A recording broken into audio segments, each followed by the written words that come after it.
This year's Esports World Cup, we're bringing you all the games you love, all the coverage you crave.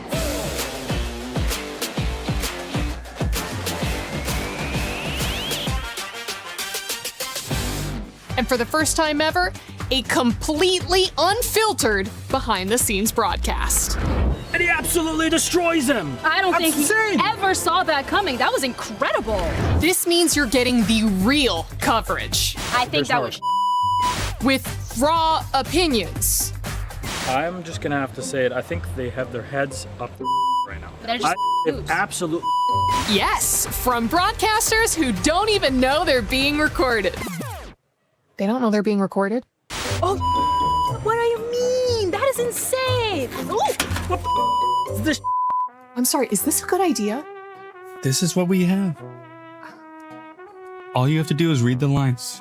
They All right. the bed. They're absolutely the bed. I don't understand how this keeps getting allowed to take control of the space and nothing is done about it. We're gonna get fined. There's no way that this is gonna work. Don't worry about it. Don't worry about it. We do the thinking, okay? I cannot believe this job on this team. Every time you thinking, oh my, they got the game, and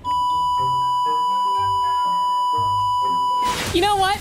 We're actually just gonna be bringing you the same great coverage once again this year. Nothing else. First KC fans try to sabotage me, now my own agent. Hi everyone, I'm Vivian from Team Vitality and I'm the mother of tanks.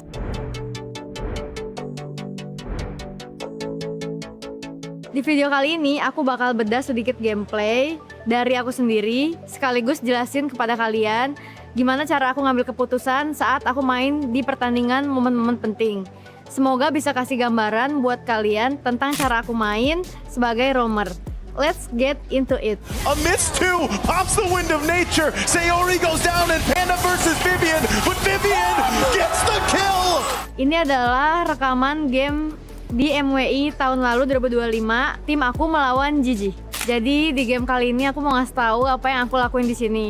Karena di sini tim aku make Moskov, jadi dia bagus buat mainin lane jauh. Sedangkan buat tim lawan itu susah banget dia buat menjalani lane jauh karena hero-nya bener-bener jalan kaki banget. Jadi kan karena gue main Chow, jadi gampang lah buat menghantu-hantui, membayang-bayangi mereka. Nah di sini Chell masih fokus laning dan kita cuma tarik reset biar mereka mau keluar aja dari base.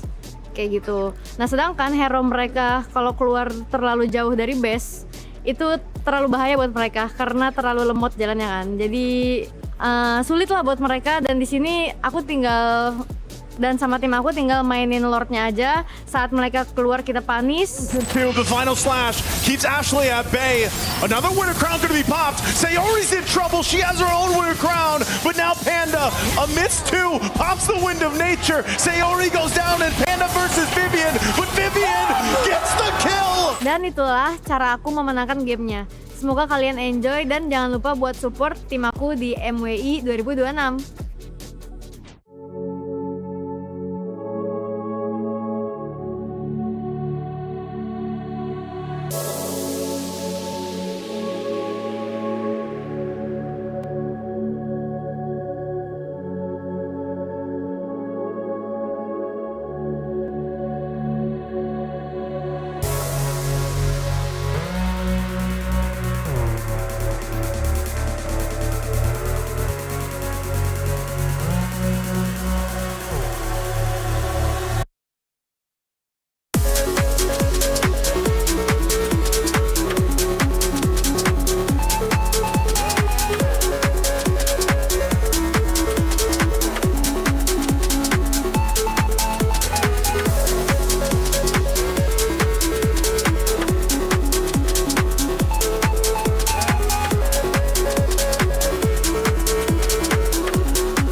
History is being made here at the Esports World Cup.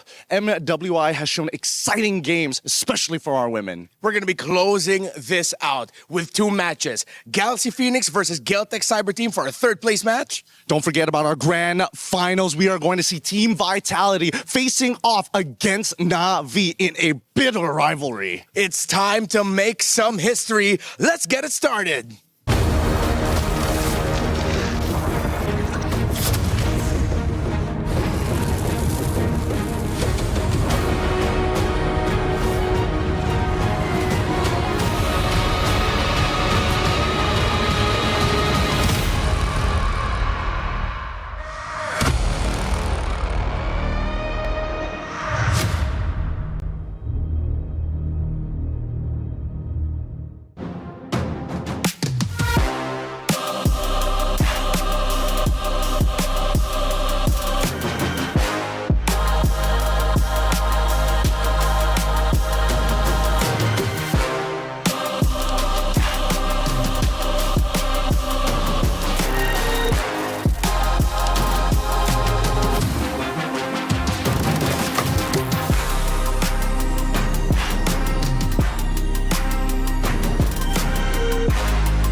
Yeah, this is gonna look clean. I love that angle.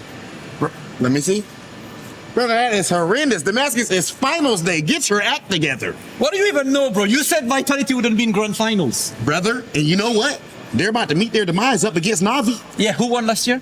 Who won in 2024? The first the ever champion right MWI? now? Who won the run back from the grand finals? When they actually played against each other, you know what happened, brother. And You think you know ball like this? Vitality's winning, bro. Haven't seen the fans. You're biased because you're from France. Oui. Et alors? Comment Et alors, mon allez-vous? frère? Yes. Parlez-vous français? Yes, exactly. I Bon. speak French. Win France, brother. They're winning bon, for the fans. Hey, guys. Show starts in 3, 2, 1, go.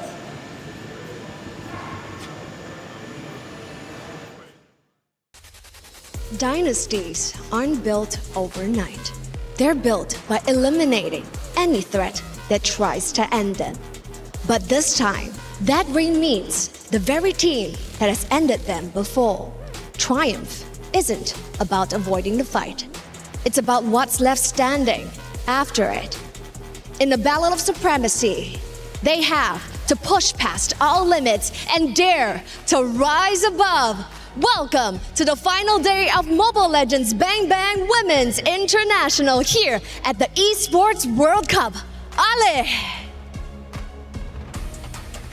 It's grand finals day. It comes down to this. It's been 5 days of MWI, and it's been incredibly exciting, but we haven't reached the finale just yet. What lady is going to hoist that trophy? Who is going to earn the bulk of $500,000? Welcome into the Allianz Vault. I'm Taylor Reflections Noble, joined by Brigitte as well as Rinmar. Great to see the both of you. Over the past 5 days, we've had tremendous action, and I'm ready to break down how we got to this point. Brigitte, what happened over the quarterfinals in the knockout bracket? I think there were a lot of significant matchups that we have to talk about when in regards to the quarterfinals. Definitely one of it being the ID matchup you got to see, which kind of pushed Team Vitality to their limits. But at the same time, every single series almost extended to a Game 3. It was only between Na'Vi as well as Team Ray Young, which we got to see a sweep. Yeah, fortunately, Seita, Team Ray Young, the two Falcons organizations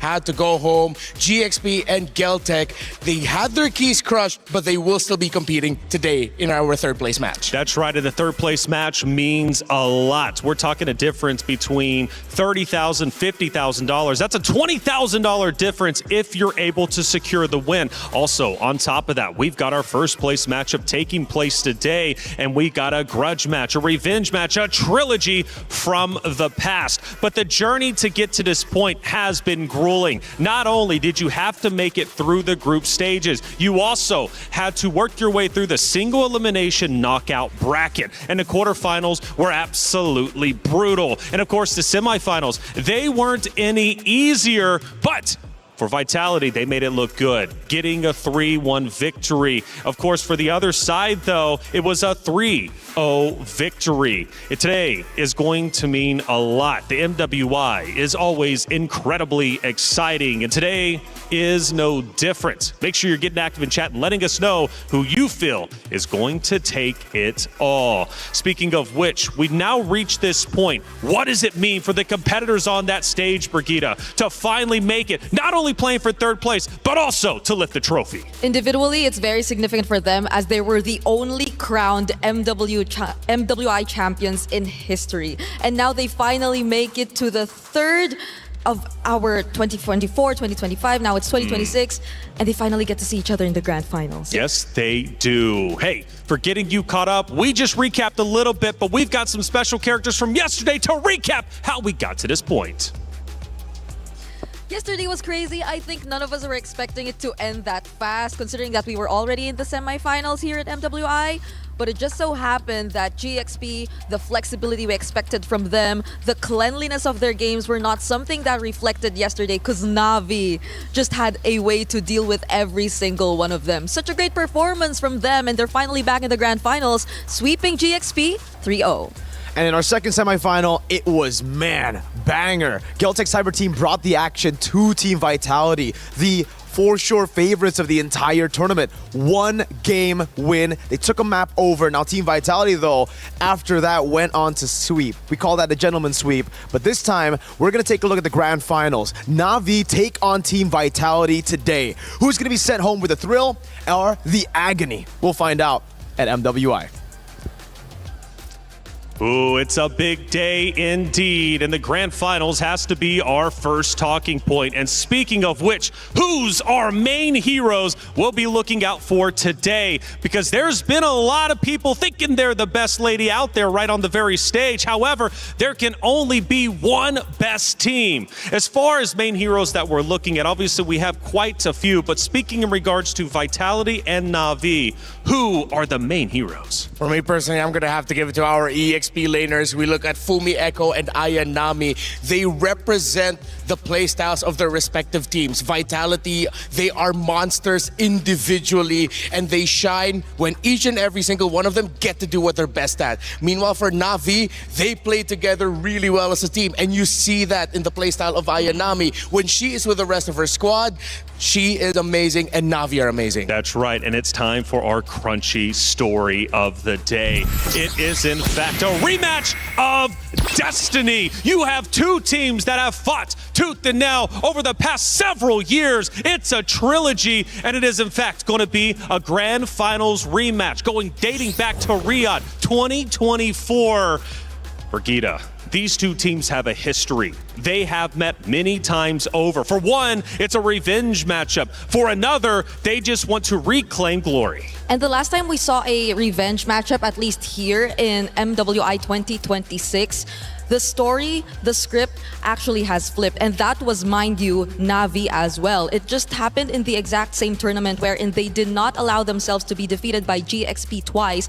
So I wonder how much more it means for them, because they've considered Vitality as their rivals for not just a single tournament, but for 2 years in a row. That's right. And you said it was a trilogy in the back room. Now we come on to the main stage. Again, she just broke down some of that history. But again, for these two, it seems quite personal. Not only from, of course, a team perspective, but also from the organization perspective. And you brought two wonderful players up. It's time to look at them head to head because the stats are incredibly close. Of course, we're talking Fumi Echo and not Ayanami representing the EXP lane. If you look at the KDA, that's because Fumi Echo's heroes are more on the ones that can carry the team alone. Last year, I called her the island of her own, and it really showed in her playstyle. As long as Fumi Echo can play away from the team and cause havoc elsewhere, their opponents will struggle. Meanwhile, not Ayanami, she takes a lot of hits for Na'Vi as a sub-roamer, as a sub-frontliner.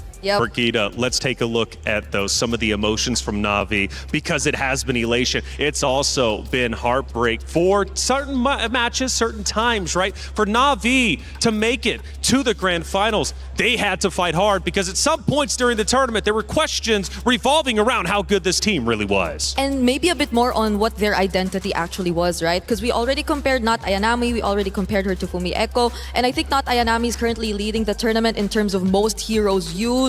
Yes. 10 in total, which means to say that they definitely had a bit of time trying to figure out what worked best for them. But you see it, now that they finally do have an answer, they're currently on a 9-winning streak in terms of their games, and that's a feat that you'll definitely have to get over. Phil, Na'Vi is hitting their stride, right? They're going into grand finals looking like a true contender for the championship, looking like potentially what they were back in 2024, of course, with 2 new additions as well. The competitors walked in this morning, and luckily we had Rose on site to catch up with some of them. Hey guys, good morning. For our third placer match, we have Geltec Cyber Team going up against Galaxy Phoenix, and the girls has just arrived at the venue. Good morning. Hello. How are you doing today? Today I'm fine, and our team are fine. Yeah. Okay, how do we feel about going up against Galaxy Phoenix in this third placer match? I think we could win 3-0. Oh, wow, confident. Okay, why are we so confident going up against Galaxy Phoenix? Because everybody is saying they're very strong. I think, just something you feel today. Yeah. Okay, is there anything you want to say to, Galaxy Phoenix before we begin today's match? I think you're a strong opponent, good game. Oh, good luck. Thank you very much, girlie. I hope to see you later. Oh, she's confident in a 3-0 best of 5 today. But over there, we can see that Galaxy Phoenix has also just arrived at the arena. So you know what? Let's go get the girlies out for a little bit of a chat. Because who knows? They might think it's not going to be a 3-0 in favor of Geltec Cyber Team. Let's go. Let's see if they're ready.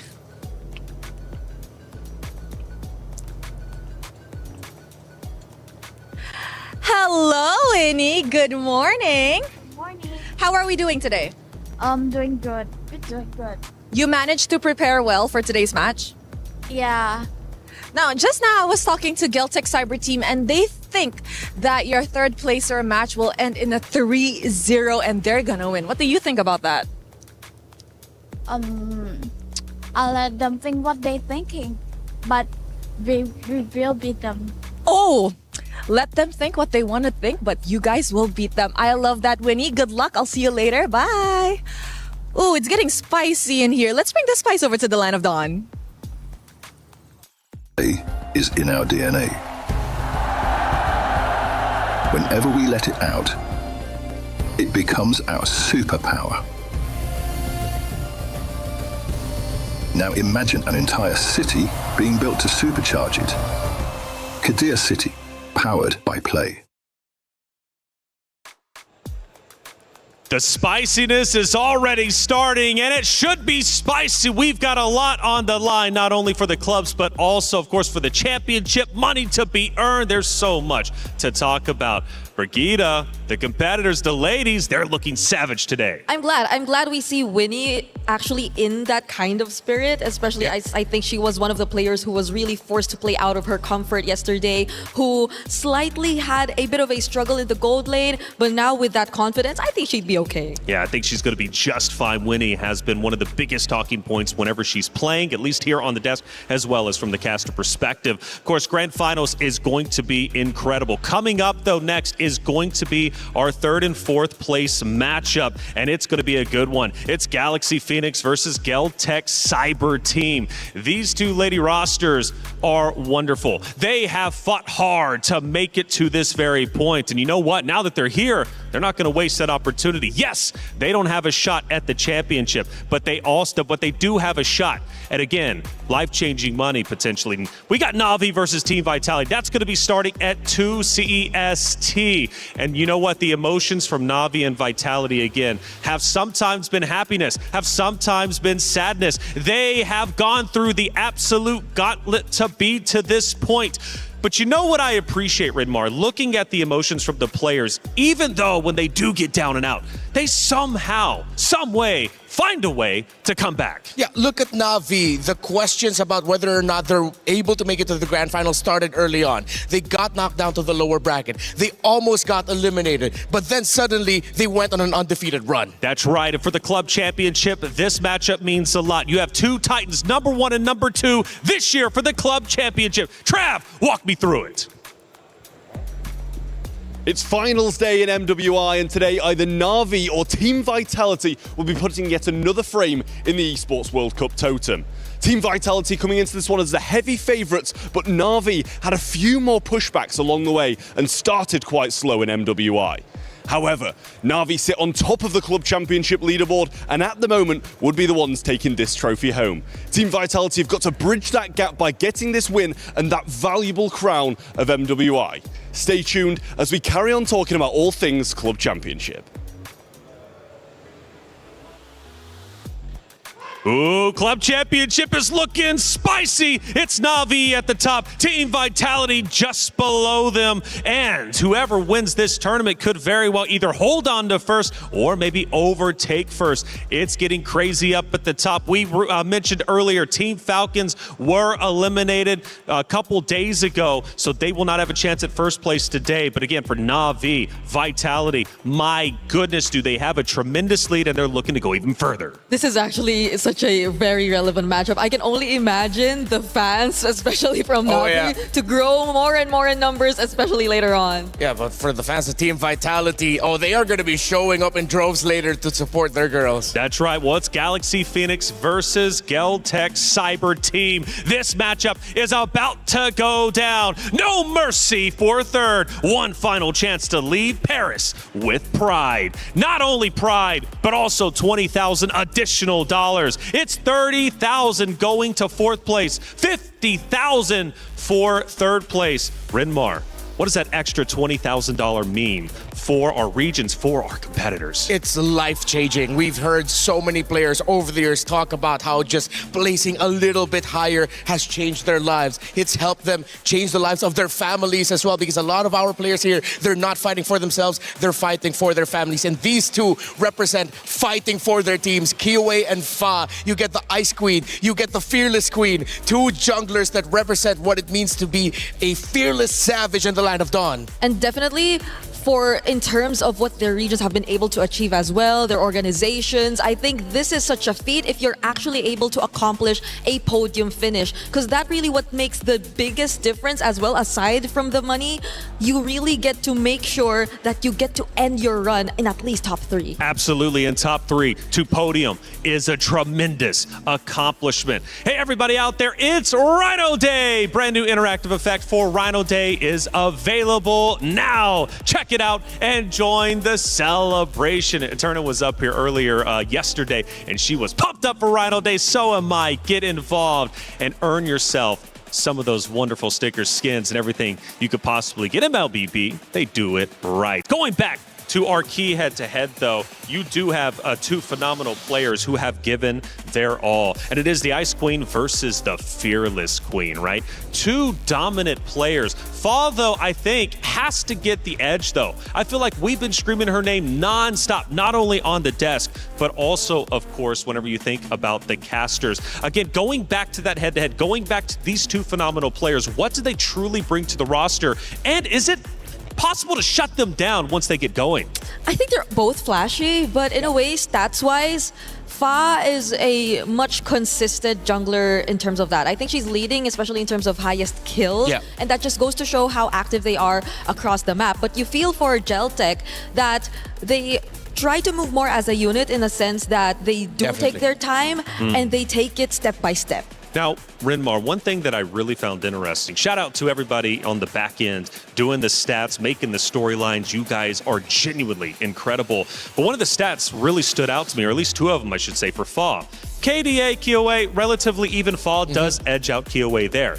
But when we talk turtle control, 50% success rate for Fa. On the opposite side, for Lord control, 58% success rate, which KOA, 24% success rate for turtle control, for Lord, 39%. So it looks like Fa, in all regards, at least when we're talking about the lane that she conquers, has KOA outmatched. Yeah, it really is a reflection of how, pun intended, self-reflections, of how they play as a team. Galaxy Phoenix, they want to get those objectives because they know that it empowers their more aggressive nature. So they will do everything they can to get it, even if it means it looks like it's not the best time for them to do so. Meanwhile, on the other side, for Geltec, they're willing to give those objectives. You can go ahead and take that. We're taking other objectives in the map, or we're going to take you down after you get what you wanted from the Turtle and the Lord. Yeah, just to add to that, I think it's also because of what kind of comps Galaxy Phoenix tends to really go for. They're the only team who likes to utilize the Farsa, the amount of early game damage that you could really see for them, which is why I understand why they just want to keep rolling. Well, it's time to go to the stage, get the finals days started, take it away. Ladies and gentlemen, it is finals day here at EWC 26. MWI has lived up to the billing every single day, and we are finally about to see who is going to lift this trophy, Damascus. Absolutely. Today is the day for grand finals, but before that, an important third place match coming up. No consolation prize, man. There is a lot of regional rivalries, club points for the entire EWC, an extremely important match for all the teams, and of course the pride of coming back at the highest placement ever, Rob. You know what? I must say, you look amazing right now, Damascus. Hey, you're kind of... I see what's going on right now, brother. And speaking of amazing things, the level of play, people have to understand. The level of play with all of these players, the amount of dedication, the skill is absolutely unbelievable. And we are about to see the best that MLBB Women's has to offer. Absolutely. So without further ado, let's talk about our first team reaching out here to the third place match, qualifying out of Cambodia for the highest placement ever. Make some noise for Team Galaxy Phoenix! Team qualifying out of Cambodia. This is the highest placement ever for the region. There might be a newcomer. They overthrew the best of their region and went 2-0 against Na'Vi, 2-0 against Falcons Mena, 2-1 against Seda. Unfortunately lost the run back against Na'Vi, but an incredible run throughout this bracket and maybe a clean third place finish, Rob. Phenomenal performance for them up to this point, as you said, Damascus, but it is not going to be easy for them to win that extra $20,000 and the regional pride because their opponents are none other than Geltec Cyber Team. Geltec Cyber Team has proven that EECA is a consistent force in the world of MLBB. This performance has already guaranteed that they have at least match the placement that this region got 2 years ago at MWI 2024, and now we're going to see if they walk away with the third place finish. That said, ladies and gentlemen, it is about that time. We have our third place match officially set. Let's get into it and send things back to the desk. Ooh, Damascus, Hollywood Rob TV. I see the both of you looking great. After all, you should. It is, in fact, finals day, and the ladies have taken the stage to play for third place. But again, that's a podium finish. That is also a $50,000 prize pool, or $50,000 purse going, of course, to the winner. Two Titans have fought hard to make it to this point. Who's leaving Paris with pride? Will it, of course, be Galaxy Phoenix, or on the opposite side, Geltec Cyber Team? Now, coming into the tournament, the new meta discussion was very real, and I gotta say, it's been incredibly impressive watching the diverse hero pool we have had throughout the entirety of the 5 days of MWI. We're talking 81 unique heroes across 60 games, and you know what? Rose, I heard yesterday you caught up with Geltec Cyber Team after their matchup. Let's hear what they had to say. Now, what are the lessons that you girls have actually learned throughout this MWI that could be applied to future tournaments that you guys will be participating in?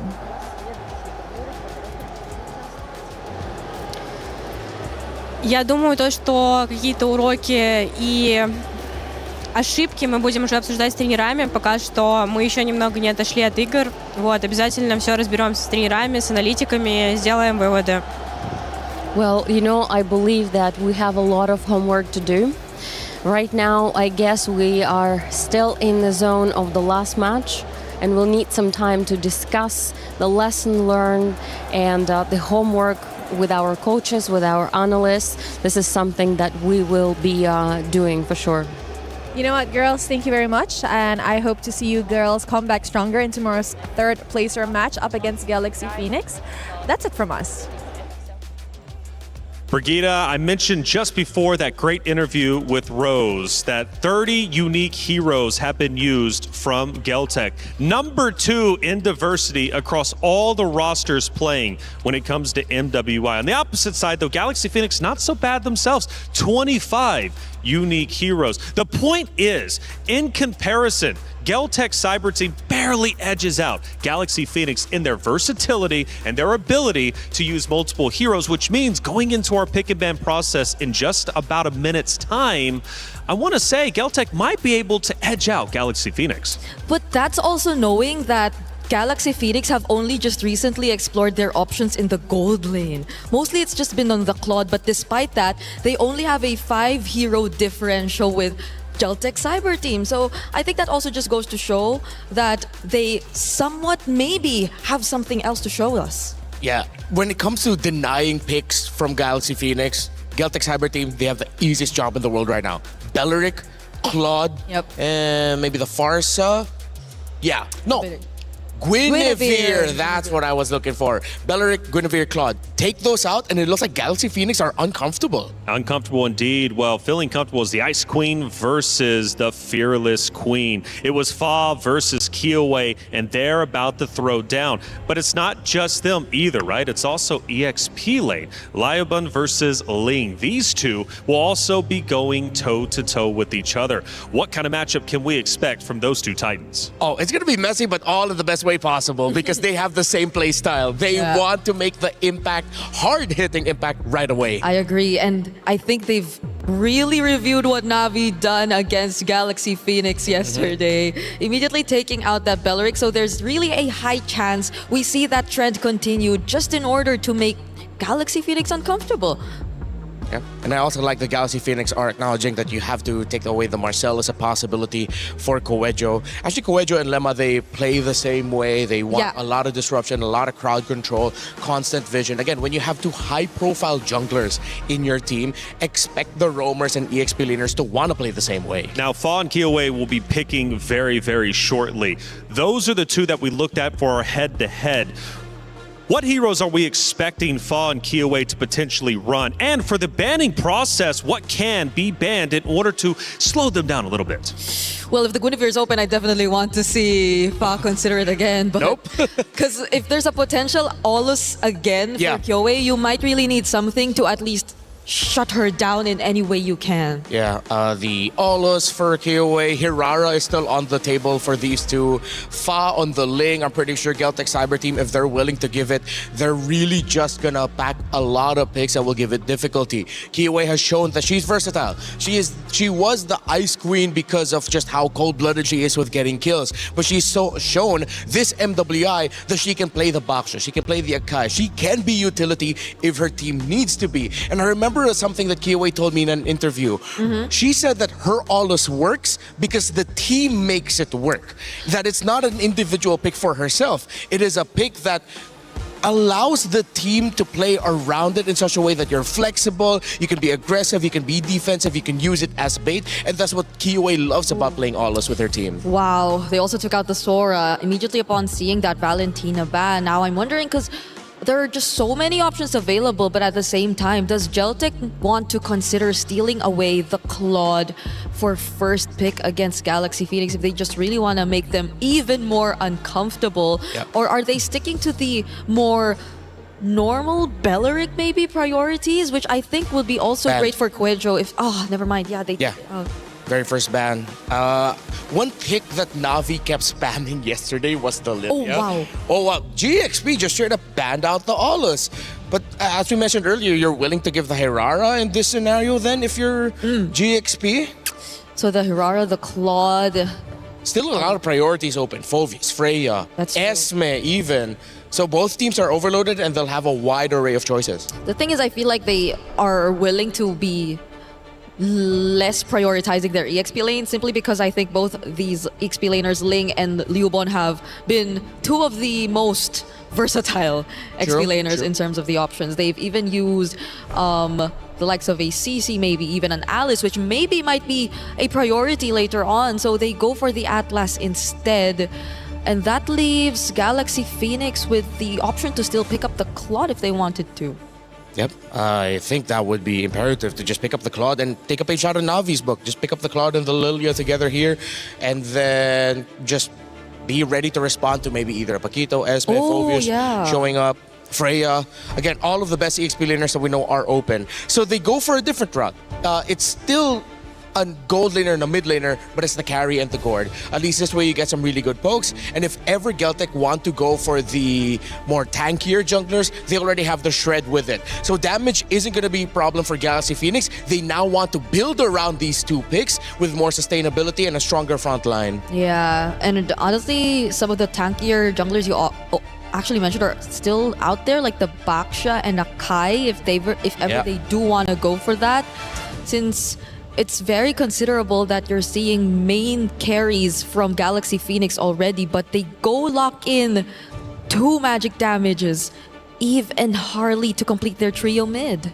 Yeah, this means that Geltec Cyber Team really want to play fast. That is one of the keys to victory that you can give for Geltec. You race for the early game against GXP. You don't allow them any early game pressure. You want to be faster than them. Oh, but the Paquito though, I think this will help a lot in terms of alleviating at least whatever fast-paced early game they want to go for Geltec Cyber Team, and also a way to just keep up with the Harley in general. So they can actually mark certain people from Geltec Cyber Team through this pick, but at this point, the roam picks as well as the jungle picks for Galaxy Phoenix might be even more limited. So one thing that Geltec needs to consider is now that they're playing a Harley, they have to watch out for the Hilda.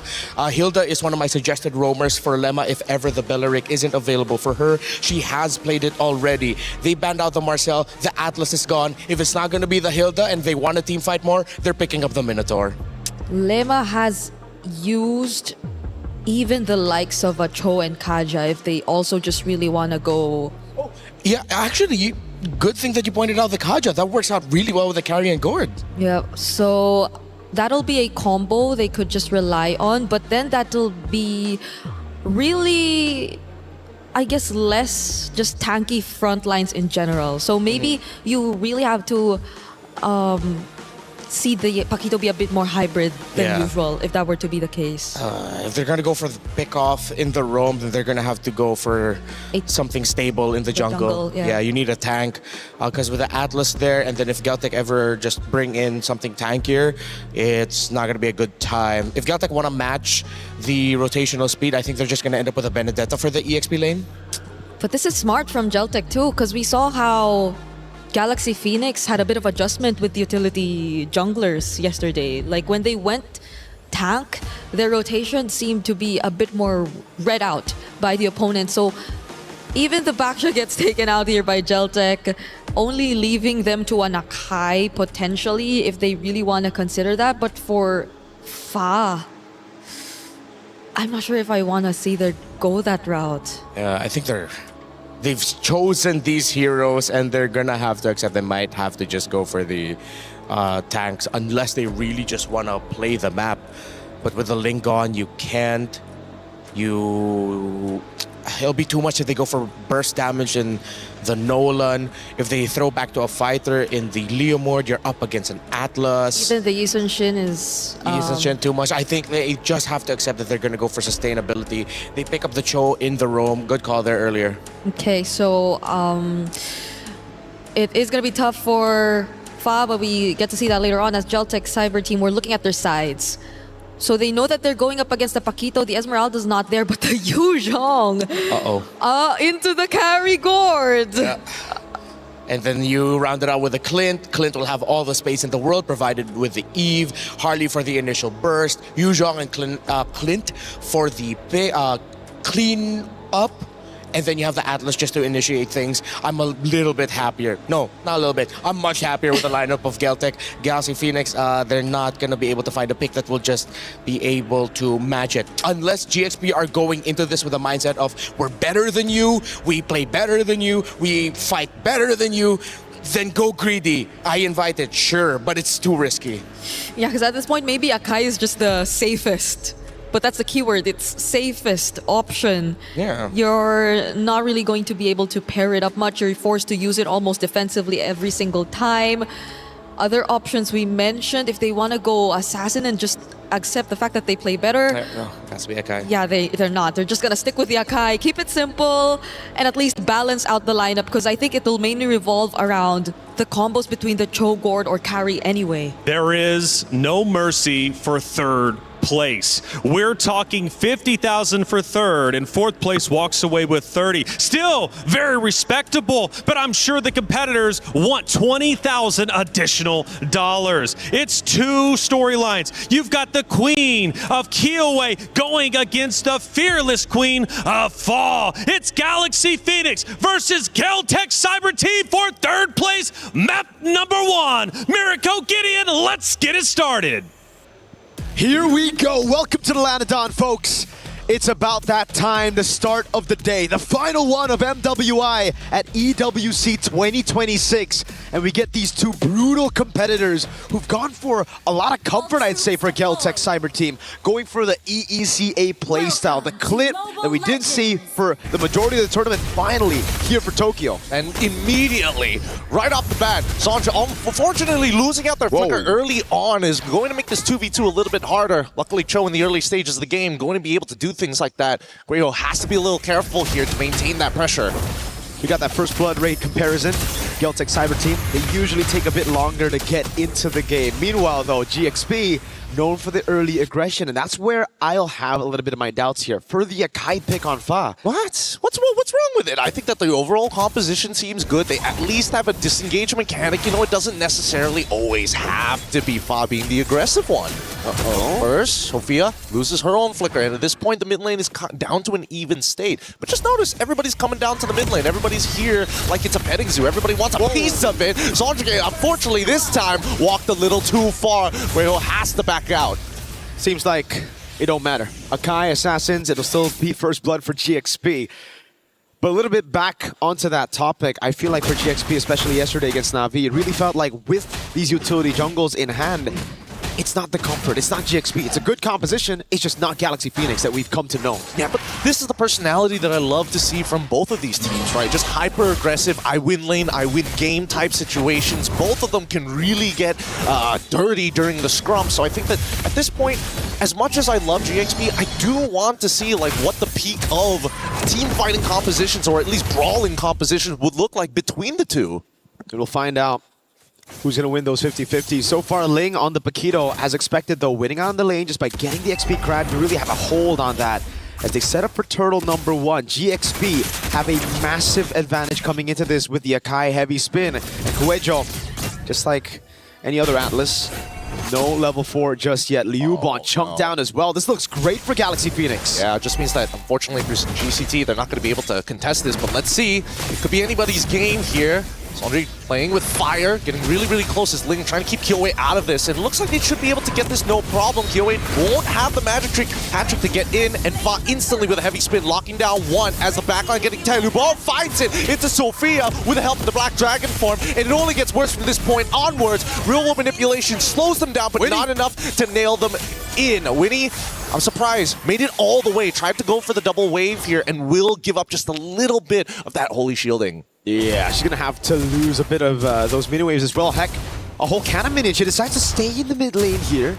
Try to go for an ambush, but no, he just clears it out. And this gives Tokyo a bit more of an advantage to play with, because luckily for her, the gold crab spawns as well in the bottom lane. So gold lead, yes, GXP still on it with a kill and a turtle advantage. But Tokyo's farming up a storm on the Clint. I love the fact that Tokyo this time not making the same mistakes as yesterday. Realize, you know what? As much as I don't want this carry to walk back into lane, it's also not worth dying just to deny her that space. But for now, GCT looking for that response. Lima now getting hit by deadly magic. Fortunately, no kill just yet. Didn't even force out too many battle spells as well. Great Shun Pu. The poise and the composure on these ladies for a third place match. I feel like a lot of the jitters were already thrown out yesterday in the semifinals, right? I was thinking the same thing. They're so much more comfortable here playing it out. Even Fa, yesterday on the Akai, it really seems like she went in a bit too aggressive a lot of times, using the heavy spin earlier than what you want to have that ability for. But this time, we see the usage of it just perfectly done. Here in the mid lane as well, they give up Cryo, but they rotate to the bottom lane. Very well played. Tokyo's going to have to deal with this. I mean, no matter what, with the flicker and the way of the dragon, their wombo combo. Okay, a little overkill here, but more importantly, even the heavy spin, unfortunately, there should be trading objectives on either side. And luckily, at least the turtle is spawning in 6 seconds. I think for GXP, they're just going to commit all the way to get rid of this tier 1. And unfortunately, GCT, they look back and they're like, oh, wait a minute, they're not getting off of the tier 1. Dude, when it comes to sieging GCT, they got so much damage. Ling, though. Damage is good. RWM comes out. Sondre out of position this time, but the Fatal Link does pull 1 back. Almost gets a disengage, but luckily, Lubon says no. Petrify is still good as they start making their way down. Fa and Winnie need to steal this away. Retribution battle. Fa takes the turtles. The Black Dragon form has been activated. Winnie in trouble. Forced to flicker. Do they want to dive this? They're going to make the attempt. Good dodge shot. Residue activated. Tokyo getting last shots in, but it's just not enough. So close yet so far, but GCT, again with the siege of a Harley, a damage dealer in your jungle. You open up, you leave these turrets vulnerable, and these structures will fall in their face. Tokyo as well. Straight into the bottom lane, no assist, nothing on the teamfight participation just yet. But 2 structures for the 2 turtles that GXP have gotten, and you get to see the goal difference here from every single member. Even in the lanes that GXP have put a lot of effort to ganking, it's still GCT with the advantage. It's an 80 gold lead. Oh, solo kill. Oh, shot residue already procced here. Lubon, does he want to actually stick around for the wave? No, he's going to call it off, even though Kueho is actually nearby. She's already spotted all 4 of the members, making this attempt to potentially dive if they stick any longer. And that's going to be a trade once again in favor of GXP. Another turret goes into their hands. Now it's back to the slow game. GXP finally able to get a structure on the board, and it's through this Paquito being an impressive force. Oh, all in! Oh, now they find the angle to get they have a spin out and actually catches Kueho. Can't seem to get out of this, but the Fatal Links onto 3 targets is great. Right into the Petrify, into the Black Dragon Tail. The combo's good, but when he takes Kueho out, needs to get out of there. Ling flickers forward. Tokyo tries to cut him down, but luckily Ling still makes it out. GXP, whenever they go in, I mean, we saw glimpses of this in the bottom lane, that overkill nature to them. When they go in, dude. They go galaxy deep. Yep, I think at this point, they just need to figure out how much they really need to like get value for their resources. I know there's that big guarantee, but it feels like they're overpaying. And now Ling getting hit by Deadly Magic, including Retribution. One more auto attack might be enough, but too late. The Deadly Magic is already popped. Kyoe is going to chase it, play it nice and slow, and it's super understandable. You're too far forward, Ling just instantly one-shots you. It's too much. Too much damage to deal with from both XP on the Paquito and Kyoe on the Harley. And the fun fact is that GXP just have no control to get this neutral objective despite Kyoe showing up top. And I think we got to go back to that point of the resource management here. GXP, yes, they need to calculate which abilities to use, but I think in particular they need to save the heavy spin for either a neutral objective take or to peel for the backliners. This is the entire reason they went for the Akai. Everybody's got Flicker. That's the gamble they played with. And if Fa uses the heavy spin early, that's what'll happen. Guejo just gets a massive set and she's already eyeing it. They gotta be dependable. They got Lima in trouble now, as both sides have been contesting the mid-wave here. It's going to be a free turtle for Fa as they start to open up the map. But look at the position of Ling right now as the combo is good. Quail forced to get on out of there. RWM to make the response. Ling gets Quail, but gets traded instead. Not that worth it. I mean, I thought maybe they could really start pushing out Sonjike out away from the mid-tier one, but the ideas are there. It's a gamble. I see the idea, I see the vision, but I agree, it's not worth it. Definitely not here. Galaxy Phoenix, they lose their XP, one of their main damage dealers around these team fights. Someone that you need to stay on the map right now to actually get some more to defend turrets. Again, GCT, as long as they play with Sheriff Tokyo, it just seems like they're going to take these structures down every single time when you leave these structures alone. We get to see the replay again. It's the all-in here. Flicker baited up Kueho, but Ling just walks up, getting the knockout. Not worth it. The rest of the team comes in, and Liuban, of all people, was the one to get it. We have to talk about the flickers again. Yep.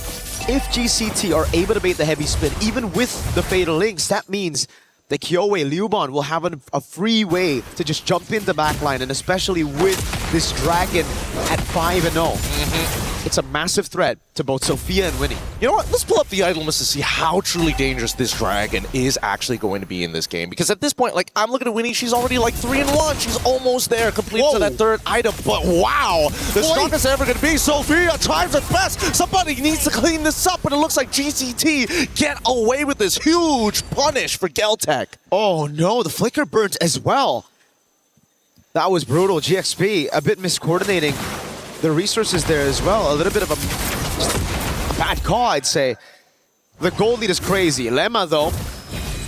There's only so much they can really do here. The Fatal Links right into each other. The combo is perfect. It is good. And Kyoe should be able to close this one out, even after the way of the Dragon. I mean, so far, GXP, is it the lack of information here, or is it just one mistake after the other? They haven't been able to kind of find their footing once more. This is why I feel like the Akai pick again fits their composition really well, Gideon, but doesn't seem too GXP. They're so used to having Fa on an assassin, they could go for the cleanup. Now they don't. They have Fa on someone to peel in the back, so even when you go for those bombastic plays, there's no one to really capitalize on it. I mean, if they do want to capitalize on it, they gotta make sure that combo is set, right? I think it's just a little bit of disconnect. Oh, wait, hold on. It's gonna be a Mystic Gush onto Liuban, and now they can't exactly clear the wave effectively without having to send people up. Lima's gonna try, and with this presence alone, that just means that GCT are gonna start backing away. Cho is still a problematic hero to deal with. Sophia's super trigger happy on that Mystic Gush, dude. Oh, yeah. Oh, my lord. It almost seems like every time she has it up, she's going to use it on somebody as long as she lands the Mystic Projectile. It's a lot of galaxies to play with, I mean, with that skin as well, but you got to calm down here, especially considering you have a Flicker that's easily baited out by an RWM or even a Dragon that'll be used by Liuban to get away from bot. Okay, they use the heavy spin as a means to kind of delay this tower take. However, with the Deadly Magic as well as the RWM, it's more than enough to blast them out. Sophia even using the Mystic Gush here, not targeting the wave, but instead targeting Kyoe. Now, with all the main abilities gone, this inhibitor is basically going to go down for free. What can they do to stop it? Nothing. The Mystic Gush is already down. They don't have any resources to play with in Tokyo. Now with the Melfic gun, we were already talking about how good the siege is for GCT with their range and their double damage dealers. Lemma. A forced play coming in here, flickering to the way of the Dragon. Lubon looking to respawn onto Lima's side, pulls in the carry with the fatal links. Lubon takes her out. Winnie didn't have enough time to react to that play. Kueho, perfect match, cancels the animation with a flicker, instantly goes for the fatal link. Sophia! It's good. It's good.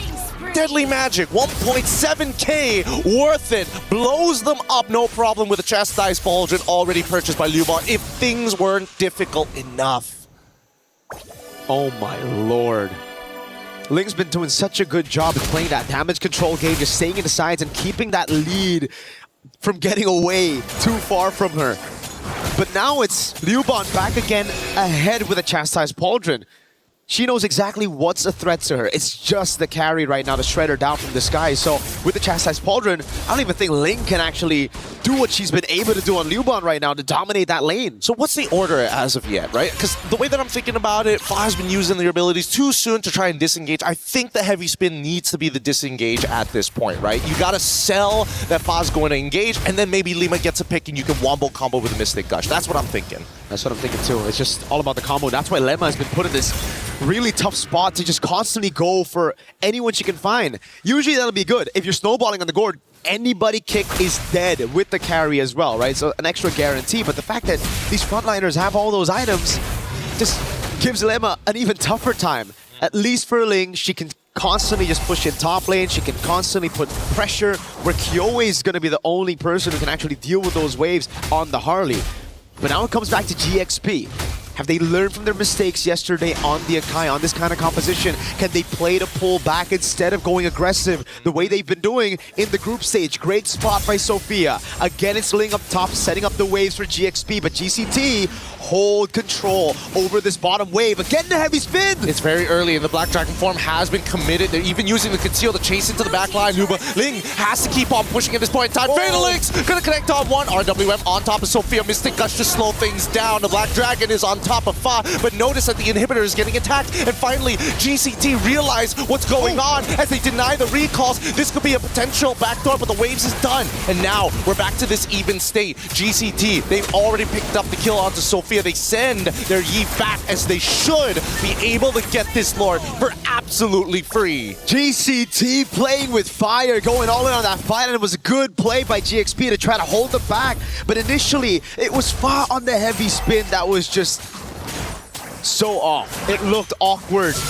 And it was on to Kueho. That's another thing. I understand that you want to make sure you get rid of that like big AoE ult, because it's the only thing that's going to find that counter engage besides the Black Dragon form or the RWM.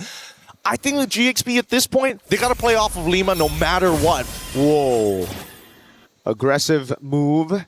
It's a conceal even though it's no flicker. Already read out. Yeah, she knows. It's, I mean, they do get the initial stun out. No projectile at this point, but it's on such a low cooldown that it doesn't really matter. And you can tell that Tokyo having the time of her life, able to hit these targets from outside the range. Ling, deep position. Oh, already revealed by that mid-wave. Kyoe in 1v1. Oh, this is not going to look that great for them. Because Ling trying to make the attempt to slow down this wave, to try and desynchronize it. Good recall on the hat trick. And you can tell, nobody can really keep up with that speed, but at the same time, nobody really wants to die. So Fatal Links gets onto 2. Winnie gonna make the attempt to try and take Kueho out. The heavy spin looks good. Disengages. Now Link can get into the fight. Tokyo goes down. Sophia able to find in the back line as Link continues to push forward. Kyoe, the next to fall to Winnie as GXP take back the space. They break the box. That's been a big problem for them the entire game. GCT have just hunkered down with their composition here, playing pure front to back. GXP finally find a way to tear that box apart, and it was through Ling again, constantly waiting in the back, cutting the waves, making GCT look, and heck, baiting Kyoe's Deadly Magic. That gave all of the space for finally Winnie and Sophia to get damage done onto the frontliners, while Ling could use that distraction to dive straight onto Tokyo, who's 0, 2, and 5. She went for a glass cannon build despite that first death, and she's feeling it definitely here. Damage taken rankings though. Fa taking a whole lot of damage next to Kueho, Lemma and Ling following up next, and that's where you can really see that GXP They can take the damage. They can go for these fights. It's just their damage allocation in the last few fights have been too good for. Okay, Quejo in a position to re-engage, but now gets the back line into Black Giant for the combos. Perfect!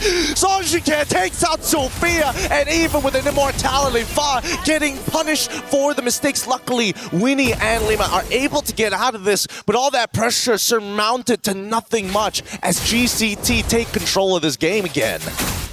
And you just have to ask the question, when will this lesson be learned?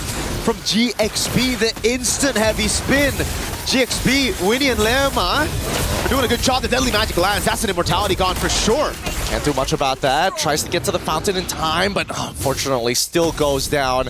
Again, wasted economy here. Despite it being dead even, the economy is important just to make sure you have, enough money to start swapping your items. But this Lord should be the last one if GCT takes it. It's free. There's no way for GXP to contest unless Ling gets it, but there's no way she walks up. There's Quejo right there to chain CC her, and even just clearing out the wave might be a bit too much to ask for. All right, I mean, they're going to wombo combo Ling for sure, right? Still with the immortality, still has Flicker, but he's dead. Fortunately, okay, instantly exploded, no way to get out of this. With that, I think that's the final nail in the coffin, right? By the time it spawns, add another 10 seconds, she'll still be dead. It spawns right now. Ling will be down. She was the saving grace for GXP. Someone that can actually stagger those waves while also looking for those flanks to really threaten this box. Now, no one can threaten the box. The only one who can is Fa. But I think at this point, when you're playing around the base, you want to use the heavy spin to peel for your carries instead of going in for a pick. This could be the Lord that ends the game. It very well looks like it. I mean, they've got the extra damage reduction as they're looking to put the final attack here. Close out game number 1. GXP, they gotta be careful because, man, the damage from Tokyo, they can't really do much about it as well. Deadly Magic already out as Black Dragon form should zone the rest. Heavy Spin finally comes out a little late, but to now, it should be over. They can't close the distance. Lima gets the kick, but unfortunately, the Lord is just too powerful. That's game number 1 going over to Galtech Cyber Team. Well played, disciplined, cold, in the nature of the Ice Queen. Kyoe dealt with it so well. Everybody as well. We gotta give props to Quejo on the Atlas. Just a fantastic job overall. And we get to see again the small weakness that we were assuming was a weakness even in the group stage for GXP. What happens when Fa doesn't get on damage dealers, get exploited hard in the knockout stage, Gideon? Yeah, again, it's a battle of holding attention, people's attention. So you make them look for half a second, they could explode and just die and you lose the fight immediately. But adaptations is going to be key. We're going to be throwing it back over to the panel right after these messages, and hopefully they can give us an idea of where these teams need to go.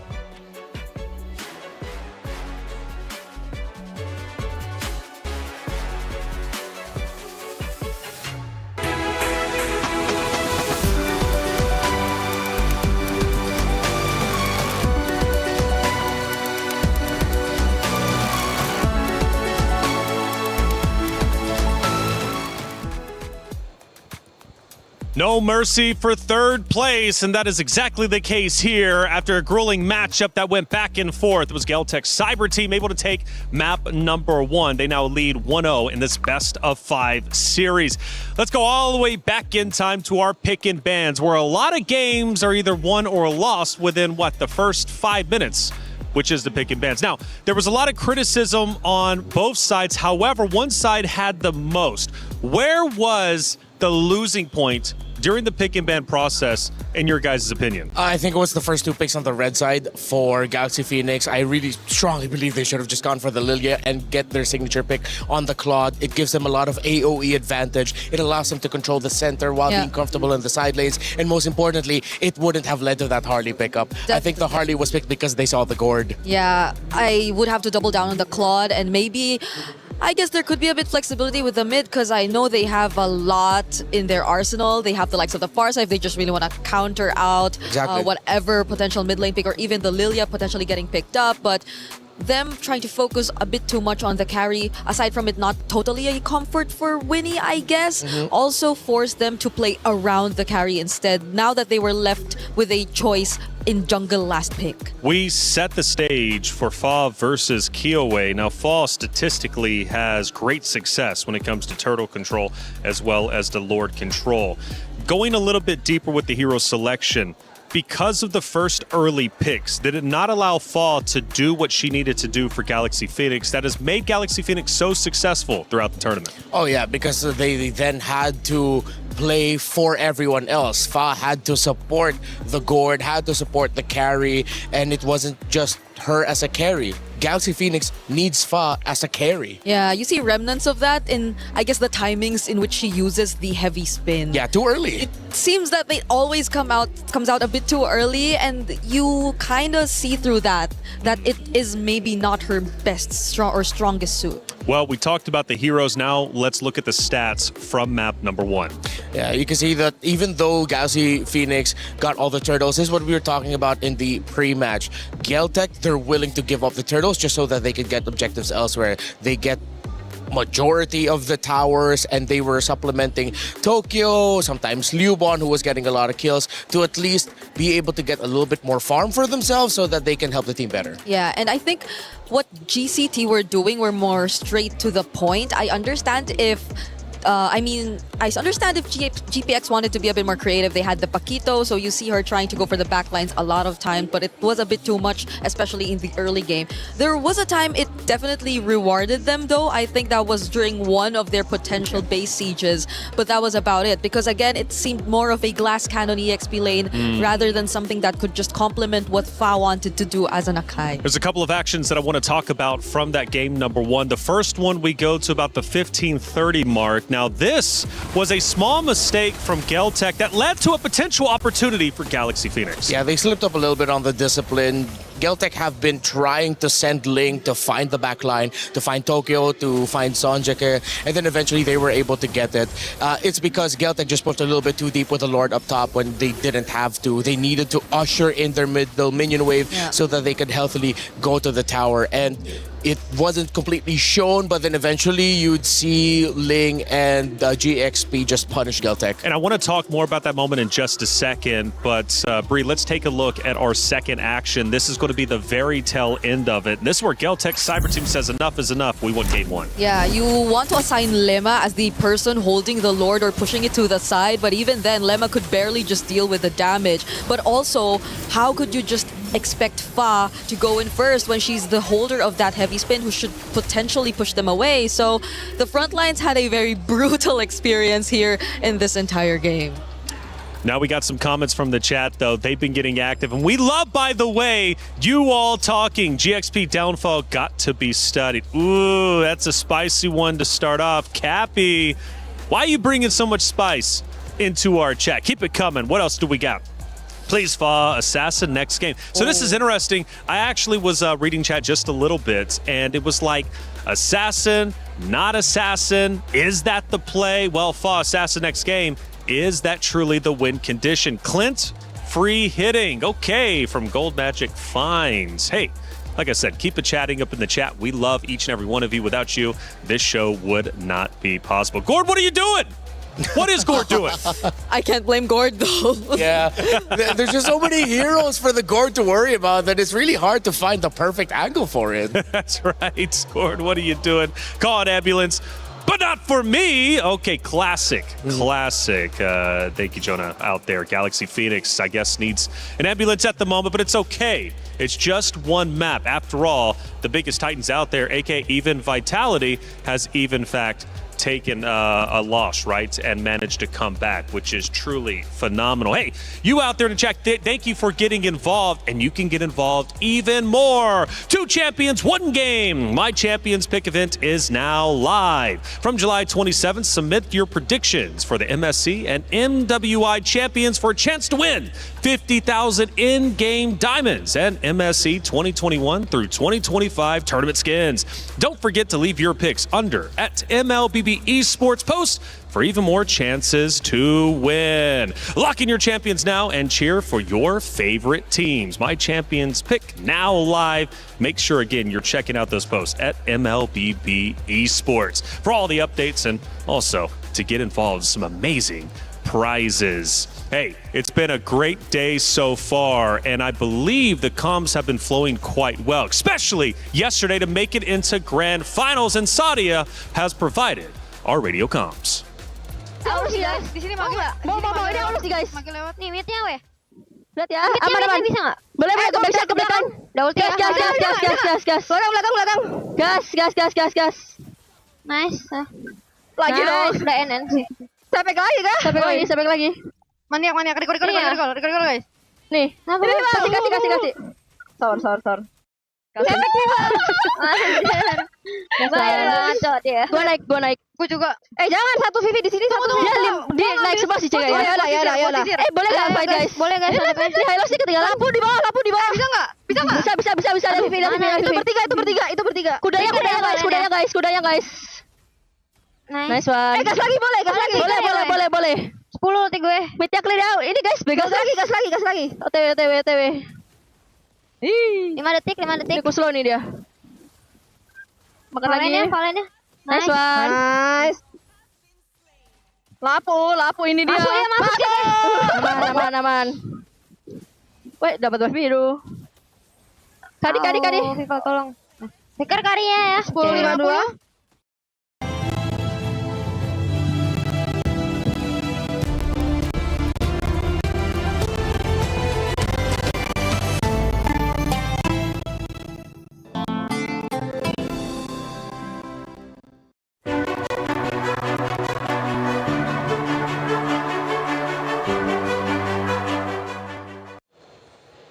Vitality, they were having fun during that semifinals series, but they started having fun, I would assume, after map number 1, because remember, it was Geltec who actually ended up taking that map in convincing fashion. But Vitality got the job done. We await, of course, what they're going to do in the grand finals a little bit later against Na'Vi. We head back to the stage for map number 2. Geltec Cyber Team currently lead. Now, I told you I would do it. I'm bringing it back.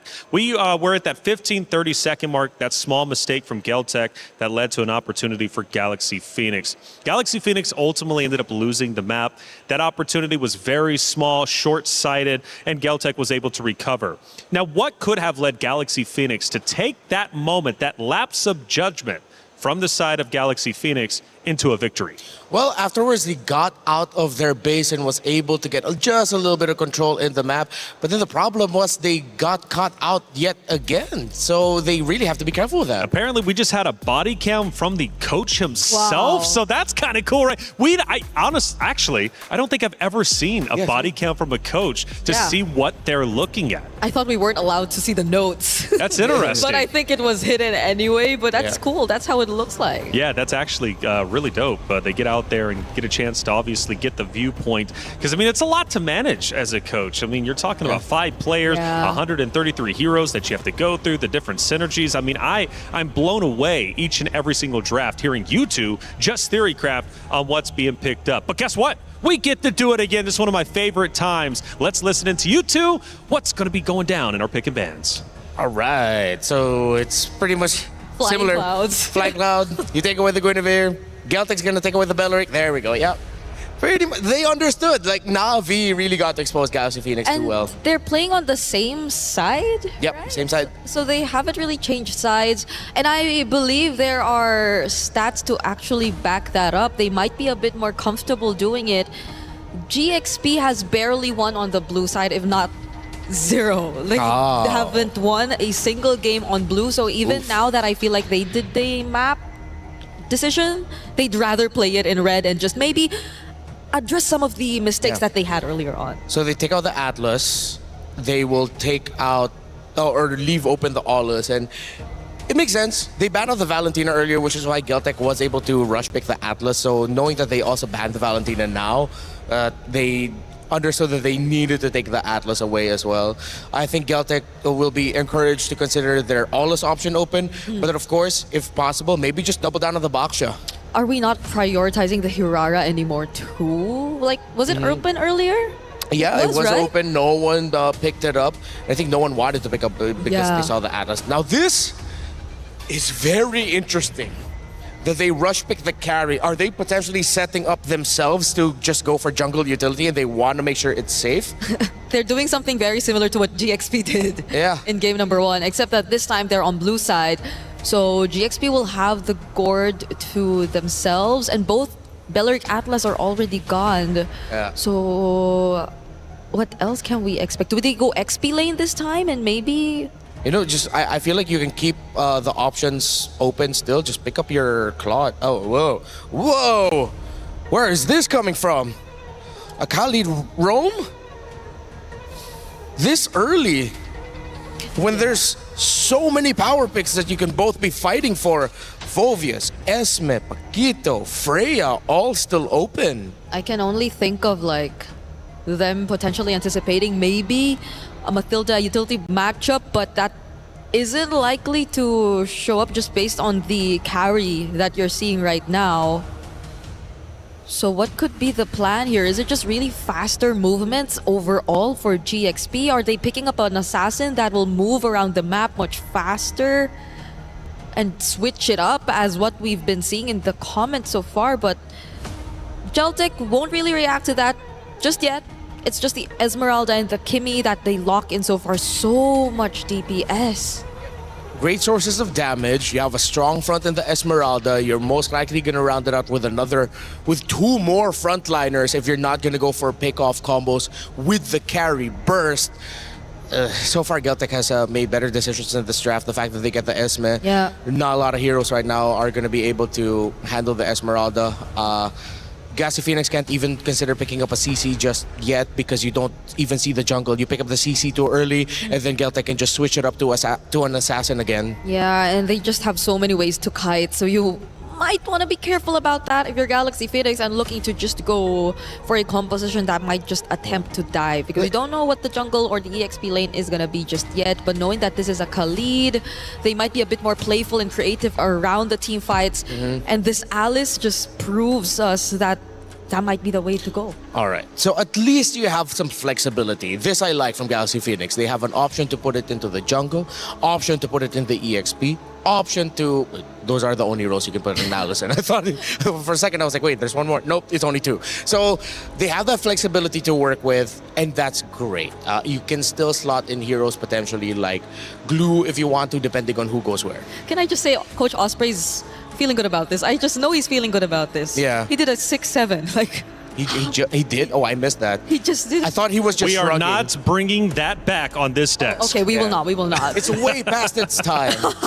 Kyoei's smiling though. That's another thing. So I wonder if this is something they already have an answer for, as they've also been banning out much of the other options in the jungle. So it could be one way or another them also trying to force it to go down that route if ever Galaxy Phoenix eventually does run out of things to consider. But so far, I think majority of the counters to it are going to be available as well if they just really want to match it. There is also a Baksha option still available for Geltic. Kyoei has previously used it, but again, there's a Gord already, and yeah, I think they will have eventually more answers to that since we don't have the gold lane for Galaxy Phoenix just yet. Yeah, there's a combo in the Kimmy and the Fredrin, but then with the Alice and Gord, it might be tough. Not impossible, and it wouldn't be a bad pick. It's just more of like, if you go jungle utility here for Geltic, you are choosing to have a more difficult time. What else can they... I mean, if it's... the Olus is also still there, if it's Comfort that they want to go for. Suyo is gonna be the jungle for GXP. So it's Alice EXP for the Esmeralda. All right, they just choose to sustain the lane and just hold down the fort there. They have the damage profile to deal with this already. So you can just double down on... I don't think they need to go pick off, but if they go for... Oh wait, no, Kaja and Kalea were all both taken out. You don't need to go Cho. No Marcel. Yeah, no Marcel available. Coelho. Hilda's not gonna have a great time unless you just want to match the center speed. The Mathilda's there. So you double down and just pick up like Mathilda Barrett's. Mathilda Barrett's. Or any combination similar to that if you're not gonna be going for the assassin. But they want to go assassin, just match it. Whoa! Oh, they still go for the pickoff. They find the Franco instead. Ooh, with the Alice, with a Gord, with a Khalid, having a roamer that's very static once the ultimate is off for the Bloody Hunt. Theoretically, you could see the damage-centered mindset for Geltic, But with the Allison Gordon, the Khalid already there, I think Alice Phoenix cannot go wrong with their last pick. And the burst damage you have to anticipate. Yeah. So you really have to build defensive early on, but you also have to build like maybe a Winter Crown or so, just so you could ensure that your Bloody Hunt eventually gets through. So it's going to be a tough position for the Franco right here in this game, no matter how you look at it. And the carry is actually still... Oh no, it's on the... It's on the other side. Claude is yeah, going to of be course, next. you mentioned it. Yeah. All right. You know what? I'm much happier with the Galaxy Phoenix draft now. The Alice into 3 actually salvaged it for themselves. Geltec picking up the Franco out of nowhere. I think we're going to go 1-1 after this. Head back into Flying Cloud. It's Galaxy Phoenix versus Geltic Cyber Team. Now, going back in time, Geltic did in fact win map number 1, which puts them up 1-0. Now, 1 map away from being up 2-0, and therefore potentially being $50,000 richer. This matchup means a lot. Pride is on the line. Do you want to go home without the podium finish? You've got to make that decision as a competitor. We head into map number 2 between Galaxy Phoenix and Geltic Cyber Team. Miriko, Gideon, take it away. Here we go. Oh my goodness. Did Geltec Cyber Team just say we're better? Is that what the idea was with the draft? Because I thought with the Kimi and the carry, they would build up for more of these tanks up front. But then they pick up a Hayabusa and a Franco to round up the drafts. That's the thing. That's the Osprey, man. They're making sure they're giving you a 1-2 punch, but you don't see where the diversion is coming from. Now, as the early game continues to progress here, Lima is going to start off figuring out exactly where Kioe is going to start on this map. Looks like both sides will end up towards the EXP sides of the map as well. But hey, you know, early aggressive plays, and most importantly, Lima just being an absolute nuisance has costed first blood in the mid lane. Maybe that's the vision. They know Lemma on a Khalid will probably be rotating and, you know, utilize the early advantage. Ling just takes a free turret shot and a few more hits. This is going to be very punishing. They're still trying to get on top of Sanj, and again, Lima making attempts like this. This is an early game that's not great, but they still get Sanj back. Now, trading for trades is still good, but Sophia did lose that flicker early on. The early game plays that we were expecting, not exactly as traditional as we thought. Nope, but it all just worked out for Geltic Cyber Team, especially with a Bargain Hunter on the hands of Sanjika. Oh man, that could be the... Oh man, these emblems, if only we knew slightly earlier, but even so, it's still pretty good. At this point, GXP, yes, mistakes have happened, but it's not the end of the world. It's not as vicious as it could be. I'm just more worried whether or not Sophia can actually hit level 4 on time. Huejo hasn't missed a single hook, missed a projectile. It's all good. And first blood, and now 2-2 even score, all within the first minute and a half here, not even at the 2-minute mark, as both sides want to look for further. I really thought that the EXPs were going to be like consistently moving around the map, but they're all proxying each other, and they're all looking for one thing, this very first turtle. I think it's a bit of a misstep by Ling, though, to rotate so early and actually, you know, take some of those shots. Because I do believe Ling is going to be behind a Viewbond. She's going to hit level 4 first, especially with XP Crab control over on Kioe, who's already there. Baw's going to try to take that away.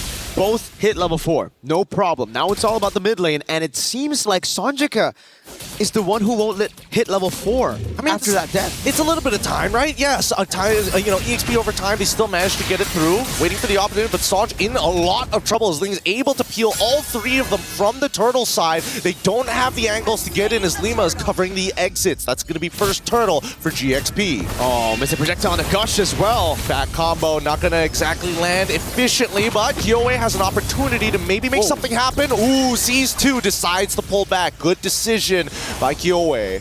And once again, it's GXP early on. This time, though, with an assassin, with something that's more comfortable on the hands of Fa. Lemma's going in deep. All right, now they go with the Yoki Shadow Kill, straight away flickering away to try to create some distance so they don't get run down by Sanjike. At this point, I would have imagined that the lead would have been more towards GCT, but at least GXP pull it back with that one play. Whoa! Throne Ruin coming down hard onto Cuervo. Can they get out of there? Can they punish this even further? No. The Iron Hook, too much of a threat. They back away. See, this is the GXP I was expecting from game number 1. None of that Akai stuff, right? I mean, obviously for Fi, it just seems like the whole team as well, they're able to capitalize on that aggression that we saw Sophia's still very much as trigger happy as she was in game number 1, but it's just there's something now that can come in to help her out, even with Lemma on the lead. I think this time around, at the very least, it was GCT who made the initial mistake here, but I think that GXP recovers a lot better as now they get the full combination onto poor Guerrero, and they've zoned off Sonjike as well. They're not going to be able to set up for a dive, but still pretty worth it. 3-2 now is the kill score.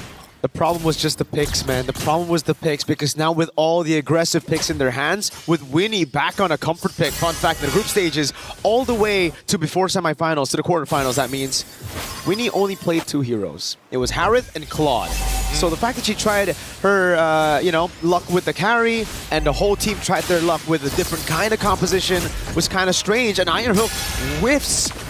At point blank range, Traction Pulse also being utilized here as Fa, not 100% sure, will get right on top, hopefully making the call. Bunny Hunt onto Lima's side, it's good, but still able to power through with the help of Ling. They get away with the throne of Ruin, but can they peel back as Tokyo now gets into the middle with the light wheels, gets one into Fa, Blazing Duet comes out from Winnie, but doesn't have the Trinity to guarantee the kills. Lima tries the trade, ends up dying to Kyoe. An unfortunate 2-for-0 in favor of Galtech. You cannot overchase, not against this composition, especially in a choke point with Sonjika on the gimme. The immobilization field could hit them all, and Liuban as well, catching Fa with the falling star moon as she walked up, blinked forward with the blade surge. No more mobility resources to use, and GCT are back in an okay position. I wouldn't say back in the game just yet. They just have more chances now to come back, and it's Kyoe who's waiting for a possible steal. I mean, it looks like it's going to be a 50-50, but they give it up entirely. They look for a wombo combo here, doesn't find it. Little disconjointed, Throne Ruin flickering forward just to make sure that Sonjike goes down, executed by Fa. And now Lubon gets into the back. At this point, Kyoe right on top of Winnie, it's perfect, but the flicker out into the teammates to protect them. Locking them down with a bloody hunt here. Unfortunately, still no trades. Winnie goes hard with the blades to weapon, the raging sandstorm connects onto Lima, takes on Lubon, and Fa chases, takes out Kyoe as well. With mid-tier 1 down, GXP has ripped this game wide open. Fundamentally, GXP are solid, but where they shine most is when they can shine on their mechanics, just going for these chaotic brawls and duels across the map, thriving on mechanical skill, and they got exactly what they asked for. GCT try to go and fight fire with fire. It seems like GXP's flames just burn a bit brighter this time. Oh, but we can't count Galtech out, right? Because inevitably, the one game that they were able to take from them, from Navi, was because of the way they played mechanically. GCT on the opposite side, I think they got to get into those brawls, those big scrums. However, find those choke points. It's about positioning. It's about finding the quick way to push them in together, pinch them close. Let's see this dive in the bottom lane, an attempt. Happens every single time. The Blazing Duet comes out, Traction Pulse as well. Winnie having to flicker out of there. It's a guaranteed kill as Guerrero just walking, impending doom. But because of that death, they do not sacrifice bottom tier 1. A sacrifice for the bottom tier 1. I mean, that position is just all too relatable for me, man. You know, gold laners in the bottom lane play safe. Kyoe! Getting chunked down to 10% of the HP. I mean, I don't know. You would have given up the tower, would you not? No, I would die for it. I would die for it, bro. Turret more expensive than my life. At least in this position as well, because they have map pressure now because of the turret still alive. Doesn't allow GCT, especially on the Franco, to go and look for these positions in those bushes. Well, it's dangerous, but they now know that they now know that Kyoe doesn't have her shadows for at least 6 more seconds. They're gonna try and rush this down to Kyoe. Get it up in time, and yes, they do. Kyoe gets the steal. Sophia now in trouble as Liuban is trying to push him out. Ling, unfortunately, at 1 HP, can't sustain through the power of Tokyo, cutting them down with the true damage. Thank God for light wheels. GCT coming back straight up right after Galaxy Phoenix got a big team fight win, and it was through playing it a little bit slower on the skirmishes. They know if it's just all about speed, GXP would win. All out, all their resources. It requires these cycles to land perfectly with the Mystic Gush. And even, I mean, the Throne Ruins. And, oh, Iron Hook from Guecho! It hits, it's good. Bloody Hunt on top of it. They're going to run down Faz. There's no more cooldowns to get away from this. This is starting to turn into a boxing match. GXP want to get a little messy, want to get real close. GCT, they got to throw those jabs out before the haymakers come through. Seems like there's no jabs being thrown at this point. It's all about pointing in the middle of the ring and slugging it out. Kuejo just has that reach advantage. Oh, and it looks to be good. Lima going to try their best, but again, with the fleeting time, that bloody hunt just comes off too soon. Wait, the quick set guard keeps it alive long enough for the counter engage by Ling. The throne room was good, but they want to get out to Guerrero. Hit by the traction pulse once again. Sophia looking for combos, and it hits, but no follow-up damage. When he's thinking about it, but with no ult, they can't do much. Fa in a 1v1 against Kyoe, gets hit by the Oki Shadow Kill, can't get out. Damage as good as Sanjike is able to back it up. GCT, these prolonged fights is exactly what they want. Oh my goodness, the Ice Queen really living up to that title. Cold, composure, all throughout. These retreats have been perfect. Every single time it's a 50-50. It's not. It's 100-0. Kyoe just wins it. Even on the purple buff, wasn't able to win it out, and it was just Kyoe with the purple buff steal, baiting out the Soul Sever, taking it away. Kuwait just looking for the Iron Hook, doesn't land it. The projectile lands, the traction pulse. It's looking bad, and now with the bloody hunt into the Winter Crown to make sure that Lima can't go through. The Mystic Cush comes through, and Guejo must give up her life. Sophia finds it, but at this point, GCT, the mid lane is already getting attacked as they maintain the position. Ling fails the engage, projectile connects, and GXP, they've done what they can. To the Lord they go now. And it's back to GXP now with an advantage. It really is a slugfest of a boxing match here in game number 2. GCT trying to play it a bit slower, but GXP just finding the ways to gap close. Kyoe held that bush. Good read by Lemma to walk up on it. Now it's all about the Lord. GXP have lost out the neutral objective battle to Kyoe, and now it's Lemma on his own. Oh, here it comes. They go attack the backline. Lubon tries their best, however, doesn't get the clean hits as Tokyo takes out Ling. And on the opposite side, without the Oki Shadow kill, Tokyo able to take out Fa as well. No more combinations as they have broken the formation. Sanjike somehow survives, but the bloody hunt will guarantee as Tokyo flicks hers forward. Iron Hook, right direction. Unfortunately, just not long enough. 4 members down for the Lord. That was all good for GCT. It looked like Kyoe was zoned away, but it was just perfect because it bought enough time for GXP to utilize all their resources to secure that Lord. Then they saw the opening, they chased down, and GXP just did not know what hit him. Yep, with the Holy Shielding down on top and mid-side, GXP make another attempt. Throw the Ruin, flickering forward as well, taking it. The combo's good as all 3 members from Galtech get beamed down, and they might actually find a 4th one. Unfortunately, unable to get the stun. However, they're going to still chase it to the ends of the earth. Sanjike, no passive, doesn't have that max range. 4 for nothing. Big Sky Piercer stacks as well for Fa on the Suyo. We've seen this plenty of times. The gold lead basically non-existent at 11 minutes of the game. It's only a 2,000 gold lead. They do have an advantage on the far lane, but GXP, that's what I'm saying. When it comes to just these chaotic skirmishes, they just find a way to force even the most technical of opponents to slug it out. That's the thing. It's about these combination punches that they throw. They manage to sidestep this. Thankfully, don't get hit by the Iron Hook. GXP can't afford to get hit by these big spells as they want to get it. Oh, wow. All right. Committing with the Oki Shadow Kill, forcing a lot of the members to actually get on out of there. And now the counter engage, they might be looking for it. Lubon, he wants it bad. Falling Star, move on to the backline. As Tokyo takes out Ling. Lubon buys just enough time as they back away. This pick is good, but now you can see, look at Fa, looking for a counter engage. No, decides to go into the mid lane as GXP is on the run. It was supposed to be a boxing fight. GCT just threw a kick on GXP. Unexpected, another big blow to GXP's comeback run, perhaps. It looked a few times a bit too good with the Sky Piercer stacks falling into Fa and them getting back map control. But it's all about that overextension, right? When you're a chaotic team looking for brawls, you tend to also push that a bit too far sometimes. Look, if the rules are starting to bend in this boxing match and bringing in their feet, they're going for those ankle kicks. And eventually, eventually, it's going to snap in half, man, if you're not trained for these types of attacks. Those obliques, man. It's tough. It's really, really painful to get hit by one of those. And not to mention, GXP, as the combination punch team, really needs to make sure that they hit some good targets. And arguably, I want to say they got to take out Guejo, but so many times we've seen the counter engage from GCT to be much better, even without the bloody hunt. So now it's about building it back. GCT finally get some space to play their own game, that slow macro style. Playing behind that jab. Up top is the jab.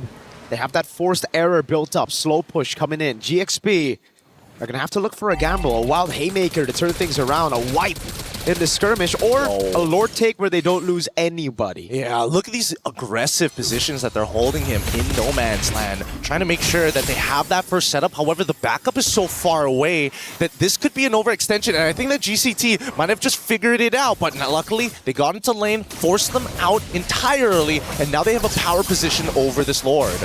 Should be pretty free overall, right? I don't see any contention because of this forced mistake, and now GXP, they're not really going to force this. They've already used the concealed, no position to fight. Gotta be careful, Emma. Kuejo just needs one iron hook. The GCT chooses to play it safe. BOD built up for Kiowe.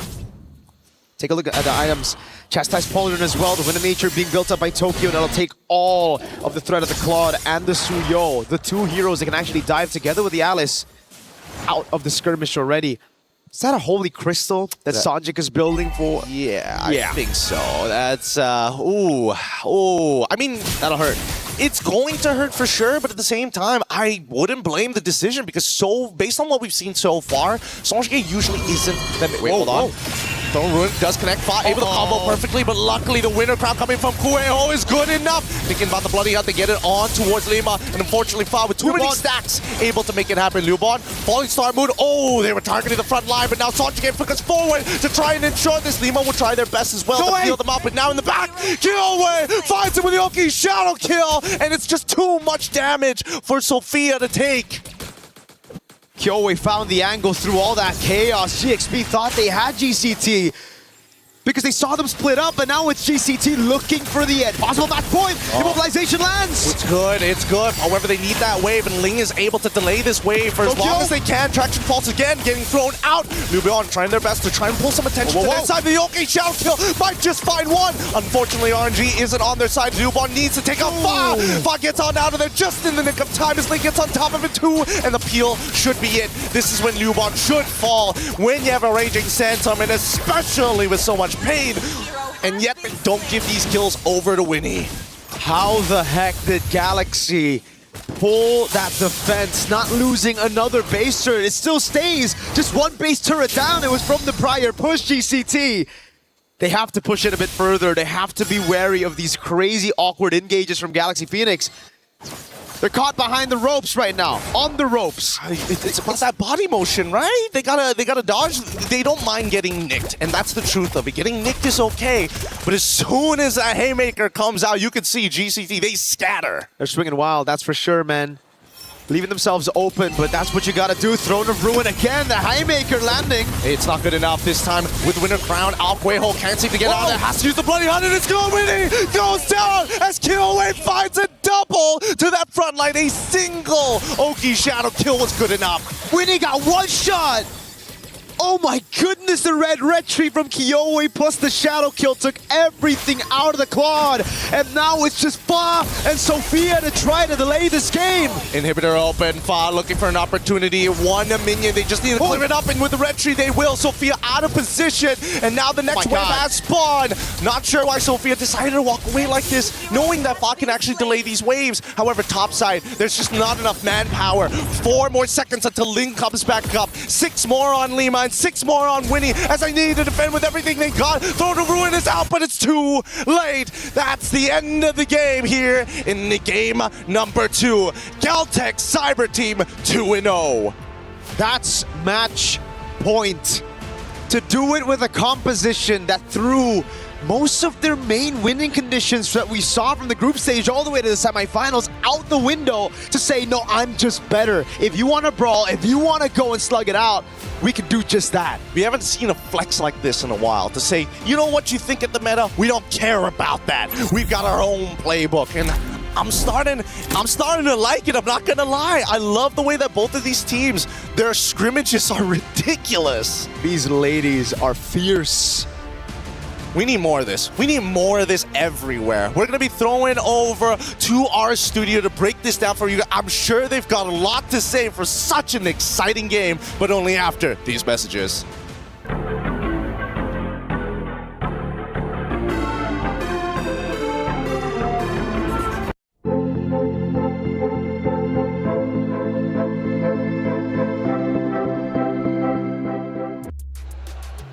Geltech Cyber Team, they want third place. They want the $50,000. The question is, can Galaxy Phoenix dig deep? They're making too many mistakes, and now they're down 2-0 in this best of 5, which means Geltech is officially on match point, just like that. Hey, welcome back into our studio. Guys, it started off bad already, right? Let's go back to that first minute. Geltech finds the mid laner exposed. They take advantage of it, and from there it snowballs into Geltech's hands. Yeah, Sophia, Lemma, they were slipping in their position and they're trading at the center of the map early on, and it didn't take long for it to be translated to a small early lead. Credits to Galaxy, they were able to recover, and again, which is why personally I preferred their draft over what Geltech went for. When it was going good, you could see it happen, but then Mirko posed the question, is it because Geltech are trying to say with their draft that they're simply better? It's been answered, yes. Yeah, from the Olos to now the Franco, some of the most unexpected heroes that are not entirely part of the meta are actually made work here by Geltech time and time again. And I agree, the beginning seemed a bit too sloppy for even both of their sides. I was expecting it to be a bit more difficult, especially for Geltech, to pull off this entire idea of a Franco. But even then, you see how they started moving. They were always together, and just by them doing that, it's crazy. I feel like Galaxy Phoenix have always been scrambling around the map. And again, even going into the unique heroes, I mean, 30 unique heroes.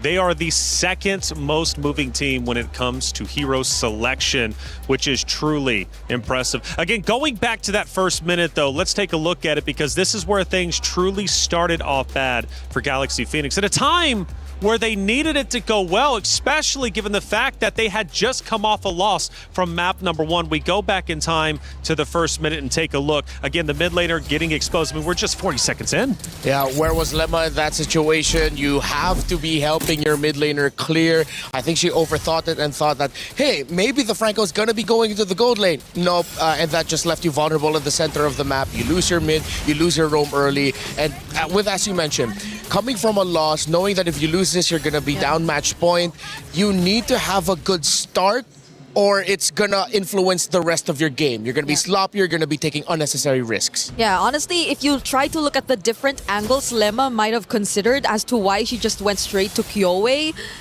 you would kind of understand her, right? Maybe there was a potential early invade 2 from the Franco, maybe there was a potential that the Franco could go gold, or not entirely in the mid, because that's not where you expect the Franco to really unleash the early game potential. But that's why just so much matters when it comes to these early decisions, because as we take a closer look to whatever escalated after that, it was much faster this time around for Geltech Cyber Team. Yeah, and Geltech obviously uses that advantage. They take that momentum and they just apply it to the rest of the round.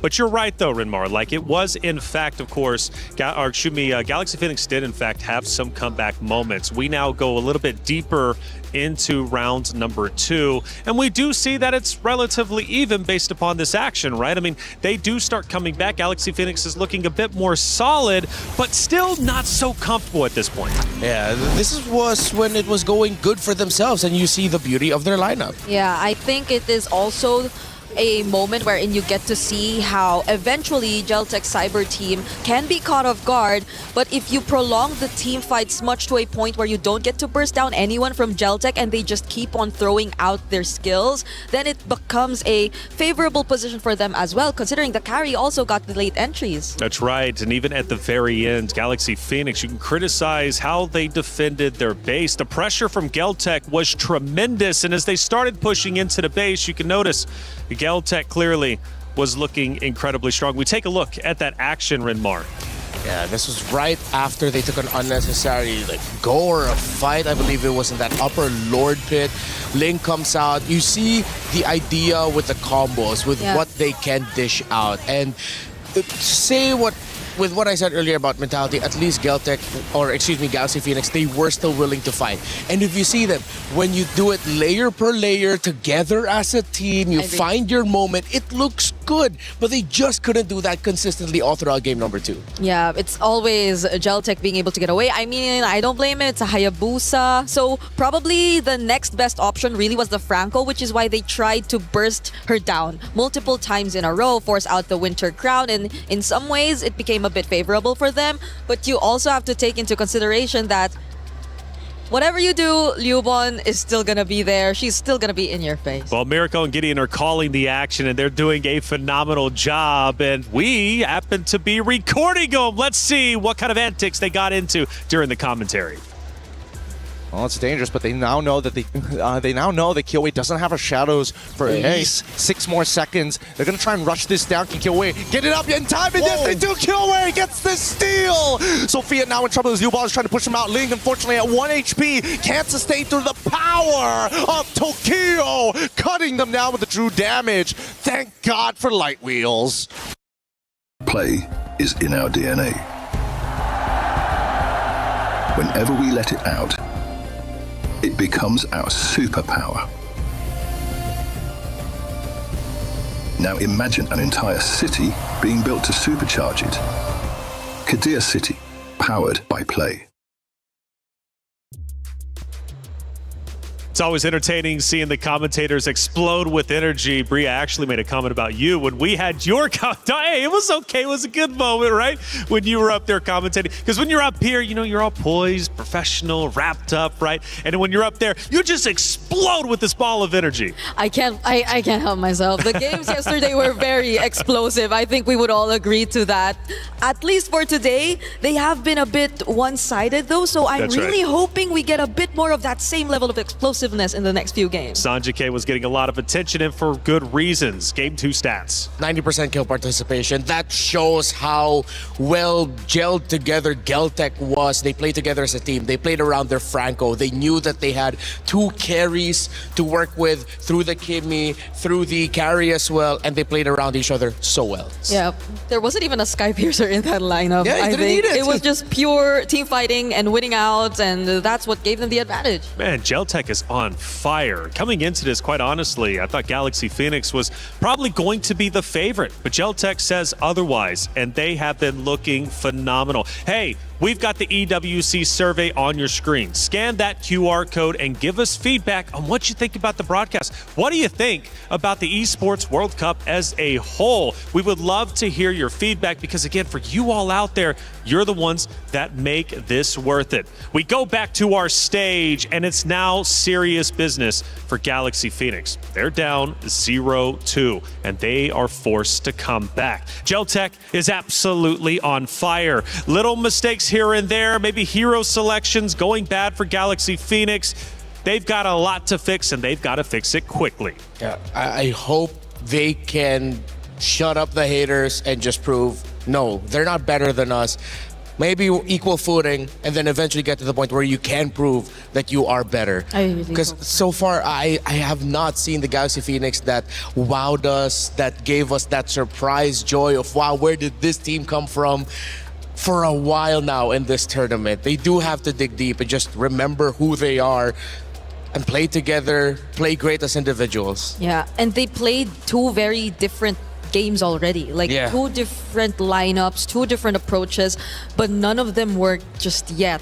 So we really are looking for that same GXP that we saw in the first 2 days. Sophia got isolated. She got punished. Again, we go back to the main storyline, and it was the fearless Queen of Fa. Is she starting to finally feel fear? Is she able to bring this team back up? Her stats were incredible. Arguably, she was better than Kyoei in the statistics category. It's not all on her, of course. It is a team effort, and I understand that. But if we're looking at Fa to turn things around, what does she need to do? Well, has to start telling her team, I think it's time for me to take over here. She should be the star. Yeah, she should be the star. And it's this weird, awkward spot for them where it's like, allow Fa to be the star while at the same time telling each other, can we not go too far away from each other? Yeah. Can we time ourselves a little bit better so that, okay, if one of us decide to go and make that play, there's a lot of us that can get together and just answer it right away. Yeah, because Geltec's the perfect example of them just being together. Yeah. Right? They're always moving as a group, and we saw that multiple times, even on a Franco lineup that they did field out earlier on. So I agree, Fa might want to take charge this time heading into this draft. We had broken walls, flying cloud. Now we're going to get some dangerous grass. Now, based upon that map pick, how do we think about Geltec closing us out 3-0? Or could this play into the role of Galaxy Phoenix?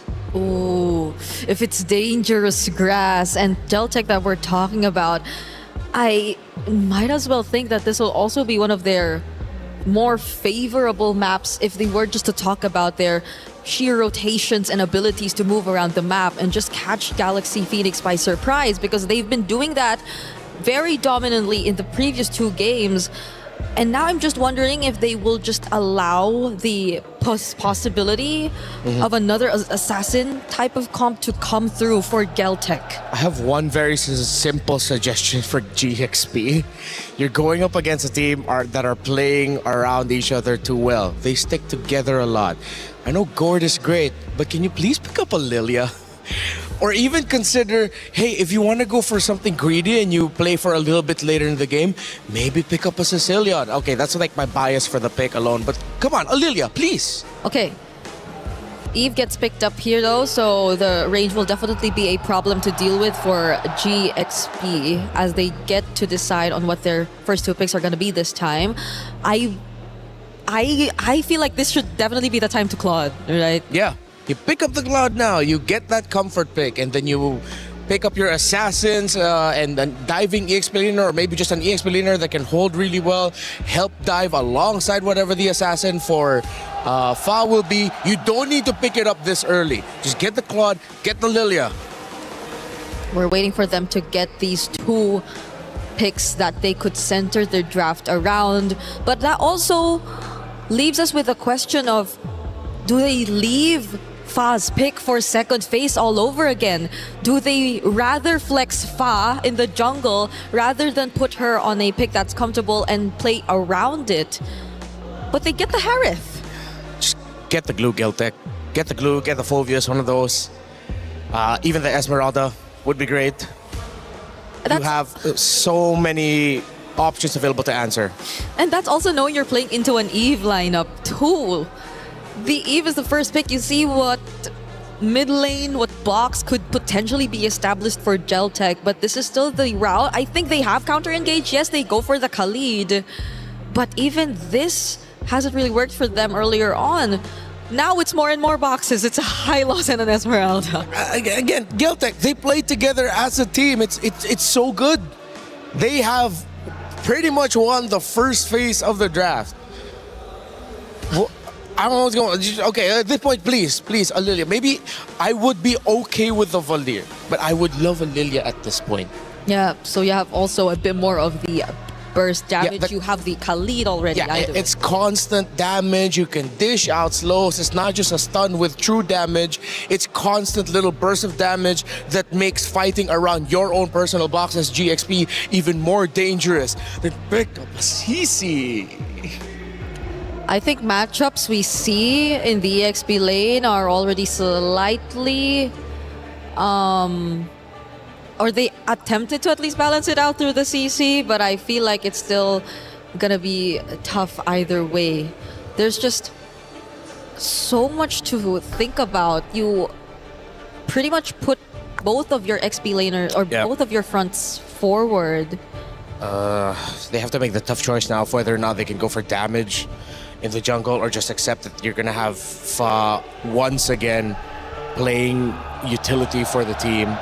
They'll take out the Claude, would have been great, but you still have picks like the Moskov, picks like the carry still up. If the carry gets through this draft, I don't know anymore. But then the thing is, you still have a Clint option as well for Tokyo. So whatever Geltec is left with, it's just great for their playstyle. Whether they go for the carry or the Clint, it's very them. They banned out the Gord. Arguably so. Of course, that's additional layers of shred, but with the amount of fronts and with the amount of sustain that you're already seeing from Geltec, I think they're very flexible to choose around the jungle. Like they have options to play around with, considering that they have both Eves and Hylos in the draft. So I doubt Kyoei would have a tough time deciding whatever pick she wants to go for here. You know what might be tough here for for Galaxy? If ever Geltec just pick up a Hanabi or something. If we're looking at it from like a team fighting perspective, they don't really have a lot of hard CC. The Hanabi with her own personal shield, paired up with an Eve. You have the Glorious Pathway as the Hylos. It seems like it's a good time to be a Hanabi. But again, it's at this point, Tokyo will just pick whatever she wants personally. For the jungle, okay, maybe once we see Red 4, we can have a better idea of what they might want to lean into jungle-wise. Yeah. Because as of the moment, it seems a bit too broad. Just take out the Ling, so even one more of Faz Comforts get taken out. I am looking at what other picks she previously used, but it's just mostly the Yi Sun Shin that's left that kind of worked out for them. Because you might not want to see the Akai a second time around in this kind of scenario. It, on paper, might be okay. But if you're looking at how Galaxy Phoenix have been working around the sequence of the team fights and the layering overall, then that just puts more and more pressure on their draft. I'm glad they finally picked up the Lilia, but that definitely should have come in sooner. And look how quickly Geltic Cyber Team picked up the Granger. They know that their box is way too good. If ever the Akai comes in for Galaxy Phoenix, I think it might be tough for them because it's sort of counterintuitive to what they want to be able to do with the Lilia and the Harith. You want things to be coming together, not getting pushed away, unless they are really good with being able to build down the members of Geltic. And here comes Leomord for the first time in MWI. Oh, is Leomord gonna carry Geltec to victory and all the way to the third place? It's Hylos and Leomord too. Oh yeah, it's the double horse combo, courtesy of Team Liquid, the men's side. Well, this could end up very, very fast. I think it's funny, the Kai looks good because you see the Leomord, but then with what you have, it just looks so counterintuitive to your own goals. And it's devastating because they're in last pick again. And the last time we saw the Akai come through in last pick, it didn't really pan out well for Galaxy Phoenix. Overall, their third game in the red side, but despite that, things haven't been going their way, so they just lock in the Suyo to wrap up this draft. It's not just Fa, the rest of Galaxy Phoenix, the whole team need to make some magic. There is no mercy for third. Geltec Cyber Team have put themselves in a winning position. In this best of 5, they need to win 3. They've already won 2. Is one more in the books for them to close this series out 3-0? Or does Galaxy Phoenix have more life left in them? Can they go map by map to provide the reverse sweep? It's up to them to decide. But for now, Geltec Cyber Team look absolutely incredible. It's time for map number 3 between Galaxy Phoenix and Geltec Cyber Team. Mirko, get in. Let's get it started. The question's in the air.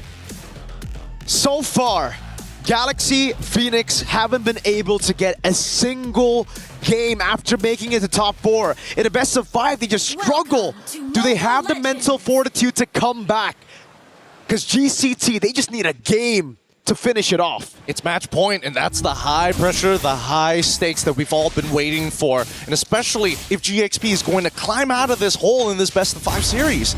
Overall, I am a little worried, but at the same time, there are some interesting adjustments, right? Adaptations that we are seeing. 31% first blood rate compared to 42 on the opposite side. You got that increase, you know, the first blood earlier could be first blood here, but Lemma flickers out the safety. That means, though, mid-prio will be pretty good, but Fa, sneaky, straight up into enemy jungle after sending Lemma up top to delay Kyoei. And that's the thing, we were talking about it in game number 1 and 2. We recognized that the attention span seemed to be all over the place, and in game 2, they started to weaponize that attention span. Now, it's about dealing false information, feeling like you're really about to catch somebody, and then you notice, where's all my camps down on the bottom side? Top 10 unpleasant surprises of all time right there. Bargain Hunter for Sophia, and it's double sprints for GXP. Not the vengeance you'd expect from Ling. I understand it, though. You really want to try to utilize the mobility to rotate around. Kyo is just desperately looking for level 4, gets stunned up in the Blade Surge and chewed away from a possible level 4. That means Kyo is going to have to look for a kill. Lemma doesn't have Flicker, but GCT cannot threaten Lemma enough. I don't know. Now, I think everybody's getting a little antsy. That's a very early retribution. For what? Even. For what? And no need to use it for now. GXP on the opposite side. Let's look at the EXP, because so far it doesn't look like King is able to be able to deal with Lubon just yet. Not until we're expecting to see that War Axe or maybe Anti-Heal. Really depends on the scenario. But this very first turtle, seems like everybody is looking for a piece of it. Kyo is going to have to go for this Lizard before level 4.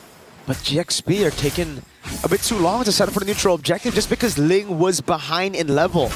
At least Foz got a level lead with the Suyo, so it's a Soul Sever plus a Retry advantage. GXP finally utilizing this lead right now to go straight for it, but Kyowa's finally hit level 4. Ooh, it's a good curtain call here. Lockdown 2, and even the Revitalize being thrown out. Quail trying to get on out of there. Ling able to find and gets the trade.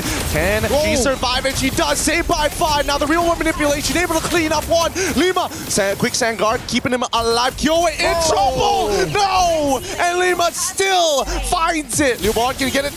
Able to flicker forward. 2 for 2, despite everything that happened. 2 for 2 trade turning into a 3 for 2 trade, and now Winnie able to get so much money down on the bottom side. It's almost like it's deja vu every single game. Galaxy Phoenix go for Turtle 1, they get it, but the team fight is lost. Then you see Winnie, who doesn't rotate, get gold down below, but this time Tokyo got a kill and an assist. A few of the other times, Tokyo hasn't been able to be active now. It's a dive perhaps on Winnie's. A Mind Force already utilized. Now Lemma can't get close. It's a little dangerous there. There was a moment I was thinking whether or not they were going to use the Glorious Pathway early on, but they just use it as a disengage mechanic. At least before, in the previous game, Winnie got dived instantaneously after that turtle. This time round, a little bit more counterplay for the laners. Sophia making sure that Quajo just taken so much damage. Already chunked to 50% as Lima continues to make Kyowa's life difficult. Already with the Phantom Steed, but that's only going to trade ult for ult. So annoying. Lima on the lead. It happened as well earlier in game number 2, and they actually won the early game. So it's the same story here with even more mid-pressure because of Lilia. Last game, I'd say Lemma did a good job, but unfortunately Sophia was left all alone against that Franco, and it got GCT a bit of a leeway in the early game to even out the odds. But now with the Lilia, it's just so safe, especially with the sprint and the black shoes, so everybody can do their own thing while Sophia just clears out mid. I mean, Sophia's just the tax collector as well, right? But Quajo alongside with Sonjike, as soon as they start leaving that wave, it's not only information, but also, hey, I've been chunked out pretty hard on my way here, and I'm expecting the same thing up on that top side when they contest for Turtle. I don't think Winnie is going to move, but Tokyo needs to clear this wave fast. Let's see it. Foz already on a neutral objective. Kyo is level 6. Foz is going to be 2 levels ahead if she gets this neutral objective, but they reset. Oh, Phantom Steed already being called out. They're trying to peel backwards, and this is exactly what they wanted to do, right? Get the ult out, start moving forward, and look, in through the mid lane. Lima trying to open up this map. Glorious Pathway to try and slow them down as the turtle now in under contest. Jinfa gets it, and Ling zones away Kyowa in time. And they get the kill, though. Ling gets away. Just barely. They might look for the dive here. They need to get something on the map. And it might just be a few more hits on the turret. Tokyo already with a Sky Piercer. That should be first item, right? Is it a Fury Hammer into Sky Piercer? Seems like it at this point, right? It's only 13k overall total. Let's put the items and yep. There we go. Hunter Strike already complete. Man, this is going to be a little difficult because now that Tokyo, again, they're trying to make sure that Tokyo not only does not die, but is able to ramp up in terms of money so they have a stronger finisher after their big combos with the RWM. And again, it's Geltec Cyber Team always doing such a good job despite GXP getting all of the neutral objectives. They're efficient. They're very efficient. They capitalize and convert on these objectives like it's nothing. Winnie in the bottom lane trying to siege. Now, if she waits a bit too long, could be disastrous because it is an Esmeralda. Oh, they're already dropping down the Zaman Force. They're trying to cut them off. This dive might not be good, but they flicker out of the way. Winnie losing an important battle spell, and GXP putting some decent damage onto the tier 1. Interception as Phantom Steed comes through. Raging Sandstorm Alpha on top of you, Bond here, as Sophia now draws the battle line against Ling, who's able to peel for days. RWM already coming out, and they just need one more auto attack. Doesn't find it, but luckily they don't give up their life for it. Impeccable zoning from GC. GCT, and the decision making is just so clean. Down below they go. They bait out the flicker. There's a Monforce as well. That opened a window to punish, to convert on an objective.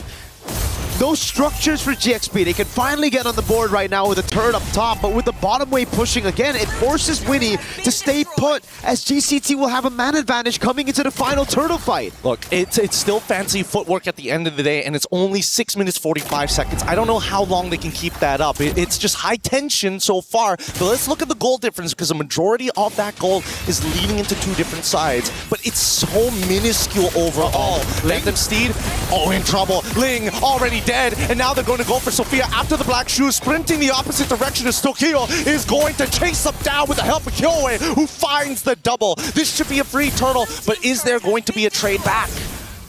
No. The only trade is a tier 1 down below, and I don't think it's worth it at all. There's no way for them to get to tier 2. And it's just so sad. GXP try to outrun GCT, but Kyoe is on a horse every single time, chasing them down, outmaneuvering them. RWM on Winnie. Oh no, Winnie might be in some trouble, but at least for Lima is able to clear up a decent chunk of the wave. Oh, gets out just in time. Quicksand got to keep him alive, and they managed to protect mid tier 1, the most important structure on the Land of Dawn. But yet again, they bait out these crucial abilities for the defense. Hell, fuck, gets stunned up with the Law and Order. This might be some trouble here. Sophia trying to get the space back, but Sanjike is not making it easy for all the taxation. She's looking for some reimbursement. Black Shoes already out. Sanjike forced the flicker out of position. No RWM, as now they drop the glorious pathway, but Tokyo is finally here. Ling is in trouble. Phantom Seed from Kyoe to clean it up. Winnie able to get the Zaman Force down just in time, but the interception, it was good, but they finally get Sophia at the very end. 2 for nothing for GCT. Oh my lord, now it's a falling star moon onto Winnie. Doesn't have the Zaman Force. Faz waiting on the orange bush over there, but it's GCT taking everything away, all of the control. Fa not even given the space to clear her own orange buff. It'll be fed over to Tokyo. And the turret down below. This one skirmish showed so much attitude from GCT. They're like, for everything that happened in the early game, just a slap on the wrist, and just to make sure that it hurts the most, we'll break your pinky while you're at it. It's a curb stomp on the wrist, not just a slap right now, especially with Kyoe on that Phantom Steed. Oh my lord. It's escalation, man. It's escalation. The slap wasn't enough. We go start going for your fingers. If your fingers aren't enough, we start going for the ankles. Oh, God. Nothing is safe. Joints are meant to be broken here. I mean, the good thing for GXP is that Tokyo's got the Sky Piercer early, but there's no stacks on it, right? So there's something there, and you can already see that burst damage. Oh God. Luckily, Tokyo doesn't have Sky Piercer stacks. If she does, could have been 2 kills over. And this is just only a 4.5k lead, right? Holy Shielding's getting cut down. And Nima died straight away to the Sky Piercer. Look for a second, almost connecting as well as Sanjike catches it with the end of the Void Rift. Now, looking to get at least 1 inhibitor, make their time worth it here. Fa in the back line, potentially looking for a flank, but nobody can come up in time. And now, Sophia forced to use the ult already. Somebody's got to do something. They're giving up too much here. Another inhibitor might just fall because of their inaction, and they get it. GCT get away with daylight robbery. Pulled a gun up on GXP, asked him for cash, went straight for the headshot. No cash, bro. Tokyo just shot them down. Oh my goodness, and the Sky Piercer built up from Fa is another desperate call for a desperate time right now. It makes sense because they need something back when they go for a team fight. They need an execute. But it's just GCT are so tanky. Every single one of them, Liuban, Kyoe, and Kuejo. We can talk about Tokyo and Sanjika. Maybe GXP could flank, but I don't even think it'll be enough to take them down. I think right now, Fa just doesn't have the resources to deal any damage, not even against these backliners. Yeah, I mean, the truth of the matter is just the lack of money. Like, they have tools that they could potentially outplay, but it doesn't make a difference if you're getting stat checked every single time. Now the Lord is going to walk towards that base, and I don't know, Miracle, what is their only hope here to maybe turn things around? Do they have to just curtain call Tokyo and Kyoe? Even then, I don't think it'll work out. Right now, it's all about clearing the way. That's step number 1. Can they deal with it? They have the Lilia, but she walks out of range, can't use the glooms, and the Lord is free! Oh, they walk through, and all of a sudden it's over. Tokyo takes out Lima instantaneously. His Ling's the next to fall. The momentum is big, and Galtech Cyber Team wanted to make sure that everybody here remembers the name. It may be a third place match, but that's an extra 20,000 in the bank. GG, well played for Galtech Cyber Team. That game wasn't just a stomp, it was a slaughter. And Galtech Cyber Team proved to the world that they are indeed worthy of this stage, a top 3 at MWI. Truly a statement being made here. Such impending momentum. You felt it from game 1 to game 2 to the almost guaranteed finish in game 3. It was a stomp throughout. They really punished every little mistake that GXP made, and we get to see it again here, how clinical it was. It was Sophia walking out of the range of the glooms, but it was Sanjika that actually poked her out of it. So it was another forced error, and Tokyo, again, the slaughterfest continued as she just rained down upon Galaxy Phoenix. Oh, man, they tried to be proactive. I got to give it to GXP. There were moments in this game that they were looking for something, but you can tell that once the gas ran out, they were just running on fumes. It just wasn't enough, but so happy for how this all played out. We're going to be throwing it over to the stage with an interview with the help of Cheryl. Take it away. Oh, this is not the championship, even though this is not the championship win itself. This is such a win for the EECA region. You guys have definitely put EECA on the map here with this win. You guys are leaving France here on a win. What a spectacular day for you guys still. So what does it mean for you guys, to win this and, put EECA in top 3? I think we can say the same. It's a big victory for EECA, and for our team, it's best results above all of years from MVI to our region. We are so very proud of you, and we believe everybody who is watching at home are very proud of you ladies as well. Now, it has been quite a journey, so can you share with us what have you and the girls from Galtech Cyber Team learned from this experience here at MWI? In my opinion, the best experience what we have at this tournament is the practice of our teams from other regions like Philippines, and it's the best way to be stronger. Now that you guys have secured this win, and leaving France on a high, is there anything you would like to say to all of your supporters back home who are cheering on you guys? Of course, I want to say thank you for all of us who supporting the Galtech Cyber Team. It's so important to us, and thank you for my parents, my friends, and to Marbon. And I would like to say it's on Russian because it's very important to our region. Спасибо всем, кто поддерживал нас на пути в этом турнире. Мы на самом деле очень довольны результатом. Всем спасибо еще раз. Нам была очень важна ваша поддержка. Очень надеемся, что в следующем году мы вернемся намного сильнее. Отдельный привет моим родителям, Ане и Марбону. Congratulations on that win still. Remember the name. It is Galtech Cyber Team completing their journey here at MWI with a podium finish. Nevertheless, back to you guys at the studio.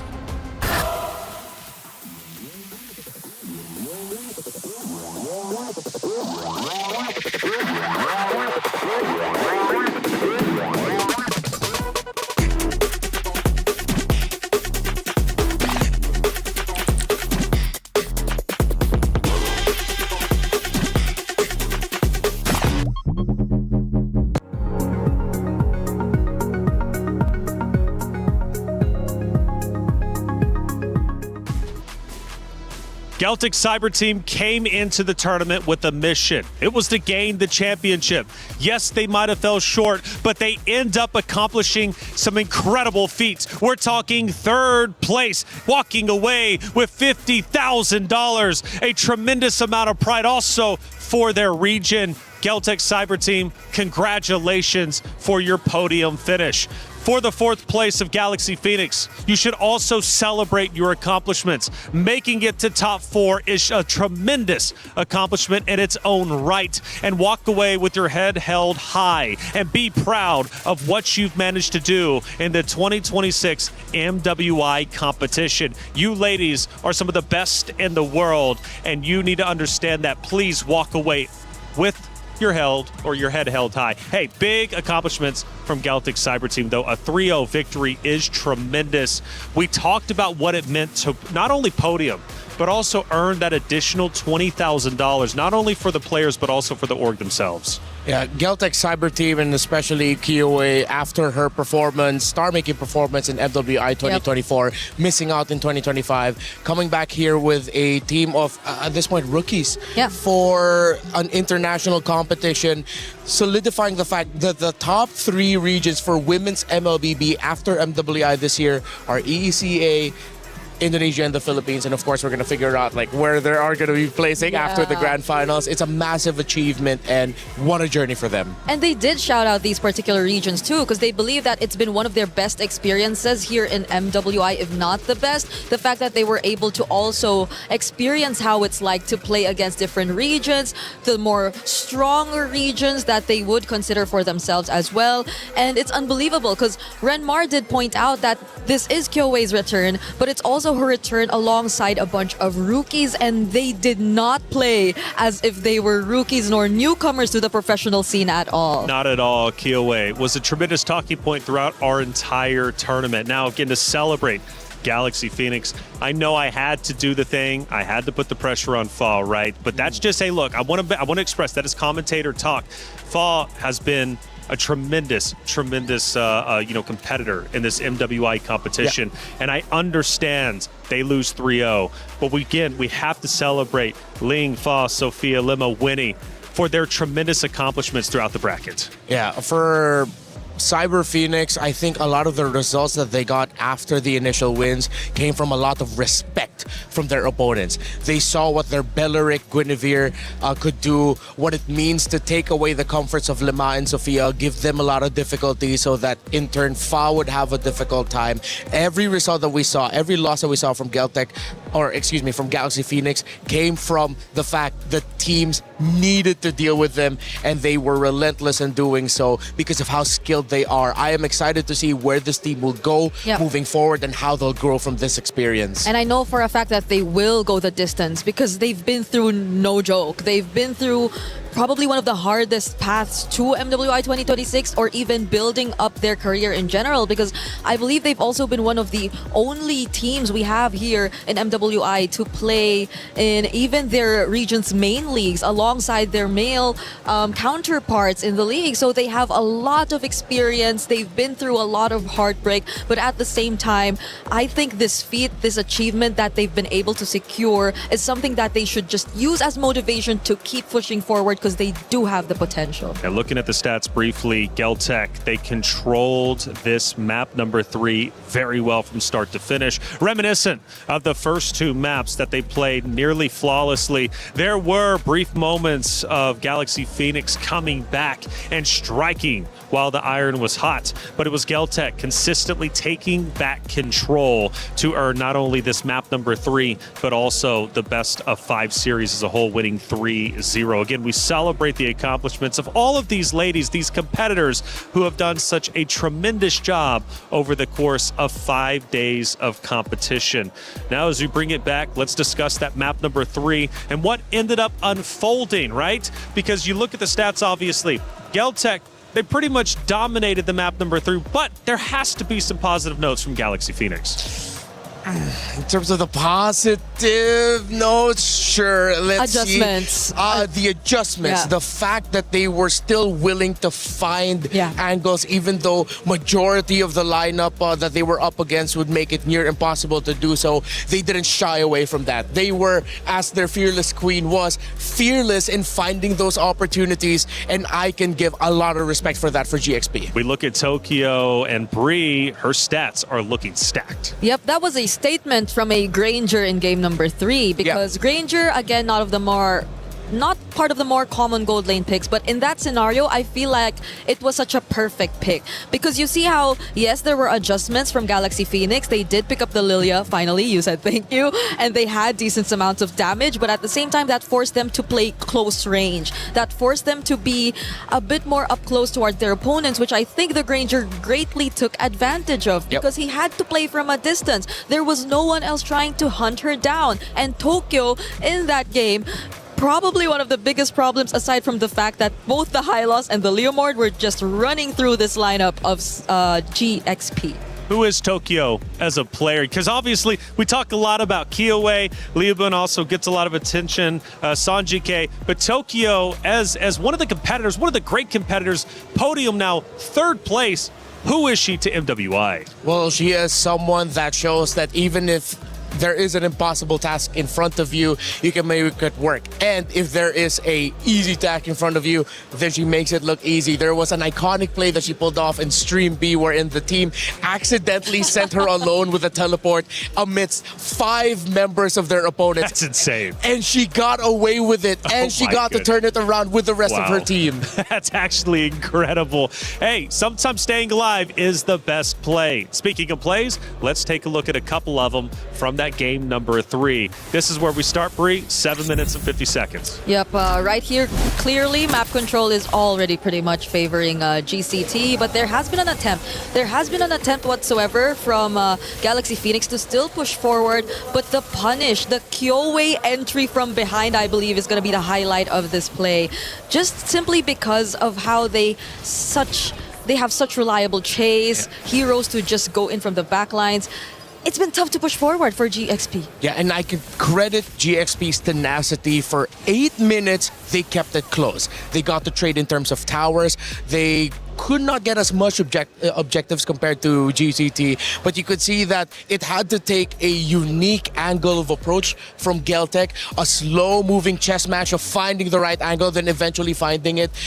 It wasn't that easy for Geltec to land this win because Galaxy Phoenix, they were showing that they can still fight. Yep, slowly but surely, but it's unfortunate that we only have a best of 5 because I do feel like GXP were warming up. Like they were slowly getting there. They were trying to address what had to be addressed. We saw it even in the draft. Bit by bit, but it was not enough, and it's unfortunate because they had such a strong start, they had such a great introduction to this tournament, but it had to end this way, which I guess is a really good learning experience in such a way that they really find and see firsthand what needs to be improved in their lineup. Yeah, I think tenacity is a great word for what obviously Galaxy Phoenix was able to bring to this tournament, continually retaliating to what their opponents were throwing at them. This series might have went 3-0. Make no mistake about it, Galaxy Phoenix is still one of the best competitors in the world when it comes to our lady competitors. Now, of course, there was a second moment throughout that game. We now go towards the tail end of things, and this is when it becomes a reality for Geltic Cyber Team. Wow, we can finally do this. We can actually 3-0 this series and podium at the MWI in 2026. The massive win that they got, finding that angle earlier in the previous play led to this. This was business as usual already. Tokyo was safe in the back line. The members of Galaxy Phoenix needed to throw bodies to increase their chances. They could not just defend underneath the base. They had to try and do something. Tenaciousness, but I feel like a better way to describe them, to add to that, is they are unrelenting. They are relentless in their pursuit of trying to find victories. Yeah, it's just unfortunate because they were really relentless, but at the same time, I felt a bit of a panic towards the end too, because you saw the glooms already laid out there. Could have been one of the best ways to deal with the Lord, or at least reduce some of its HP, but it all popped a bit too early, so they weren't even able to utilize it, and it got all the way to the base, which made the defense 10 times more difficult for GXP at that point. Well, GXP, again, a phenomenal job as a whole. Top 4. We celebrate Celtic Cyber Team, though, with their 3rd place finish. And what a tremendous finish it was. Going back to what you said at the very beginning, Renmar, $50,000, especially for some of these organizations and players, is quite literally life-changing. And the beautiful story for some competitors is that they're playing for more than just themselves, right? They're playing to potentially support their family, support themselves, maybe start fresh in life, right? And that's the beauty of MWI and these prize pools that are so significant. You know, it really is a tremendous amount of money. We take a look at the emotions from the players, and you can start to grasp at how important it is for these ladies on that very stage, right? To win, to come in and compete, and again earn what could be life-changing money.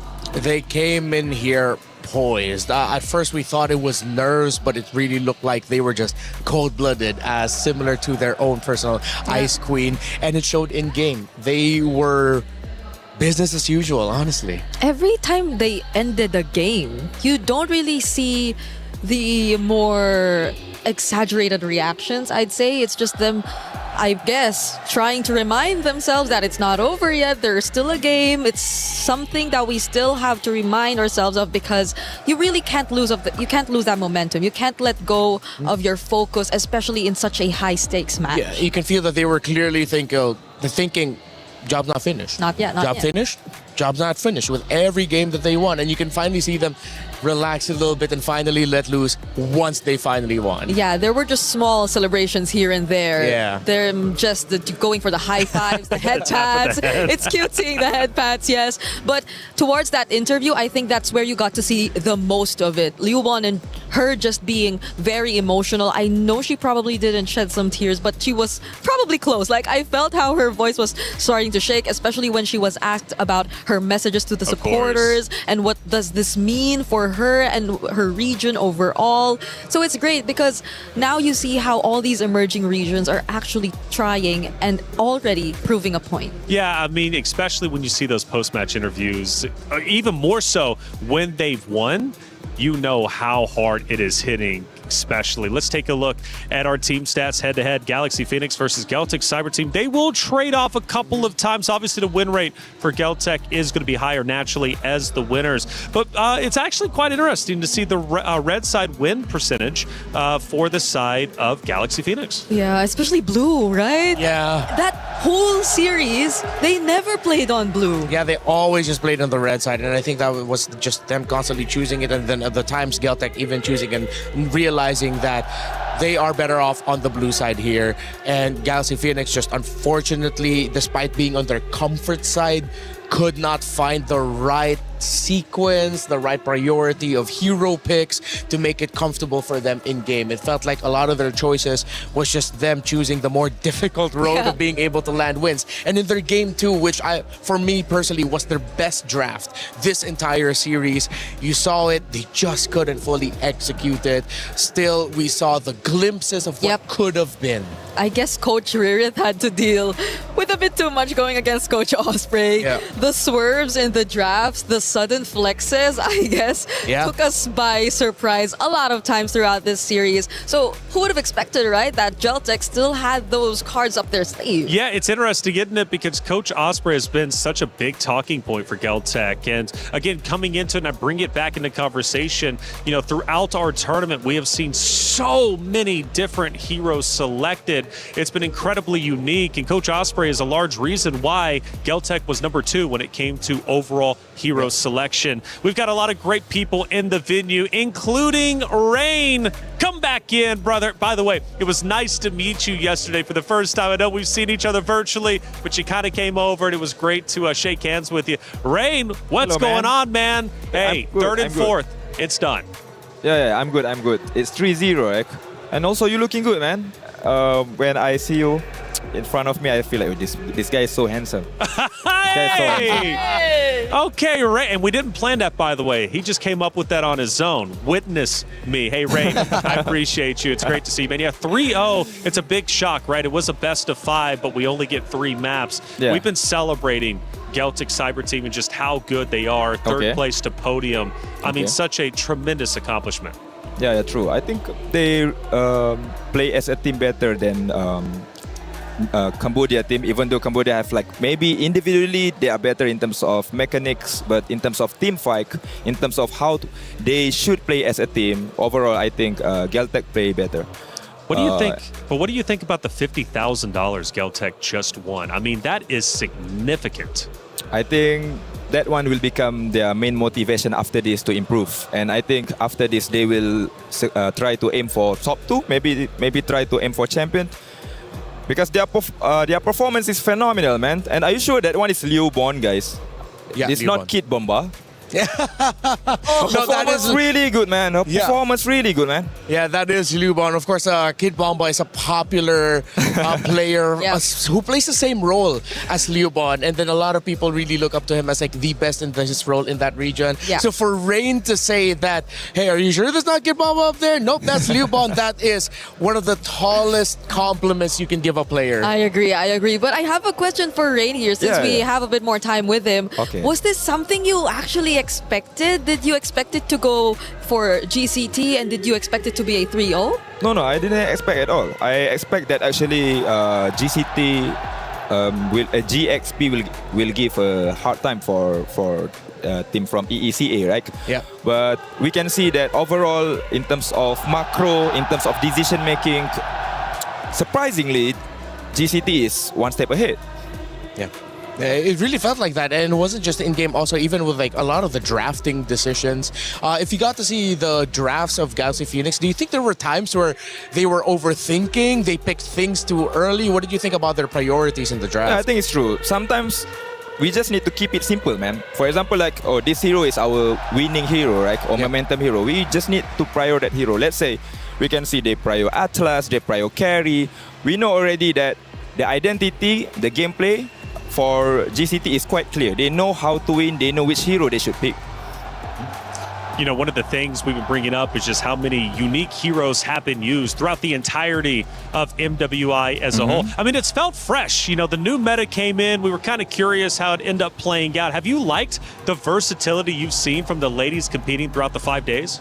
Yeah, I think overall, in terms of pool heroes, there's a huge upgrade from last EWC. You know, we can see if how they adapt with the patch. For example, right now we can see Aulus in the meta, because overall in terms of how they play, they start to play like main scene, you know. Yeah. So overall it's good for them. Yeah, Rain, among all these sudden surprise picks that we saw that completely shake the meta, what for you is your favorite? Like, which did you like the best among all the surprises that we saw in the drafts for MWI?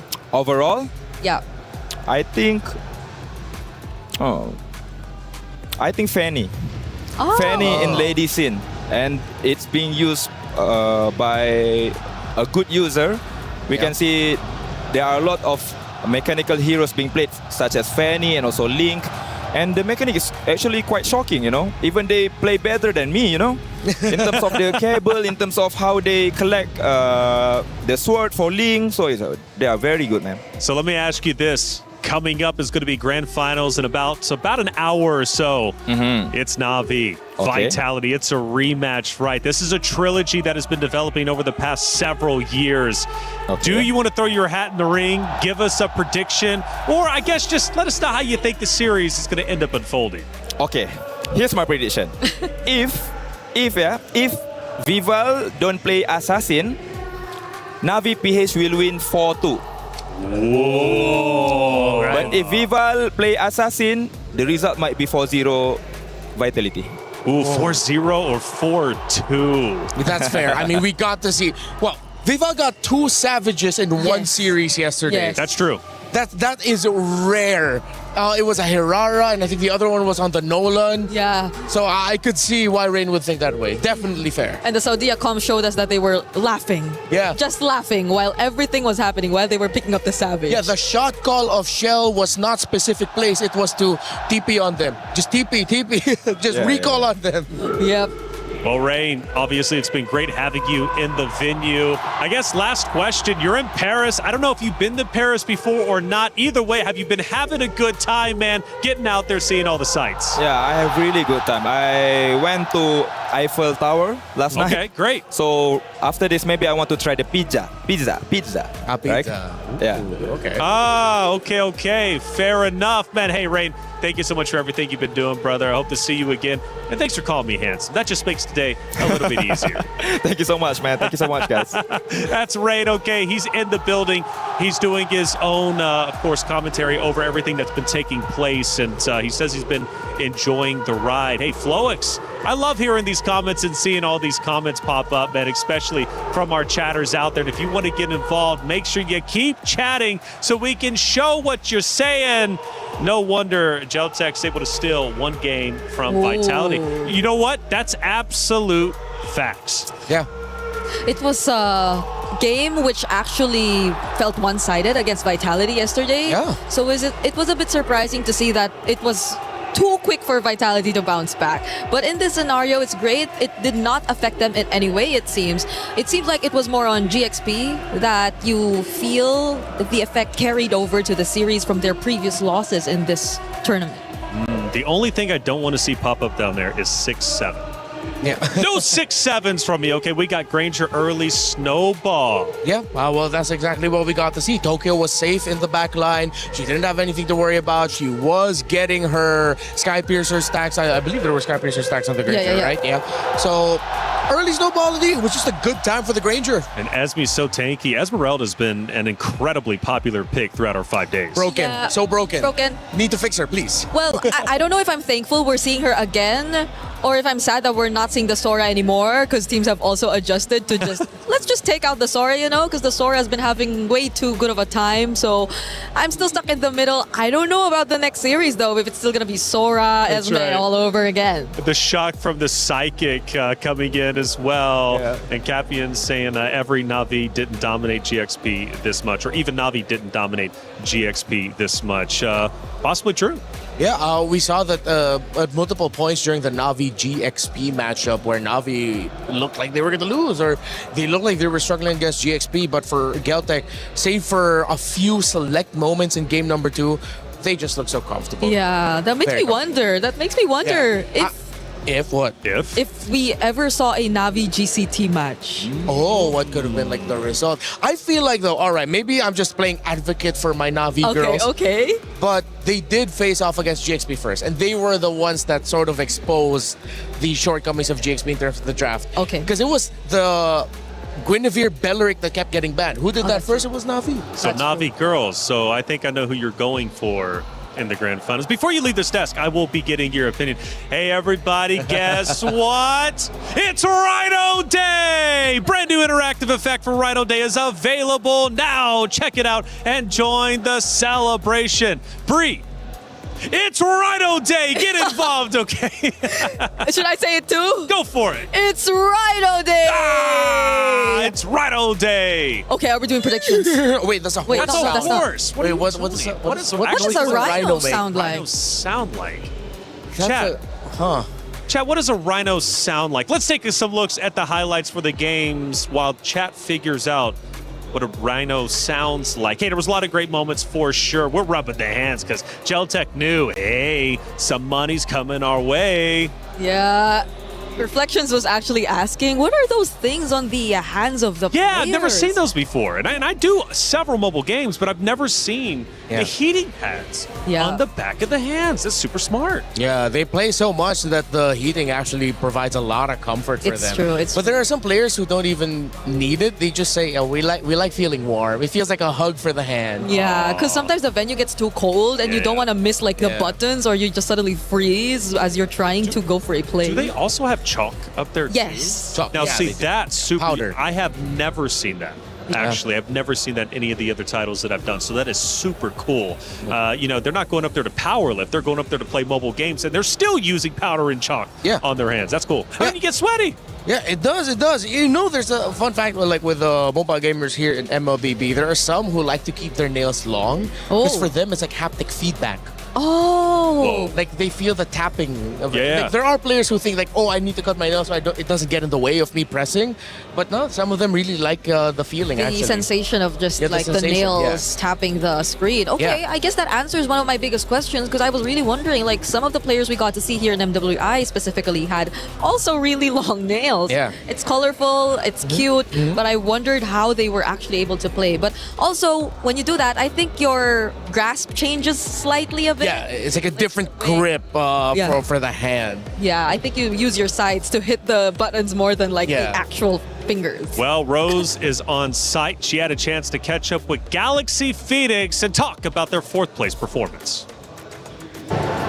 Hey guys, Galaxy Phoenix here as they end their journey in MWI, officially as the 4th placer. And you know what? I'd like to have a little chat with these girls before we part ways for this year's tournament. Now, girls, we know that this might not be the result that you guys have wanted, but you have made history for Cambodia.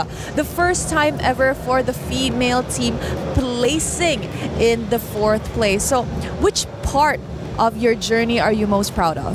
បាទអញ្ចឹងប្រហែលបងប្អូនមិនសប្បាយចិត្តនឹងលទ្ធផលដែលបានទទួលថ្ងៃនេះប៉ុន្តែជាប្រវត្តិសាស្ត្រសម្រាប់ប្រទេសកម្ពុជារបស់យើងអញ្ចឹងការជាប់ទី4ក្នុងការប្រកួតឆ្នាំនេះតើអ្វីដែលធ្វើឲ្យអ្នកទាំងអស់គ្នាមានមោទនភាពជាងគេ មោទនភាពបំផុតហ្នឹងគឺចំពោះour friendship like ការយើងខិតខំប្រឹងប្រែងជុំគ្នា support លើកទឹកចិត្តគ្នារហូតមិនថាហ្គេមចាញ់មិនថាហ្គេមឈ្នះ Most proud of our friendship that we built over this time and how we've really worked hard together and we've stuck together even if we won or lost a match. I think that's a very important aspect that we completely usually miss out on. Friendship is something that we do improve on over time as we are playing in a tournament together. Now, I gotta ask, entering this tournament, a lot of the people were saying that, you know what, Galaxy Phoenix are definitely a newcomer. They weren't expecting much. But as you guys ended the tournament, people were starting to say you guys were the dark horses. So what else can we expect from Galaxy Phoenix moving forward? បានអញ្ចឹងមកក្នុងការប្រកួតលើកនេះគឺអ្នកទាំងអស់គ្នាថ្មីប៉ុន្តែគេនិយាយថាគួរឲ្យចាប់អារម្មណ៍ហើយគួរឲ្យកត់សម្គាល់អញ្ចឹងតើទៅមុខទៀតតើយើងត្រូវកត់សម្គាល់លើអ្វីខ្លះសម្រាប់ក្រុមរបស់អ្នកទាំងអស់គ្នាទៀតសង្ឃឹមថាអនាគតទៅពួកខ្ញុំនឹងធ្វើឲ្យល្អជាងនឹងទៀត we will show our skill in the future and hopefully I'll achieve the #1 next season. You know what? I do hope to see Galaxy Phoenix come back stronger. You know, Winnie, I know that you said you treasure the friendship a lot. Is there anything you want to say to your teammates? អញ្ចឹងចំពោះ Winnie ដូចអ្នកស្រឡាញ់ហើយនឹងមានការកោតសរសើរចំពោះ friendship មិត្តភាពដែលបានបង្កើតនៅក្នុងក្រុមរបស់អ្នកអញ្ចឹងមានអីដែលចង់និយាយទៅក្រុមរបស់អ្នកចង់និយាយថាខ្ញុំស្រឡាញ់ពួកគាត់ខ្លាំងណាស់អត់ចង់ឲ្យពួកគាត់សម្រាប់ទឹកភ្នែកដូចខ្ញុំទេ I want to say I love you guys so much and I don't want to see you cry like I am. I'm pretty sure they love you so much too. Winnie, anything you want to say to the Khmer fans back home that truly supported you guys in your journey? ខ្ញុំគិតថាពួកគាត់គិតដូចគ្នាអញ្ចឹងតើ Winnie មានអីដល់ចង់ជូនដល់លោកអ្នកបងប្អូនដែលនៅប្រទេសកម្ពុជាដែលជា fan ខ្ញុំអរគុណសម្រាប់ fan ទាំងអស់គ្នាដែលគាំទ្រខ្ញុំតាំងពីដើមដល់ឥឡូវនេះហើយសុំទោសដែលខ្ញុំអត់បានធ្វើបានល្អនៅស៊ីซั่ននេះ Thank you for all your fans for your support up into this time and I'm sorry we weren't able to perform better. Thank you, sir. Thank you very much to Galaxy Phoenix. I know this is tough. Ending on a loss is never easy, but I hope it fuels you girls to come back stronger next year. That's it from us, guys.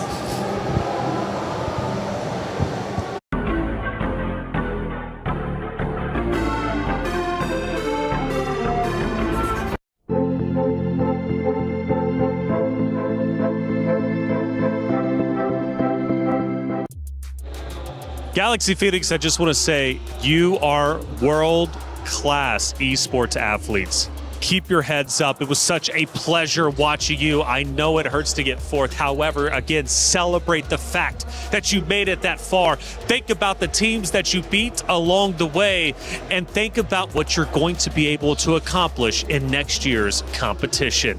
Now it's time to focus our attention to the main event. It's grand finals time, and it's Na'Vi versus Vitality. Two orgs with a storied history, not only for, of course, the club championship here at the Esports World Cup, but also when you think about their history during the MWI. Let's start breaking it down. I'm Taylor Reflections Noble, joined by LaFell and Eterna. Welcome in. We switched it up a little bit. Great to see you too, Eterna. How you feeling?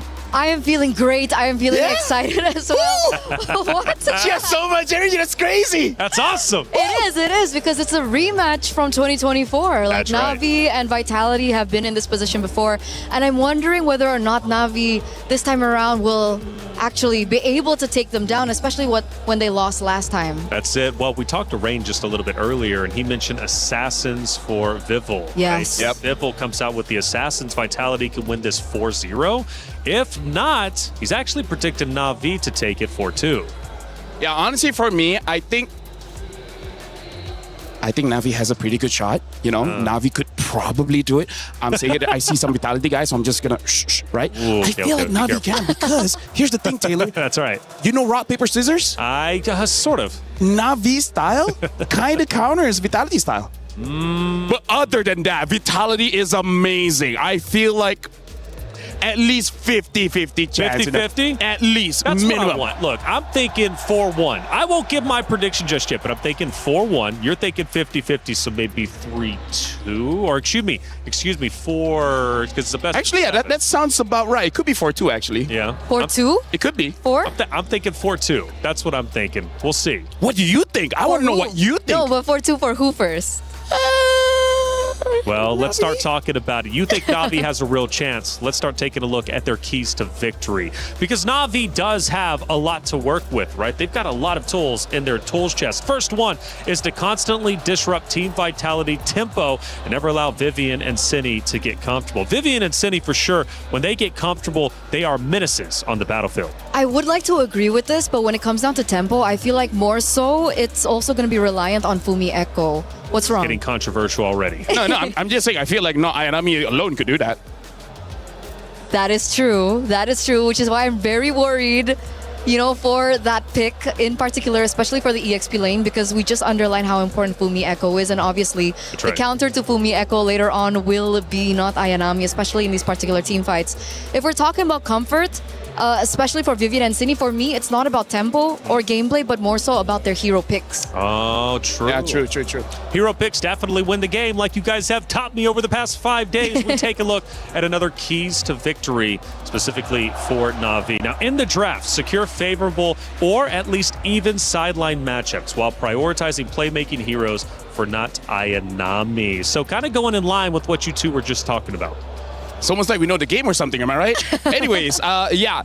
Here's the thing, because going up against a team like Vitality that wins very, very fast, you don't want to lose the first 3 minutes of the game. If you lose the first 3 minutes of the game, at that point, your coach is already thinking about game number 2, right? So at least go even, and then when the fight actually happens, not Ayanami, even if you have to sacrifice yourself, if you take 2 people with you, hey, I'm no mathematician, but that sounds like good odds. Good odds indeed, and you need good odds in order to beat the house. We're talking $150,000 for first place. We take a look at our third and final key to victory for Na'Vi to take down the Titans of Team Vitality and play through the strong side, or bait Team Vitality into invading and punish them with proactive plays. So I kind of like this, and the reason why is because Vitality, as we know, can be an emotional team. Now, when they get angry, I feel like some teams kind of start to fall apart. Now, when Vitality gets angry, though, they honestly start to play better. But the point is, get them angry, they do start to push you and try and take you down early on, which could be a bait. For sure. And that's where the overconfidence lies in their gameplay so far. All the games that they've dropped so far here at MWI 2026, it's been through that overconfidence. So I think up against Na'Vi, that's definitely a possibility. And this is the last keys to victory, right? I believe believe it is. Okay, just to add one more, I think it would be very important as well to prioritize the hero for Keishi. Yes, correct.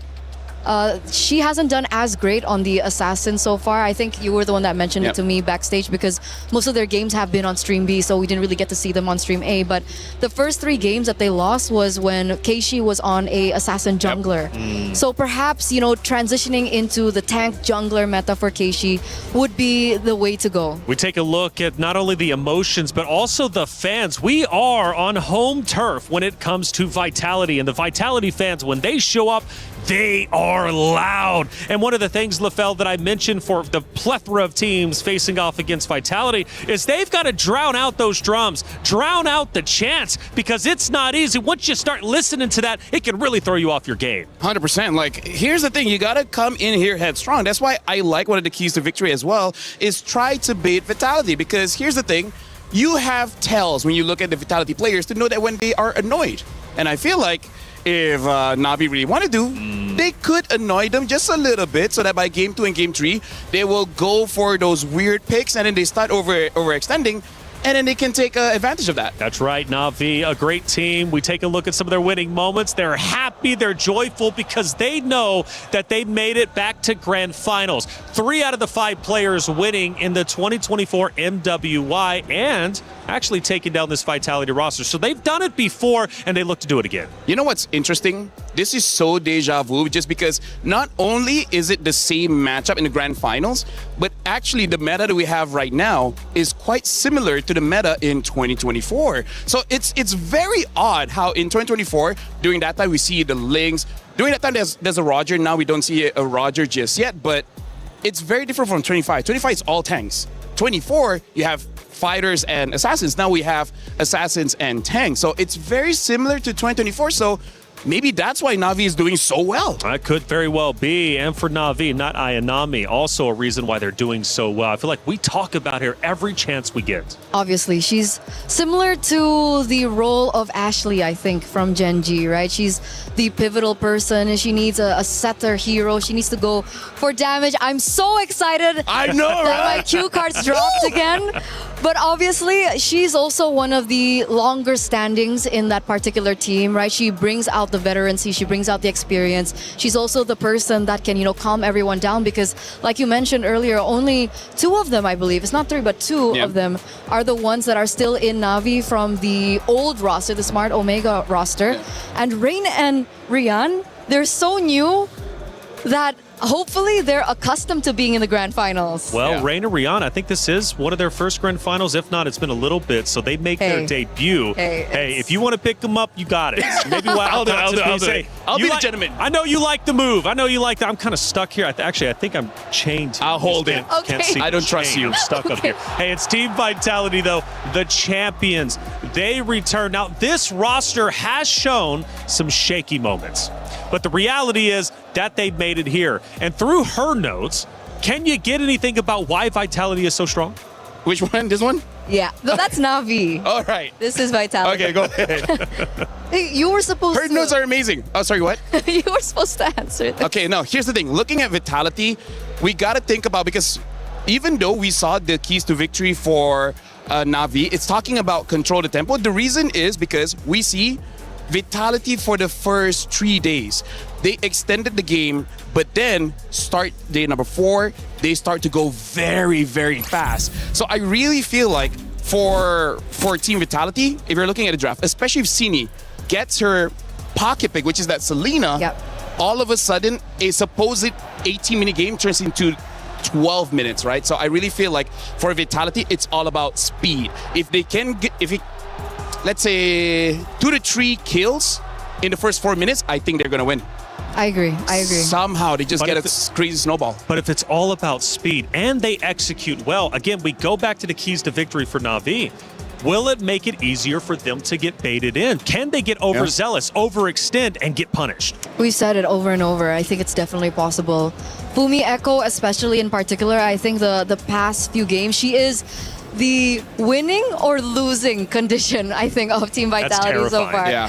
Like, in moments, she creates groundbreaking plays for the team to turn things around for the team, but sometimes in the early game, there are still moments where she creates, like, weird decisions, I feel. You know, a little egotistical in her gameplay. And honestly, I think that's why Na'Vi could do it, because the mid duo, Mirai as well as Rain, they're really good at playing carry on the stick, right? They make themselves look vulnerable enough so that they could get engaged on by Fumi Echo. And then all of a sudden, Keishi came out of nowhere to stop whoever's chasing, and then not Ayanami goes 1v3 and wins that trade. So I feel like this is part of the strategy that they've been using for years. So now we're looking if Vitality caught onto it after this few years. You know, one of the things though that I appreciate about Vitality is for the first time, because last year, remember, they went undefeated in MWI. This time, they have dropped a couple of maps. The first one was the Falcons Indonesia. I was hearing that when they came back on stage, they were shaking. Now, I think it was because of anger. They did not want to lose that map. But the reality is they won in a convincing fashion once they finally said enough is enough. So even when they get angry, they are still playing up to par as the best roster as we would expect them. But you don't want to make them angry, because when you do, we know what they can do. Definitely. We talked so much about micro. We've talked about, you know, mechanical, like individual mechanics coming in from Na'Vi PH. But I think the one thing that I'm really concerned for as a Team Vitality fan is their macro. Yeah. Their macro has been really on point, and I think most of the games that Team Vitality has been able to win is because of how they've been able to out macro their opponents. Now, what happens when Team Vitality are up against a team with macro ability that's quite on par with them? Like, they won't be able to utilize that mistake. My other worry is actually if we go back to 2024, where they put all their eggs in one basket, because we're talking about how Vitality likes speed, right? Sometimes they just go overboard, making it so that their late game really isn't there. And this is where we talk about some of the weaknesses, where, personally for me, between Rian as well as Shell, Rian has showed, especially when she gets a carry, she is very consistent. Whereas with Shell, sometimes she makes mistakes where she just positions herself in the middle, which that is not supposed to be where you're at. Like, it's kind of like, it's like in American football, you're a quarterback and then this is your line. You're supposed to be behind your line, right? Let your line protect you, but then all of a sudden you're diving in. That's a bad position. So if we actually go to the late game and you're talking about macro, I feel like that's what Na'Vi wants. I think they want to beat Shell to make that mistake. That's what I'm thinking of. That's what I'm thinking of as well. I think if Na'Vi PH can form a draft that gives them insurance into the late game, they might be able to actually take it, because I do agree. I think Shell has been also interesting when it comes down to her positioning, especially I think yesterday when she was on the Claude. But if we're talking about the carry pick, it doesn't look like Rian is comfortable on it very much. 25% win rate. That's right. It's not the best of win rates. She's done better on, you know, the Harriets and the Claude. So we can expect those kinds of picks coming through for Na'Vi again today. 25% in about 25 minutes until our grand final starts. It's going to be underway very shortly. We just got some loose ends to tie up and still some more stories to tell. For example, like our jungle lane, we compare two of the great players from Na'Vi as well as Vitality. It's Keshi versus Vival. And over here, if we're looking at the stats here, we can see a big difference in gold per minute and even the Lord Slay. Because look at Vival, 668 gold per minute compared to Keishi, 597. That shows that Vival is an amazing farmer compared to Keishi. And also, Lord Slain, part of it is, yes, Keishi usually wins that retribution battle, but also it shows Vitality doesn't really need the Lord to end the game. It's kind of like how Na'Vi, they're super efficient. They use all the tools in the map to get a victory, where for Vitality, they don't need to use everything. Yeah, I kind of learned that actually from the last game, because we were looking at Galaxy Phoenix, of course, going against Geltech, and Fa was dominating her opponent on the opposite side when it came to Lord Slain and Turtle Slain statistics, but it didn't play out during that series. So it's not a guarantee, even though, of course, your percentages are higher. You know, it doesn't matter. It really doesn't matter. It depends on how the games end up going. It just really shows the difference of gameplay, I think, and identity of these two amazing junglers. On one side, you can even take a look at the kill participation, right? One is lower than the other. It looks like Keishi's dominating that one, and I think because mostly she's been doing greater or better on the tank junglers, so she's there to facilitate the rest of her team, for the cores of her team to get those kills down. Meanwhile, for Vival, she goes in, gets a kill, goes back out. Especially because there's a stark difference between their jobs, right? They have the same occupation, but they don't have the same things of result. Yes. We'll talk about that later, yeah. That's right. It's the rematch of destiny from Riyadh to Paris. The rivalry comes full circle. Who will claim the throne? Will it once again be Na'Vi back in the winner's circle? Or will Vitality continue their reign not only in the MWI, but also the female scene when it comes to MLBB? This is the Battle of Titans. And you know what's amazing about this is the fact that they have different styles, right?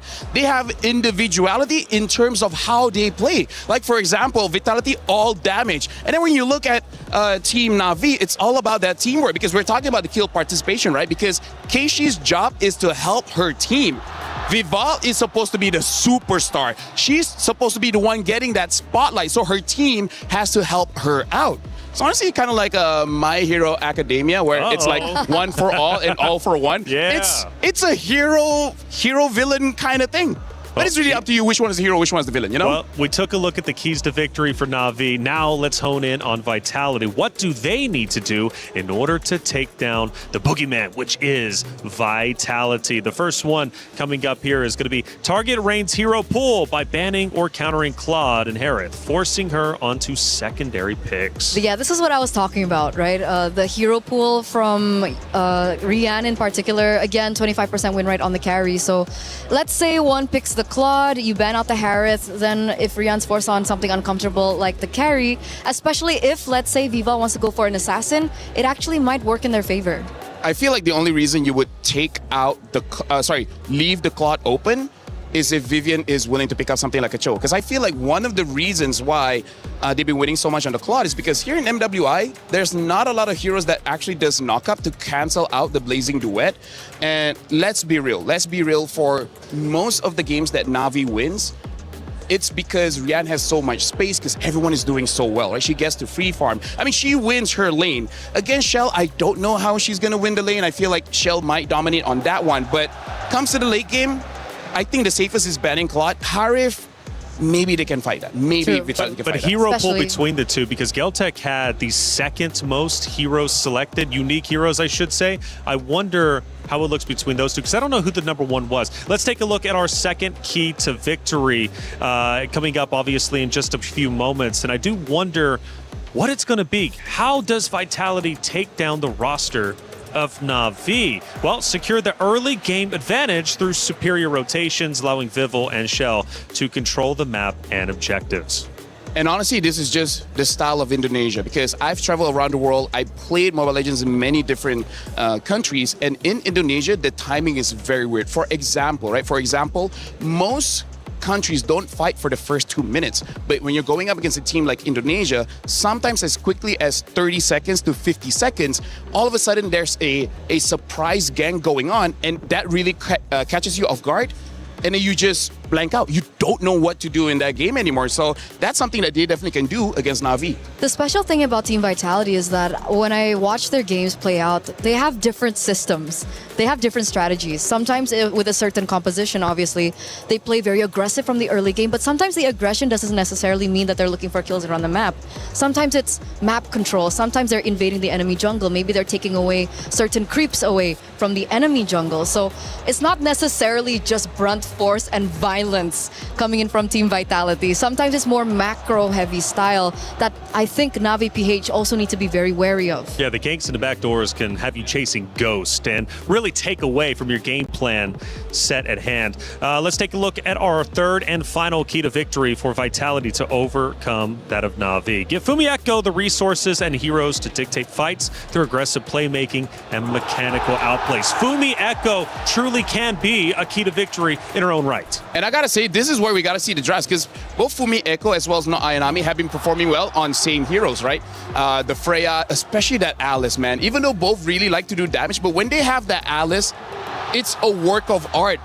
4 people get caught by the Throne of Ruin, 5 people get caught by the Throne of Ruin. Like, this game is just gonna be setting up to see who's better. Is it Fumi Echo or not Ayanami? That is the question, and we're actually going to hone in on that a little bit later. Let's start taking a look at some of the comments out there leading in to the grand finals. And I'm super curious what they have to say. You know, chat sometimes gets a little bit wild, right? But some of their comments have been great, actually, and it's been a pleasure hearing from each and every one of them. Hello, Jep. It's I'm not Ayanami, or in not Ayanami we trust. Just give her a setup and burst heroes. You know what? I really feel like we need to pull her to the side and be like, you know, next tournament, could you remove the knot?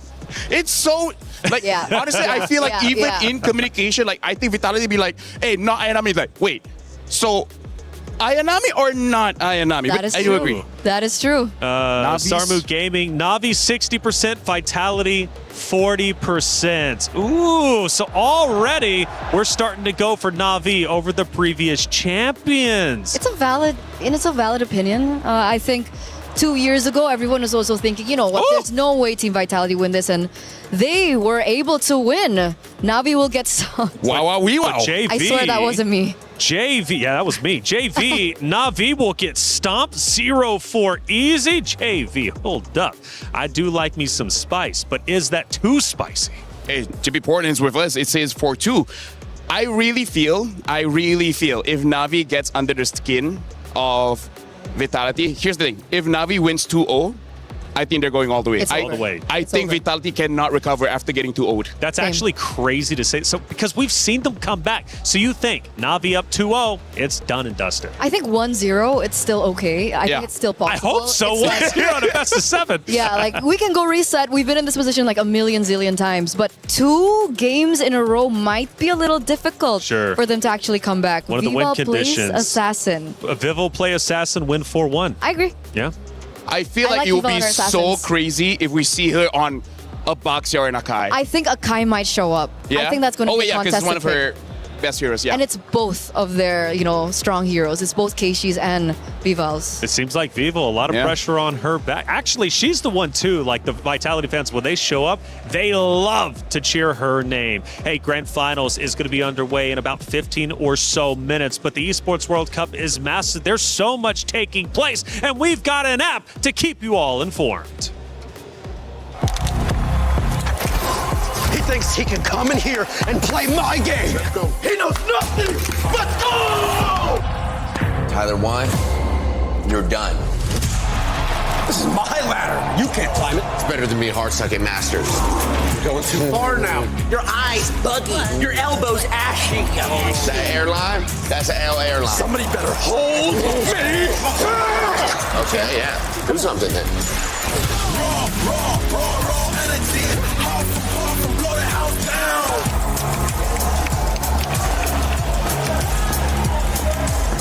You look nervous. You look short. Everything's good? Mm-hmm. Fight.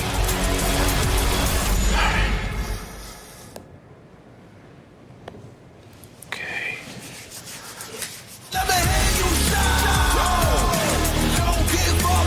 Do you really need the wraps? Yeah, that feels like overkill to me. Play is in our DNA. Whenever we let it out, it becomes our superpower. Now imagine an entire city being built to supercharge it. Kadir City, powered by play. The Esports World Cup truly is special each and every year. Now we went global. We're in Paris, France, and it's been truly a phenomenal sight. It's been great to get out and see all the sites and MWI as well. Hey, think you can call it. Go ahead and scan that QR code. You've already been calling it in chat. Make it official. Scan the QR code and get involved. Who will win the match? Who will win Grand Finals? 2 excellent teams. And honestly, you can't be wrong either way. Obviously, you can be wrong. Yeah. But I think at least in the beginning, if you're making a pick right now, I think both teams are a great call. And it could go either which way. It's a rematch that's been dating back since 2024. The MWI, where Navi was able to secure the win. Vitality, though, they remember that. They are the champions. But let's not forget, they kind of do want revenge on what they lost out on 2 years ago. Oh, yeah, definitely. Like, I feel like in their rooms is just on the ceiling, just to remind them, like, y'all lost. Like, That's right. imagine winning that you can finally rip it off of your Right. ceiling. Speaking of, by the way, we have the My Champions from Moonton. Some people is very close to get that 50,000 diamonds, by the way, because I feel like That's right. I feel like based on history, a lot of people actually went for Vitality, because I feel like Na'Vi after last year, not a lot of people have trust against Na'Vi. They thought he would flop again this year. Sure. Well, it could happen. Who knows? Rose, though, I know, has been out there in the venue. I don't know what she's running into, but apparently she found some attractions. Rose, what are you doing? Hey guys, Rose here. I'm about to bring you on a tour over here at Hall 1 at EWC. And as you guys can see on my left, this is where we played basketball the other day with Rob, Damascus, and Trav. On my right, they actually have some M8 merch. Now, I'm gonna bring you guys through the arena because there's so much to see and so much to do. Now, as we are approaching, on my right, this is the information counter. So let's say you guys come to the Paris Expo, you guys don't know where is stage 1, 2, 3, and 4. Perfect. You can ask the kind ladies and gentlemen working over here. Now I'm gonna bring you guys to somewhere actually really, really fun, which is potentially my favorite place. Now this might look boring and plain. Oh my God, the crowd is crazy. Now this might look boring and plain, but actually they will paint on the champions from every game every week. As we can see over there, week 1 has already been painted on, and week 2, our MWI champions are on the way to the Wall of Fame.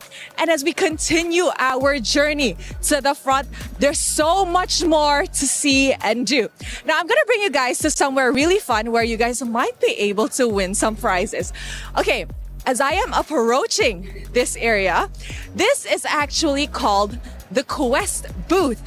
If you guys scan a QR code, you will be able to play 2 things here. First, you guys can spin the wheel after you scan a QR code, and if your number matches the prize, you get a gift. And over here is what's exciting. This is called the vault. You have to figure out the combination 1 try, and if you unlock the vault, you guys get a special gift. Now, let's continue our journey, shall we? Whoop. Okay, so on the right side, we have the sponsor booths. You guys want to win something from our sponsors? They have a ton of activities for you guys to do. We have the Lenovo Legion and so much more. But my favorite part, it's this. This is where we get the merchandise related to EWC. On my back, we have the team merch, and on the left over there, all the way, those are all the EWC exclusive merchandise. Honestly, it's so much fun here in Paris, and I hope you guys can check it out live in the flesh. That's it from Rose. Throwing it back to you guys. Bye.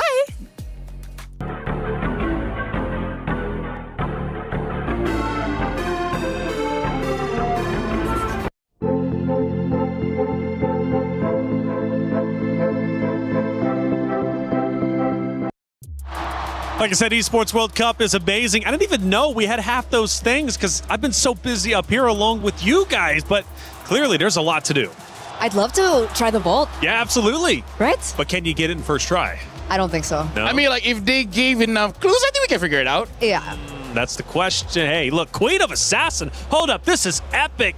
We're looking at Vival, the first player ever to record 2 Savages in a single MWI tournament. And guess what?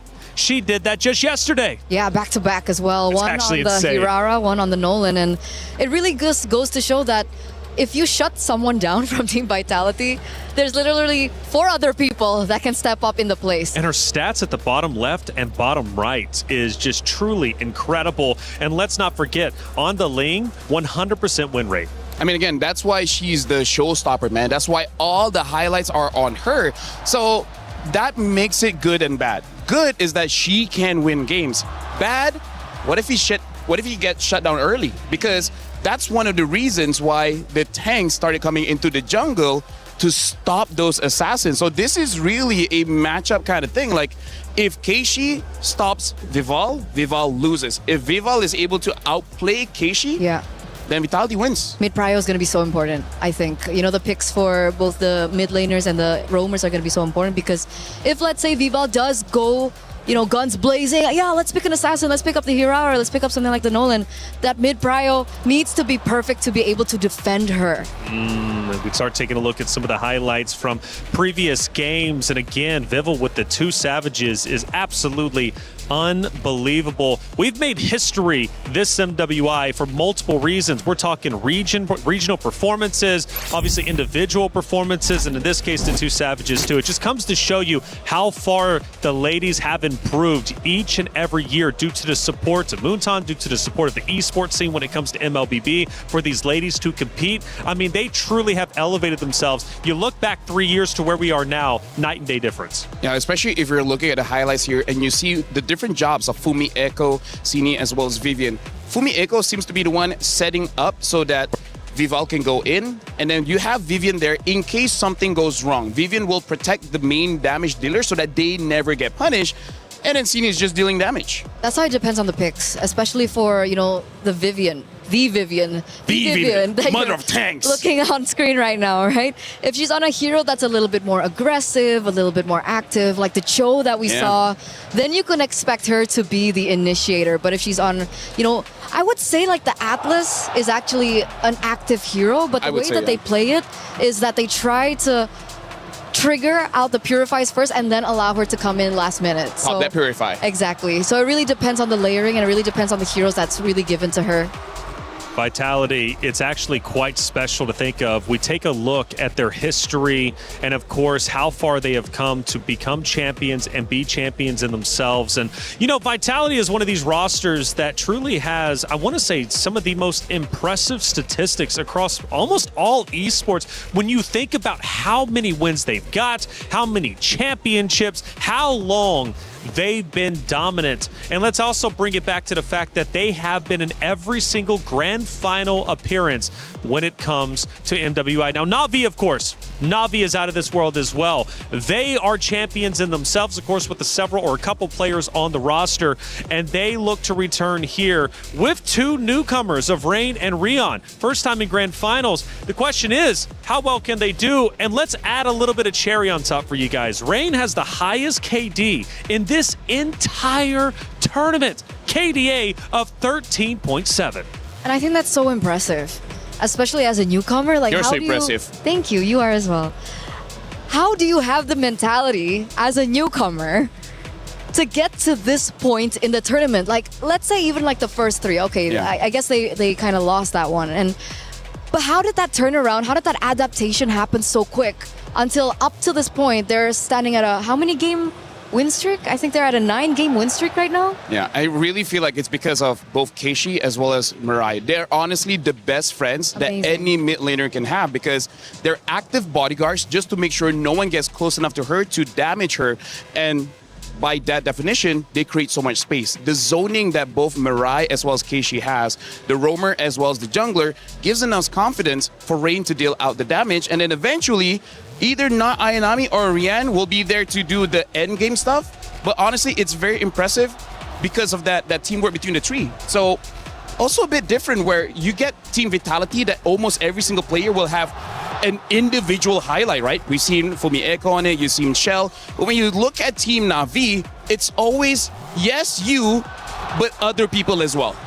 Creator program, it's new, it's fresh for EWC, and it's another way you can get involved with the Esports World Cup. And we've been asking for your predictions. Well, we've got our winner, and we have a chance to check them out. Who ended up taking it all? Who ended up winning the competition? Hi everyone, I think in this grand final will be very exciting because it is like MWI 2024 because Team Vitality lost to the 3x Na'Vi PH player. So this finals feels like a revenge match. During this tournament, many teams surprised me a lot. Teams like Galaxy and Galtech really improve a lot and play really well. My favorite moment during co-stream was watching Team Vitality. They had so many amazing team fight, it was really fun to watch. And one more funny thing that I had, since I am co-stream, is many people said that Guy, the gold laner from Seita, is look like me. I think that's really funny. I cannot wait for the grand final Good luck for the both of team, and may the best team will win.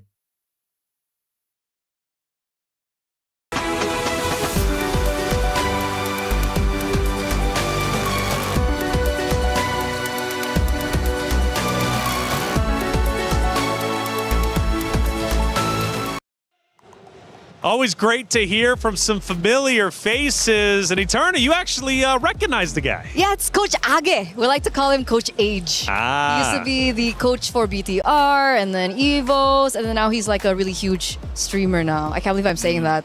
Sorry, we're close. It's weird. It's cool, isn't it, how we continue to move up when it comes to esports. Grand Finals is just moments away from going onto that very stage. Let's take a look at Vitality in their dugout because they're getting ready. They're chanting away, and they are ready to enter the stage for the Grand Finals. There they are. Teamwork makes the dream work. Of course, CIO also coming in there too, Danny Ingles, who has been a big supporter on that stage so many times, not only before, but also after Vitality takes the stage. Of course, the competitors of Na'Vi also ready to go. They're feeling good. They're feeling confident, but confidence only takes you so far. It's also about the execution. So let's get into it, guys. This is about to be Grand Finals time. $150,000 on the line. Second place walks away with $90,000 as well. But the reality is that's a $60,000 difference. And honestly, looking at the dugout just now, I kind of feel like Na'Vi has to be prepared because I look at Vival's body language, and this is what she shows when she's locked in. This is the typical tell when she avoids eye contact, look at the ground for a split second, and then look to the side. She does not want to get distracted by looking at other of her teammates, the coaches, or anything. So it looks like she has a plan in her head, and she's not allowing it to escape. Like when I see her, don't look at anyone, look at the ground, and then look to the left. That shows that she's locked in. Locked in. I didn't know he had a degree in body language. Of course, he's got a degree in everything. I'm autistic. Okay, well, you know what? I tell you what, this is going to be a great Grand Finals. And not only because $150,000 is up for grabs, but also Sony MVP. That's an additional $25,000 going their way. A tremendous amount of money that could be life-changing for so many of the competitors out there on that very stage. It's going to be a great Grand Finals, and I'm about ready to get it started. Are you ready to get it started? I am super ready. She's super excited. You see how she just throws away her cue cards? It doesn't matter. Honestly, like we've been waiting for this since day number one. A lot of people expected it, but now it's actually going to happen. I've casted MWI since the first time, where it was just in a mall. Oh, yes. I remember Online. that. It was nothing like this. So to be here again in this position to see just everything develop. In Paris. In Paris, it's mind-blowing. I can't believe it. Feels like I'm dreaming. And the fans are starting to come in. My goodness, it's getting packed in here.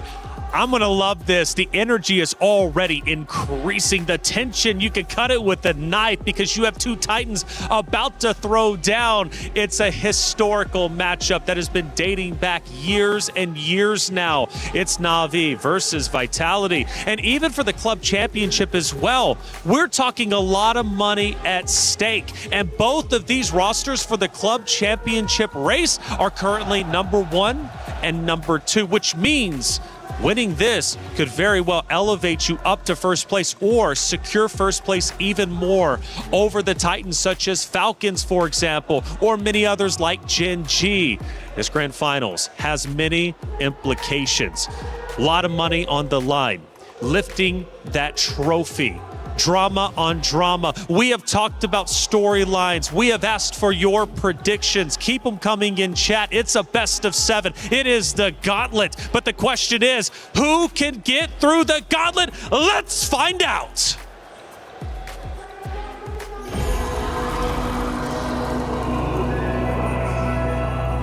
Destiny is not given. It is earned. Some are destined to fall. We had a taste of the championship title before. In 2025, we let our guard off.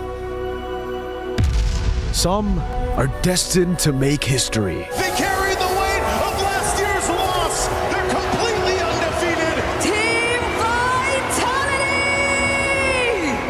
Our MWI 2025 was a perfect run, And this year, we want to write our history down again as the team that defended the throne, especially on Vitality's home ground. The title defenders, welcome to the grand finals. The Queenslayer has claimed her revenge against Gen G Esports, against Galaxy Phoenix. The sweep coming in for Navi! And this time, we are here to reclaim what was ours. Now, only the Hive Queen stands between her and another MWI at the Esports World Cup title. Defeating Team Vitality would mean that our championship title in 2024 wasn't just luck. For the Hive Queen, the title has always been theirs. If we were to win back-to-back this year, it would finally prove that we are really the final queens of MLBB. Fearball takes two savages in this series as they walk their way to the grand finals. They've been unbeatable from the start. Their destiny has always been etched in gold.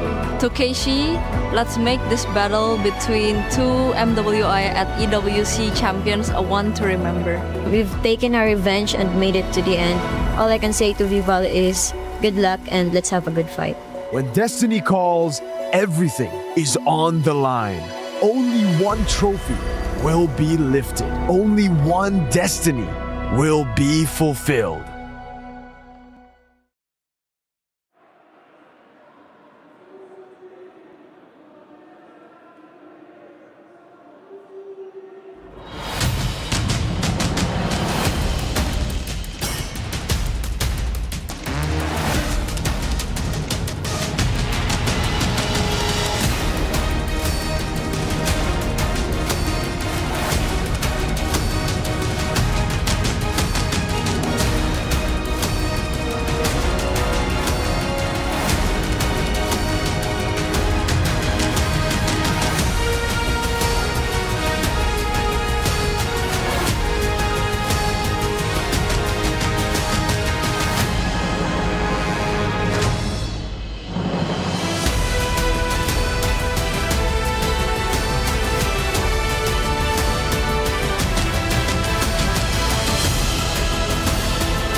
Ladies and gentlemen, it is show time here at the Esports World Cup.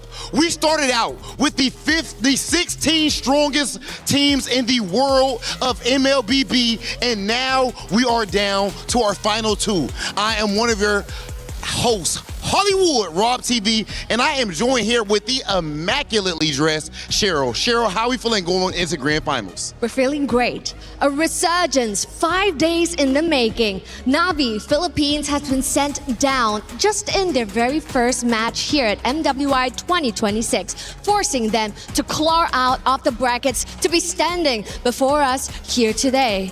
Whereas on the other hand, a dynasty who has reigned for years, and right now, that throne is being tested to see. And those are the exact same people who has taken that throne from them.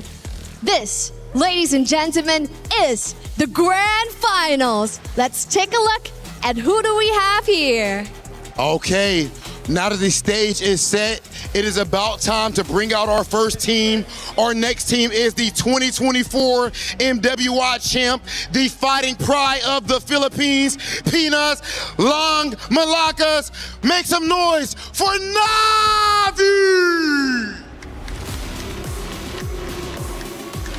2 years ago, Navi shocked the world. They did not ask for respect. They did not ask for glory. They snatched it. And now Destiny has brought them back. for this very moment, for Na'Vi, for the Philippines, and for themselves. It is time to make history once again. Will they be able to topple Mount Olympus like they did in 2024? There is only one way to find out. 2024 champions, the tenacity, the grit, the dedication, the blood, sweat, and tears that it took to get to that point, and now they are here to show that nothing was a fluke. Back in grand finals for the second time, and you can hear the Vitality crowd making a lot of noise, but in the end of the day, the game is played on the phones.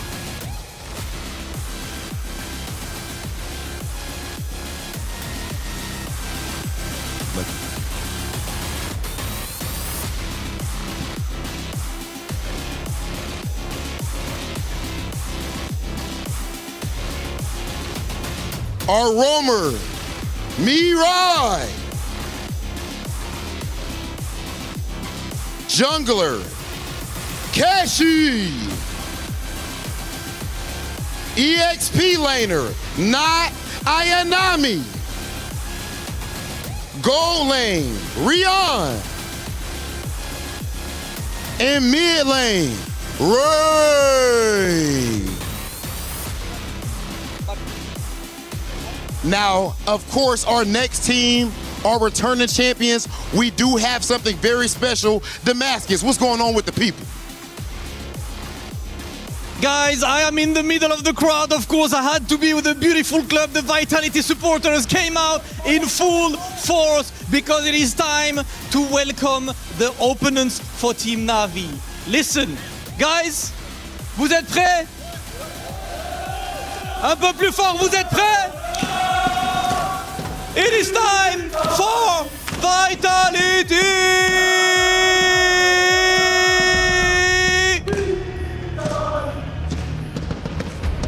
The absolute queens of MLBB, the running champs, the 2025 champs, and of course still undefeated today as they won 2-0 against MIBR, 2-0 against Genji, 2-1 against Falcon, and now 3-1 against Geltec. One more step left for them to do the repeat, the back-to-back, and take the title twice. This is a battle to be the double champion and a battle to make sure they claim who will be the best, the absolute queens of MLBB, as we know that the supporters are always the loudest in the house. I have no idea if you guys can hear me, but you know what we have to do, parce que c'est l'heure de le faire en français aussi. Les Vitality, ce sont les reines de ce jeu. Mobile Legends, elles l'ont dominé pendant des années. C'est les 5 joueuses à descendre sur ce circuit. Et pour l'instant, elles sont restées invincibles. Et pour l'instant, elles ont été absolument intouchables. Nos 5 reines qui arrivent sur la scène et qui vont chercher encore une fois le back-to-back, les champions en titre, Vitality!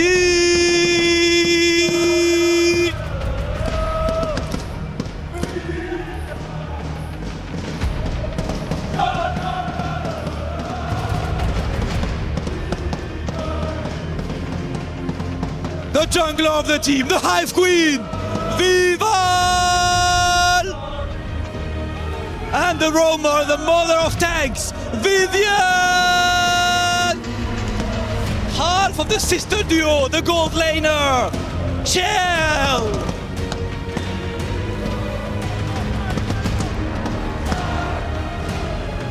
Potentially the best EXP laner of all time, Fumi Echo!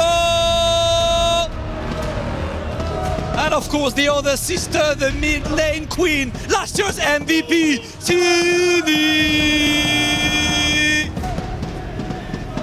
The crowd is ready right here. We can hear the Hive buzzing. Let's hear it from the players. City, this is a rematch that we never asked for. 2024 champions going up against the 2025 champions and in your home ground of the Hive. Anything you would like to say to Na'Vi Philippines? Let's both do our best and have some fun in the game. Let's do it, Ale! This moment, you hear the crowd.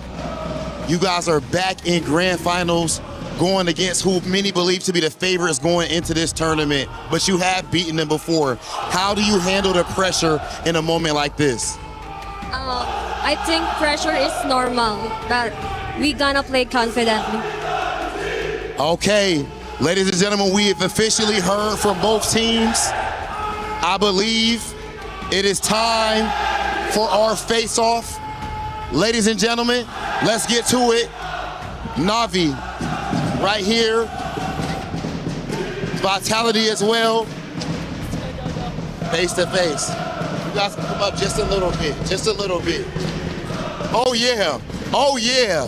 Ladies and gentlemen, this is what it is all about. This is the highest level of play, this type of energy, the blood, sweat, and tears that they put to get into this moment. You hear the crowd. Cheryl, this is what MLBB is at the highest level. Excuse me, the aura is just so high right now. That's absolutely right. A resurgence is already complete, and a revolution is just one win away. This, ladies and gentlemen, is the grand finals. Let's head on over to the land of Dawn. After 5 days of competition, so many heartbreaks, elation as well, we have finally reached the pinnacle. It's grand finals time. Na'Vi versus Vitality, a rematch that has been set in stone for the past 3 years. For one, to get revenge, for the other to submit themselves as the best female team MLBB has to offer. But there can only be one winner in this best of 7 series, and it's up to them to determine their own destiny. Do they want to be champions, or do they want to be runner-ups? Let's start breaking it down. It is Vitality versus Na'Vi. We've been talking about the prize pool, $500,000 on the line, $150,000 for first place. We also have the Sony MVP with $25,000. So much at stake, so much pressure. But we just heard in the interview, pressure is normal. And they have to have that mentality. They have to have that mindset coming into such a high stakes game. And it feels like, looking at them both up on stage, it's like they were both destined to be here at that stage right now. It's all about being comfortable when you are uncomfortable, because in this kind of situation, there's a lot of things going on in your head. The challenge is how to pick and choose which one you really got to think. And that's why I'm looking forward to the coaches, because KCS as well as King Salman, so far in 2024, that was the big talking point.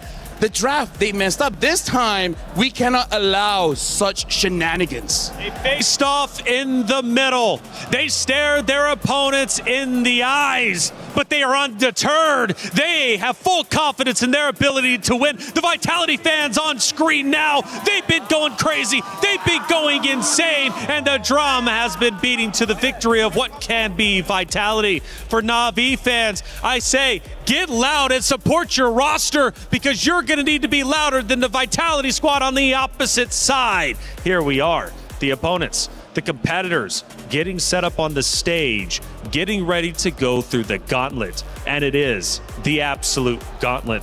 LaFell, a best of 7. If it goes to the 7th map, these ladies will have been playing for many hours. You want to talk stamina. Stamina is a real thing. Oh yeah, 100%, especially the mental stamina. That's why a lot of veterans in a best of 7, they really know how to pace themselves. That's why I would say in the first 3 matches, they use a very simple to execute draft, as well as they don't mind going through the game, like say 20 over minutes, just because they're testing out their opponent's stamina. Especially if somehow you've been winning a lot of that game, you just slowly chip away their mentality. Especially Vitality has been doing this for years, but for Na'Vi, not everyone has been doing this for years. I actually have a fun fact. Team Vitality are used to a best of 9.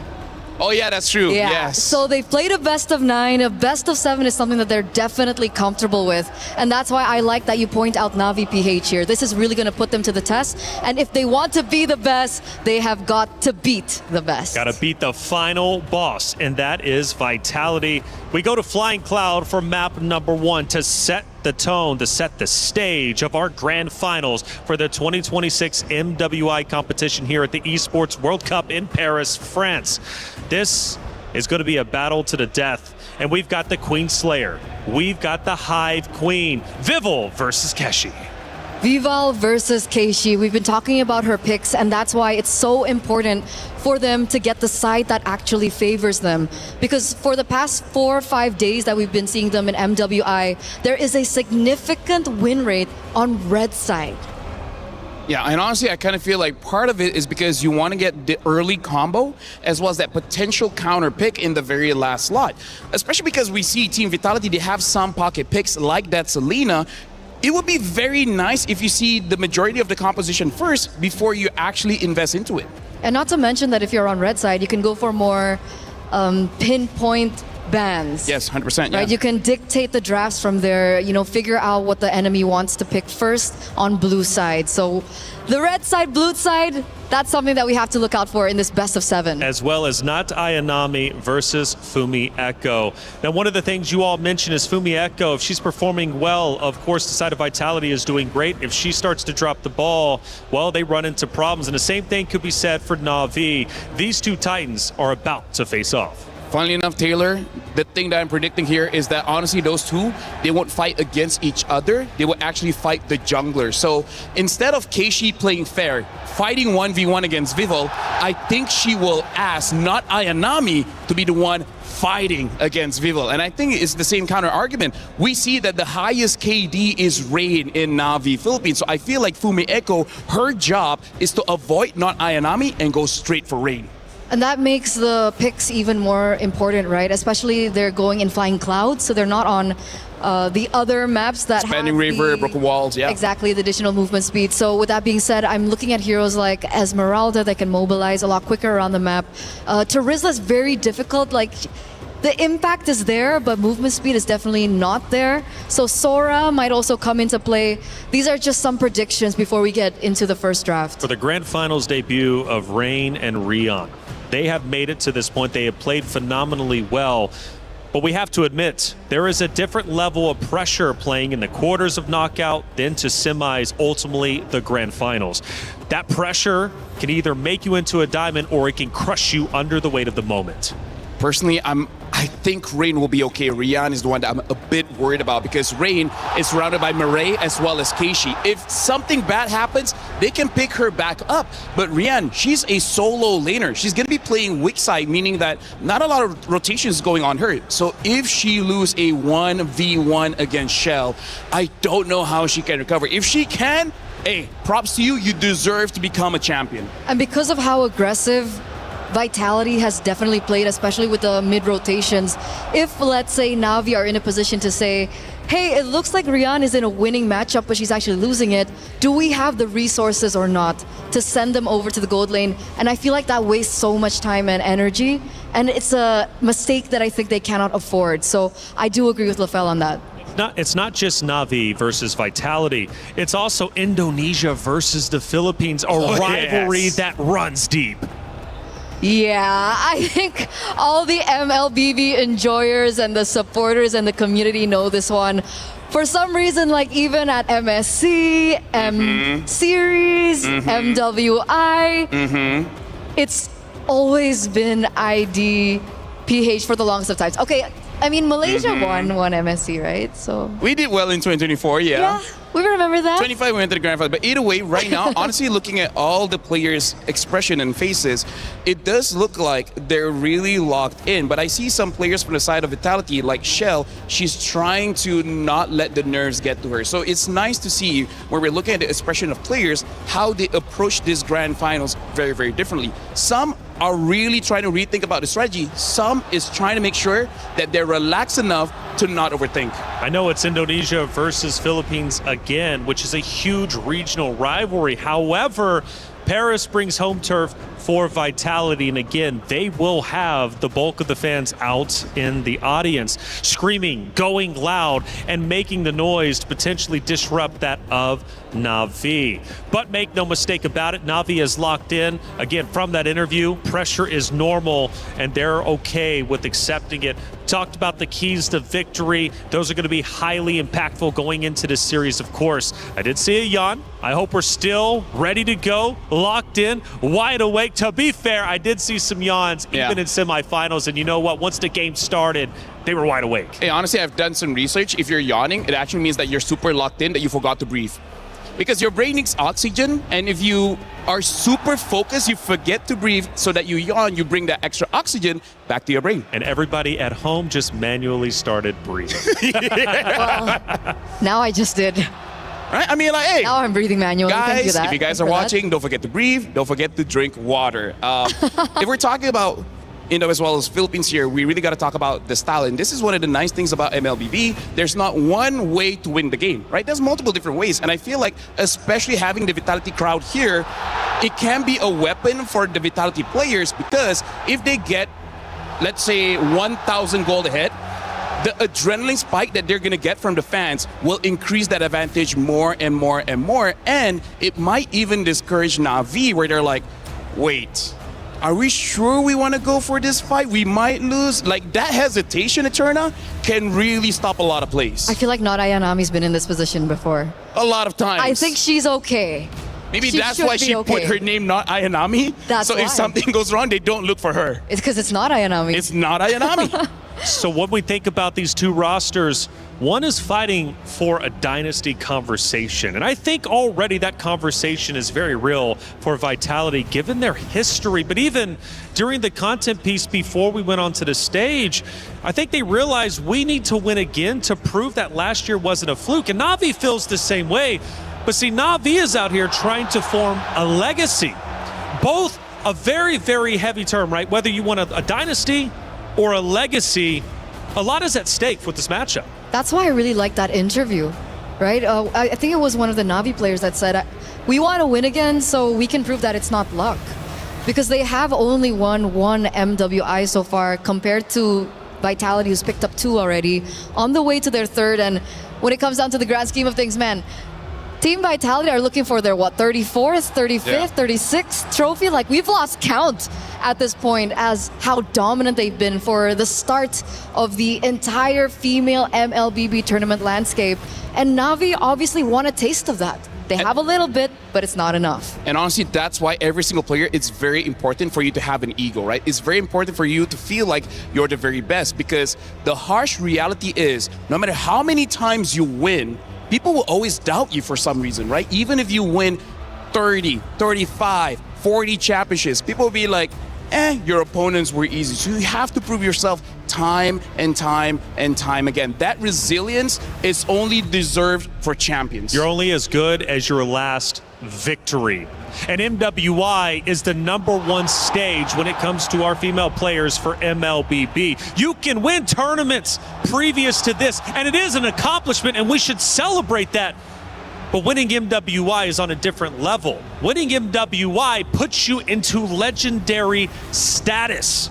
And if you lose out on that, you will be living in regret until your next opportunity to try to once again get a championship.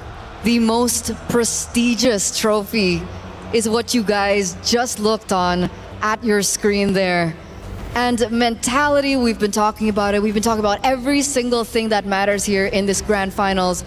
And it's also important to note that Team Vitality have been up against their male counterparts. Yeah. They played in MDL ID, and they were up against really great players at that. So Cassius has been tested. We're talking about the coach here. Yep. Every single player on Team Vitality have been tested. And if Na'Vi can look for a win, an opening, a window from Team Vitality, I feel like that's a bigger statement than compared to if Na'Vi lose this one to Vitality. I like that you bring up the MDL, because we got to talk about the system there. You know, Global Band, they used to use a lot of different heroes. So that also could be something that maybe Na'Vi can't prepare for. They know some of the habits of the players, but maybe they just have different picks that you really just can't anticipate, which can be good, can be bad. We see what happened in 24. They tried to get too creative. It didn't work out. So for this one, I think just keep it simple. Give Vival an assassin, give Fumieko someone that can go to the back lines or set up for a kill, and then you're gonna be good. The rest, just look at the matchups. And something that we also did not see, but we gotta talk about, is that key, right? Because yes, Getting the trophy is amazing, but what if you have to watch your key get crushed? Not only did you lose, not only are you the first loser. That's right. Your key is going to get crushed. That's going to be heartbreaking. Which it is. It is truly heartbreaking. I always say it, sometimes it's better to lose very early on versus losing at the very last opportunity and having that key crushed. When you knew just moments ago you were protecting it, it was in your hands. That is absolutely brutal. And let's not forget, you can use up to 3 crushed keys for your own trophy.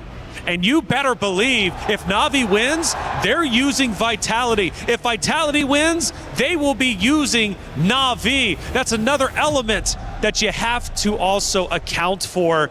EWC, it's brutal, but being a champion is tough. It's never easy. Speaking of, I think actually if Vitality wins, they will get Na'Vi, Falcon's ID, and Genji. Yeah. I feel like those are the 3 keys that they want to get. And honestly, looking at the players here, I feel like for Na'Vi, they're looking very relaxed. I hope that's a good thing because, you know, sometimes when you're also too relaxed, just some things just escape your head. So coach to coach, who do we think has more legacy? Well, I mean, I guess you would have to assume on the Vitality side. But who do you think is going to have the biggest impact here? Because we talk about the players so much, and rightly so, but the coaches also have a tremendous impact. So I'll talk about King Salman. You can talk about Cassius here. King Salman, sometimes he does go for flexible picks in the first 3. In MWI, for some reason, he hasn't flexed it a lot. Like, he's one of those guys that will pick up the Akai, which you think will be jungle, but then all of a sudden will be a roam. I don't think he's going to do that here going up against Vitality. Looking at the body language, I feel like King Salman is letting them know, we're just going to do what works. I'm going to give heroes that you guys are really comfortable with, and then we're just going to play off of that. I think he's making the players play on instinct, and then he's just going to have the easiest path to victory using the Occam's Razor. Sorry, are we getting a new map? Is that what? Well, it feels like us. That would change the draft. Yeah. We talked one coach. What about the other? Cassius has a lot of experience under his belt. He's been playing for MPL. He switched back as well to the Women's League. And he's been around with Vitality for the past 2 years, including this one. So he definitely understands the players. He's been with them for quite a while. And the thing about Cassius is that sometimes in the first few bans, I believe, in their particular games, we do see some of the heroes being let go. Like, they don't necessarily go straight for the throat. They don't necessarily go for the respect bans, because I think for me, they want to still test drive a little bit, figure out whether or not it's imperative or not. So we'll see if that actually does happen in game number 1, or they respect Na'Vi PH so much that they're going to actually start the respect bans straight up. We move into Flying Cloud. The first draft is now officially underway. And the question remains, will we see Vival on that assassin? If not, can she win with her roster, irregardless of the assassin or non-assassin pick? And already, whoa, we're going quick. Holy crap. Very quick, very decisive as well. And it was one of the keys to victory, I believe, earlier on. BTR by Vitality. There goes the Akai pick. Okay, so this draft is going fast. So now I'm going to talk about the synergy here. Vitality, what I like is they bat out of the box. Yeah, make sure that Keishi does not get that, one of the best heroes. And then looking at Na'Vi, betting out the Marcel as well as the Hirara. Now we got to talk here. Vitality, they want team fight. They got the Arlet, they got the Lilia as well as the Akai. Akai, Arlet, best combination. Lilia able to beat out that tank, which they know Na'Vi will probably get. Now let's talk about Na'Vi here. They pick up the Eve. S tier mage, Claude, S tier goat laner, and it's good because they counter each other. Now they're on the same team. It will be amazing. Alice, good counter towards the Arlet. Also, one of the best heroes so far in MWI. And remember how much we highlighted the mid-trio rotations coming in from Na'Vi, if in case they want to try and pressure Vitality, especially in the early stages of the game, which is why the Yve pick here is very important to that. I wonder how they are going to help the Yve, especially now that we're going to the second phase. I want to know what kind of heroes that they're going to prioritize for their roamer in this regard. And this is very interesting. I was thinking that King Salman won't be flexing his heroes around, but looks like Coach Cassius is thinking that he might, because he still sees the Alice, but he's considering this Alice might go in the jungle, considering that Keishi has used that yesterday. So instead, they're betting out the EXP laners. For now, Esmeralda as well as Paquito is out. Freya is still open, but looks like they're going to ban out the Phoveus just to make sure this Arlet has a very easy time. I wonder if King Salman here sees this and is like, you know what? We thought of the Alice going into the jungle, but maybe it's better to be in the EXP just to match with the Arlet. Because I got to tell you, Eterna, you got to respect Fumieko. If Fumieko is able to get out of lane for that first turtle, it's going to spell trouble for Na'Vi. Definitely mid-game, late game. It's going to be very difficult to control there for Na'Vi. But obviously, there is still some room, but Glue gets picked out. It's looking like it's Alice jungle, and that's why they set up for the carry ban for Na'Vi. Intelligent, but it looks like VTR by Vitality have a Bruno on their side and the Bellaric. They know that there's dive coming in from the Claude and the Alice and the Glue. They pick up a lane bully of their own in the Bruno. But that last pick, Freya, might just change things. Okay, very quickly, looks like Team Vitality, they want to win the lanes as well, trying to win the team fight. A lot of crowd control, a lot of burst damage. For Na'Vi, they're going to play with the team, but now Ayanami is going to have a solo mission to try and kill that Lilia. Both teams have been champions before. Both teams want to be champion again. For Vitality, it's about protecting what is theirs. For Na'Vi, it's about regaining what they lost. It's the rematch of destiny. It's grand finals for the 2026 MWI. It's Na'Vi versus Vitality. Let's get grand finals started with Miracle and Gideon. Here looking over the land of Dawn, history is about to be made here. Both of these competitors have been looking eye to eye since 2024. 2025, they missed up their chance, but here in 2026 for the Esports World Cups, our very own MWI Grand Finals, we have Vitality facing off Na'Vi. And of course, let the games begin. It can't get better than this. A grand finals in MWI between the champions, at least 3 of them from the same roster of 2024 and the defending champions of 2025 in the home court of Vitality. It's going to be tough because we can already hear that extremely loud crowd here. I can't even hear you. It's tough, I'm not going to lie. But these fans, they're happy to see Vitality already on the big stage. But the real question is how they're going to adapt. How have they learned so far? By first blood rate comparison, 64% expectation for Na'Vi to take it away. Which is kind of crazy because then you'd think Na'Vi are the more aggressive teams. But if you look at the games of Na'Vi, it's because they play it so slow that first bloods come around for the first neutral objective. Let's see whether that's going to be the case. Looking at the emblem set overall, we have a lot of Wilderness Blessings coming out from the mid laners as well as roamers. They want to be quick across the map. But other than that, really this Bruno on this Master Assassin making sure that Shell can bully it out and might even find a 1v1 here that's in her favor. She didn't win the trade necessarily, but she was able to get the wave in a very, very good spot for her to continue to bully Rianne on the Claude. Down below as well, some rotation from Pavel, and this is what we're talking about, man. Chell, as long as she's able to build those stacks, getting those crit, Rianne, every time she walks up, she's got to be careful, but there you go. The Warrior Boots instantly for Rianne to deal with Chell, and it'll certainly give her a lot more to play with in this lane. It's so good to have in the lane. They got to protect themselves as much as they can. Now first turtle is about to come through as we see at least Mirai. I think this is going to be a bit of a problem. Like, how are they going to deal with this glue? I don't necessarily see the angle to stop him other than Fumi. At this point, it's kind of like ignoring the Patrick. Vival's just going to have to go in for the red tree. 50-50 against Keishi. Ayanami doing a good job. Zoning Fumi Echo away from this fight. That's going to the RWM drop down by Reynas. That's going to be City walking up with the glooms as well. Vivian and the rest of the team coming out as Keishi wins out the red tree battle. And now it's a big fight happening. It's looking good. Heavy spin's even better. And now they want to get into the back when they've already fought first blood. Vivian! That's the first blood rate coming around. That's a slam 7 to pass out to City, who's going to get caught with no black shoes. Ayanami gets the double. Vivo's next in the chopping block. And it's a big triple for Ayanami. And so far, Na'Vi more than happy with the way that they want to play their comp. They want to chase down their targets, get their resources out. And unfortunately, if the engagement is just a little too good, Vitality doesn't get that chance to retaliate. Not until Vivian hits level 4. We mentioned it. The reason the first blood rate is so high for Na'Vi is because they're so objective. Usually when you hear objective and first blood, it doesn't go hand in hand, but for Vitality, they fell right into the trap of Na'Vi, again, setting up for that 5v5 and then taking it with this Freya. I cannot mention how important, I can't mention it enough how important this Freya is in a draft team. It really is, and that's why I was so surprised during MWI. We didn't get to see as much priority on this Freya, on top of the fact that I guess everybody was trying to figure out the meta. Everybody was trying to figure out what was good. But let's keep in mind, the standards are there for a reason. And now we see that Vivian trying to open up this map.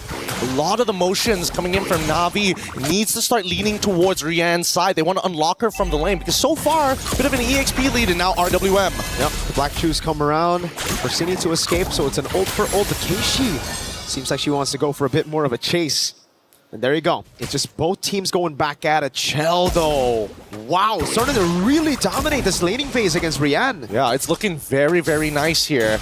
If they can just maintain this for another 5 more minutes, it will net them some pretty good profits. Not to mention on the opposite side, let's not forget that Ayanami is currently 3-0 and wants to snowball this lead. They want to kind of get her out so she can start dominating the jungle side as well. So well played by Rian, though. Right after getting bullied, knows that she has enough with the Festival of Blood in their kit to just sustain back up, and she builds up a freeze with a rotation earlier as well from Mirai.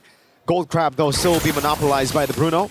It will be Vitality who will look to go for the second turtle, and now it's about that pin down, right? Can you pin Keishi out? The thing is, with the Throne of Ruin, you get that CC immunity to get past the heavy spin. Oh, wait, hold on. First, they got to deal with Ayanami, who's already been chucked down to 50%. Forced to use the ult early here. Now the contest is going to be hard. They have to go for the fight with the timer on Valkyrie Descent already. Vivop in the back line. That's going to be pure retry. Keishi wins it out again, despite the Wrath of the Dryad already used up the Throne of Ruin. Got her into safety. Fumi Echo able to escape. Slams him in the pass as she goes to the mount on Vivol. Now Vivian is caught in the midst of it all with the Revitalize. Oh, they're trying to hold it down. They could look to wait for the final slash. They have it, and now they get it onto Keishi. Final slash with Vengeance. Now Ayanami going in straight under turret, picking up the mega kill.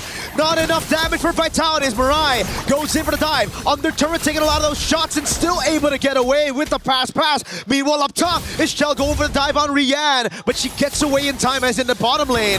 Keishi continues the chase, cuts the wave so that they can go for tier 1 in the bottom lane. They got to be tactical with this on all sides. In the middle of the war, what's happening in the side lane, JL finding a slight advantage here and should be able to unlock herself and start double waving. At this point, Na'Vi had really good ideas. Even initiating a potential dive on that bottom side could have net them even more. But for now, let's call it quits. It's still a solid 2.3k.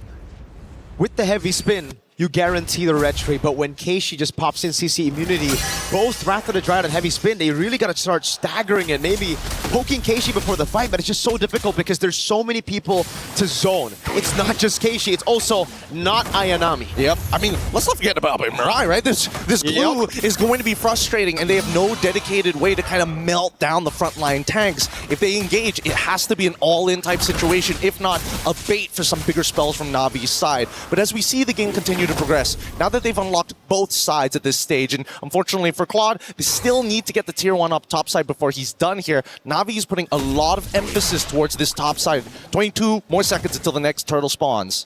Man, Vitality are playing a scaling game already this early on with Bruno and Lilia. Thing is, Navi scale really well into the late game too, and if they give them that big of a lead, not Ayanami capping Fumi Echo as of yet. 6 minutes in and 48 seconds, Fumi Echo with the gold crab to even things out a bit, but it's still a big 1k, so how do they even deal with just the Freya? Look, they need to just change CC. Fumi Echo understands, hey, I'm not here to kill the Freya. All I'm here is to slow her down. I will need the rest of my team to kind of follow up to ensure this death. But with that Purify, it can be a little difficult, right? If played well and timed well, can get rid of the stacks and more importantly, the mark so that Fumi can't just dash around for free. Vivian is going to try to go for the Wrath of the Dryad now, pops it in, but again, it's Keishi with the CC immunity. Vivian caught everywhere, all alone. Vivil's trying to peel with the back of the lines, but Vivian's just going to get shredded down by not Ayanami as the rest of the team will funnel into mid. Oh, now Vitality, once again, they just move their way. They tried to pinch them on with Mirai as well, but Vitality made the right call. Having to back up here, not trying to interact with these fights. And even Keishi just showing up, just saying, hey, I just want to see what's going on in your jungle, sir. Shell's got no damage to deal with that. Keishi can walk in the jungle, blink in, and take everything away from Vitality. Even Vivil's struggling right now against this glue. Mirai's going to try to go for the take. Luckily for Vival, she's still able to secure it for herself. But look at the top lane falling as well. Now the structural advantage on top of the turtles. Oh no. Shell's just tickling Keishi, especially when she gets into these minion wave. Throwing a Ruin used. trying to bait them into a long fight for the cut for the rest of the team from Na'Vi. Mirai's going to go in with a dash now. Cyclone Eye. Vivian with the Rapid Dryad onto the back already as Mirai cannot go for the mount, but she actually does on their turret. That's a big mistake as Chell's able to flicker out the safety, and Mirai's going to go down. Now with Cindy with the black shoes, caught in the RWM, and now the Blazing Duet. It's all good. The backline's under attack with no RWM. They're now attacking the mid-tier 2. Fumi in the back onto Rian. That's Fumi with the flank. Cindy able to survive. Now very low. Gonna get caught in the Void Blast as Fumi Echo looks to go for the Vengeance. Is able to go for the resets right now as Keishi tanks up a Storm on their turret. It's Fumi Echo targeted down by Ayanami, and Fumi will fall. Ayanami's godlike in this game. Chell, don't get too close here. And especially with so many people in front, Belleric is also trying to get into this fight as well to try and clear up these waves. And finally, Na'Vi get to walk away from this fight. 20 more seconds until the first Lord spawn, but that is one hefty lead. And it's because of the 2,000 almost gold lead between the XP. Ayanami 7-0-1. It truly isn't Ayanami. It's more like a Rihanna. It's more of a gold lane. It's more, heck, of a Rain mid lane performance from Ayanami. It's pretty crazy, I'm not gonna lie. The fact that she's called not Ayanami makes this way funnier. It's like, no, I'm not the carry. Go look at Rian. Wink, wink. Wink, wink. But now with the Lord in play, I think Vitality can't afford to make any more mistakes at this point onwards, right? Everything is gonna be permanent from this point onwards. The thing is, they can try not to make mistakes, but Na'Vi are going to constantly force those mistakes upon Vitality by going into the sideline, by pushing it in, and also just taking this Lord as bait for Vitality to walk out of their base. Because if you look at Vitality's composition right now, they have good clear, but that's about it. Well, even when we're talking about clear, right, it doesn't come at, well, maybe Shell has got probably the easiest way to clear these waves. However, it's not AoE, and it's not exactly the fastest, especially once we get into the 20-minute zone. Ideally, we do get there for the sake of Shell, but at the same time, I don't think Na'Vi is going to allow that to happen. They're going to start sieging, and I have a sneaking suspicion that Mirai might just flicker in underneath inhibitors. At least the Vitality fans haven't lost hope. It's game 1 out of a best of 7, and they need to also conserve some of that energy, unless the French are just built different, man, because, God, their energy is oozing back to stage as well. Dude, the Vitality fans have been all around here at EWC, whether our stage or other stages, they are audible no matter where you go. And for now, Na'Vi really taking the time to deny resources, but I love the chump check that Na'Vi is doing. It's like, if you really want to engage, try us while we still have this 5k lead. We will stat check you every single time. As long as you don't kill not Ayanami, we can make it work. They're defending the tier 1 in the mid lane really well. The Holy Shield down below has already been taken out, and that's a Melfic gun for Chell. Rian finally completing that 3-item power spike, the Swift Trinity. 11 minutes in. It's all about the dive. Valkyrie descent coming down right now as Vivian's able to pop in rapid with Dryad, and the CC immunity is already used up with a throw and a ruin. Now Vival tries to cut them back. Mirai's going to be caught under turret. Cindy walks up as well, but Vival's going to get cut down by Nada Ayanami, and now it's Rain in the midst of it all, taking the damage from Cindy with the black shoes as Keishi sticks onto her.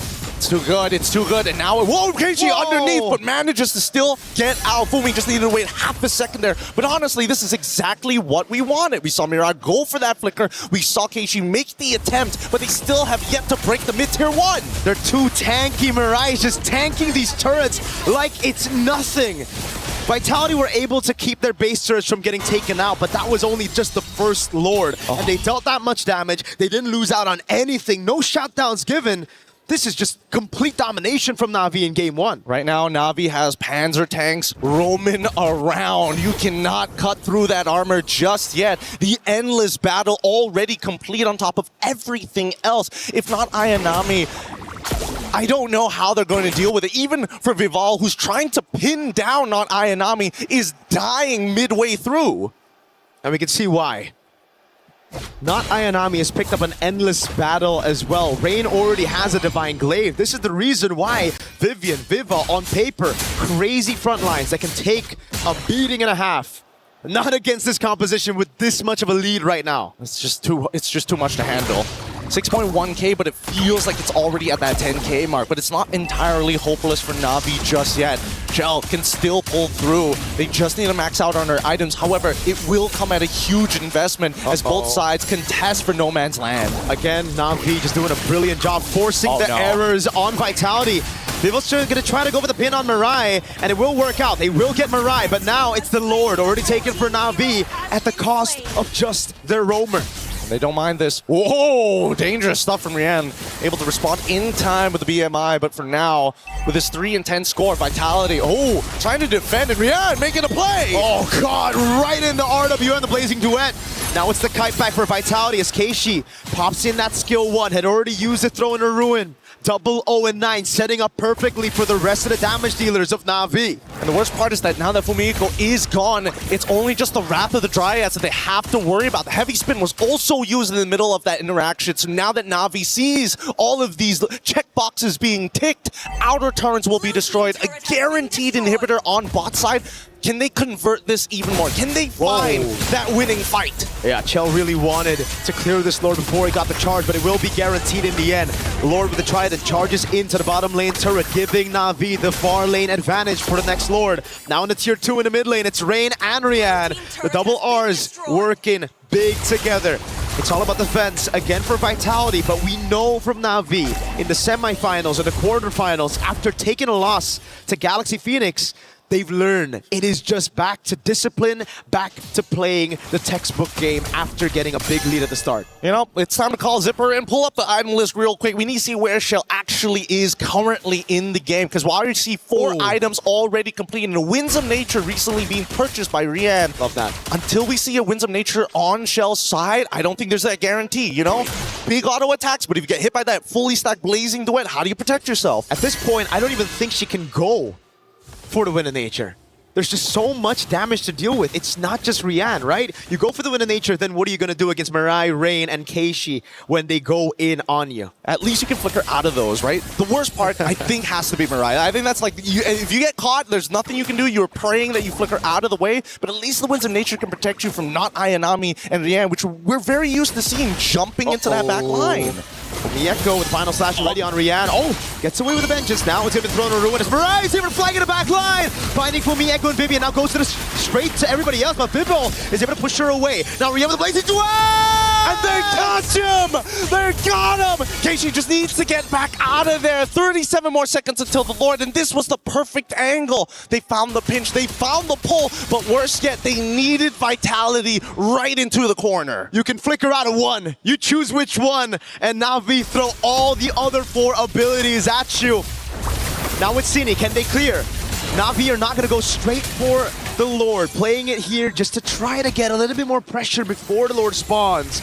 But in the end, Vitality still have good wave clear when there's no RWM and any of those zoning tools. They're going to have to breathe for a moment, because this next contestant is going to be extremely difficult for Vitality. Na'Vi has got him in a little bit of a chokehold as that bottom wave needs to be dealt with at all times, and Na'Vi instantly rushing this down. The beauty of having a Freya on your side.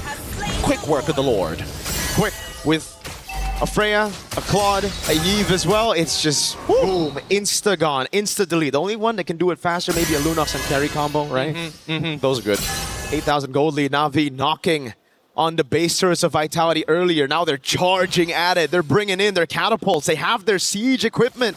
And we get to see the replay again. Yeah. What went wrong here? A lot of it just comes down to the formation just breaking in half, right? They had to decide whether to be on the left side or on the right side of the purple buff pit. And as soon as they got broken in half, that's where we started to see problems. I think that at least for Vitality, they need to recognize, yes, there are ideal fights, but there are some key problems that they can't deal with. Number one is Mirai. If they commit any ultimates to Mirai, it's not going to work out mathematically to deal with not Ayanami. And yet, here we are, Lord pressing in. That's a big resource spent already, man. Now we were able to bait out the final slash. Now it's Mirai under turret, down below. It's the Lord already. Vitality trying to keep these base turrets alive for as long as they can.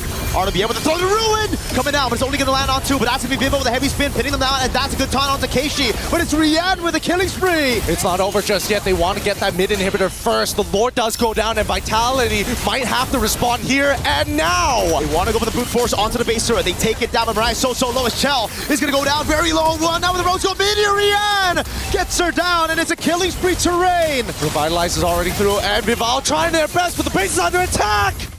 Na'Vi stay objective. They stick onto the crystal. They lock it down and they don't give Vitality a chance to come back. It's game 1 secured in this best of 7. Okay, lesson learned, lesson learned. Na'Vi, they've got something up their sleeves with their 2 side laners, and not to mention the access to the Freya. That's something that Vitality have got to remember for this upcoming matchup, because dear Lord, Fumiko, difficult. After that first death, so difficult to recover. Super difficult, and I just think it's an Arlet thing, right? It's always about snowballing early. If you don't get it, you're kind of chopped. Yeah. Well, we're just gonna have to leave the panel to discuss about it. We're throwing it back to the studio right after these messages to break it down for all of y'all.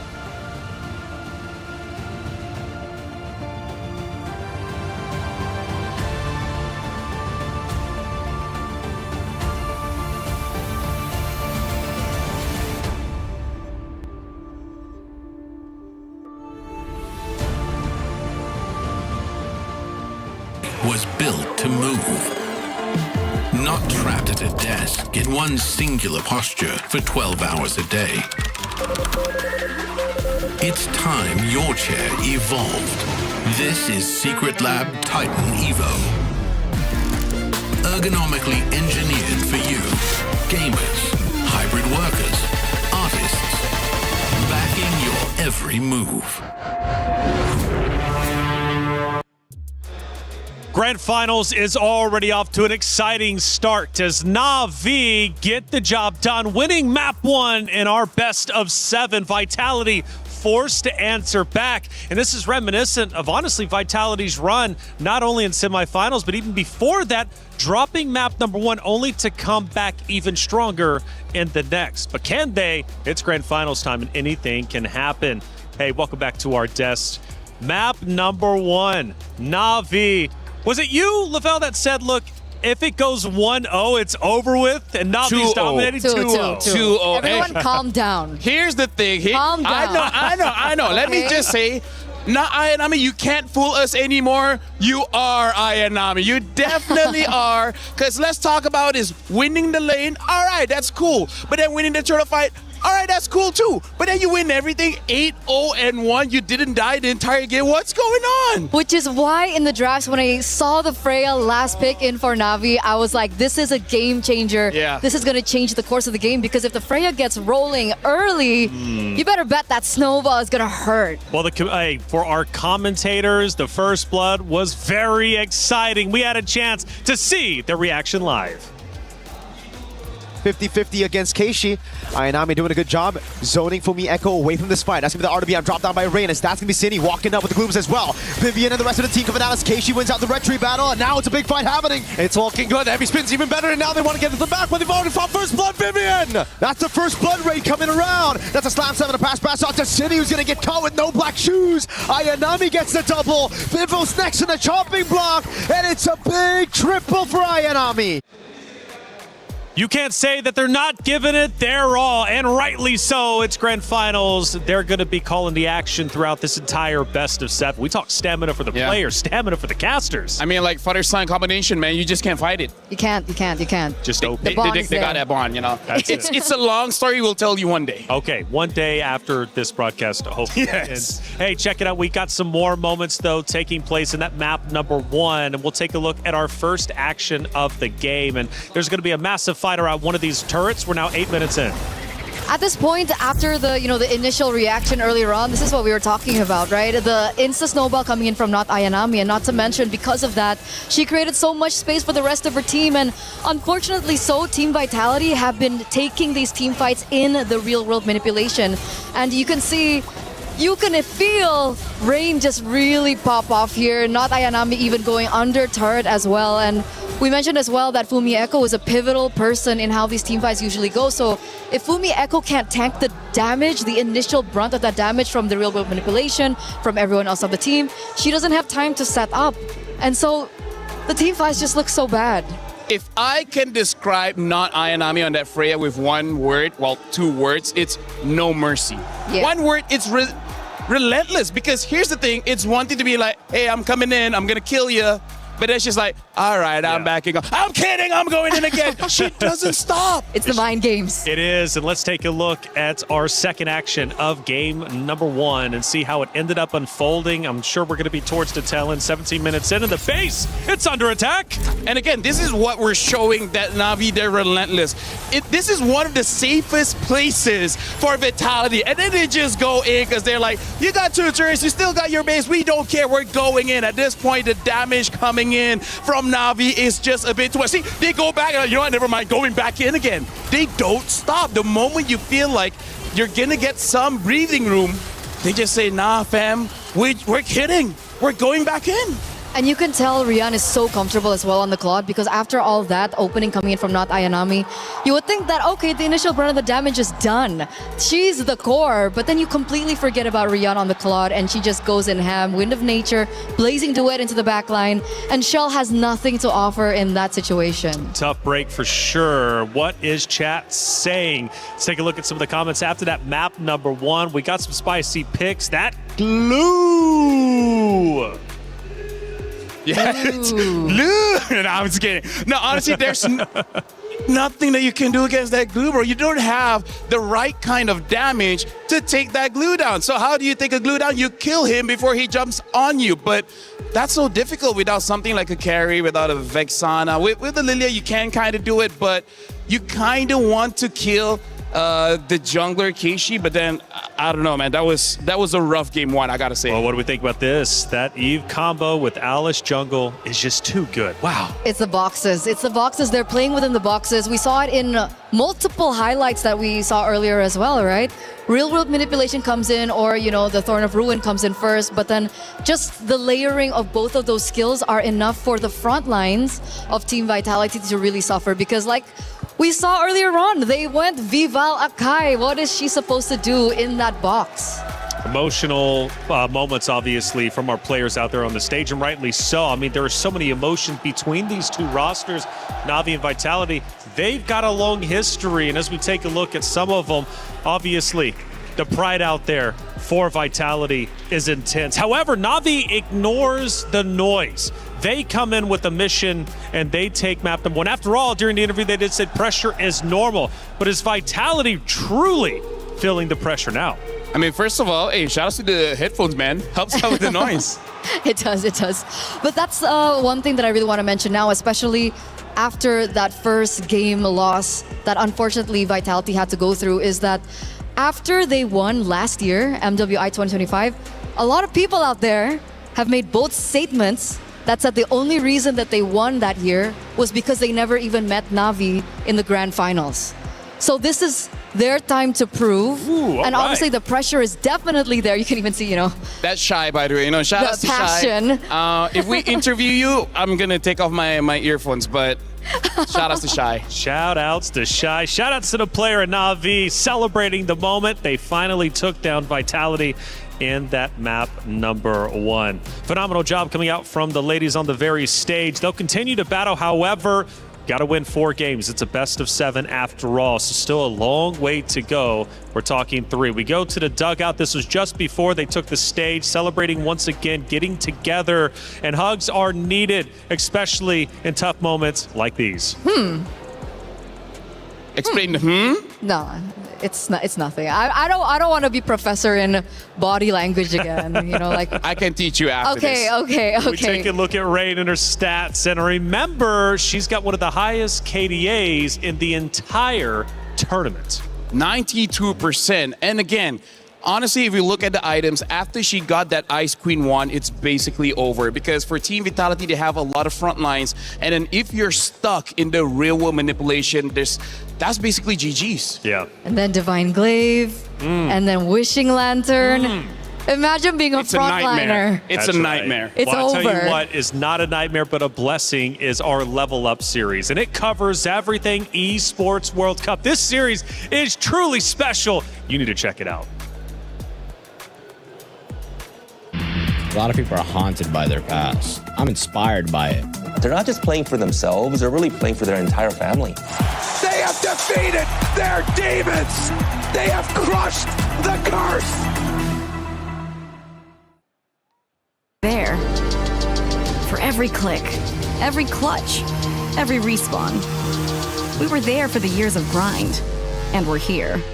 Now, the proud founding partner of EWC, powering the biggest event in gaming, shoulder to shoulder with the world's best, making history.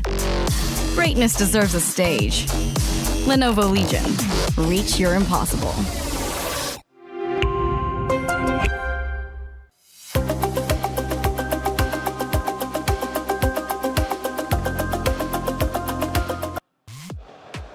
Level Up series, you guys got to check it out. Fun fact, I was in episode 1 of the original Level Up series. Now season 2 coming out.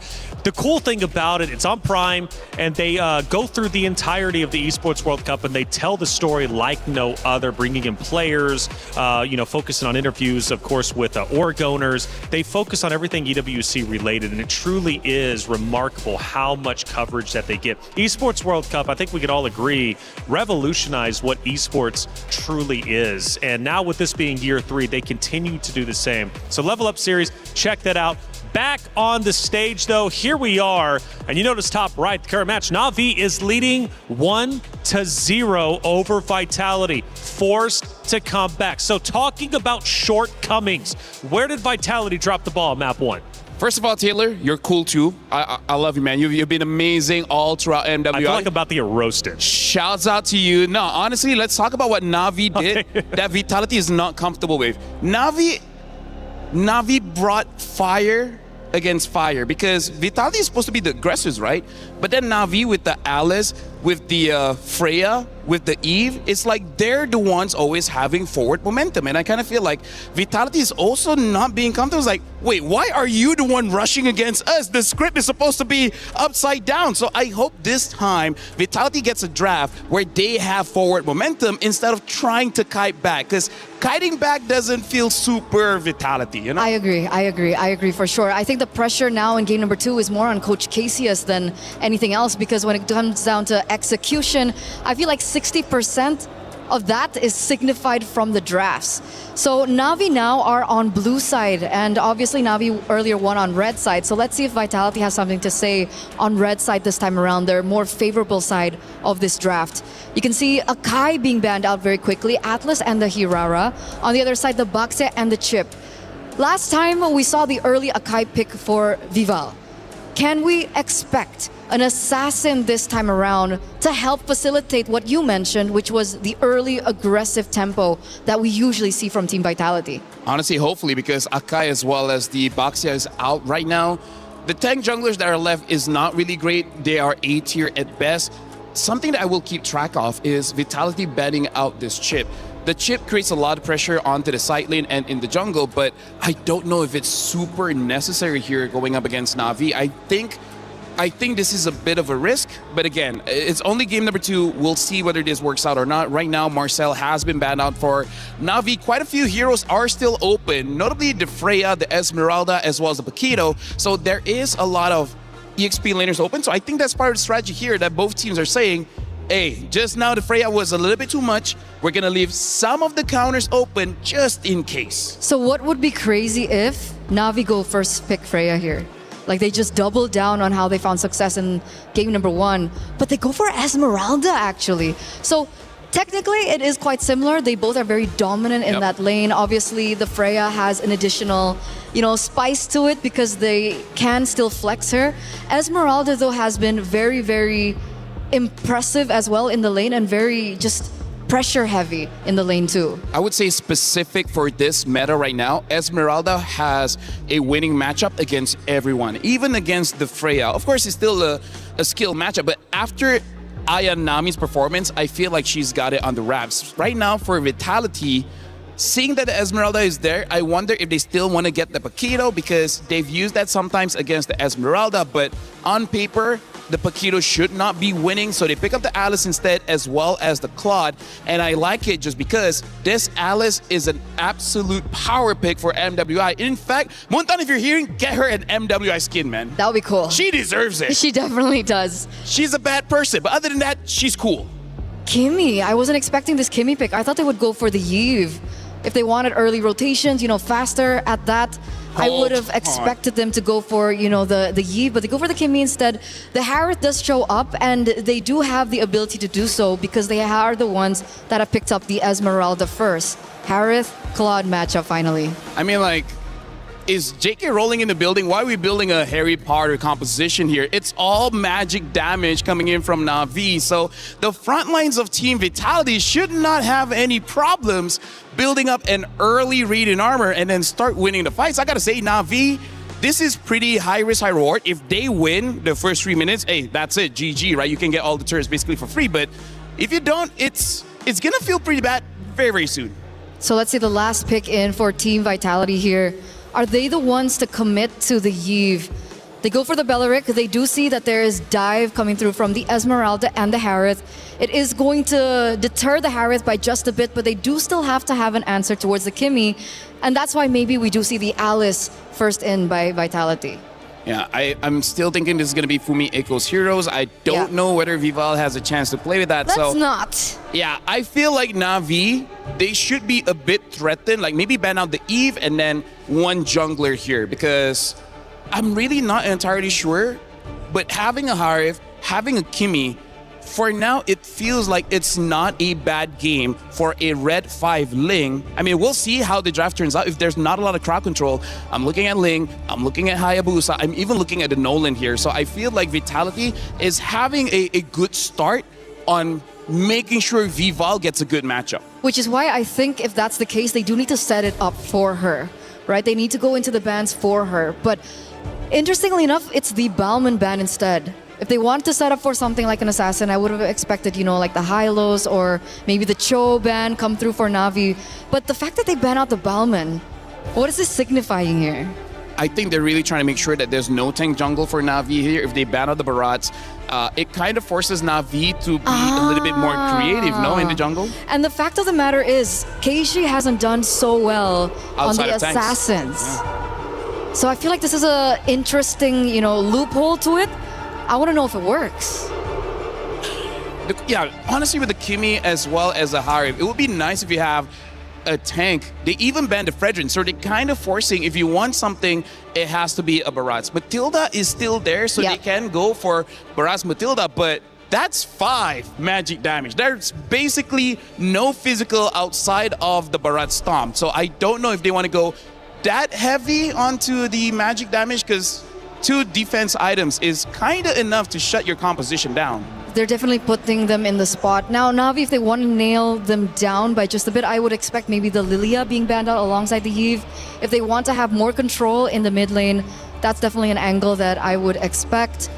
Going back to the jungle pick for Keishi, is there room for a Kyoe signature pick? Is there a room for like an Aulus or even like an X-Borg or... Do you want to see that, considering she hasn't tried it yet? Hey, who knows? Maybe they've scrimmed with it. I mean, like, right? I feel like a safe Suyo. No, Suyo's not safe. There's so much magic damage. Honestly, I have no idea. I think a Hayabusa might still be okay-ish. I really don't know what is going on, especially because Na'Vi has put so much egg in the magic basket here. So I feel like it's better just to pick up your mid.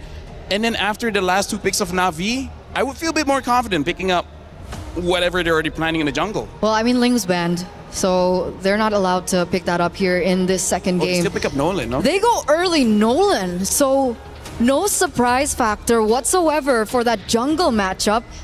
It's actually the mid lane that we're still waiting on. Do you think it could be like a Selena last pick in for Cine? I feel like they kind of have to, because even the Valentina won't be all that great unless whatever roamer or mid they pick up makes it super valuable.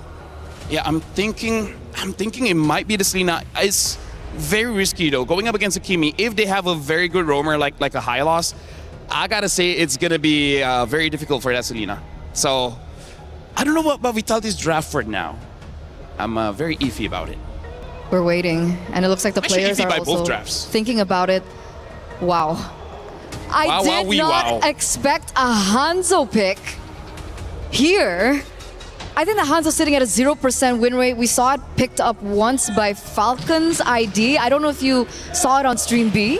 Yeah, Stream B has, so there's a total of 2 picks for the Hanzo for now. Both have not won. Okay. It will look okay in the first I don't know, 6 minutes of the game, but then afterwards, you kill the Hanekage so fast that it loses its value. Right now for mid pick, I think this lineup is screaming, let's try to end latest by 14, and Vitality, they do go for that Selena. So right now the problem is, once Vitality loses that mid prio Eterna, looking like a 2-0 for Na'Vi.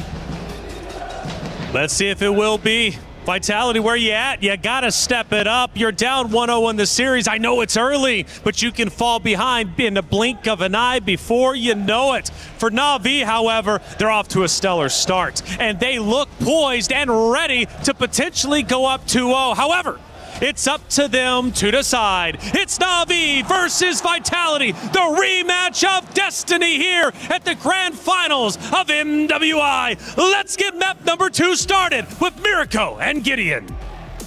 Everybody's been waiting for this match. Nobody would have expected the drafts to look like this, but if you're wanting to be the best, you got to show that you can play at your best as we head on in to the land of Dawn. I want to see how this magic damage is going to be applied.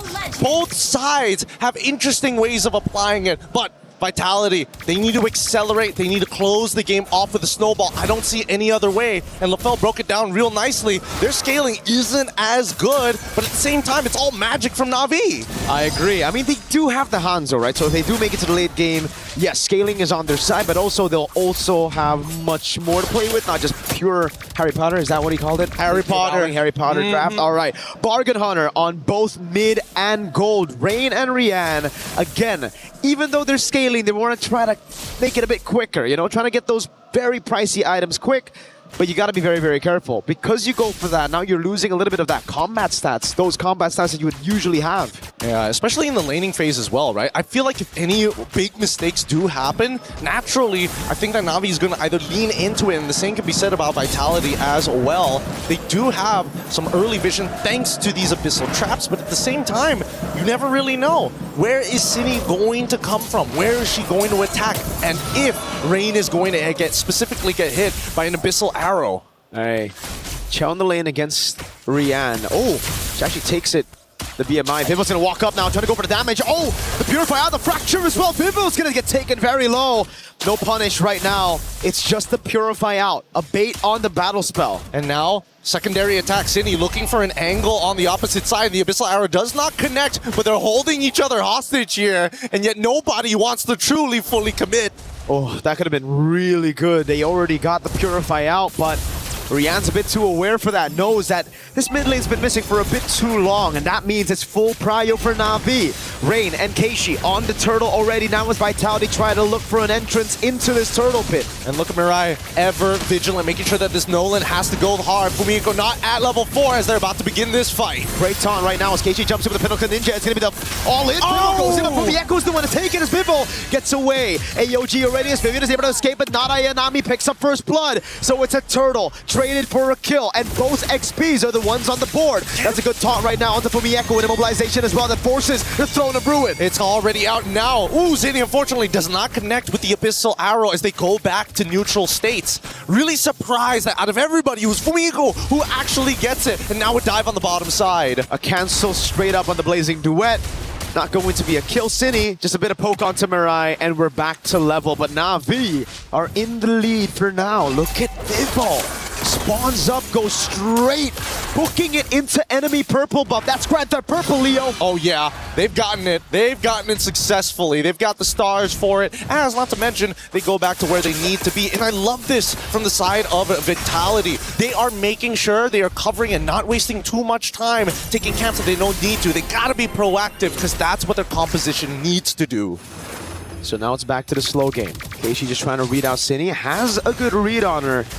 But remember, damage. Oh my god, Cine gets an Abyssal Arrow on Rain. Forces the flicker. And it's also an aggressive flicker from Cine. My god. Honestly, was pretty close. I think, you know, if that second half of the leap connected in a single auto attack, I think that should have been more than enough. But still, they still get it again. They've got the battle spells, and with that 100-second cooldown, they can look to maybe try and connect another arrow, ideally, but even for looking at the other people who actually needs that snowball, Vival in particular has yet to find that one kill to accelerate her in this game. Oh, good take by Rianne there. Takes it away. And yeah, if it's not just the arrow, right? If you already have Flicker burnt out, now it's that dash skill of yours. Once you use that jetpack, it's Vival's turn and Fumieko to hold you down for a Wrath of the Dryad combo. You got major AoE skills here with a Flicker. Yeah, let's keep an eye on this for now, as both sides are looking to go. Flicker is about to come back up for Vival as they proxy that bottom side and even force out the Salmon Force. Yeah, they just burst it straight out right now as Keishi jumps in onto Vival. That's going to be the AOG to follow it up, but Vival's going to be able to escape right now as Mirai is caught with no AOG and pops in her Revitalize Vivian. Same predicament. It's both the roamers just falling here. Vival picks up the kill, and onto the side, I believe it was Rianne. This was an interesting sequence because both sides had two separate ideas. The arrow connects to Clone of Ruin. That's what we're talking about. The Flicker as well. Not even like close to. Wait a second. Bottom lane. Shell's gonna go for the Blazing West straight up onto Rihanna. Vival's waiting in the bush right now. Rihanna actually reading with the Synchro Fission. Crazy amounts of awareness now as Cine is able to bait out Keishi from that spot, but she has to get away now. The falling star move for the chase as Fumi got away earlier. Oh my goodness, when are we going to go back to neutral states? I don't think we're not even done. We'll never do that. We'll never go back to neutral. we're still in the scrimmage here. Keishi. They are still fighting each other. Whoa, Fumieko wants to stick on Keishi with no Pinnacle Ninja. Okay, very bold, but now proxying the wave knowing that Keishi is there. Hey, are they not doing anything about this? Okay, I mean, can't. Fumieko is just like, try me, fight me. Both of you at the same time if you have to, ideally. You know what? I think I agree with LaFell, man. I think the Alice needs not just the skin, but needs like one of those MSC Farsa skins. Or sorry, was it Atlas? The Atlas skin that you need to roll for. It has to be exclusive. It's got to be exclusive. Or maybe something even further. But that's only assuming that they win this entire tournament. Let's see, 30 seconds from now, Turtle is going to spawn, and I'm expecting Vitality, now that they've already, may even consider trying to go for a dive on towards bot side, but no. Purify is already up. Vivian still doesn't have her Flicker up just yet. 22 more seconds. Rianne just jumped in with a Chrono Dash. I believe Mirai spotted Vivo in the bush. Maybe not. It's all in with a Fracture as well, Rianne. Good reactions, just Chrono Dashes out of it. No battle spell baited just yet, and it's a Fracture down for, I believe, 20 seconds. Cool, calm, and collected. They understand, hey, maybe the first initial attack, I can't really dodge it, but that ult, I gotta make sure I'm not getting hit by all three of those points. Now, however, that mid lane, you can see immediately, quick punish on towards Cine, keep her out of here. But that's the thing, right? I would have expected Beleric to show up in the mid lane more, just to be able to say, you know what? Concussive Blast it, clear that wave, we get first move. And look at how slow both of them are playing. This is what happens when you have two assassins, right? It's all about that bait and switch, but Vitality, they have a Selena together with a Nolan, which means they can blitz this Turtle. It's a Selena with a Seasoned Hunter, and that means 3 neutral objectives to Vitality, but only 2 to Vivo. Wait, it's actually only 1, because I believe Cine got the last one, and Fumi got the first. Yep, and now working towards that bottom side, Mirai, they see what's going on here. Rianne, she's already defended herself, and I've got to give it to Na'Vi. Their defense has been impeccable. They've done their due diligence to keep Vitality in check. Yep, we're gonna all in onto Vivian. The traction pulse as well, but Vivian just walks out of it. All right, back to the neutral game. Now it's so much slower. Both XPs have already gone for a cut. Seems like setup for a big fight down below. And, I mean, all because of these scrimmages. Oh wait, the trap, the combo, it's good, but it's not going to kill just yet. I don't think she has enough items to go for the full one-shot, but it will force a recall, which is kind of good.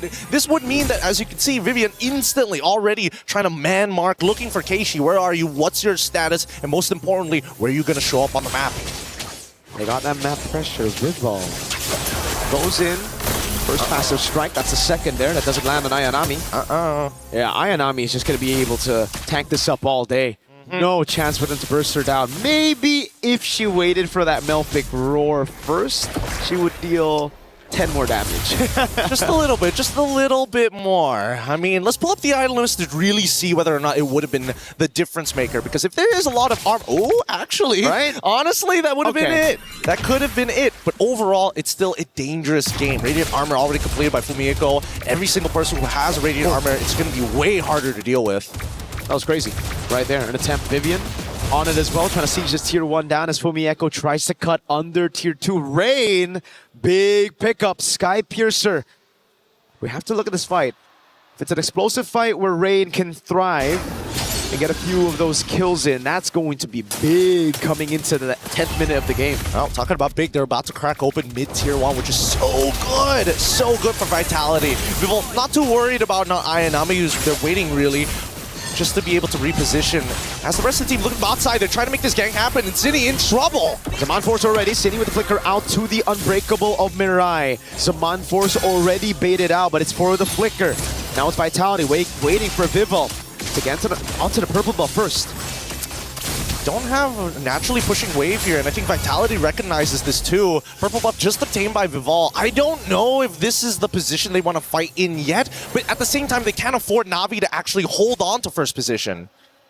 Wave mid is shoved in though, and Vivian wants to take an aggressive route into this Lord Pit. They're going to try to get that advantage on the side lane as well. Yeah. Sending Fumi Echo to cut under tier 2 up top. This is beautiful. This is beautiful macro coming up from the side of Vitality. The only way you're going to get Na'Vi to forcefully move is if you start taking some prime positions. Yeah, sure, take the Lord, but if we're shoving out mid, what are you going to do? You can't afford to get flanked. And that's the Falling Star Moon, if I saw correctly. It was onto Cine. The rest of the team now coming at Ayanami. Wave up top is going to take the tier 1 down. So Vitality, take any structures, just the macro control as Na'Vi have to just group up. This is the nature of their composition. It's built to team fight, and it is not good at splitting up to deal with these split waves. Oh, it's looking really difficult. As soon as Keishi shows her face, I think that's when Vitality are going to start attempting the Lord. And then it's that consistent back and forth. And I think even for Rain, right, there's just no more camps to actually maintain those stacks overall to get the maximum range from her auto attacks. So at this point, Vitality have all the advantages and really maintains control and tempo over the game. And Fumi is just going to stay up top. No Zaman Force means that Fumi Echo can stay here a bit longer. Goes for the cut again, this time with a bit of backup though. So Rian, she decides to walk up. It's going to be very scary. Vival, what a bush to hold right here. Trying to go for that cut. Not on the minions though. On a player, Rian. She's selling it. Might just fall into it. So going to be used up, and now it's going to be the fracture as well. Zaman Force comes in, but Vival pops her there. City going to fall as well. Keishi going to be very low. Fumi Echo with the flicker in onto Keishi. Now it's Chum the Blazing Duet. The Rather Dryad taunts Mirai. And now she's going to get double taunted. Not able to get the AOG in time. They're dancing around now. Ayanami must peel, and Rain is telling them to stay back, demons. Go to the Lord where you belong, and Vitality is more than happy to oblige. Impeccable macro from Vitality. They play up top, they push it in, they bait out these resources slowly but surely, and they build upon those small wins. It's so good. And I love the fact that you don't even get to see this very often with some of the professional teams in the regular leagues. Vitality is so good at pushing and pulling, but also taking advantage of the space. You plant people when you take the space.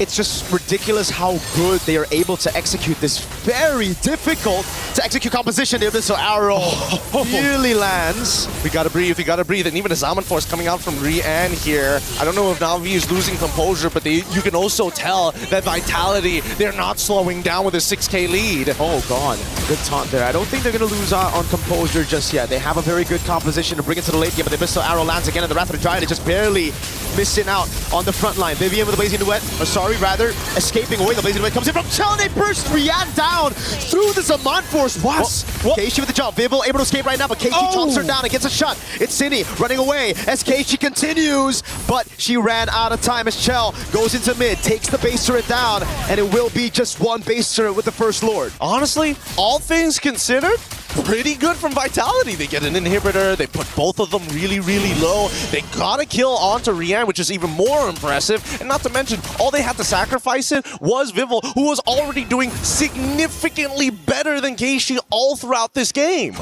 I know that Chell was ahead, but I didn't know it was by that much. I know Viva was ahead, but I didn't know it was by that much as well. It's a 2,000 gold lead for the jungle and gold, and that's why they were able to just pop Rian straight up on the Harith. Well, let's also not forget about the supports here. We got to show some love over to Vivian. She's been playing a really strong game. I mean, so far, the fact that she already has like a 1.5k lead against another support is good enough because the stat shots that are coming out of her. It's just, what do you do? Half the time, Vivian can just stand in your face and absorb that damage for free, and it feels like you're hurting yourself more than anything else. They still got a composition to play in the late game. Vivian gonna be caught now. Pops in the wrath of the try, finds everybody, but there's no throw in a ruin. The Alice is in the bottom lane, and it is a punish from Na'Vi over on Vital. Oh, damn. They got to be a little careful here. They can't just take the free shots coming in from Chell. That corrosive side will build up, and eventually you won't be able to escape from this Claude. At this point in time, at least 30 seconds left on the clock before the next Lord actually spawns. And I would say that from Navi's POV, they're a little bit off from getting those full items. Do they notice, though? Uh-oh, City's gonna run. The arrow slows Keishi down enough, but look, yes, it's Vival. Maybe it's Vival gonna be caught now. Mirai goes in with the conceal. Too many dashes for the Nolan with the purple buff. She gets away. It was a risky move. She was waiting for the real body of Keishi to come back there. Hey, let's not forget that even Na'Vi had a sneaking suspicion of, hey, we don't see where this Nolan is. Yeah. Now we need to make sure we cover our backs. Look at that burst. My goodness. It's all up to Keishi, though. Whoa. She hasn't entered the AOG as well. Vival's going to have to go for the steal right now. The 50-50 goes to Vival. Blazing duet in the winner crown already as Mariah's already used the AOG, and now it's a throw in of Ruin. Only locking down one. It's a blinking forward again as Vival tries to stop from the side. They're trying to chase them all the way through. Ayanami falling star move. Vival gets right past them, and we're finally done with the chase. One singular wall keeps them separated. The arrow lands on terrain. There's no one there right now, but his Zaman Force has already been baited out as the Lord spawns in mid. And Keishi's back up. She's going to try to go for a little bit more poke.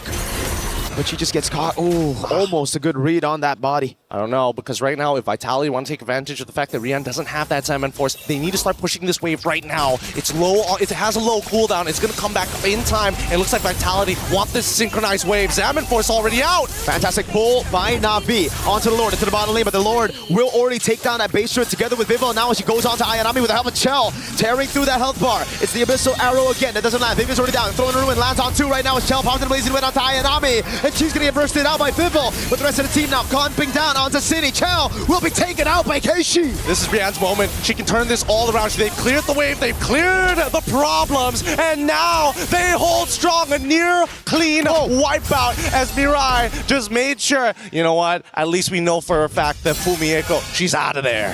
3 base turrets, but Na'Vi show more than signs of life. They got signs of winning this thing with a comeback. It's the scaling that we were talking about from the start, Gideon, that is now really showing. Rian's doing ridiculous damage. Rain as well, and especially with the help of the Crystal. Oh, they're bursting through Fumieko! They can do it. Forcing the winner crown. Marai's right there, but Fumieko has to burn the flick, which means she can't use it aggressively for the next 120 seconds. Oh man, the Lord is going to spawn, and Fumieko is still not going to have her flicker back up. Damai's repurchased here. What can you really do about this? They gotta breathe for a second, because as we see this game progress, I'm thinking of bad habits that they can exploit. And so far, I think that Vitality has really rung out all the tricks in the book. I don't see any other mistakes being made by Na'Vi, and their defense has been immaculate now that they've figured out the lines of attacks that we see consistently from Vitality. Divine Glaive pickup for, I don't know if it was Rian or Rain, but I saw Divine Glaive, and either way, that'll really help this Harry Potter composition. The magic damage, it only is a problem in the early parts and when your opponents snowball. Once you get into those crucial penetration items, don't matter how many defenses you got. Radiant plus Athena, they'll shred through it all. Yep, they just gotta make sure that they can survive.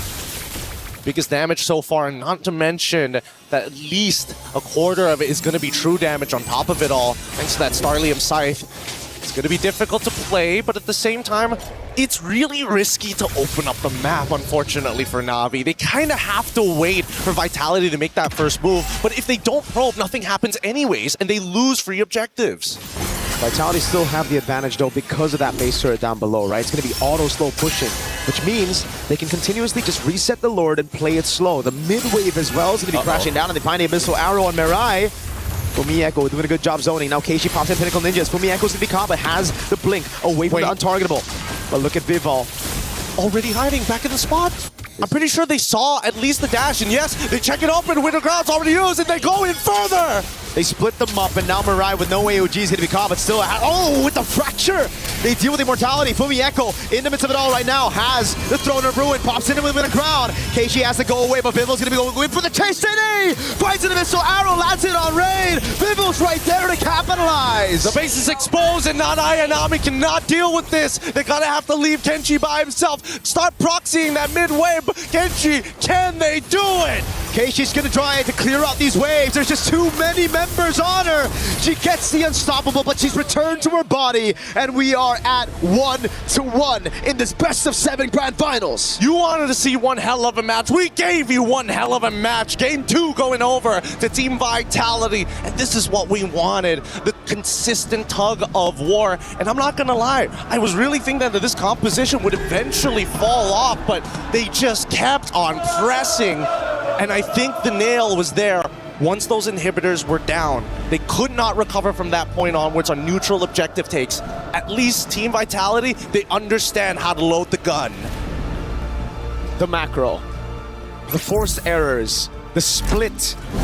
We get to see it again in that final skirmish. Vivo taking a crazy angle back. We get a replay of the final defense, but man, what Vitality did there with this composition was just phenomenal. Really great stuff overall. I really hope we get to see more of this, right? Is Navi going to still play that more scaling, comprehensive, tight style? And now we've seen so many of the bans. I think, you know, our panel is going to give us a better explanation. Let's throw it over them right after these messages.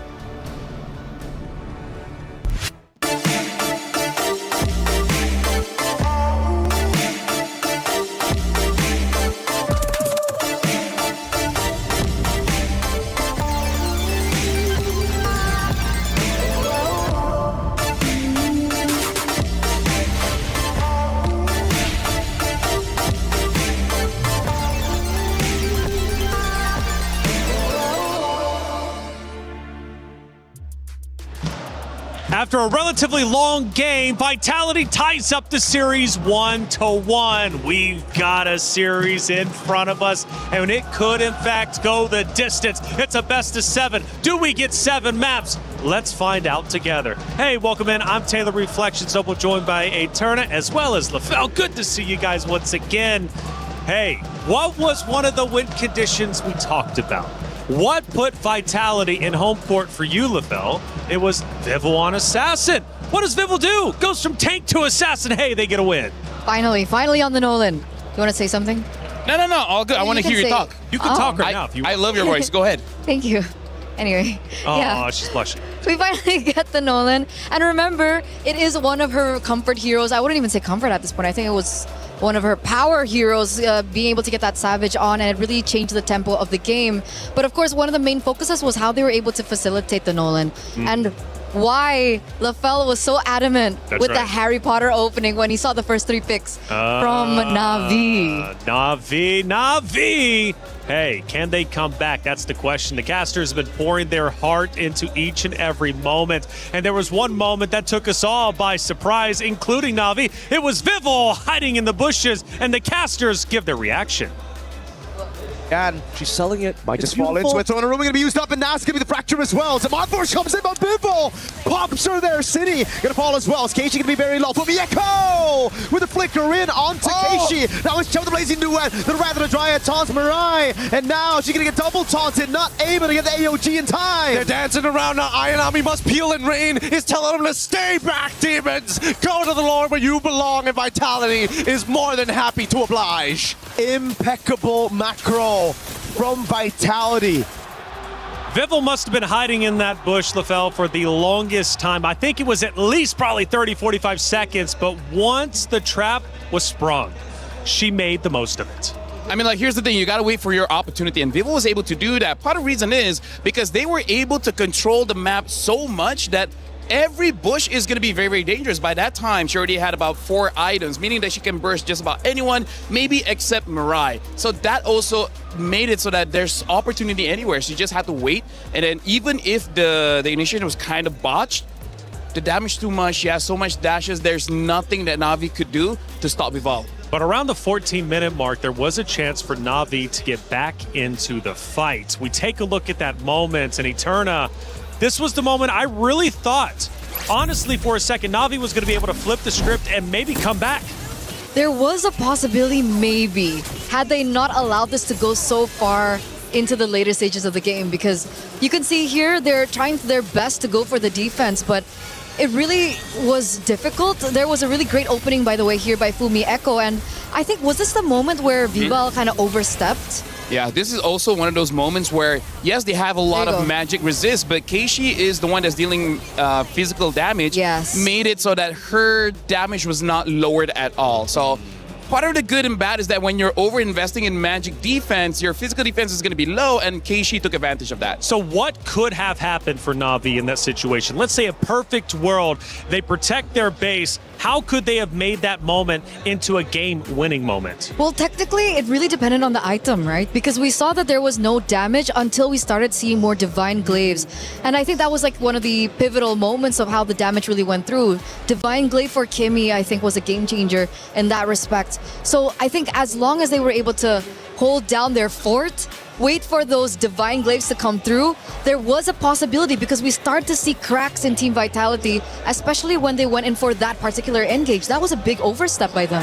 But the crack Na'Vi was waiting for was Vival, because I feel like they were waiting for Vival to come in, and then Mirai on that Gato Kacha taunt her so that they can catch her. But Vival has been so good on this Nolan, it made it impossible for Na'Vi to catch her, right? Basically, they did not have any answers for Vival on that Nolan, and that's part of the reason why we were so surprised. Game number 1, why did she go for that tank? You see how good she is with that assassin. Don't change the formula. It works. Keep doing that. I'm upset, Taylor. I'm sorry, man. I'm mad, and I want to I don't know why game 1 Vitality did something wrong, and then now game number 2, Na'Vi, why you... What? Ooh, now he perks. Interesting. You know, you got so many emotions, LaFell. I do. I'm still learning who you are, but it's fun because it's like a Pandora's box. Hey, I have 2 therapists. Rose is out there, and she's been covering everything, including the Wild fans out there who have been going nuts for this grand finals. Shira and Funi. Girls, it is getting crazy. It's a 1-1, and the Vitality fans are going crazy. How are we feeling?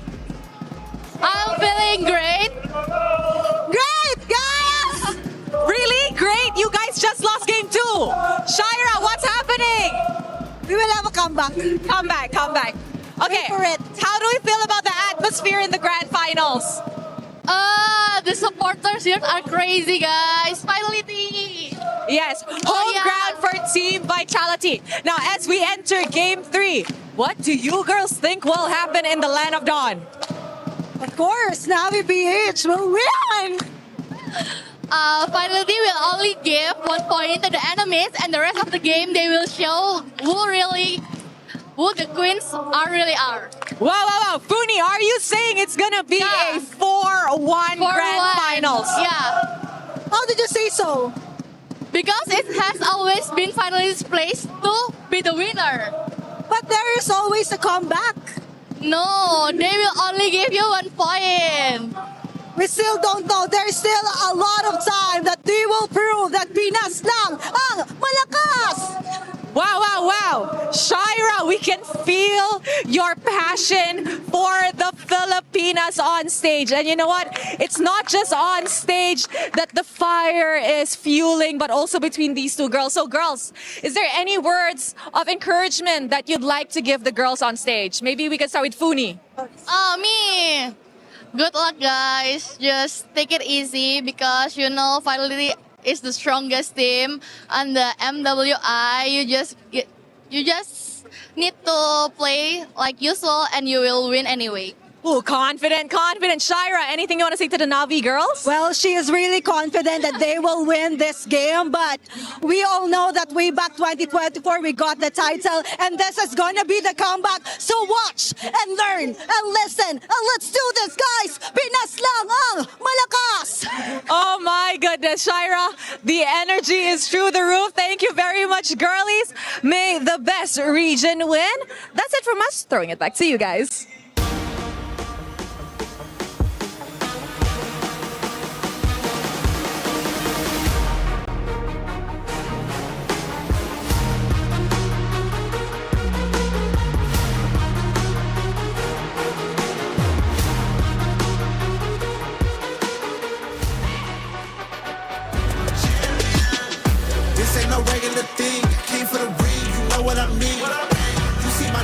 nice. Better get right, champion.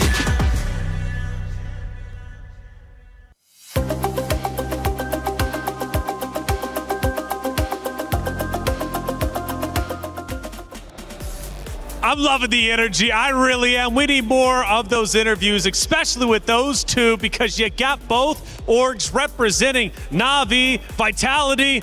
Rose, you got to get back with them, okay? We need an update a little bit later on. Hey, we also need a club championship update. Trav, what do we got?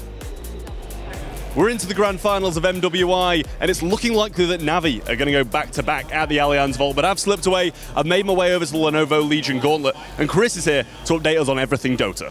Yeah, club championship-wise, there's really not a great deal to touch on from what happened yesterday with Falcons, obviously, in that surprise loss, going out in the quarterfinals. That was a real shock to a lot of people's systems, especially considering they could have picked up some valuable points to catch up to some of those squads. There was no other real contender for the club championship sitting in and around Dota. You've got BB team right now who are on stage. They could go, if they can go on to win, they can compete in it, but they're only within like 2 or 3 games, so they're not necessarily going to be over towards the top side. BB, though, are currently, well, slamming Vici Gaming, who did beat Falcons and upset them yesterday. So kind of showing Falcons may well have struggled even if they got through today, but those extra club championship points would have probably went a really long way.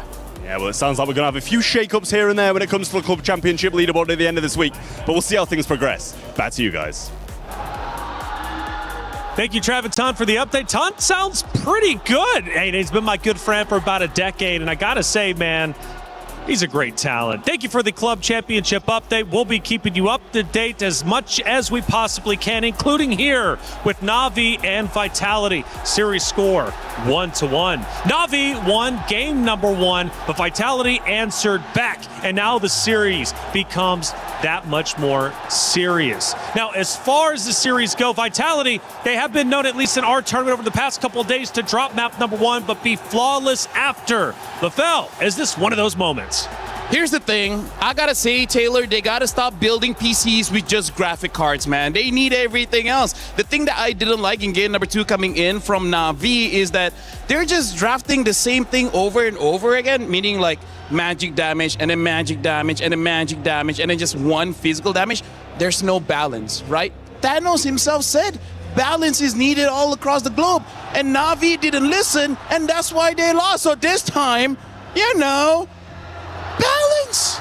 I think they can deserve the risk, right? They deserve the risk? No, like they can. All right. They can afford it. They can afford Remember, the it's a best of 7, it's not a best of 5, it's not a best of 3, it's not a best of 1. So they tried a certain strategy, it didn't work out for them in the very end. And the fact that they're once again on first pick on blue side gives them more of an opportunity to start dictating how the drafts are gonna go. So just a quick reset, go to game 3. Yeah, but I gotta say, Freya is like pretty cool. You know, she's a Valkyrie with swords and wings, a lot of lifesteal, a lot of damage, got longer range than usual. So I don't know, I kind of feel like that worked really well game number 1. I would like to see it in game number 2. Crazy suggestion, I know, but hey, sometimes just hear me out here, because in terms of the bans, it has not changed so far. We still see Akai, the Atlas, as well as the Hirara ban coming in from Na'Vi for Vitality, banning out the chip still, as well as the Boxia. So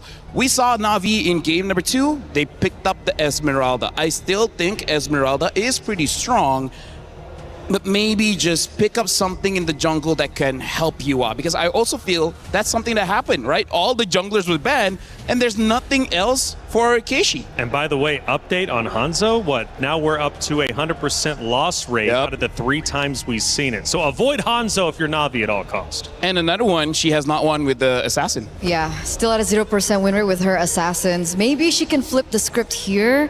And obviously, if they wanted to go, if they wanted to go for a Freya first, they could have looked for a ban early, I think, for like the Esmeralda, if they wanted to set it up. But it looks like they're still focusing in a certain direction. Obviously, now we do see that the Claude gets picked up by Na'Vi. They're indicating that they do want to have a strong gold laner. But of course, there's so many other things that they can respond to here. Team Vitality.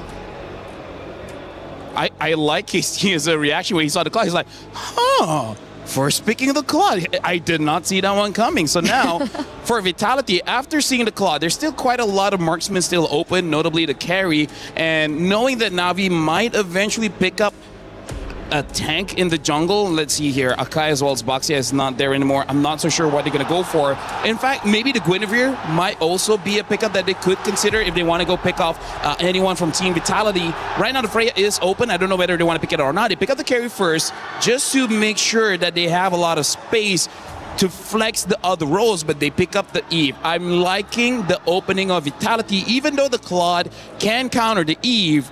You cross that bridge when you get there, you know? I was just about to say, it's, I think, an act or a statement of confidence. By the way, this POV is pretty cool. Yeah, Coach Cam, right? Super unique. And he's going back and forth. What are we doing? What's the game plan? Coach's perspective, you get a little bit of it. And like I said, I've really never seen this in an esports production. Yeah, it's brand new. I wish we could see their notes. Well, I guess they're not the type of people to bring notes. But if there were notes, that would be kind of interesting. I'd love to see what they have on their notes. But back to this, carry Valentina very early here, as well as the Bellaric. So they already have a strong laner there with the Claude, and obviously they do want to have some more to play with, especially if they want to go strong side Claude. Obviously it's really difficult because you are up against the carry, but the Valentina will be able to utilize her creativity. I think the clear is still lacking as compared to the Eve and the Bellaric. What do you think about the clear from Bellaric? Honestly, right now, I feel like at least there's balance. You got crowd control coming in from the Bellaric. You have utility bursts as well as some crowd control coming in from the Valentina, and the Claude is just a strong pick and probably a deny just to make sure that Shell doesn't get it. I agree with you. I think that's going to be a big problem right now. They don't have a lot of clear. And if they're going to go for a tank jungler, I think the clear there is not going to be good. So we really got to see what does Na'Vi get for not Ayanami. I'm thinking sometimes in this kind of situation, they will default to something like a Benedetta, which I think might be able to work, but only when we see the roamer. Benedetta for? Not Ayanami. Okay. Yeah, so for now, looks like the Paquito has been locked by Vitality. So mid, gold, as well as EXP has been showed by Vitality, so not a lot of flex anymore for their lineup. Pretty honest, but I think it's still very, very strong. For Na'Vi, their options are still open, which is good and bad, because the bad, they don't really have an identity just yet. I'd love to say, going back to your point about the Benedetta, that it shows for Na'Vi, but against the Paquito, I don't think it's the best of ideas. I think now, with the Paquito shown so early, they go for a Freya ban, which is exactly what they do, and perhaps they want to eliminate the Esmeralda here.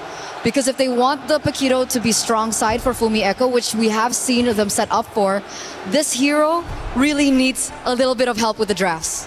Well, if they want to default to something like an Alice, they still can, but that does mean there's a high likelihood that Keishi will be using some damage dealer inside of the jungle. The good thing is, looking at both draft here, I feel like a Ling is definitely possible for either side of the drafts here, so, you know, it could be something that they want to consider. Okay. Ling, an option on the table for both teams. Guinevere eliminated, so you mentioned the Guinevere earlier on. The Guinevere does get sniped out here for Na'Vi. BTR though, I really do think, there you go, Esmeralda being banned out. Na'Vi, so Alice? Is Alice what we're thinking about for the EXP laner? Do they go Arlet here? Part of the reason why I'm thinking of the Alice, because we're playing Expanding Rivers. Expanding Rivers, just make it say that there's going to be a lot of fight around the turtle. So whoever has more AoE, CC, as well as damage, they're going to be looking pretty good in this lineup, which, by the way, Vitality with that Eve, personally for me, automatically wins the first two turtles. Having the Paquito really helps out because they're able to deal a lot of damage onto the jungler, making it non-contest. So that's part of the reason why I'm liking Vitality's draft. In Expanding Rivers, when you have a draft like this, gives you good control over the first two turtles, and that's going to help you quite a lot to set your tempo all throughout the game. And that's why it's already nerve-wracking for Na'Vi at this stage, because we don't even know what the Mother of Tanks is going to utilize. And Na'Vi, they smell this, they understand this. I think Gwyn, other than of course being a ban against Vival, which technically we haven't seen Vival on the Gwyn. Oh wait, we have once, but only once on the Gwyn. I think it's more so as well respecting that potential. If they already have a strong Yve in the mid lane, if they have another roamer that is also very strong, what is the winning condition for Na'Vi? I kind of feel like that Gwyn ban also signifies that they really don't want to use Purified or prefer to go for a Flicker here. So now for Vitality, knowing that they probably don't want to run Purify, if they get a roamer that can engage fast, that's going to be great. They pick up the Bellman here. I don't know how to feel about this. Yeah. We just talk about how great she is on the Assassin. At least Bellman has damage. If she goes for War Axe first item, then hey, maybe it can still work out. We don't know what the EXP laner of Na'Vi is. So the fact that they went Bauman already, and we don't know what the EXP laner is from Na'Vi, Bauman could just as easily walk into death traps of crowd control and just completely be irrelevant in the game. Yeah, no, I'm with you on that one. If they have like one other source of crowd control, which I feel like they most probably will have, they pick up the Yuzong here as well as the Nolan. For now, again, Na'Vi does not have a good track record just yet using assassins. We'll see whether this time they flip the script. And what if they do? I think that would be a huge statement for Keishi. I'd love that. I'd love that storyline. Vitality last pick. We get the show of the mother of tanks. Hey. This is oppressive. Here's the thing, you ban out the Gwyn, it shows that you don't want to use Purify, and that's why the Cho is valuable here. At first, it was Na'Vi who struck and said, "This is our series." But then Vitality answered back, tying the series up 1-1. And now we go into Game 3. Who will once again take the lead? Will it be Vitality for the first time, or will Na'Vi take it back for themselves? It's time for Game number 3 of the MWI 2026 Finals. Mirko, get in, take it away. Thanks, Reflections. We're already here to cover game number 3, and we're already excited to see how this is going to start playing out, because when you look at compositions of this caliber, the question is who can perform better in lane? Mid trios, so important this time around, but with a Bauman, there's just so much more you can do. How long you could stay on the map, so much sustain. We gotta figure it out, man. It's not just the sustain, it's also the classic Leo. Shove it! The ultimate lethal counter. You go for that insta-retry on the neutral objective. So Na'Vi, the advantage that they were coming in to game number 1 with, the fact that they have CC immunity and a 50-50 clean, they won't have it here. Plus, obviously, that mid-prio. And then we also have to talk about the physical defense shred that has been moved from first skill to second skill. So Chell and Vivian, with technically Vivian also has a physical shred. So this is just going to be Fumi Echo wreaking havoc, especially because she went lethal ignition. Yep, it's just a lot of damage. However, they have to coordinate it well. They got to mark their targets as soon as they can. And not to mention the fact that they already have lethal ignition just goes to show, hey, I don't mind just touching you for a little bit, but you will get bursted down. And speaking of bursting down, Shell already doing a very good job getting a lead in the lane. Yeah, not the best of lanes there in terms of matchups for the Claude against the carry. That's why they were so comfortable picking up the carry with the Yve, knowing full well that if you want to try to counter the Yve, you're going to have to go Claude, but that means the lane will be given over to Vitality as Fumi Echo tries to bait not Ayanami in. Vivian with a walk-up as well. Concussive Blast onto Ayanami, putting a lot of damage on her, but Fumi Echo's going to get caught. Mirai, great backup, Vivian. Escaping with the Shunpu, and it's Na'Vi who strike first. Beautifully played, and this is right after Ayanami actively took a trade against Fumi Echo. So again, just trying to drag out and wait for those cooldowns to come back. Rian, unfortunately, taking so much damage. All of this just to try and get somewhere close to the wave. And that's a big one for not Ayanami. Now Na'Vi have proper setup to actually stun Vival down for the first neutral objective as Keishi starts it, and the Dragon is up. Black Dragon Front gonna be used up straight up into trying to zone Vival out of this turtle pit. Vival's trying to escape right now, but he's gonna be caught by the damage again. Lethal counter in the rectory. Vival still gets it despite it all, and the jungle falls as well. Now it's Mirai caught under the RWM as Vivian walks up, but now she's caught in the RWM. Immobilized in that zone. Fumi Echo with City, dropping down bombs. Again. Oh, up top. Whoa, Rian ends up dying for it. A solo kill for Chell. Sokolil. Vitality strike, and in one fell swoop, despite the small wins from Na'Vi in the laning phase, they couldn't convert onto the big objective. But do you hear that? Do you hear the Vitality fans? They're really taking this momentum from that game number 2 and bringing that same energy here in game number 3. And it's only more proactive that we are seeing Vitality move across this map. Because once again, Vivian double checking whether or not the purple buff is open to give information to Fumi Echo. Hey, if Keishi doesn't see you, you can go for that big one-shot we were talking about. You have so much damage in the early game. And that's why you have to respect the Bauman. they were doing all they can to respect it, to be fair.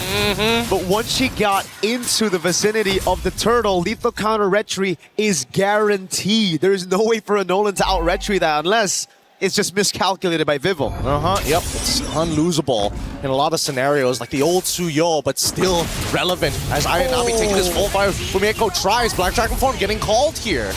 Vivo has the lethal counter. If she drops down just a bit, oh my god, she might be taken out from the skies. Gets away just in time, but she stays. No. Ayanami with a Petrified and Furious Dive. They're going to go in onto Fumiko. The way the dragon comes around with a lethal counter. Shove it. Vivo picks up the kill up top. It's Cine. Caught in the 1v3. Can she escape? She flickers out to safety past the RWM. Oh man, that was a game of Dance Dance Revolution for sure. He able to sidestep basically everything and still maintaining a good amount of health. However, Shell needs to get back into this lane, and Na'Vi is denying them that space. Vitality need to make some choices. They still have to deal with the turtle down on bot side, so they cannot commit everything to alleviate space on top. It's free. Maybe Rain can deal with it with a splash of damage. Vivo with the retreat. Vivian still trying to buy as much time as possible, just being an absolute nuisance to Keishi in the jungle. Just gotta show that. Just gotta show that presence, and I think that's a beautiful thing here, right? Khalid, show all of the. My God, Vivian! Wait, potential dive here.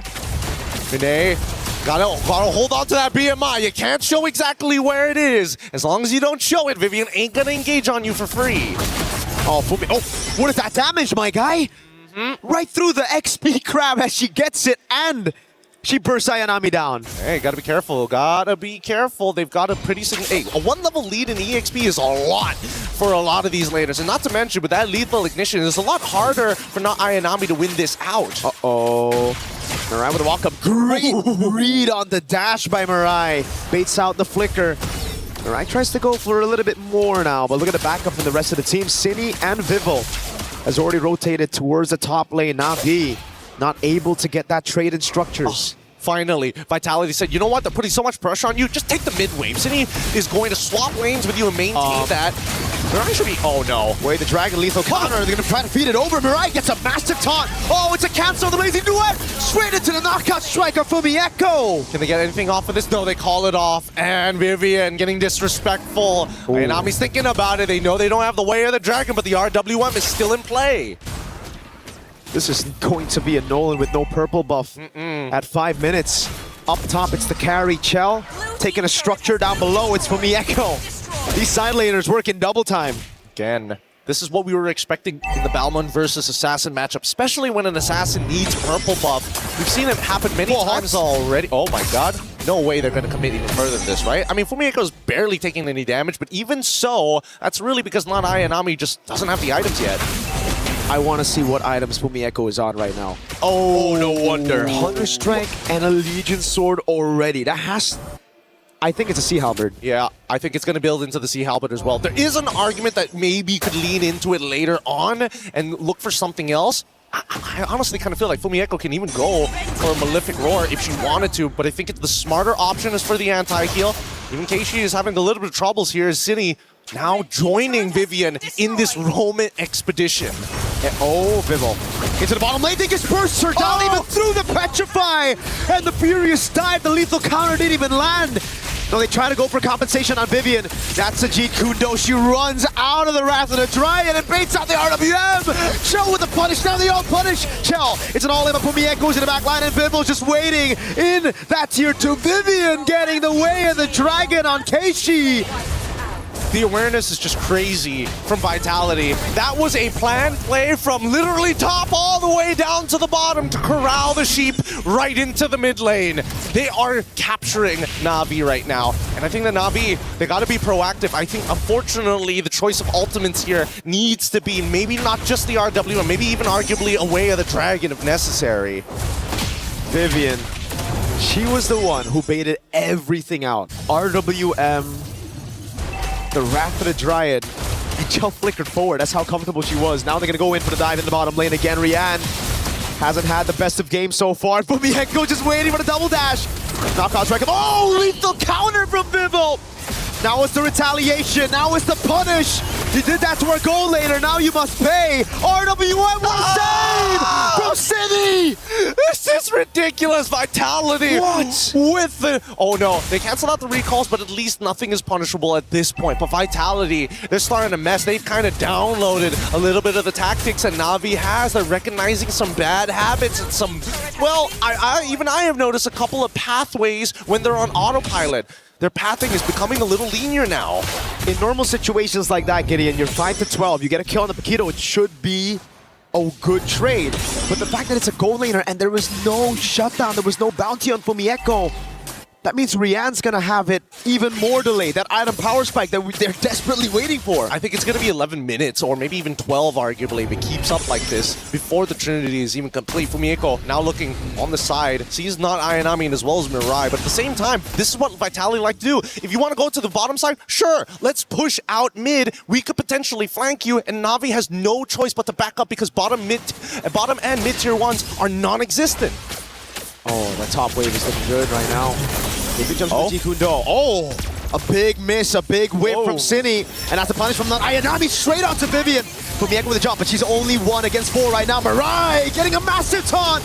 And another big kill on the Paquito, this time on the hands of Keishi. Okay. They end up losing 2 here, but is Na'Vi going to force the scenario? Because again, that top wave is still pushing, so Vitality can hang around here for as long as they want. If they are able to tax the health enough, maybe they can get Na'Vi off of this. Whoa. Ayanami's gonna walk up again. Gets covered the lethal counter. A straight Kumar moment. She knew the Bauman was there. Blazing went onto Cine and Vival right now, but she's able to sustain for a bit. Xiaozhou into the back line, and Keishi won't be able to get the retry. It's Rian who steals it away and saves it for Na'Vi. But Chen with the flickering forward, trying to go for a bit more kills. Mirai doesn't have the Wrath of the Dryad. Vival walks back up right now as the chase continues, and Vivian is trying to go for the Jikundo, but she will save that flicker for later. Na'Vi, great hit and run. Oh boy. And that's how they just have to play the game, unfortunately. They gotta stay on their toes. Looking at the item list as well, War Axe already done, 2 tank items on top of the Cursed Helm, speed up the clear, and also apply real damage towards Navi's side. They can't deal with these longer fights. Maybe Yuzong, but Yuzong can only deal with so many people at once. And now it's how Na'Vi convert on this. They see Chell. They know she doesn't have a flicker. They bait out the ultimate, and that's about it. Now Na'Vi build again with the Lord. Down below, though, the Holy Shield's gonna go down to the minions. And Fumieko, if nobody responds to this, there's a possibility they might be able to just clear out that wave. They don't need her right now, as we see that Na'Vi is slowly taking pressure up mid. Everyone's trying to go for a flank right now. Just walk straight up, and Rian has her physical defense shredded just a bit by Vival up top as well. It's going to be good for Na'Vi to try to get this tier 2 down. Vitality have done a good job dealing with the mid wave and now the bottom wave, but up top is where they should look at next. This could possibly be a siege into the base turret. Black Dragon form as well. They want to commit. Oh, they're going to try here. Prolific Aurora has been purchased by Fumieko, and as soon as she reveals herself, the rest of Na'Vi call off the attack. It's because of Fumieko down below. They know they have the Lord, they need to convert, but it's not worth if they go and lose their own base turret because it's the far lane down below that Fumieko was threatening. This is difficult. This is a difficult position to be in. With no holy shieldings, a single mistake could net Vitality an inhibitor. And at this point, I would imagine with Kichi's item power spike, it should be more than enough. But in terms of damage dealt, Cine is the one who's sitting right at the top. Vival at second here in terms of damage dealt. Whoa, Mirai? Jumps in all alone, has to flicker out of there. And that's why once Cine used the RWM, once she whips it, Na'Vi pounced on Vitality. And also, it should be a lesson for Vitality, learning after that big mistake. If Cine whiffs or if their backliners can't reach them, they have to just call it off. That's the important thing. But hey, they have a lot of faith in each other, right? They will learn from this mistake. And I think from Navi's side, the question is how good of a play does it need to be to ensure themselves a victory? Or at least a 3 for 4, 2 for 3, as long as they're positive. This is the problem, though. Na'Vi, with this kind of composition, you would usually think they can play in the side lane. Hold on. They're trying to catch Fumieko down below. Won't be able to find it, but the Claude cannot match the Paquito right now. Rian cannot deal with Fumieko, and that's why they're going to have to stick together. I wonder if Rian's already hit those item power spikes, though. I think that's a big one. Try to have a look at the items to see if Rian has it. Zipper, let's pull up the item list right here, right now. Thank you so much, Zipper. big ups. There we 3 go. items already complete. Looking to get a Winds of Nature as well. In comparison to the Oh opposite god, side. Fumieko. Oh, can they do this? No, they've already triggered it. Yeah. Vitality, they set up the chokehold once again. No choice. They were going to lose an inhibitor for it.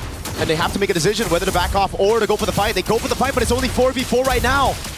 Bounty in at the bottom lane. They're going to go for the commitment right now as Vivian jumps in. The Wrath of the Dragon is able to connect the back line, but Vivian's going to go for the chase on Keishi. Finds the way to the Dragon. They got the kick, lethal counter takes it. They got the Lord of Chell, deals Ayanami. Who's here is Fumieko. Punishing with the help of the RWM. Look at Keishi running through the hills, but it is onto the bush, and Chell's going to try to go for the read, and she cancels the recall. Keishi jumps in, but Chell has the win of nature. Fumieko will be sacrificed for it. At least they got the RWM out of Rain, and at this point with the Lord coming in, as long as Cine maintains her distance, Rain will not be able to steal back a real war manipulation from her. Chell, finally, full item build. The Malefic Gun, we've been waiting for so long for it. With the Malefic Gun, she'll be able to maintain her distance against the majority of the heroes, as Vitality could be looking for the end, but Mirai's coming back up. I think the safe place to go for the guaranteed base turrets right now. Wave bot will guarantee the base turret bot. There's no wave up top. Na'Vi have done a good job. Now it's up to Vitality to try to play with this Lord. Keishi's up in 1. No chance. They're going to back away. They're going to breathe. They're going to say, you know what? There's just too much risk. Not enough reward. We want to close out this game, but we want to guarantee. And we've seen Vitality do this. They like ending their games closer to the 17th minute if necessary, because mistakes are costly at this stage of the tournament. And that's why Rain is crucial in these skirmishes. For the Lord, if they wanted to go for the gamble on the Lord, they need some more CC, some peel. Not for their backliner, for Keishi on the red tree. Because the team did such a good job. Mirai already got the Wrath of the Dryad, not Ayanami as well, sticking onto Vival, but Vivian was doing the same on Keishi. But that's the thing, I really think it should be not Ayanami going to deal with these waves rather than Rain in these scenarios, because at least you have the Black Dragon form to kind of just run through, but Na'Vi understand, hey, the Black Dragon form is going to force Vitality to back away, or maybe that's what it's supposed to do, but with the guarantees on this Balmon, like the collateral is so little, there's so little risk. It's a difficult scenario to be in. Very difficult. I'm literally trying to figure out a way for them to catch like something off, like unless Mirai can flicker in with the Wrath of the Dryads to catch Chell alongside Fumi. But the problem is Vitality purposefully make sure that they are split apart. And with no War Axe, there's no reason for Fumieko to ever peel for Shell. Just play to kill. There's too much they have in their arsenal right now, especially with the 5,000 gold lead. And the Lord is spawning up top again, so that wave in the bottom lane, it will already be a threat just having a Paquito on the other side. Now that it's a base turret taken out, that's free push onto bot. Fumieko could just wait in bush, and it will already be a mind game for Na'Vi. They're constantly going to be thinking, is the Paquito gonna punish us bot if we move towards Lord? Or is the Paquito sticking and using that? I mean, they got to start doing their protocols right now. It takes about roughly 12 to 13 seconds to get right from your spawn point all the way down to the end of the lane. So they need to start clearing out these bushes down bot side around that timer just to make sure that Fumieko moves away. And once she's done, then slowly start clearing up to the Lord side. Because of the expanding rivers as well, it just gives Fumieko so much to play with. He's a race car, bro. Just flying through, flying through. The queen is here. And now we wait. Wait, do they know? Oh my god. Whoa, whoa, whoa. Oh, right through it, lethal counter! No way, she tried to be at my forward to go for the poke on City as she overextended, but it was just a bait. Now it's a free Lord. And with Rian down, I believe Vitality are just gonna go for the straight push. Lord's gonna be up in 4 seconds. That has got to hurt. That's got to hurt. It's not just hurt, it's a tilter, Gideon. I mean, yes, it is a tilter, but at the same time, what can you really do? Oh! Vivian. Another attempt here. Wrath of the Dryad, though, locks him down. The RWM is melting Mirai. Thank God for that flicker, because the lethal counter would have found another victim. It's not over just yet here. No big ultimate from Cine at least.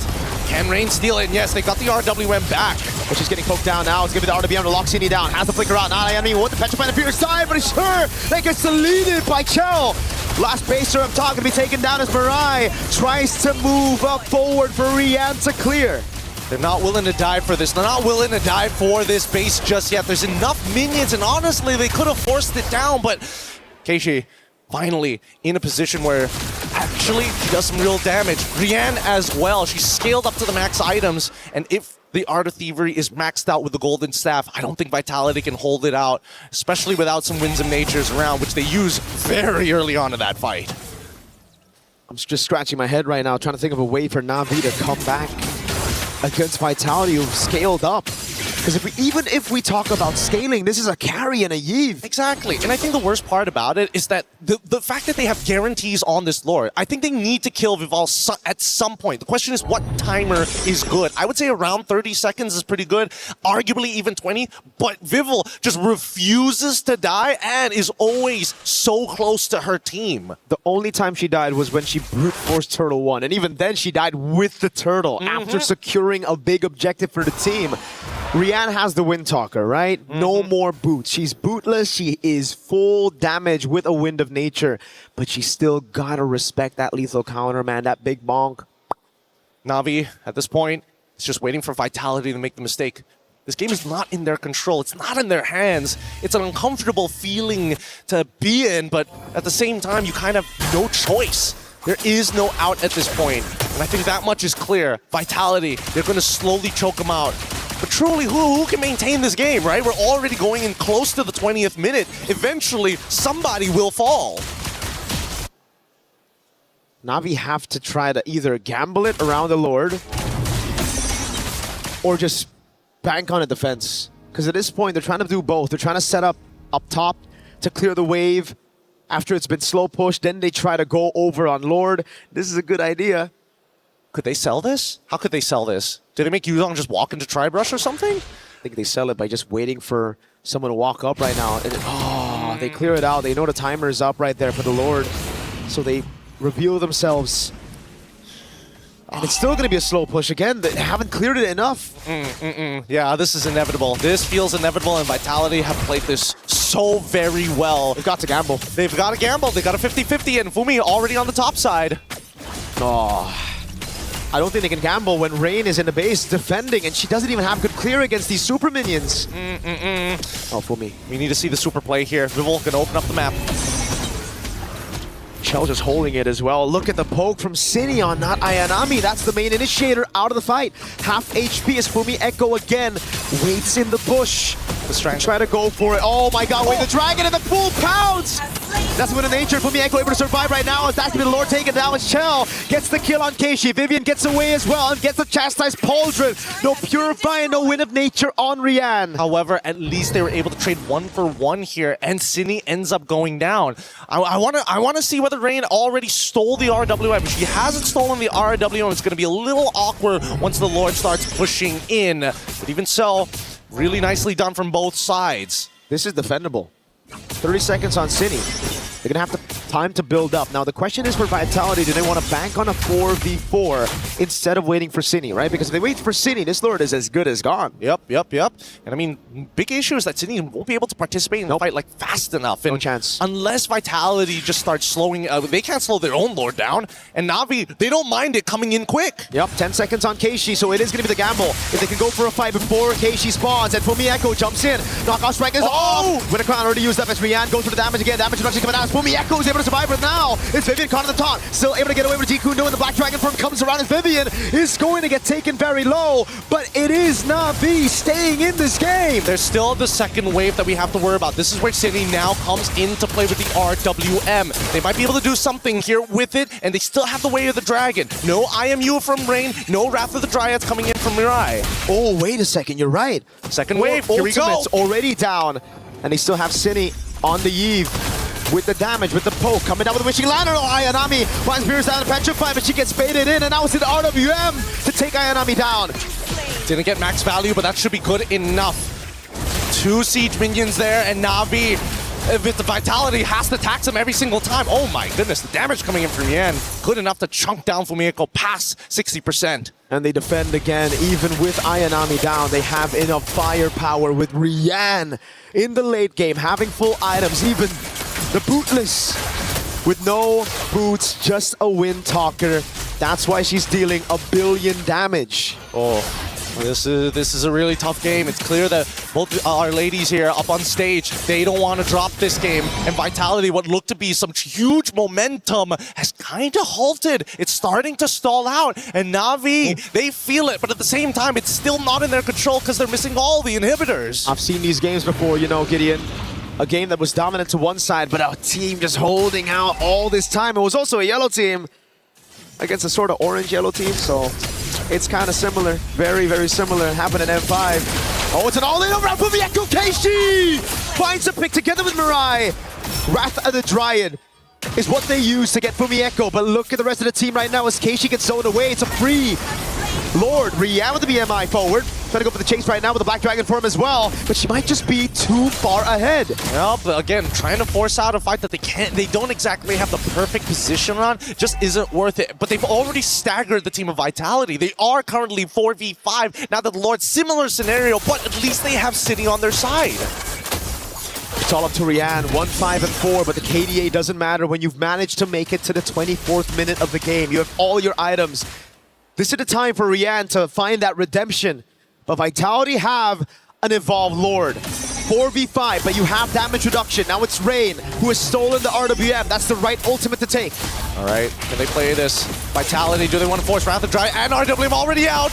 City just took it like a champ right there with the help of the damage reduction from the Evolved Lord. Now with the RWM comes down as well. It's good! It's Vivian who loses immortality. Mirai's right there. Rian gets bursted down. Chell pops it. Oh, Rain! With a shutdown of the flicker. It's 1-4-1. Both gold laners gonna fall. City trying to run away right now. Has the flicker. Gets away in time as Ayanami goes for the dive and Keishi lands the fracture. But City gets the slow on Keishi. Now it's Vivian with the walk up again. It's Vivo with the lethal counter. It doesn't land too much. Onto the members. It's Vivo trying to clear. Fumi is already here, and now they have an opportunity, but they don't have a wave to actually work with just yet. They could try and collaborate with the rest of the wave to clear and try it one more time, but it's just too late. And Vitality, despite everything they've thrown at Na'Vi, this impeccable wall holds with no inhibitor as they chase them down the map. What a defense. Oh my God.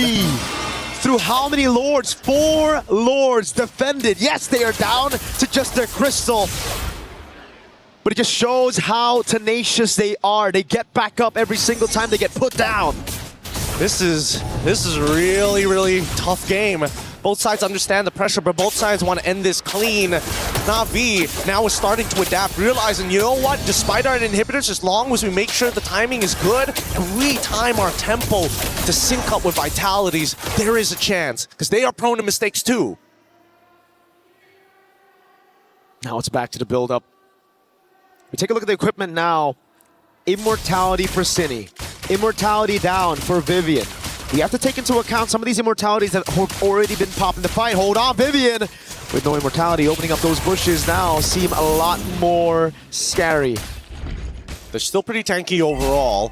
The raw burst damage from Na'Vi's side isn't that high, especially against these thicker boys, but that's just show for you. In the meantime, at least for Rian, plenty of damage here. How did they wait? Vivian in a really awkward spot to get a reaction out of Keishi. And I like this, the fact that they're trying to get all the information and they find it, the taunt, land, oh God. It's a double taunt on Vivian, Wave the Dragon there! And it's a big pick at the 26-minute mark. No Wrath of the Dryad though, the rest of Vitality, think about it. With these resources down, do we go for it is the question, but look at the timers right now. Vivian's gonna be down for, I think, a solid minute. Oh no, this is not exactly the greatest look, but at the same time, at least Vitality immediately say, we need to take control of this. We need to pull the Lord to our side. We need to reset it. Now, Fumi, what is that go for the push. City gets caught in the RBM, has the flicker out of the way. Fumi Echo to the bottom lane, they go for the crazy 50-50, Fimble the lethal counter, resurrection! He gets it! Wait, they need to cancel the recall. Fumi is already immediately going back, and luckily not Ayanami already expecting and anticipating the motion. That's the problem against the Bauman. You still need to zone, even if you have the man advantage. Oh. No one checked the bushes. They went straight for the Lord, and they paid for it. Now it's time for Vivian to get back up. They're going to have 5 members pushing in unless... No, the mini waves are still okay. Vivian's not up just yet. That just goes to show how long of the death timers are. They're trying to synchronize it, and they're going to push all at the same time. However, this time, it's not staggered, and they're looking for a little bit more. City, you cannot afford to die here.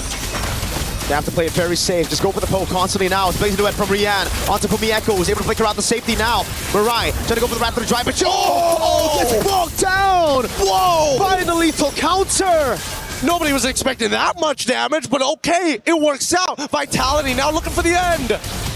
Minion's already there. Vivian goes over to the dragon, but it's actually off. Into the RWM they go. Keishi gets away from mid in time. Now it's a dragon to the skies. They go straight for the crystal. Vitality are up 2-1. The lead in this grand finals. Oh man, I think Vitality, if we were talking about working out the stage nerves, working out all the plays that are going through, and having the tenacity to deal with that, an exhausting game that's past 20 minutes? Holy! What's frustrating is if you're Keishi, you're thinking, I'm losing these red trees, but in reality, already lost? That's a Bauman. Yeah. Just through a Bauman, you need the team to zone, and nobody opened up for Keishi. It's just, you can't, there's nothing you can do about it. There really is nothing much you can do about it. But let's look at this one more time, because Mirai, down to a literal third of her health, instantly dying to the lethal counter. It's so ridiculous. But I think they now figure it out. Hey, maybe it's not just us. Maybe it's the draft as well. We got to really make it happen. But with that being said, though, what an absolute banger of a game. We're going to be throwing it over back to the panel right after these messages. Stick around, Mobile Legends action.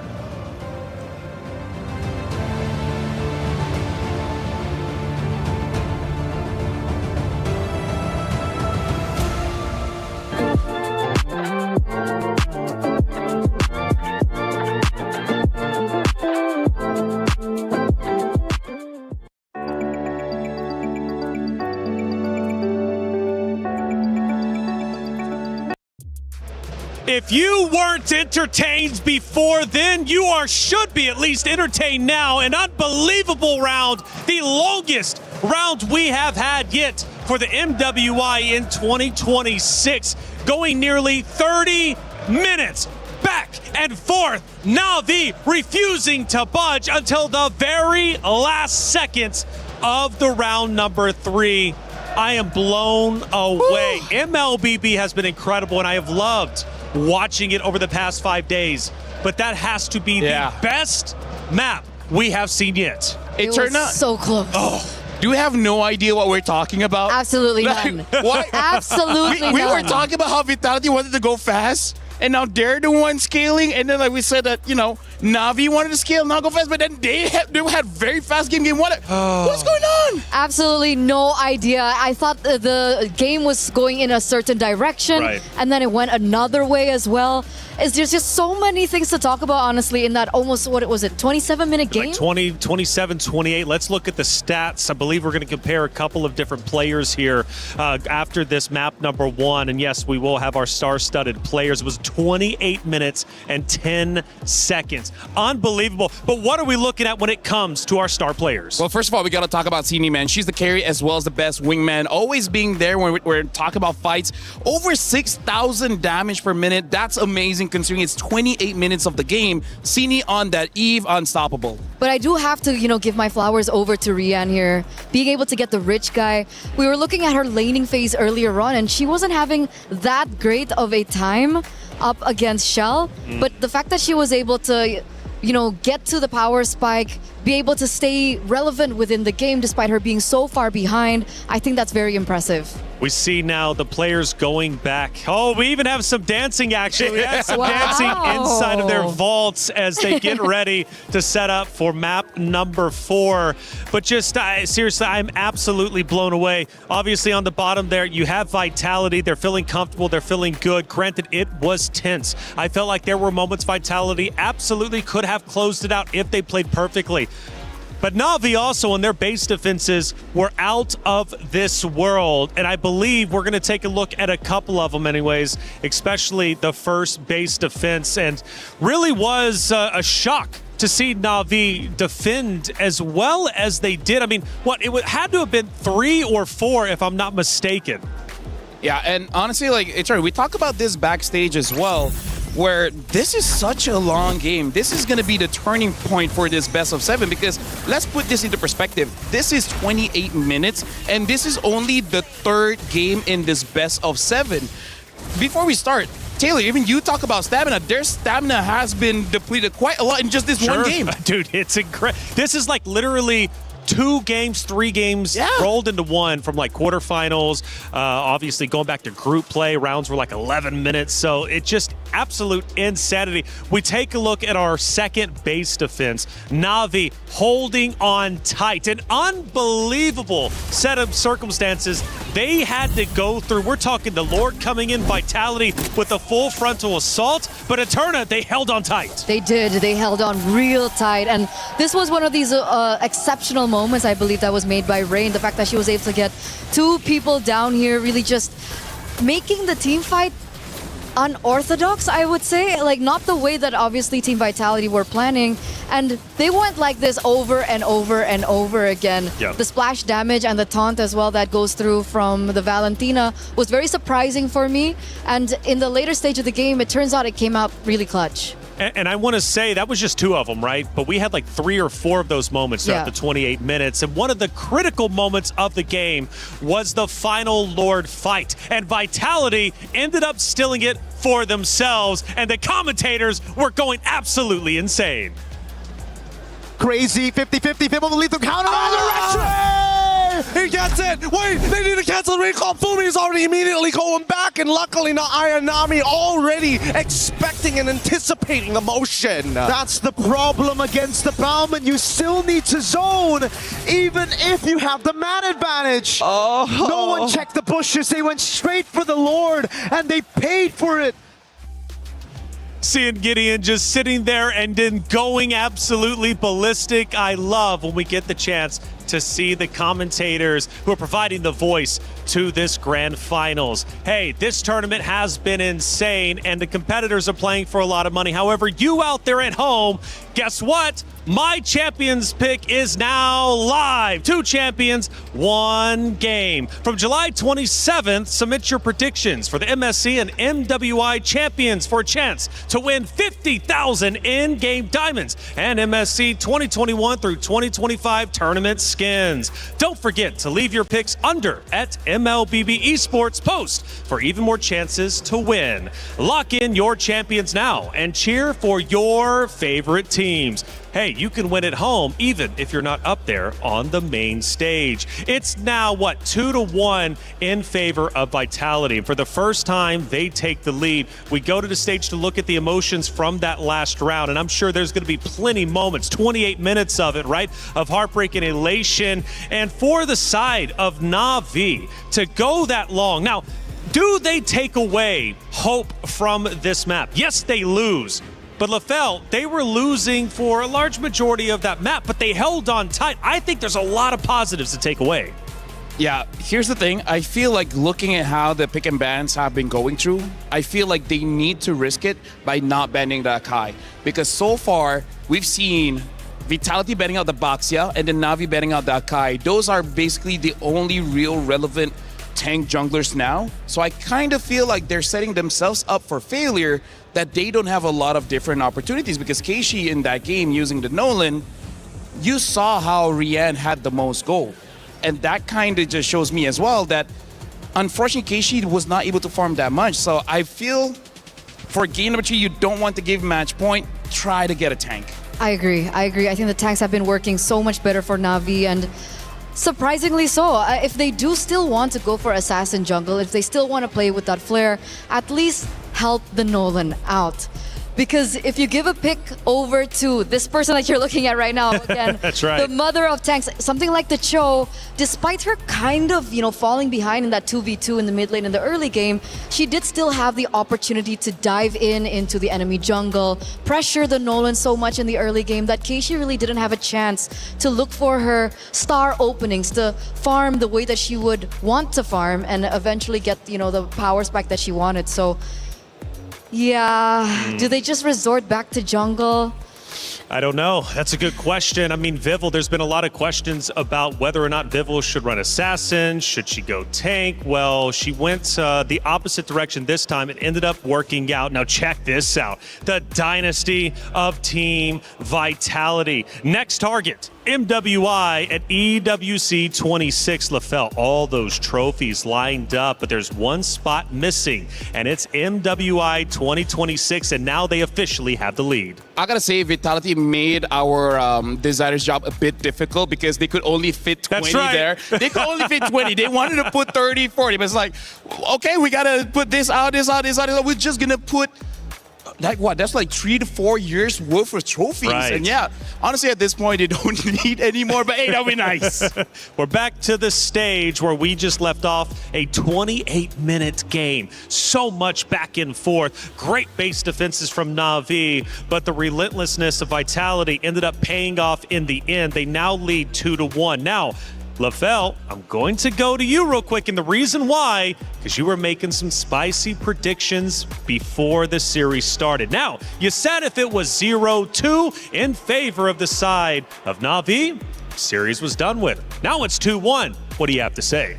Honestly, with this kind of momentum, Vitality could take it because Na'Vi, for some reason, game number 2 and game number 3, they look a little bit lost. It looked like they're not entirely sure on what they're supposed to do. And maybe that's why, again, we don't really like them using the Assassins. It's not an individual thing, it's a team thing. Speaking of team, shout outs to Gideon as well as Mirko, doing a great job so far in the 3rd place and now grand finals. Looks like it's going to be a long one. Hopefully it's a long one. Hopefully. But I have to agree with LaFell, you know, more so than just the gameplay alone. I think going so close to winning that previous game and falling short, I feel like the mental blow is definitely for Na'Vi this time around. And remember, they're fielding in some new players as well. The experience that Team Vitality have definitely will bring them even further come this next game. Now, a lot of attention has been put on Vivol, and she's kind of flip-flopped back and forth over the 3 games that we've seen. But she's shown versatility, and now she's had success on 2 different hero picks. What do we expect going in to match number 4? By the way, just before we begin this, I just want to say that the person or the team that has gotten red side has won. So back-to-back Vitality were on red side, and now Na'Vi are the ones back on red side. Hopefully, this means that we're going to another game. Yeah, honestly, that first 2 picks is super viable to the point where I kind of feel like first pick now might be one of the best is actually just to take that Eve away because in the previous game, Vitality was able to get the carry as well as the Eve so quickly, making it so that they're looking very strong as they move forward. And now the carry gets banned out, so Vitality might even consider first picking the Claude and opting just to fight against that Eve because without that carry, the Claude isn't really all that scared to move forward and actually use the Blazing Duet. That or they might be setting up for another Akai pick. Like something of that sort, you know, like a tank jungle because Baxia is open, Akai's open as well. Hopefully we don't get it. Yeah, I'm not a fan. I'm not a fan. I know. I feel like Na'Vi should be the one using Akai. The Eve gets banned though, so I think Vitality, Claude would be great, but if they want something like a Paquito and Esmeralda, I can accept that. Because right now, in terms of the power picks, there's a lot open, so I feel like no matter what, Na'Vi will have the advantage anyways. And that's probably one of the reasons why Red Side has been doing so well, because a lot of power picks are open, and like I said, they're going to pick up the Claude here, and without the carry, what's next on the table? Maybe the Esmeralda would be okay. I think Paquito's a little bit too risky here, come first phase, unless they save that for second phase. Freya, I mean, like, you won game number 1. It was an MVP performance, and never again? Nani? I like the Freya. You know, going so far into the series in this best of 7, I think going back to what works is definitely a possibility. Freya Akai? Kind of sounds good. You want to go Akai here? Okay. Oh, Alice. So this might be an Alice jungle, and they pick up the Lilia. Well, since the Eve is banned out, second best, I think, in terms of wave clear would be the Lilia. I think the Lilia still does trump the Valentina if they are relying on mid-rotation, which they did rely on mid-rotation, but in reflection to the earlier game that we saw, I really do want to think about the side lanes. Oh. Like side lane match priority. Yeah, so far now, we've seen in game number 1, in terms of the side lanes, was 100% won by not Ayanami. I would say the previous one, the Paquito coming in from Fumeko, did die early on, but then redeemed herself, come to the Turtle. So I agree with you, the side lane is going to be pretty important, but I do have to say, for all 3 games, the gold laners, they haven't been super pivotal in the match. For now, Esmeralda as well as Atlas has been picked up. So now both side laners for Vitality has been shown alongside with the Atlas. Na'Vi might be able to ban out a few mid laners just to make sure that his Lilia has an amazing time. Now I kind of feel like picking up a roam early would be good, because the Belleric is still open, and I think it's not bad going up against what Vitality has already shown. Yeah, Esmeralda, it's great against the Claude as well. There's an argument to be made there. But they go for a Moskov here. So we don't get the Harith matchup here against the Claude. We get the Moskov instead. And just in case, let's say, Team Vitality want to pivot into a assassin jungler for Vival, they do have some answers towards it, considering they also still have yet to pick up the roamer. So there's more layers of defense for Na'Vi here in this game against that. Yeah, right now we got to consider that this Atlas is most probably going inside the jungle here. So I think for Team Vitality, maybe ban out some of those strong EXP laners. Again, like the Freya, maybe even respect a Paquito. And then honestly, I feel like Vitality already has won the draft. Like, as long as this Esmeralda is not disrupted, this is looking good for Vitality.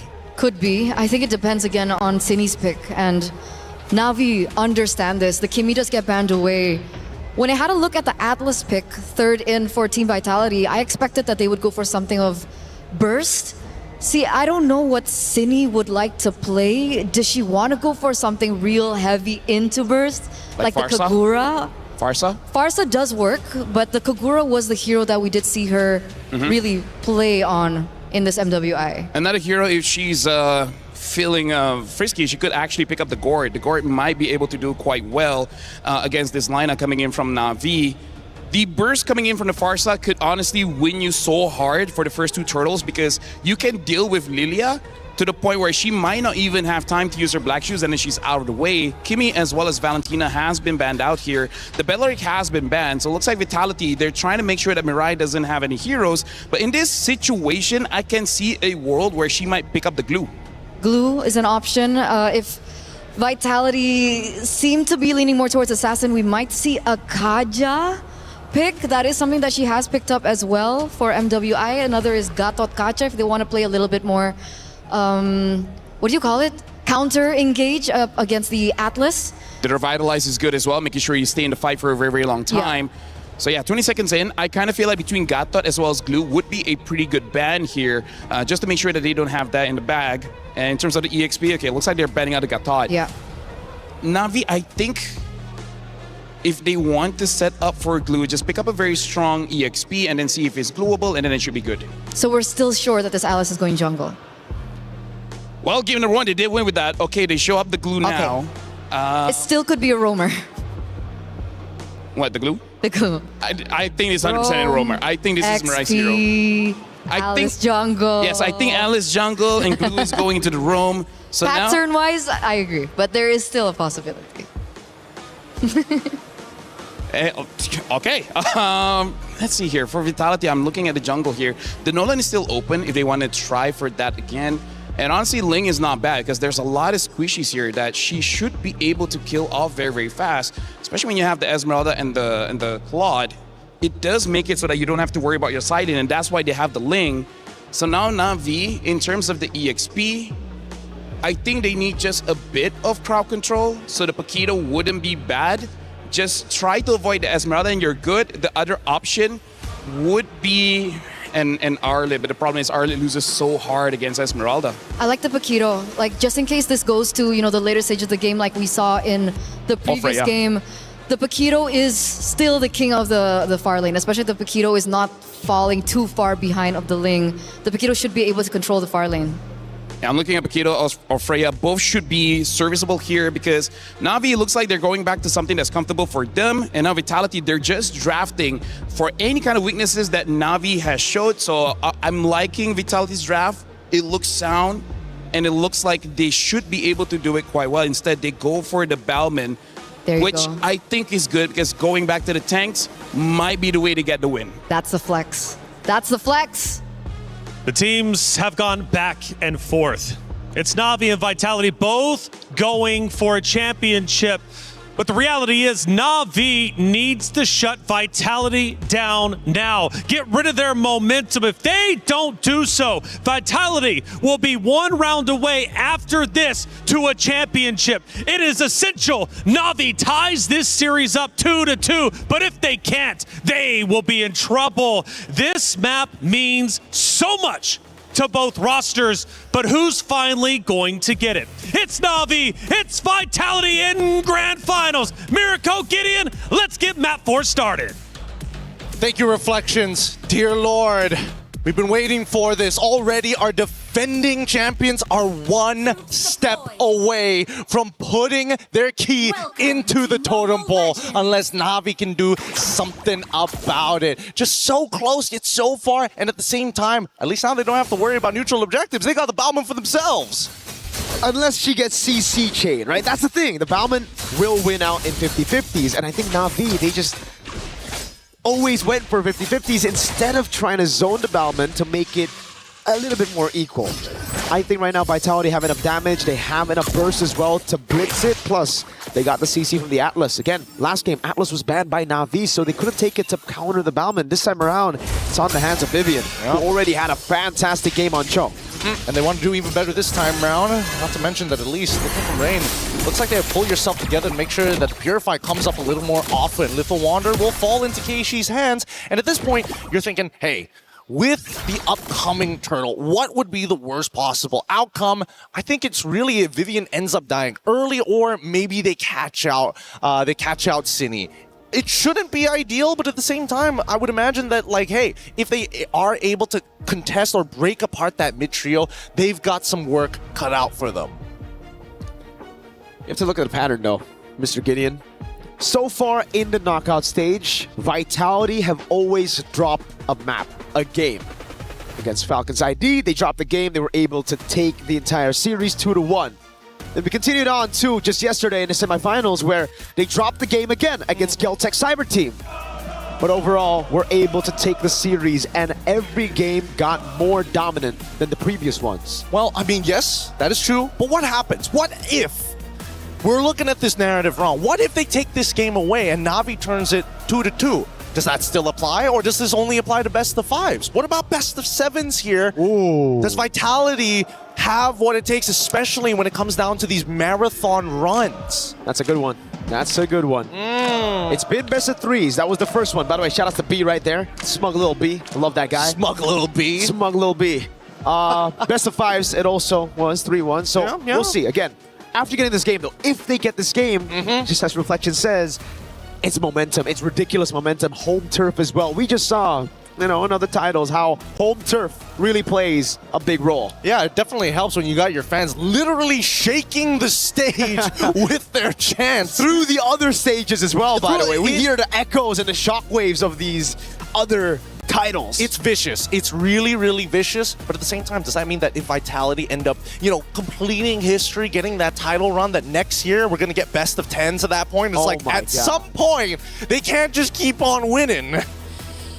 They can't keep getting away with this. They can try, but at the same time, I'm looking at Na'Vi and I'm thinking, like, what is the mental game coming into this, right? Because it's not a matter of, did we get out macroed here? It's like, no, it's just bad starts at the game, and unfortunately, certain holes in our draft, and somehow they keep on getting underneath the skin. Yeah. It's just these little things, I think the experience as well. Obviously, Na'Vi coming into this, 2 new members from the previous lineup that we saw from last year and even from 2024 when they won with Smart Omega Empresses. So it's entirely different. You have these members who are less experienced, who are finally now understanding how it feels to go up against seasoned veterans in Vitality who've been through it all, won the very first MWI, and then after EWC lost it, but then reclaimed their throne just last year. At least from what I see from game to game, we're seeing more efficiency with their abilities. They need certain guarantees, and it's good that they have target priority. It's like, okay, we got to make sure that at least Vivian is going to go down when we commit, and they use 4 ultimates.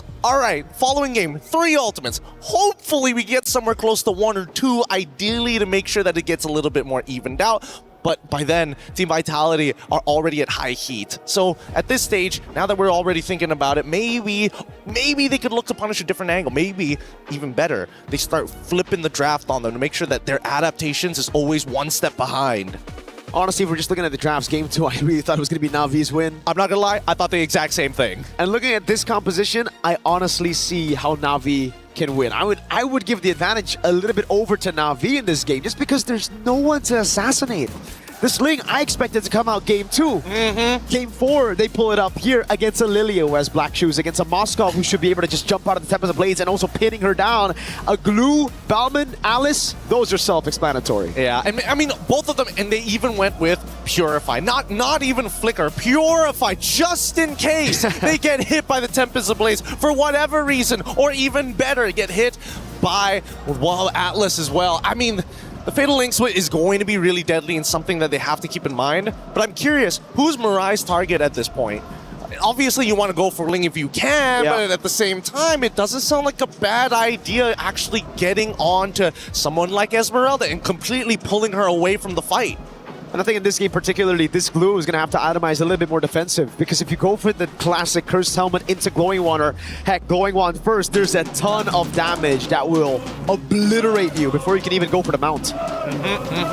They got to keep a lot of things in mind here. Thank God for the Vitality fans maintaining the energy in here, making sure that nobody is gonna get a little sleepy or getting bored in that audience, especially with a chant like that. These French fans, man, these Vitality fans, they are something, certainly. Their energy throughout the day, they've been like this all the way from the morning. It's consistent, and I love that so much. We're from Southeast Asia, and even then, some people, they got to start cycling out the super fans. Look at that trophy. I'm just... You're taking it all in. Taking in the atmosphere, that trophy with the crowd all chanting. I want to learn some of those chants, man. By the end of today, we got to at least get one chant down. I don't even know what exactly the chant is. I'm trying to figure it out. It's in French. It's in French? It's in French. Oh, no wonder. Oh, no wonder. But even so, I love the energy. Let's look at some of the tournament stats here so far, especially for Vival. One of the big standouts here for her performance with the KDA 5.38, 25 total Lords, and 27 total Turtles with a 666 GPM. I think that's so far the most impressive hero pool that we've seen. I think it's very impressive if we take into account the fact that she's been playing on utility jungle for the most part. Only a handful of Assassin games and we're back in the Land of Dawn. Okay, here we go. It looks like the game state hasn't changed too much. No major advantages and no first bloods. Once again, keep in mind that Cindy, every single time that I say, hey, Selena, if you don't hit those arrows, it's going to be useless, Cindy somehow is able to make it collide to the right targets, almost magnetically. Yep. Just hold on to my mid lane. Got that Abyssal arrow landing constantly, man. It almost feels like a target skill when she's on it. So weird. It's strange. Maybe the hitboxes just double up. I don't know. But at this point, here we go. We haven't seen a first blood, and we're expecting at least something here on the first turtle take. Yeah, Vivian's on there as well. They're trying to delay this for as long as they can because they know, I don't think... Oh, what? Fumieko with the steal, no retry! Oh, a disaster to the start of the game. They're able to pick up some kills at the end of the day right now, but the turtle didn't go to Na'Vi. Fumieko gets another on top of the turtle, and now it's Rain. Who's next for Fumieko? How? What happened? Oh my God. I think if we pull up the replay, I'm fairly certain Keishi got hit by the falling star move. Vival got in quickly and retreat, and it was just the auto attack. We need a replay of that if we can, you know. Oh, thank you, Zipper. Thank you. Here we go. Keep your eyes open, okay? Hits. Oh, it's the Abyssal arrow! No way! Every single time you count out this Selena, somehow squeezes out the perfect amount of value. Oh my God, it's a target lock ability when it's on her, man. How does she find that? Literally threading the needle! In the middle of... Oh my God. People literally weaved it through. I don't know. I got no explanation for it, but great play. No matter what, they still nail... Oh boy. That's the thing, right? On the glue, when you're up against a Ling, just Tempest of Blades and oh my God, Fumieko, you stole a turtle already. Calm down. Calm down now. We don't want an orange buff take. Oh, they're going to be trying to try and get as much as they possibly can at this stage, but I'm more worried about Rian here, because again, going to be thinking about the cross-map plays. That's the beauty of this Moskov. Obviously, you're able to kind of pin that lane down, but at the same time, if you're not causing that cross-map play, how are you going to do it? Or they can even set it up as a bait to maybe cause Vival to go down and commit to something. And that's what we were talking about for the Bauman earlier in game number 3. We're like, if you can CC her at the right time, then the lethal counter shouldn't be an insta-win on the red tree. And that's exactly what Vitality do. Though I really thought it was going to be more on Turtle 2 when Atlas gets the Fatal Links. Turns out, nope. With the Abyssal Arrow, it's pretty good. Mirai goes in on Vivian. Don't think it's going to be a mount. It's just a bit of poke onto Vivian with the rest of the team as they go and contest for Turtle 2. Yep, they just got to slap him up here. And look at this. I just love the fact that Navi's already prepared on that purple buff. Yeah, Falling Star Moon in the back line now onto Keishi, forcing Rihanna away. Again, it's going to be the red tree from Vivo. They zone her perfectly now. The time of the blaze lands. 3-man knock with immobilization lands with the times on the pass, and Vivo won't be able to get on Rain. It's a 1-for-1 with the turtle on the hands of Vitality. Now Asini goes up to try to help Vivo. Dangerous game here for both sides.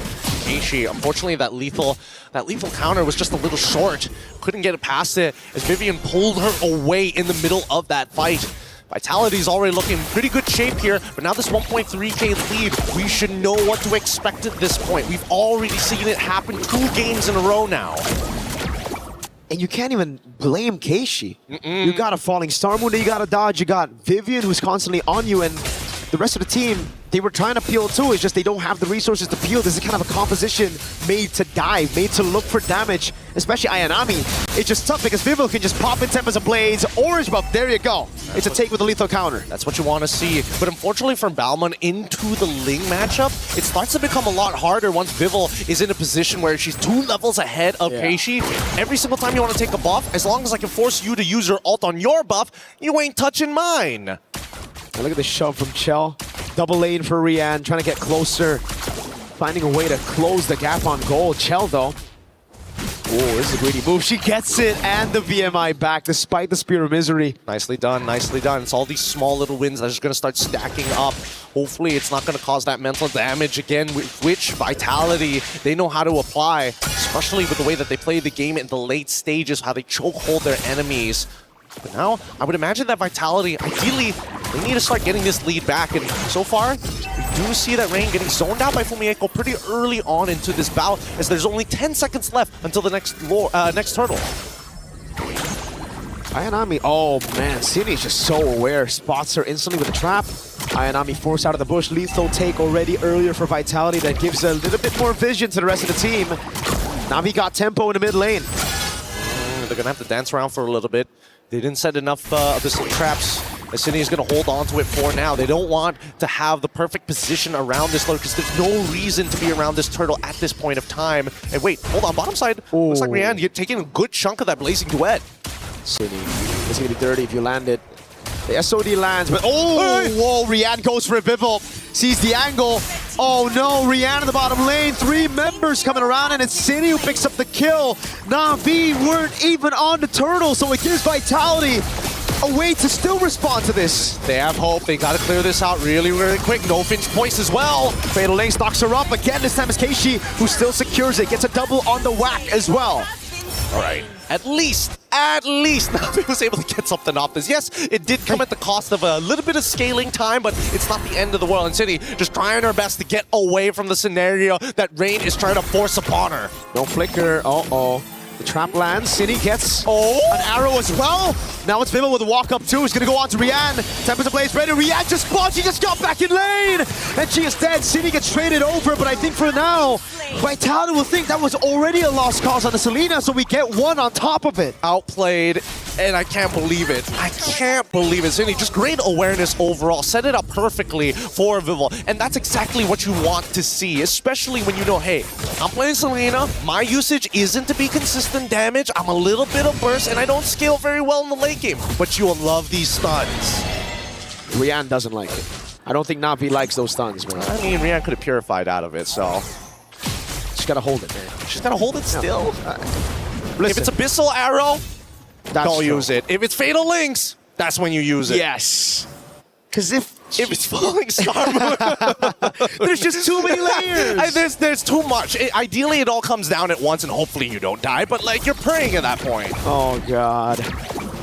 I mean, at this point, even attempts to blaze, you can have to purify out of, right? Like the knockup itself might kill you, and if it's an arrow doesn't land, but it's zone Ayanami away, just enough for Chell to pick up a turret up top. And you have to take a look at this. Rian, the 2 deaths has set her behind so much. 2-level lead earlier. Rian finally gets to level 10, but that means, oh my god, these arrows are point click. Yeah, they are point and click. Let's pull up the eye. Whoa, hold up. What is going on here? Vivian's just having a bit of fun on the Atlas, you know? Trying to open up the map through the mid too. I mean, like, you're trying for a lot here. Navi has seen that 3 games in a row. I don't think they're going to let it happen 4 times. Well, at least, you know, in the perfect match, you get a damage reduction as well. On the show earlier, she got bursted down in the late game. Yeah, I'd love to see the items as well. I agree. I want to see Rian and Chell. Specifically, it's a 1,000 gold lead between the two. Thank you, Zipper. Really appreciate it. Two items to 2 here. At least the house call is already done. Starlium Scythe finished already for Cine, but generally speaking, pretty even overall. Oh, about to be a 1-item advantage for Vivo. Already on the way to the endless battle. So these boys up front, I have breath there. Won't be too beefy anymore with the endless battle. That's true damage that Vivo is going to be able to do. Once again, the dancing begins. And this is where it's going to get really, really difficult because Chell, once the Trinity is already complete, will be able to kind of just soul. They can just hold it hostage for as long as they want. While as you can see.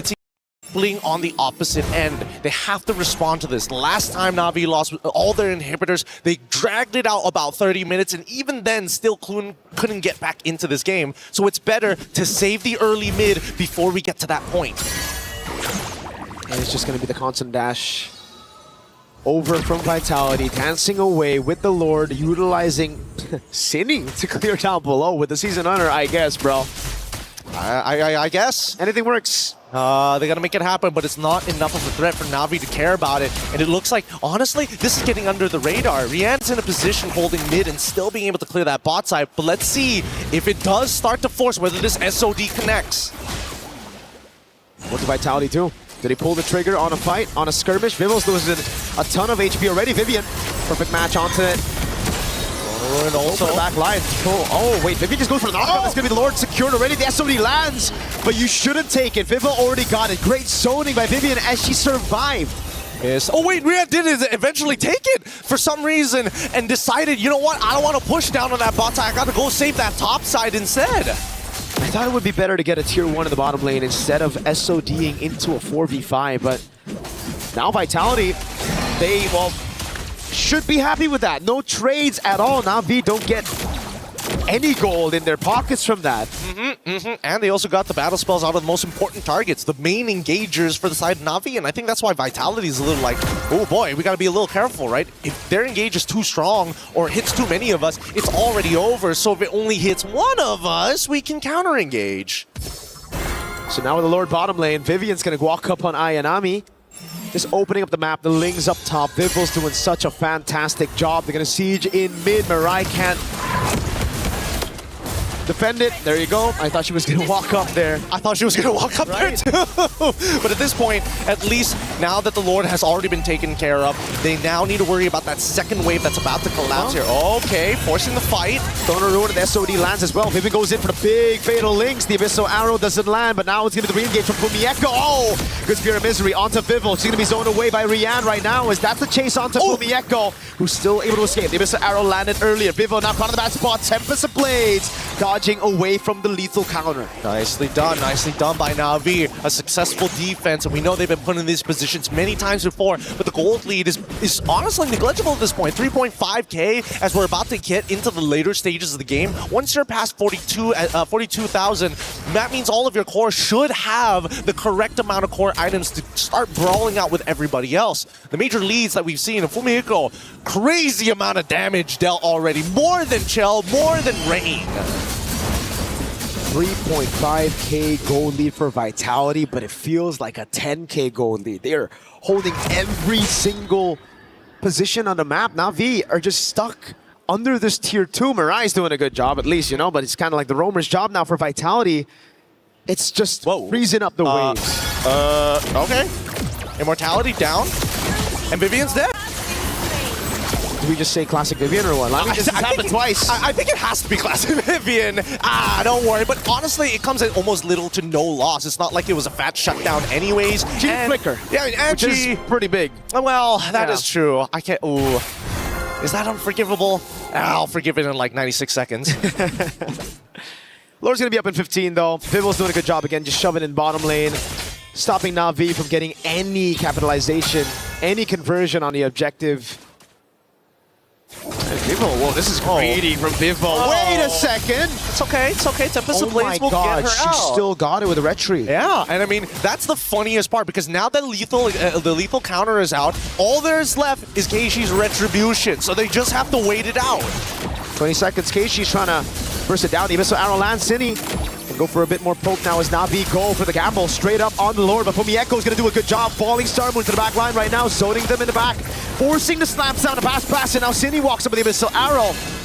8 seconds for the retribution on Vivo. Ayanami with walk up again. Vivian doing a good job zoning. Perfect match. Keishi walking up again. That's a concealed Chell. Pops in a Purify. Oh, that's a lethal counter already used. Big resources now as Vivo goes over to Tempest of Blaze. Cine making it awkward again. Going up against him and throwing a ruin and Chell. Pops in Blaze into wet. That's Fumieko shut down. Chell goes down as well. Vivo. Triple kill for Keishi. Oh, the SOD does not connect. Luckily, gets canceled out at the right time. Finally, Na'Vi get a fight in their favor. Oh, man. Imagine a world. Abyssal Arrow takes it away compared to a lethal counter retribution. That would sting. That would sting for sure, but Na'Vi play it well in that skirmish. Rian just in the back, utilizing the Spear of Misery for when Vitality jump, when they pounce on Na'Vi, and I think that's the right way. I think all this time Na'Vi have been trying to just jump in where they should be kiting back with this composition. Well, I mean, jumping in and kiting back, it really depends on the angles, right? Because they're trying to push them into Ayanami, but at the same time still maintain presence with Mirai. So really, what do they want to get achieved? They need to make decisive choices as they crack open the mid-tier 2. Oh man, they're still walking up right now. Tier 2 in the mid lane gonna fall. Na'Vi able to crack open this tier 2 in the mid. Tier 2 up top as well. They're gonna shove it in with the Lord. Chell, oh, risky move without Purify. Conceal coming out from Na'Vi. Slash them to pass in the back. Fatal Links only landing on one. Now throwing a ruin.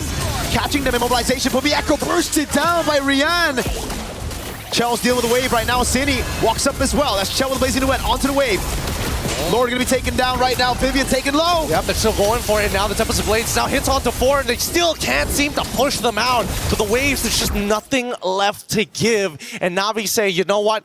Even if the second waves comes in, it's just too much pressure. We're gonna have to back up here. 800 gold lead now for Na'Vi. That lead that Vitality have been building up, that 3,000, completely gone. And I gotta say, 90 seconds have passed. I still don't forgive Vivian. Would have been nice to have. Would have really been nice to have that flicker. No matter what, it just goes to show that every little resource makes the difference. No flicker on Vivian, but not Ayanami able to flicker to close and get right on top of Shell after a Purify. There's just so many different layers that we have to keep account for. And I think even for Na'Vi and as well as Vitality, it's basically an info dump on all sides. I think one of the biggest wins though for Na'Vi wasn't just cracking open a base turret up top, but it was the purple buff mainly, taking it away from Vivo. Now takes her out of the equation, at least with dealing with the waves and the sides. Now it's Rian free on the sides, piercing through that turret onto Cine, throwing a Ruin onto Vivian. CC me with perfect match now, Fatal Links, oh my god! Without the Blazing Wind and the Wind of Nature as well. That's the all-in right now, so Fumieko walks up, Rian with the dash and forward, but gets caught by Shell a bit. Fumieko still there, and now she gets hurt. Okay. Vivo, oh, they want more player, the Tempest coming down! Oh my god, Vivo, Ray with the shutdown, and a good flicker up from Mirai. Wind of Nature saves the day. Vivo is down, and it's 17 seconds for the Lord to spawn for Na'Vi. Dude, I get it. It's like a slightly awkward fight. Like everybody is flickering just a little bit earlier than they probably should, and abilities are coming out just a little bit later than they need to be. It's a battle of margins at this point, and they're all trying to think, hey, I gotta predict when you are gonna use that dash more than reacting to it. Vitality is still trying to go for it. Vivian walks up. They dealt with the wave in the bottom lane. Vivian's gonna go for the lockdown on Keishi. It's the Frozen, but no Fatal Links. Now they go on Ayanami. Lethal counter on the entry, SOD lands, throwing a Ruin. Locks Vivian down, and now it's a flicker out again. A conceal now. Ayanami doesn't want to give up on the chase. The Abyssal Arrow doesn't land. Oh my god, Vivian gets away with a sliver of health. Literally 1 HP, and Vitality in a position that's not exactly in their favor anymore. Na'Vi, in a while we've seen in these past couple of games. After taking so much punishment, this is the closest they're going to go to try and get a second game to equalize it against Vitality. And that should stop the momentum. And they got the evolved Lord. Vitality already struggled clearing out the Lord earlier, and it was with this kind of composition. Again, the Selena not great at clear, the Ling as well. Throne of Ruin, only landing into the front, but now, oh my god, the lethal counter spear victory! It connects, and now they're gonna go for the end game. Big CC! Abyssal Arrow landing in the back line, now Chell popping blazing to win, and Win Nature. Win Nature responded over by Rihanna as well. The Black Shoes gets used up by Ray, but Cine is able to crack open Immortality. Now the Abyssal Arrow again. Chell jumps back to the BMI as the Lord is gonna still be on the base. It is Na'Vi that equalized the lead.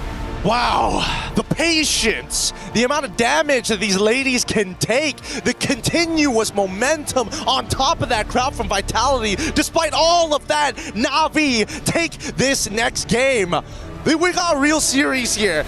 Maybe, I don't know about you, maybe we need round robins and continuous best of sevens. It's the only way to bring out the peak of their mechanics. Add in a double elimination for that one, brother. Oh! A lower bracket and we are set. So good, so very, very good. There's a lot to talk about in these games, but again, I feel like both teams are falling back into uncomfortable zones, and I think starting to get comfortable with how much pressure each other are applying. Like some threats, just once you recognize it's not a habit, it's not a problem. But we're going to be throwing it over the panel to double confirm these suspicions with the help of Reflections, Eterna, and as well as LaFell right after these messages.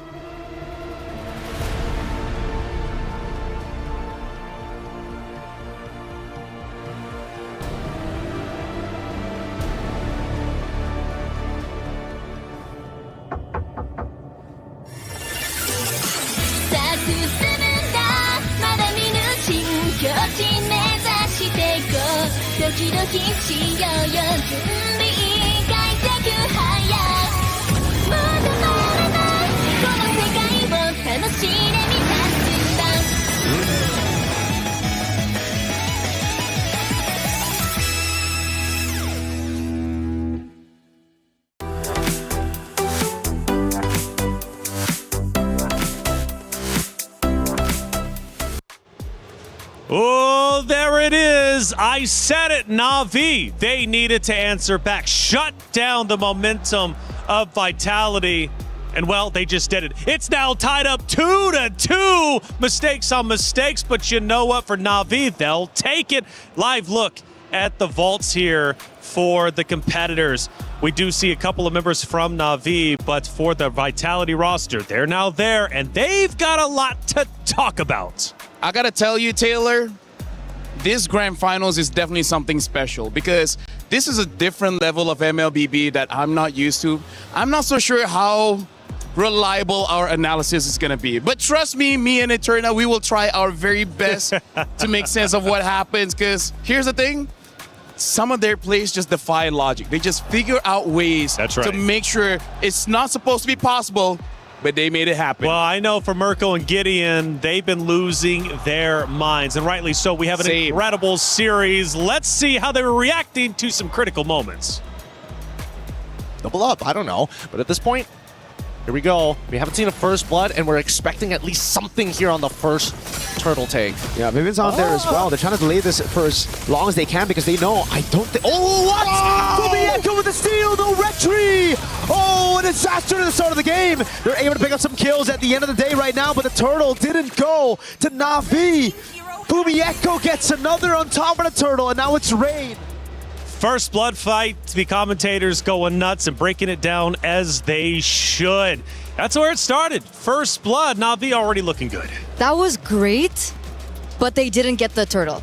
Right? That was kind of shocking because they are playing with Keishi on the Balman. So I would have expected that, you know, Turtle 1, Turtle 2, Turtle 3 even would have been more in favor of Keishi with the lethal counter. Now, the unique thing about Turtle 1 was the fact that Cine was there, and luckily we had that replay, and even the casters were like really shocked because it was actually the trap, the Abyssal Arrow that hit onto Keishi that disallowed that first turtle take, and at the very end of it, it was actually Fumi who got that first turtle.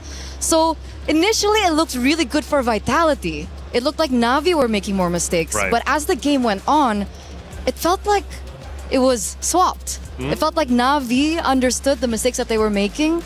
They adapted, and then it was Team Vitality that were faltering. So that was very interesting to see. You mentioned later on big adjustments. Turner, let's go a little bit deeper with our next action clip of game number 4. We're now at the 14-minute mark. This is going to be the fight for the Lord, LaFell. And honestly, for this one, there's a lot of things that Vitality did that were like, what is going on here? I don't know why Vivian is using the Atlas in this kind of fashion where she just overextends with no backup from Cini or Shell or anyone that exposes herself to free damage from Na'Vi. Taylor, to explain it very simply, please do for me. Vitality went in 1v5 5 times. It makes no sense. Well, hold up. Let's take a step back to the beginning of our show, beginning of this series. You mentioned the aggressiveness from this region. You mentioned the aggressiveness from Vitality. And one of the keys to win was to take advantage of that. And I feel like Na'Vi is doing exactly that. Hey, that's right. But the thing was, like from the games that they were winning, don't crash out. I'm trying my best not to crash out. I'm trying my best not to crash out.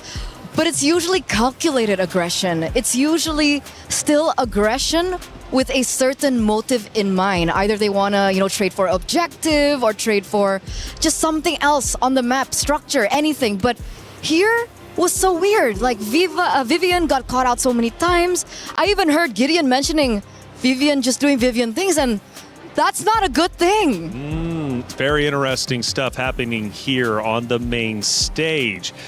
I don't know. I really can't call it either which way. I'm telling you the truth, I thought it was going to be 3-1 in favor of Vitality, but all of a sudden, here they come. Na'Vi back into the conversation, and the series score is 2-2. Let's take a look at some of our stats from that map number 4. Yes, please. Yes, please. Right, let's start breaking it down and seeing how this story ended up unfolding. There was quite a few that ended up taking place, right? Moments in general. Obviously, we talked about the Turtles as well, but in the end, it was Na'Vi who got the victory. LaFell, again, you got to stop her from crashing out. And no. Honestly, she has been doing amazing. She's been doing great. Speaking of doing great, let's look at Rianne. Oh my goodness, her on that Moskov. 94,000 damage. Look at how many times she stunned Team Vitality to the wall. That was nothing that they could have done. And unfortunately, Viva only 44,000 damage dealt. We didn't see the items, but she did not have a Malefic Roar. I don't know why she opted with no penetration in her build. I think she underestimated. I think so too. She started to underestimate Na'Vi, and it really hurt her at the very end. And going back to the Rian point, oh my goodness, she learned resource usage and when to use it. Right? There were times in the early game where she was very pressured, but she finally realized that she has Purify.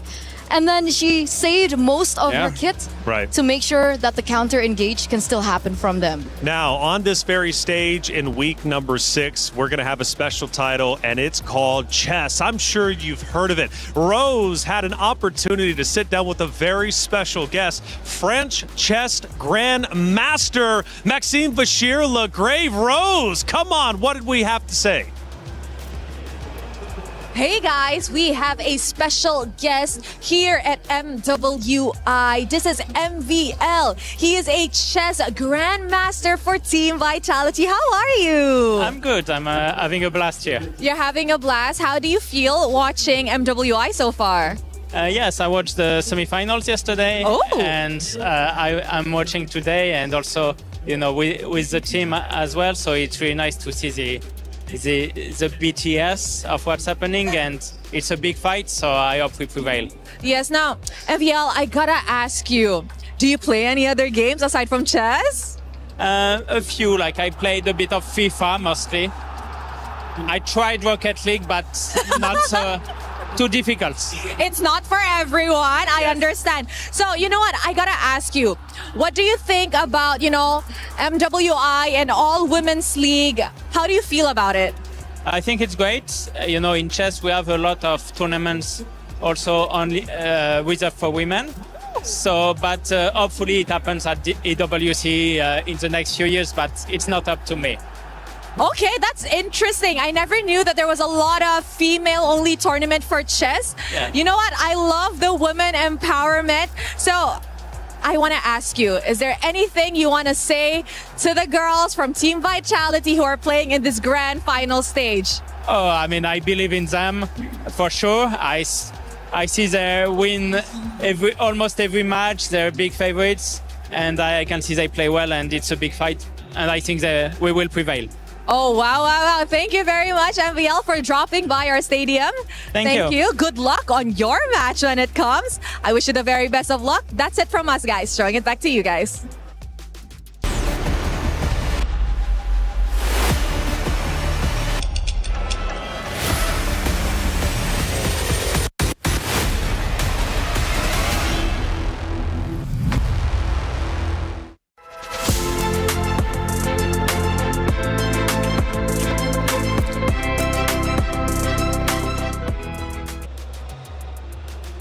The beautiful thing about the Esports World Cup, you never know who you're going to run into. That was Maxime Vachir-Legrave, Vitality player and French chess grandmaster, who will be taking that stage in week number 6. Thank you so much, Rose. Na'Vi, we just had a look at them in their vault, getting ready, getting prepared. Seems like they're still in good spirits, as they should be. I mean, they just tied up the series 2-2. Actually, the most impressive thing I think about Na'Vi, it almost feels like that's just a recording, because the way that they do it every single time is even at the same spot. Like, talk about consistency. Because they're locked in. They're so locked in. They get everything perfect every single time. All right, let me ask this. Chad, I'm talking directly to you now. It's 2-2. Now, I saw earlier in our comments popping up on our screen that you were thinking it was going to be a blowout one way or the other. Now it's 2-2. I'm going to dare you. Post your prediction in chat. Who's taking this? Is it going to be Vitality or Na'Vi? Because at this point, Eterna, I have no idea. Neither do I. Same here, man. 50-50 all the way. We're here for the ride. You know, we're just going to enjoy ourselves as fans. That's right. Because here's the thing, I really feel like we got to expect the unexpected. We cannot count the chickens before they hatch. Exactly. And what I do want to say here right now is I think this has got to be the closest grand finals that we've had in a while, especially for MWI. So 100%. Yeah. Everyone else is getting to the same level, Yeah, and I love it. Because last year was a 3-0. The year before that was also a 3-0. Yeah. So, yeah, we haven't had a 2-2 or even a map 1 from one of the other rosters. It's always been a complete blowout. So this is the most competitive year, which, again, goes back to the communities getting involved, this scene getting better. The ladies are improving each and every year, and I'm here for it. As we go into the pick and bans, this is a serious map. And the reason why, we're tied up 2-2. This is a best of 7. You need to win 4 out of the 7 to be a champion. Whoever wins this next map is going to be on match point, series point, championship point, LaFell. I mean, like, it's insane, Taylor. I got to say, you got to get me a longer chair because I'm already at the edge of my seat. I feel like I need more room here. We'll get you two. Eve as the first pick here, which I really respect because, again, the first pick, Eve, definitely the best mage right now with range, with damage, with control. She does everything plus more. And now, I think they're trying to force Vitality just to pick up that Claw because Rianne with that Moskov, she showed up. She know when and when not to use that Purify. She's always in control all the time. I was about to say that maybe they picked up the Eve to deny that Claude pick, right? Put them in a position where they're like, hey, this is a situation where I pick one for another setup to the Claude. So Na'Vi now have the potential to pick up the Claude, and if we had to compare the performance coming in from Rian compared to the Moskov, I think she's way more comfortable on the Claude. So really good setup there by Na'Vi. Balman, though, very quick pick in. And Cici. So Esmeralda, I think earlier on was a menace. Wildcards, she was also a huge menace. And it got us thinking, you know, what are the counters towards this Esmeralda? And it turns out, finally, we get to see the Cici show up. And we see that the Esmeralda can struggle against the Cici. Eterna, I think what Na'Vi is seeing is some cracks from Vitality. Right now, the way that they're drafting looks like they want to force fights. I think they're starting to see Vitality's mental stamina starting to go down a little bit, so they're trying to force that. Look at how easy the heroes of Na'Vi is right now. Right, Babel, you press the second skill, you move around. CC, you press the first skill, you move around. And then Eve, you just, you know, poke with your first skill. So right now, Vitality's showing up with the lane, the Esmeralda, as well as the carry. I gotta say, it's not the hardest hero or hardest draft to use, but I feel like Na'Vi, they're self-aware that they might have some fatigue, and they're trying to force that onto Vitality. This is, I would say, a very good read by King Salman. So what you're saying, force the fatigue, aka speed things up, keep getting in their face, keep getting aggressive? Perfectly, that's perfectly described, yeah. Which is why the Balman comes in clutch here. It's very simple. Neutral objective takes should be easy as well. And seeing how difficult it was for Vitality to close out the game despite them winning early, Na'Vi, I think, has definite chance here in this particular game. Harith gets eliminated there, though. So Claude is still available. Do they want to also take away the Claude? I do have one concern. Vitality feeling the pressure now. Do they turtle up, go with maybe some comfort picks, or maybe slow things down a little bit too much? If you want to slow things down, whatever your mid laner is going to be has to be able to clear the minions long enough. Because I feel like Esmeralda's a front line, great. You have carry for their shred. You already have the Ling to execute whoever is in the back line. Whatever their mid lane is going to be, it should be a pick that helps them turtle up so that eventually if something goes bad, right? Their early game is bad, their mid game is bad. Give enough time for the carry and the Ling and the Esme and it will work out. Because my word here, Eterna, all three of Vitality's picks needs farm. They need the items. This is looking like Vitality hoping we go over 20 minutes. But I'm worried if they do that their composition is too short range. Yeah. Because I could see Na'Vi going Beleric here.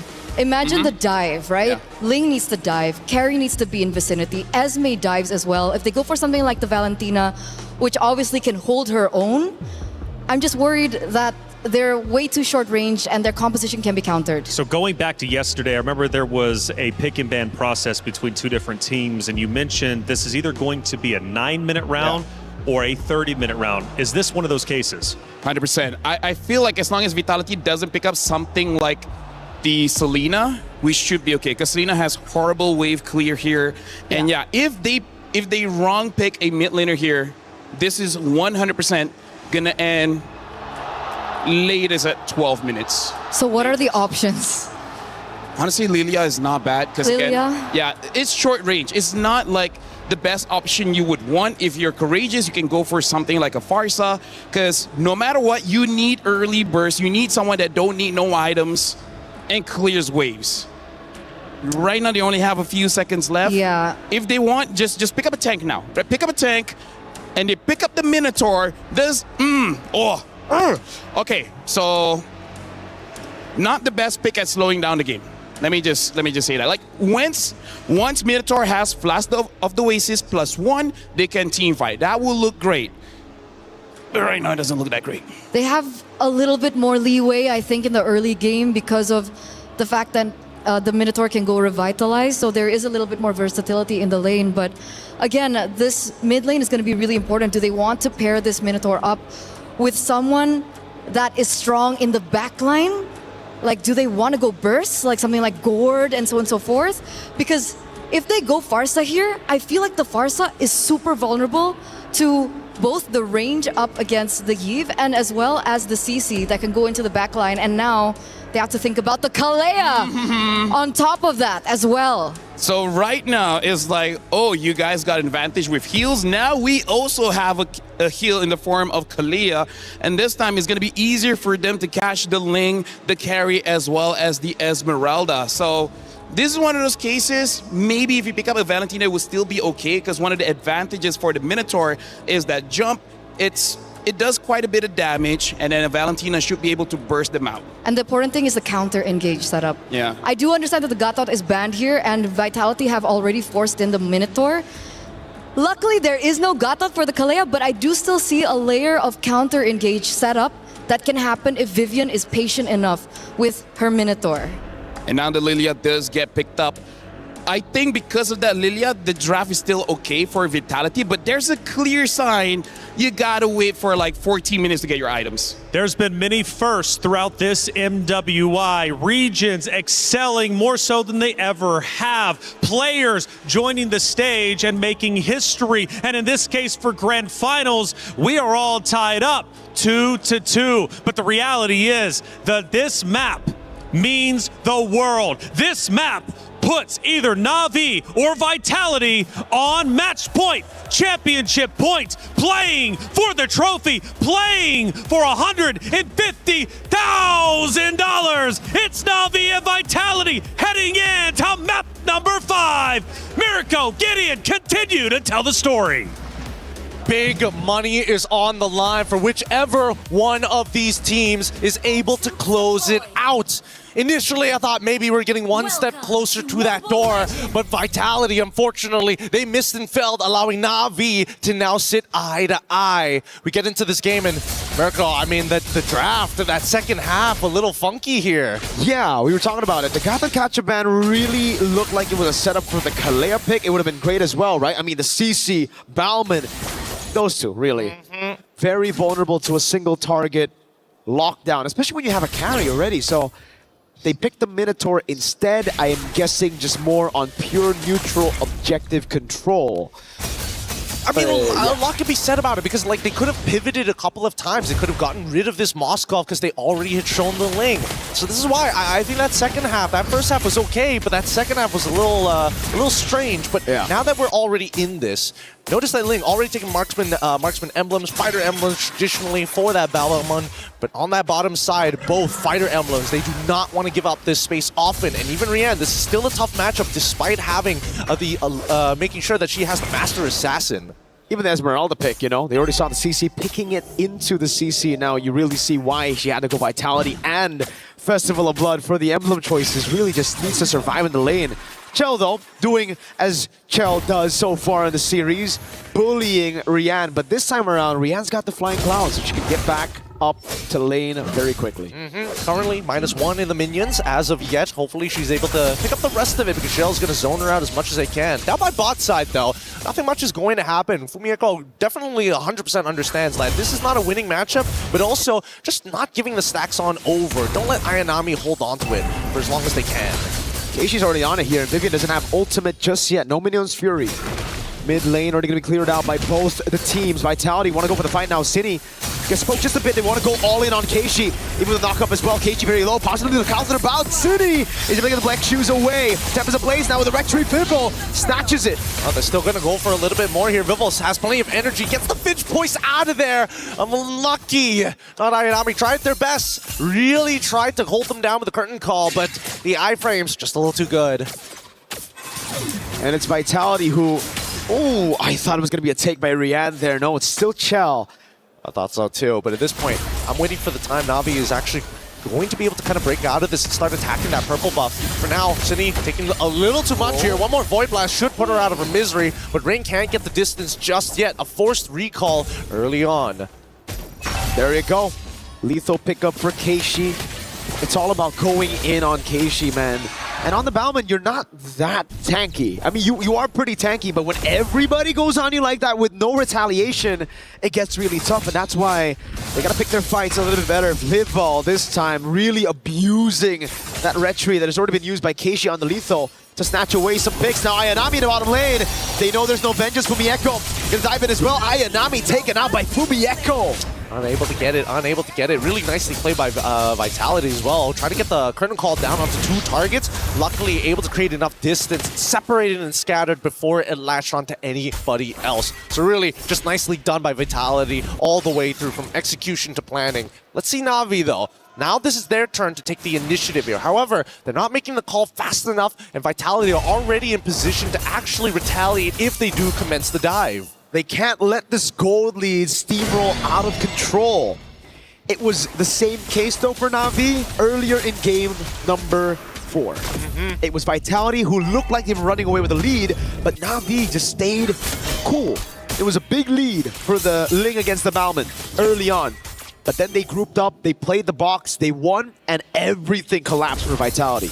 We need to see how this is going to play out, because I feel like as much as Na'Vi want to have first position Vitality, if Vivian has that flicker, the counter Minnow and Fury could be disastrous. But for now, as long as we see Mirai topping up Rain and they have that RWM ready, Vitality still has to be a little careful, and Vival definitely doesn't want to show up first. Rian picks up the gold crab, taken away from Chell.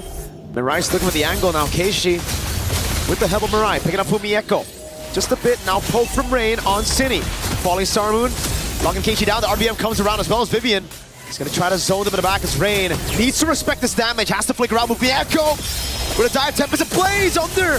Spirit of Misery locks her down for a bit. Good lethal counter and even a Tsunami Slam to get rid of Vival. Okay. Now the War Axe is already done onto Keishi's side, and all they lost for it was just Vival, which is rather surprising. Rain ended up dying anyways. Mirai should be... Oh, it's getting close! Minuan's Fury knocking up 2. Now another knock up on Rian with the reset, and Fumieko. Wow! He's dancing around, no flicker. Rian gets away. Now the whole team collapsing onto Fumieko. Keishi's right there. No lethal counter, but she's gonna spin. Fumi caught of it all. Get the healing! Oh, the photo!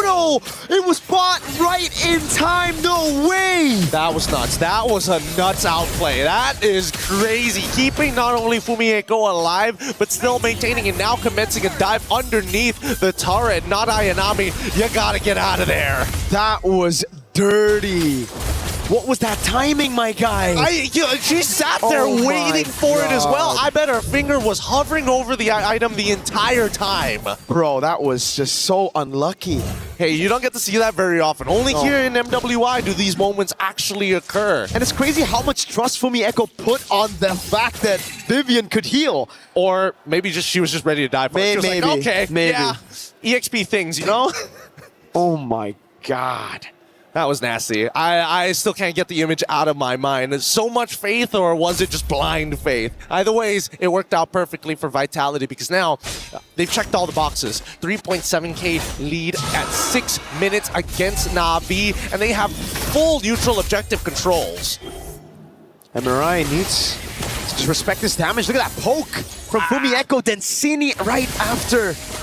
Turret down below, gonna fall for sure. Ayanami caught in the bad spot, doesn't have to dash for now. Ninja's Fury and the flicker in. Whole team comes clashing. Vivian taking a big shot. Vival already made a Spirit of Misery, now goes down with a Tempest Ablaze, assassinates Rian. A falling Star Moon as Vival takes a few more shots. Fumieko now caught in the Tsunami Slam with a Purify and the double on their turret.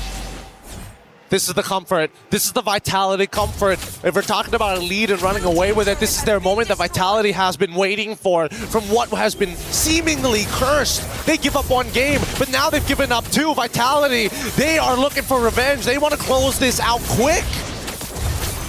Chal clearing out that tier 2. Vival respecting the Moskov, going back at it, learning from the mistakes of game number 4. Not really wanting to replicate that. Now they go onto the XP crab. It's all about building these small leads again. All these small leads eventually build up, and to be specific, it's about a 5.8k lead, which is honestly pretty good. A lot of their cores are one full component ahead of their opponents. Not a full item, a full component. And that makes the difference here for the stats. Overall, when we are... What? Oh my god. What? That... What? Zipper, you know what to do. Whip up the replay on that one. Oh god, but first, baby. the fight. Was that a flicker? It was a flicker, burnt out already. Vivian on the Minotaur. Now we know why they went for the Minotaur instead of the Kalea. I'm rather surprised that they got away with it. Wait, hold Same. on. There's still an opportunity here.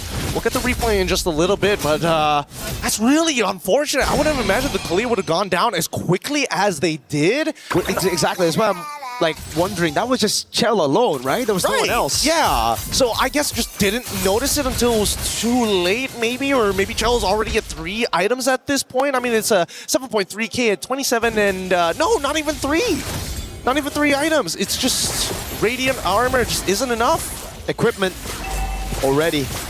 Into the bottom lane they go to take this turret down. Chell gonna cop an SOD. Fumieko doing a good job zoning right now as they get caught with the RBM, but the Black Troops comes around for Cine, and Vivian's right there to provide heals over to the rest of the girls. Tier 2 falling in the bottom lane. Now just one more tier 2. Oh, they actually keep it alive. Minions was cleared out. Okay, that's still fine because that means Na'Vi has to commit somebody here to actually deal with the wave if they really want to save it. And in that case, Vitality has time to kind of do other things. And in this case, for Ling, it's going up to that top side for Vitality. Oh, we just saw the Retribution come out. Okay, not bad. That means purple buff should be pretty free for Vival later on once she pushes this wave. There you go. Wave bot dealt with as well by Ayanami. Seems like Vitality really wanted to take that orange buff, and that's why they didn't want to go for just that one hit on the turret. Vival, though, does she know the retry is off? I think they saw it for sure. It would be really cruel if the rest of Vitality didn't tell Vival that the retry is down. Oh my god. Oh, with a flicker as well. Now the follow-up. Boom, Tempest ablaze. And all the blaze for Vival.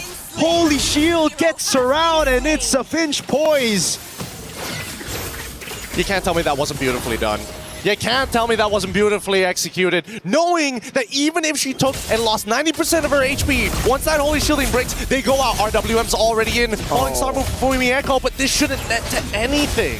Just gonna walk out of there. Real quick on the Esmeralda. Walking out of it. Na'Vi still have good clear. We have to talk about that, right? It's Yves and a Moskov. But that's a 10,000 gold lead in 10 minutes. That's the GG angle we always talk about. They are getting, oh yeah, thank you. Thanks, Zipper. A crazy gold difference like this is really hard to come back from. It's a full item, not just a component anymore. If you were already struggling with dealing with a component, full items are just ridiculous to deal with overall. Look at how fat that lead is for Vival. 3,000 gold lead. I believe that's a BOD. If they want to play it normal, it's a Melfic Roar. But with a 10,000 gold lead, I'd lean more into a BOD. I mean, might as well at this point, right? They just don't have the items for it, and I don't think anybody has dedicated armor items as well. Dude, it's 11,000. Vitality don't want to just beat Na'Vi in this game. They want to beat the clock. RWM onto Cindy. Black Shoe's going to be used up again. Minus Fury knocking up too. Okay, she's going to be very low. Again, Tsunami's having to peel in the backline. When Echo's going to be locked down under turret. Shut down as well. Yes, so Patel stays onto the Crystal 11 minutes. And they take match point. Crazy stuff in Vitality. And one thing to say, they get to cheer even louder for Team Vitality taking their third map win.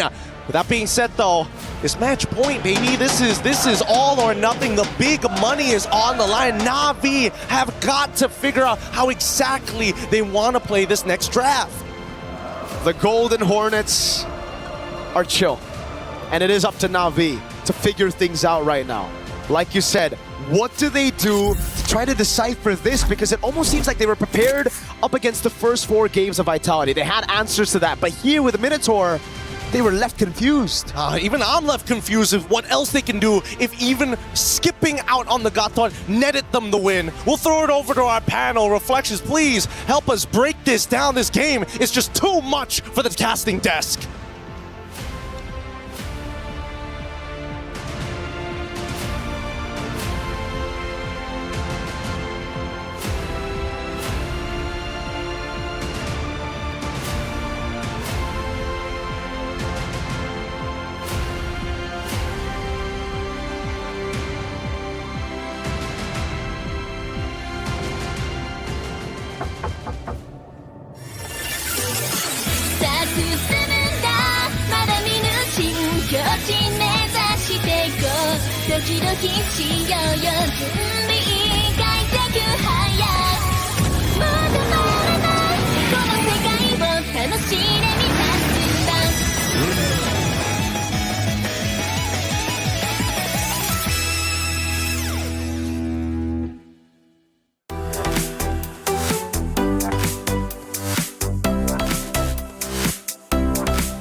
Absolutely unreal. Vitality now on championship point. 1 map away from taking this series, going back-to-back in MWIs, and once again making history.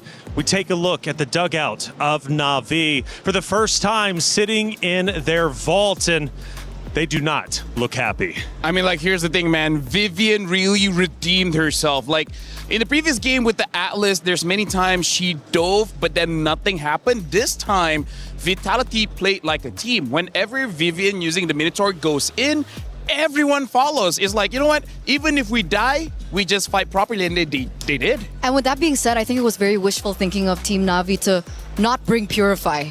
Because I think most of them went for Flicker, and then of course the jungler brings Retribution. But because of the lack of Purifies, there was no way to get out of those engages coming in from Vivian. And speaking of engagements, I thought for sure, based off the hero selection, it was going to be the aggressors of Na'Vi fighting early game and winning early game. However, I'm looking at turtle after turtle after turtle get taken from the side of Vitality. Before I knew it, there's a 10K gold lead. This was our fastest map so far in our grand finals. Oh yeah, for sure. Part of the reason why the aggression was not there is it's supposed to be Mirai, the roamer, to start things off, but there was never an opportunity where she could go in. And honestly, even I'm not so sure what happened, because there were moments where she just randomly died as she's patrolling the map.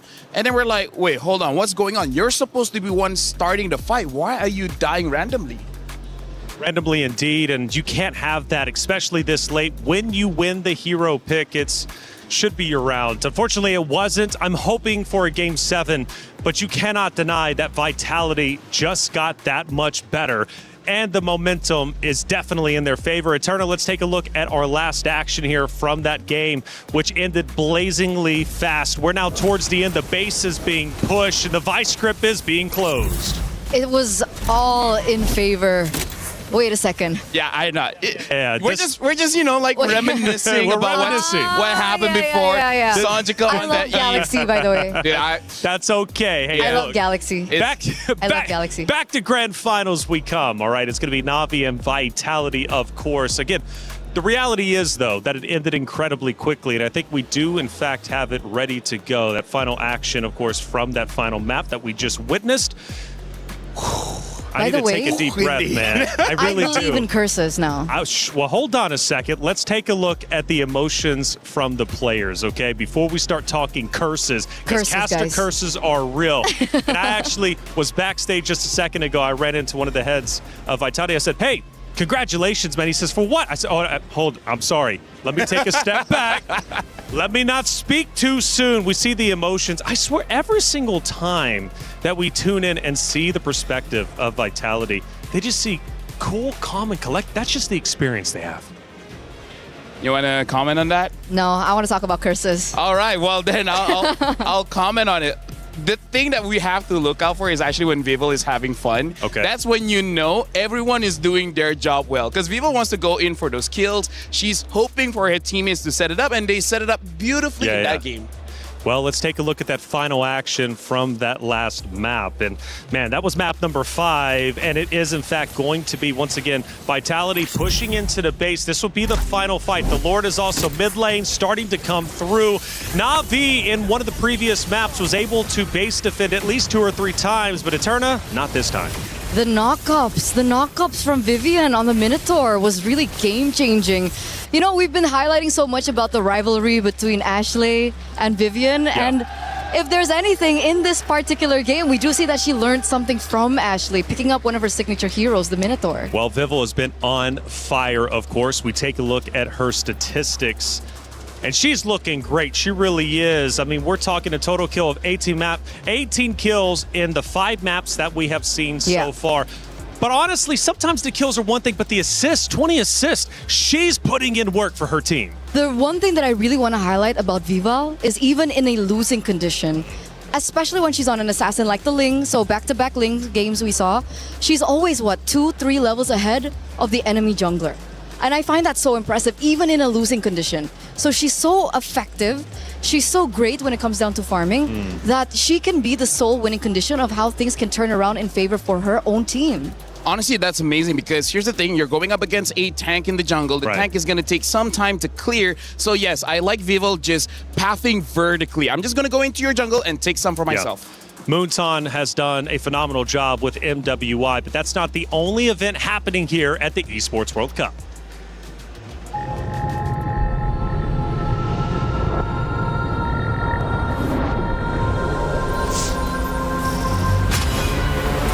In the past, we were always in Asia. This year, we came to Paris. What stories are still left untold?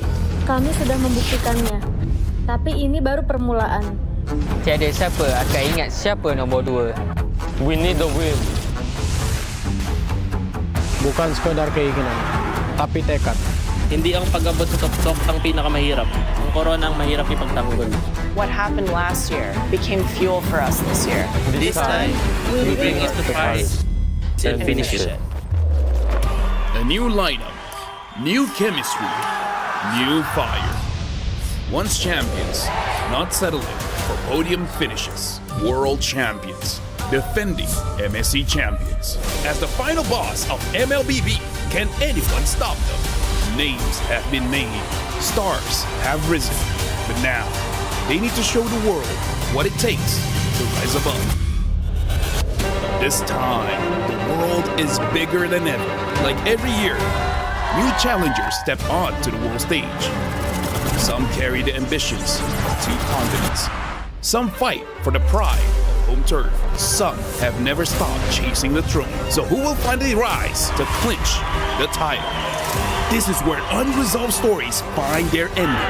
A new shot at glory. One more chance at redemption. We are back. Kali ini, sekali lagi. Bukan atau tidak, Pareho lang ang chance namin. no one is untouchable. Let's fight. Bukan ako kalau bisa. 2 champions, 1 game. Paris breaks through limitless possibilities.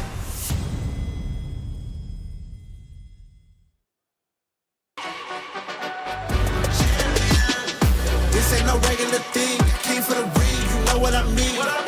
You see my name in the lights, better get right, I'm champion.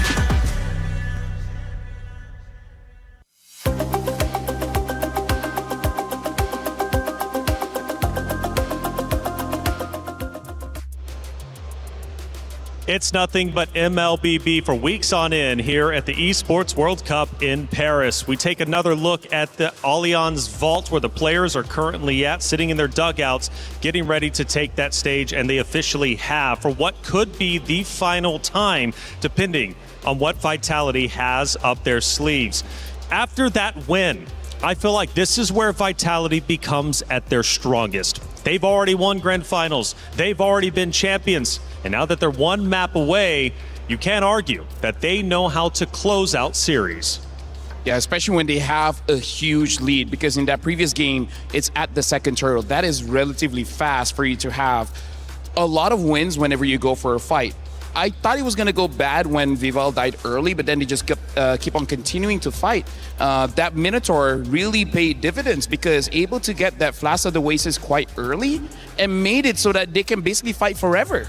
Eterna, Navi's going to have to dig deep. This is where they truly become a champion by forcing a game 7. But look at that smile. Like I said, Vitality is feeling confident. They're feeling comfortable.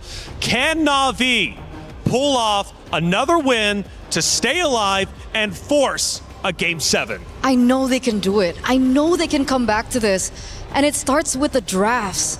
If you're talking about digging deep, I feel like they kind of did. Kalea debut pick in the grand finals, that was definitely something that I did not expect. And I feel like that last pick really killed them in the end.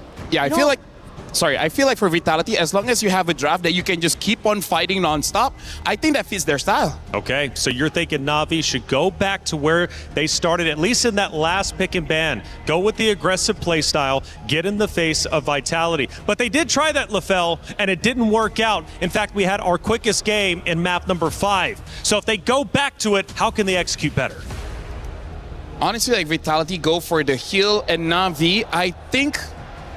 Personally, for me, I think Mirai just does not have enough practice on that Kalea because she was honestly invisible throughout the entire game. So I feel like it's quite a risk. It's a good pick. Don't get me wrong. It is a good pick. But if the player is not ready to execute on that, I think don't take the risk because Kalea does require some skill to play. And when the stakes is this high, I don't know. I think that's too much to hope from the player. I agree. And again, even though that the Gatot Kacha wasn't on the side of Vitality, the fact that the Minotaur was able to counter engage, even if, let's say, she does get a final slam down, it also kind of hinders that point. And plus, Team Vitality had a lot of Purify, so it wasn't as straightforward for Mirai either. And remember, I really wanted to talk about curses, and this is what I was talking about. Navi are now on red side. Again, the team that gets red side is the team that wins the game. So you're saying we're going all 7 games? Oh yeah. Ooh, and yeah, carry his first pick. So I think that's already a pretty good start because they know that Na'Vi wants to go tanky. They already have answers with the first pick.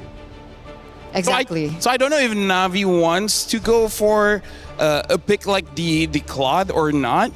But I gotta say, Vitality taking out that Eve, pretty smart. Making sure that Na'Vi does not have a range advantage is step number 1 on winning it out. For sure, for sure. Carrie gets completely isolated when she falls into the real world manipulation. So that will definitely benefit her. And even if, let's say, Na'Vi pick a Granger, okay, this is very risky. Now, Granger requires a little bit of snowballing to happen in the lane.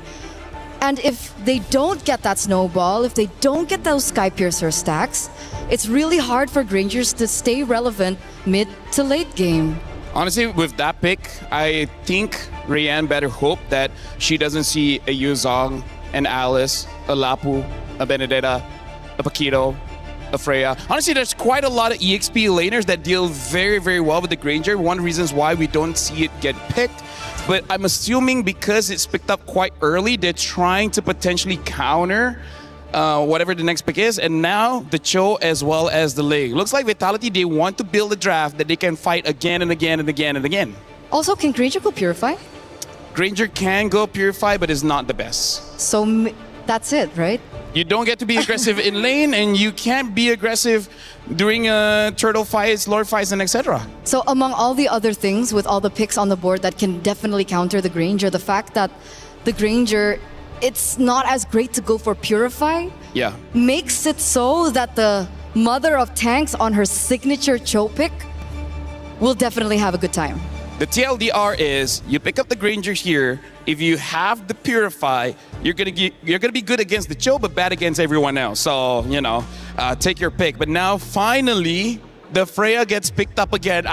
Eterna, I have no idea how it took this long. And that's the big thing. That's a big thing. Sure, the Granger is in the gold lane, but we do have Freya on not Ayanami once again. She did so well in her lane earlier on. And so with the Freya being here, it really is save and grace for them to carry it through from early to mid game in case the Granger lane doesn't work out. How do you protect the Freya in the gold lane is now the question. XP lane, I mean. I feel like based on what happened in game number 1, they're hoping she doesn't need help. I feel like not Ayanami on this Freya is supposed to grab everyone's attention so that hopefully the Granger gets some breathing room. So I'm thinking they're just hoping her mechanics is going to be enough, but that means Vitality just might make a draft that they just, go to the EXP lane quite a lot of times. But as long as she has that vengeance, the first gank, I think she can survive no problem. That's why they banned the Valentina. On one side, you already see the Cho being picked up by Team Vitality. Really good at early game rotations, fast clear, really aids in the mid laner. And if they had the Valentina on top of that, I think they would rotate a lot quicker. So the Yve and the Valentina are now out. If they still want to go hands into that kind of strategy, I would also think that the Lilia might be another thing that they want to take out as well. Yeah, no, honestly, at this point, with what Vitality has, they have many different options in mid, and one of them is definitely that Lilia. But interestingly enough, Vitality, they themselves ban out the Lilia here. So I wonder if they want to go for the Selena. I don't think you necessarily need that. The Phoveas get banned out, which honestly is not a bad pick here because, Phoveas is one of the counters for the Freya. So now for Na'Vi, in terms of their mid pick as well, they need something that can protect themselves so that, doesn't get attacked by the Cho, doesn't get attacked by the Ling. I'm drawing a blank. Are they going to try to force like a Kimmy and then hope they can just move forward all the time? I don't think that's a great idea. You know what's a hero that we haven't seen this entire series? What, Valir? Jushin. I feel like if anyone uses Jushin, it might be Vitality. Because Zushin for Na'Vi, I'm not so sure they can pick up a lot of heroes here. Cho has a lot of dash, even the Ling has a lot of dash. So makes sense. Yeah, I think they're not going to get a lot of value. And now the Alice has been bad. Now, honestly, pretty smart, considering the Alice could still be picked up as a jungler. That's true. There's still flexibility. Oh my god. Oh, well. Actually unreal, by the way. Yeah. So actually unbelievable. The Jushin gets picked up for Na'Vi. It's kind of like we called it, but also we're like warned against it. Yeah. Well, because it's the only hero that she's picked up that hasn't been used, and I think the Kimmy is a little bit too risky here. But the thing is now Vitality can pick up the Kimmy because Kimmy does quite well against the Zushin. They can pick up the Gord as well. They pick up the Terizla. We haven't seen Terizla for a while here. Going up against the Frey, you're not going to be winning the lane. You're just going to survive. Yeah. So what does Cine pick? Selena is still open. You mentioned the Kimmy already. Kagura is another hero that she's utilized in MWI. And it's going to be a Valir. I mean, you did say one hero we haven't seen is Valir, and Well, it works. It makes sense, It right? makes sense. Atlas, anti-CC as well for the ult, so it doesn't necessarily have to bring Purify. Up against the Freya, it also makes sense. And you know that this is going to be a tank, right? You know that Na'Vi is going to be bringing a tank, so that Valir is going to be helping out a lot. Especially you have the carry as well as the lane. You don't need more damage. You just need some kind of disruption. And now that Kai gets picked up, I feel like this is going to be the final game. Oh, that's a heavy statement because the reality is for Na'Vi, they are knocking on the door of a second place finish. For Vitality, however, one map away, one win away from securing the 2026 MWI Championship. Can they do it? Can they get the job done? Or will we get one more map? Mirko, get in, let's find out. The world holds their breath as they see this next game. Already at the door, our defending title champions are so close to getting that trophy and getting real revenge from what happened in 2024. Na'Vi, they've got what it takes to bring it all the way to the end. But the truth is, if they don't muster up the courage now, if they don't be brave to make the play, I don't know how they will overcome this mountain of a hive mind. And the Golden Hornets look strong. The Golden Hornets look very convincing. They're coming off of an 11-minute end just earlier for match point. Na'Vi has gone back to their roots, playing utility jungle and having a carry on Ayanami. Freya, specifically the Freya, that got them that convincing win in game number 1. I was not surprised it took them this long to finally get that Freya back, but at the same time, we've seen the back and forth and the many different strategies that have been utilized. This one feels comfortable to Na'Vi, and I want to see how much this comfort is going to make the difference, because Vitality, even in the early stages of the game, they're still pretty dangerous. And all comes down to, I think, Viva on the Ling. It's something that we've been talking about a couple of times, right? Viva on utility or on assassins. Which one do you like better? Me personally, I'm always assassin for Viva. And so far on the Ling, she's been fantastic. The Nolan as well. So far in this game, against an Akai, it's looking okay. But it comes down to that first turtle. If you're able to take it away from the Akai, if you're able to snatch away some more of these jungle creeps, I think we're in for a very similar lead that we saw from last game. Well, let's take it one step back here, because this is not the only different Ling setup that we've seen. Sometimes they skip first turtle and decide to go instantly for the invade on the opposite side of the map. But really, who can really say what a strong side, weak side anymore? Most of these matchups pretty difficult and skill-based. I would say the EXP makes the most amount of sense for Fumieko to actually be on the losing end, but overall, that's only because of the emblem setup. So let's see it. Na'Vi, obviously the ones first onto the turtle. This composition is built around neutral objectives. Fumieko's not even for Ayanami is capturing this XP. Vitality, no entrance to this turtle. They've been taking a whole lot of damage already. Cine trying to go and provide some focus. Vivo's waiting in the bush right now. Oh, she steals it away from Keishi. Headbutt at the Tempest of Blades now. Keishi's caught in the flames of Cine. Now the stun as well. Ayanami with first blood under. Navi's been baited out as Chell has already rotated from the gold lane. Well, this is chaos. Let's go down to the bottom side. Hey, not Ayanami, casually 2v1ing two people at once in the middle of that fight and even finding that first blood. But now, with no means out, honestly, it might have cost her the entire laning phase now. And it's just as we said, just as we assumed. If Vivo can somehow get a lead at the start of the game, this is going to be very dangerous because it seems like Na'Vi, yes, they have Ayanami, but the main guy who they're looking to snowball in this game is Rihanna the Granger, and she's brought Purify. So that means the Ling's going to have a plenty of good space to dash around and outmaneuver the Granger. We'll see how long they're going to be able to do that here. I think Na'Vi, they're not completely out of this just yet, but Gel has consistently beaten Rian in lane. It's outside of the lane where things get a little dicey, and because of that, Vitality walk into enemy territory and they have an amazing read on the jungle path that Na'Vi have. Now it's oppression from this point onwards. And that's the clear speed diff. Something that we brought up a couple of times after the patch for the utility jungles, the Fredge and the Bakshas and the Akai, but in the group stage, even through the knockout stage, we've seen the Akai still get their hands on neutral objectives. That's the thing. Now that it's taken away from him, you can really see that gap for the Assassin in terms of clear, in terms of mobility. She's able to get into the purple buff, getting out of there as well, without using ultimate, without using any of that. I mean, Ling is just one of those heroes that's really hard to kind of like, to balance out because of how much is in that kit. It's just universally good. And now as they contest for the space at this stage of the game, for Vivol, it's a pretty straightforward answer. All I gotta do is keep on stealing these camps and cleaning up bad trades across the map, and this game should be in the bag before I know it. Na'Vi hold control over it, but Vivol has a 2-level lead, so it comes down to the red tree battle again. Vivian gonna provide some poke right now. It's from the Echoes trying to zone Ayanami. It's Keishi holding on to the neutral objective. Vivian goes for the kick, but baits out the heavy spin. Now it's Vivol looking for the opening, goes in again, and the rinse out the red tree. Around with the plate of links, over on Vivol. She's gonna be able to dive in with the Defiant Blade. Tempest Ablaze now, knocking him up, and oh, it's all the Blaze picked up by Vivol. They have to kite together, unfortunately. Not Ayanami can only do so much now that the rest of her backline is already out. Rain as the anchor again.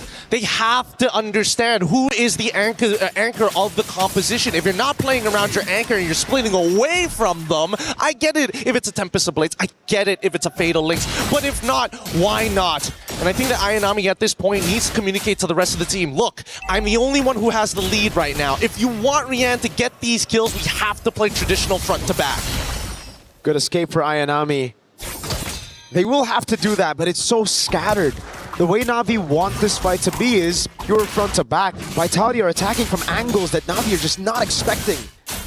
And it's really difficult for Rian to land those shots. I mean, I think what's worse is that now that they don't have to worry about their mid laner not having, well, inbuilt Purify, they have access to Flicker. It becomes that much more difficult, right? And not only do I have to get rid of your battle spell, but I also have to get rid of your ult on top of that. It's just a consistent level of problems that Na'Vi can't force out all at once, but over a period of time. In terms of the gold so far, Ling coming up big at 1,000 gold so far, and that's already pretty good. Again, you can see that even Vivian just man-to-man defense, making sure that they have plenty of information on what's going on.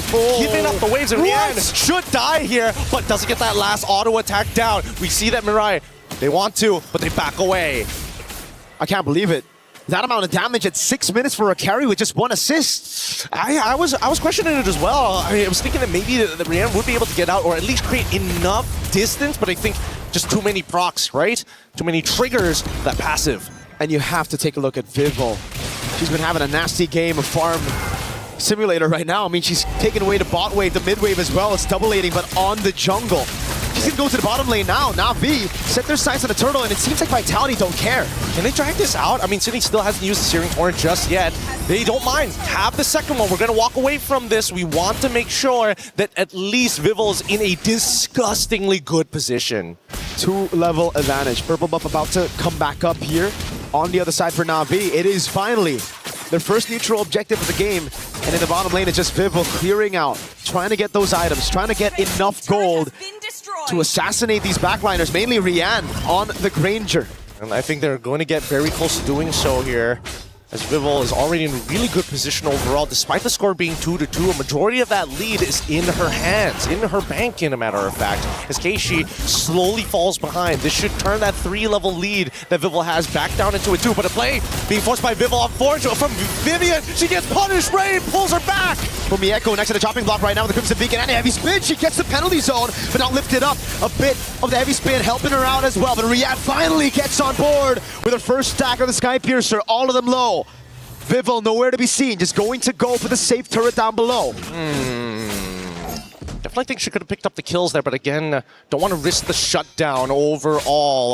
Let's look at the gold distribution overall, and it looks like, yeah, a lot of it not only half of them coming from the minions, a large chunk coming in from the jungle creeps itself. The passive goal is going to be dedicated to be the same, but I mean, with 2 kills already, 400 gold in the bank, it's going to be pretty difficult for Keishi to actually catch back up because he does not want, she does not want the kills. Oh wait, play, flicker, coming out of rain, no way of the dragon now. Oh my god, that damage. Vivel knows there's no way for Rian to escape even with the Purify.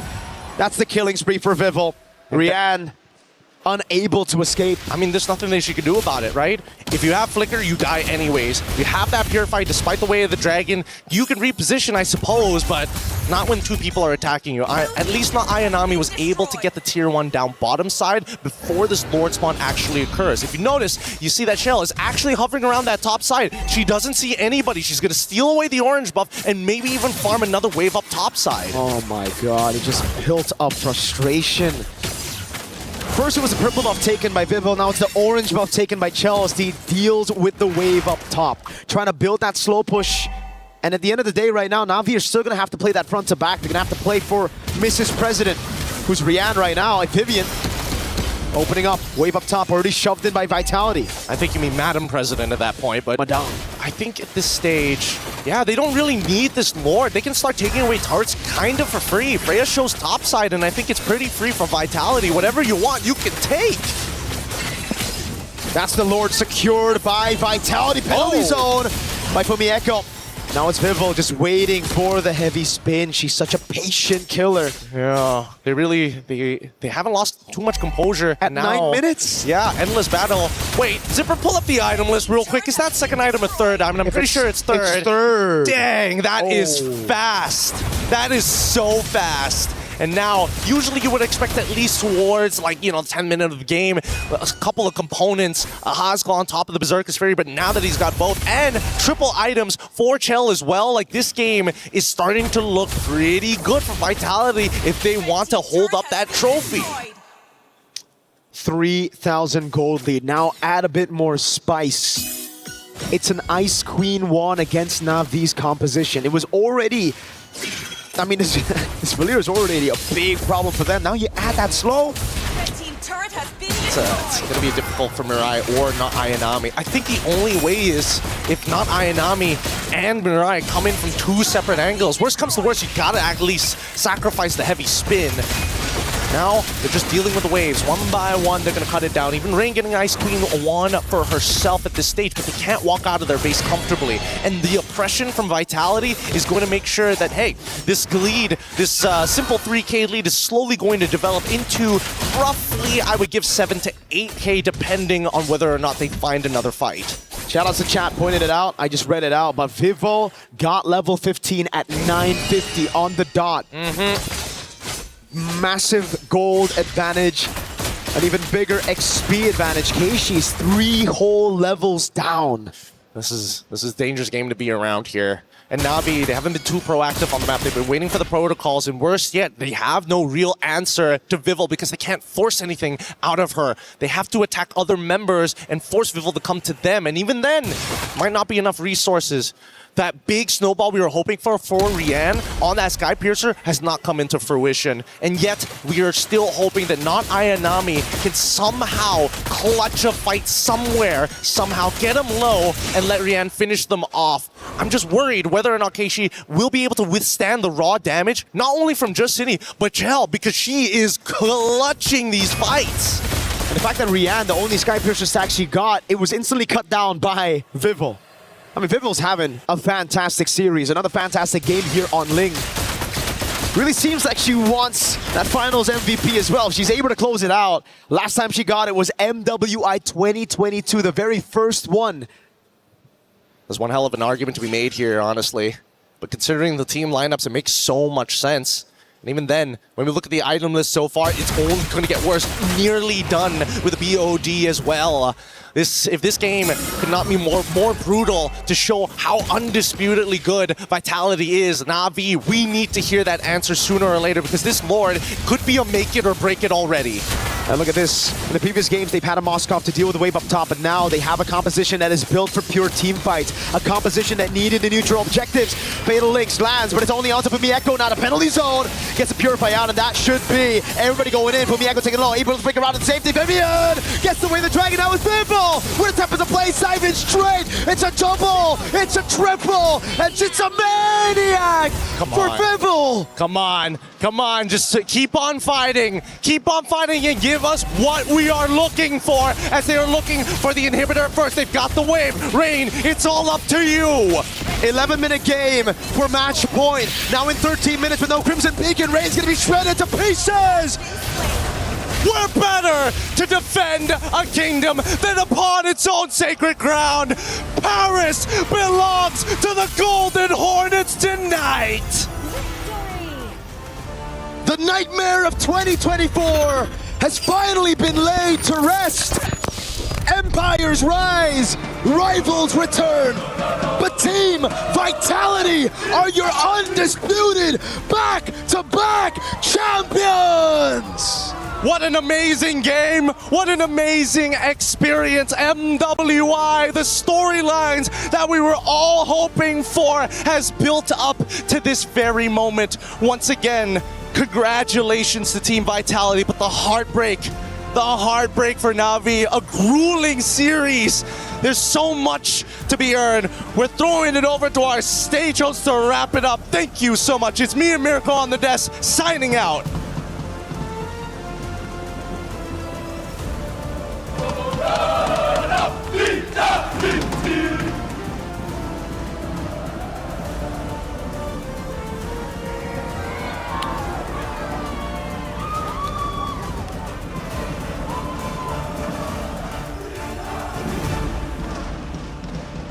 Ladies and gentlemen, we officially have, of course, our tradition, our key handoff.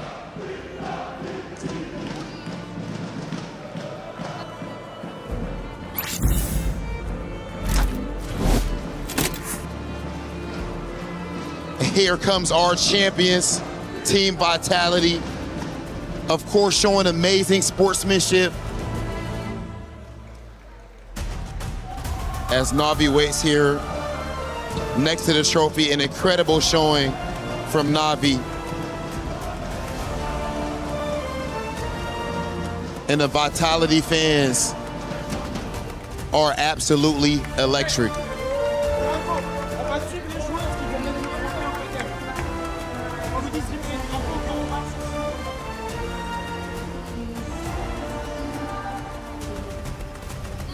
Philippines, you fought valiantly, but your journey ends here. Yo, great performance. Great job. Ladies and gentlemen, we are going to take things over to the Key Crusher. Team Vitality, your back-to-back MWI champions.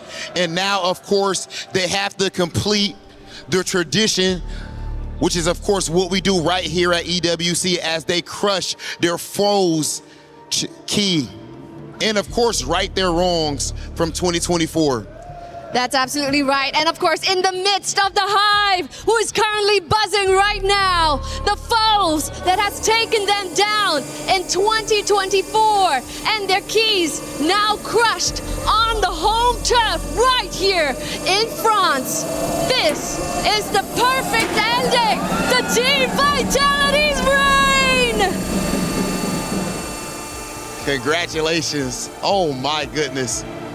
You actually could join us up there on the stage so that you can grab your trophy with the rest of your team. Team Vitality, dominant, inevitable, unstoppable. Team Vitality, claim what is rightfully yours! Let's go, our champions of MWI 2026, Team Vitality!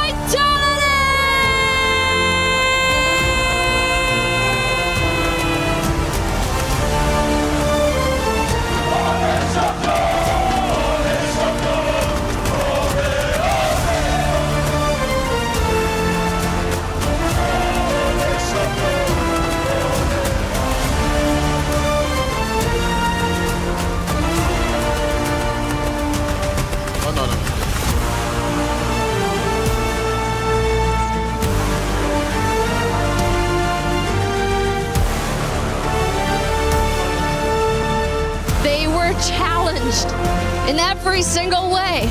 16 teams landed here in France with a target so huge on their backs, having to defend their throne here on the home ground of France. But with the hive buzzing in support of their queens, they have successfully defended their throne, making it our back-to-back champions here at MWI 2026. What an unbelievable performance, and we see the emotion on everyone's faces. Shell, I want to hear from you. I've been missing you. You're so emotional right now. What does this mean for you? What does this win mean for you? I'm tongue-tied as well. I don't even know why I'm this emotional right now. You guys are probably getting used to winning. You know, why is this win so special? I don't know, because I think I saw how hard my team works, and I think we really deserve this victory. You were challenged, but you prevailed. Shell, of course we know back in 2024 at MWI, you go up against Team Navi, and they actually were able to defeat you. Here, you right that wrong. You are back-to-back MWI champions. How does it feel to have overcome that obstacle? I'm really, really happy, and I guess I just want to say to them that if you guys really want to win this time, not a chance. Oh my goodness! And now, Vivian, I have a question for you, please. This way. Before we started, I'm pretty sure that you have seen EWC posters everywhere. And your face is among the GOATs, alongside kings that have reigned titles here at EWC. Seeing your face there and extending that reign, what do you have to say to that young Vivian that started playing Mobile Legends Bang Bang? Can I have someone on the team to help translate? You can say it in Bahasa. I want to say, welcome back, bro, to my dream again! Welcome back! This is your nightmare, bro!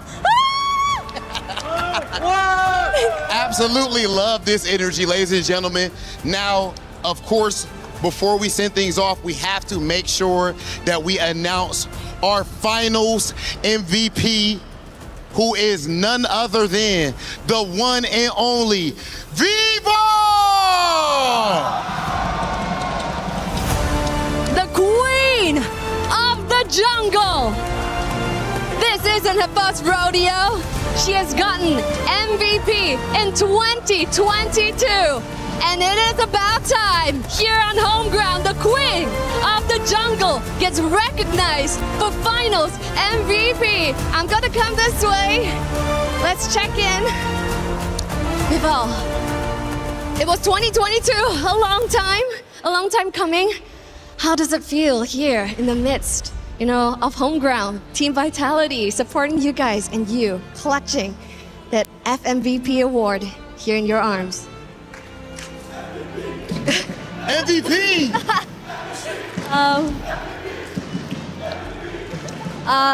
I'm really, really happy with this award and the result of this year's MWI together with my team, and especially this year's MWI is held in Paris, which is the home ground of Team Vitality. And we dedicate this win to everyone, to our fans as well, and yeah, it was a blast. So, do you accept this title along with this FMVP, Queen of the Jungle? Okay, I accept. Rightfully so. Now, Vivo, of course, again, you win yet another finals MVP. You guys won MWI back-to-back. How does this year's victory compare to the last? This year's win is very special because it's held in Paris. It's our home ground, so we did our best to get back-to-back for them too. Okay, ladies and gentlemen, I need you to blow the roof off of this place. You just saw such an amazing display. Please show some love to our queens of MLBB, Team Vitality!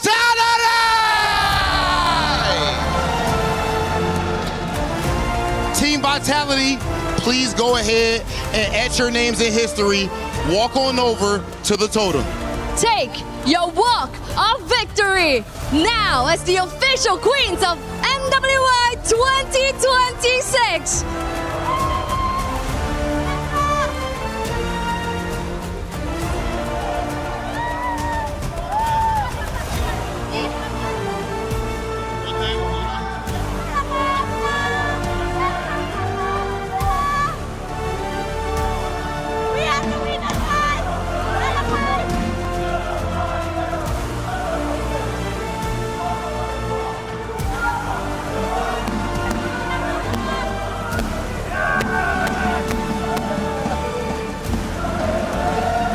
Vitality, an unbelievable sight. The home team wins the championship. And now the march to the totem begins with the trophy.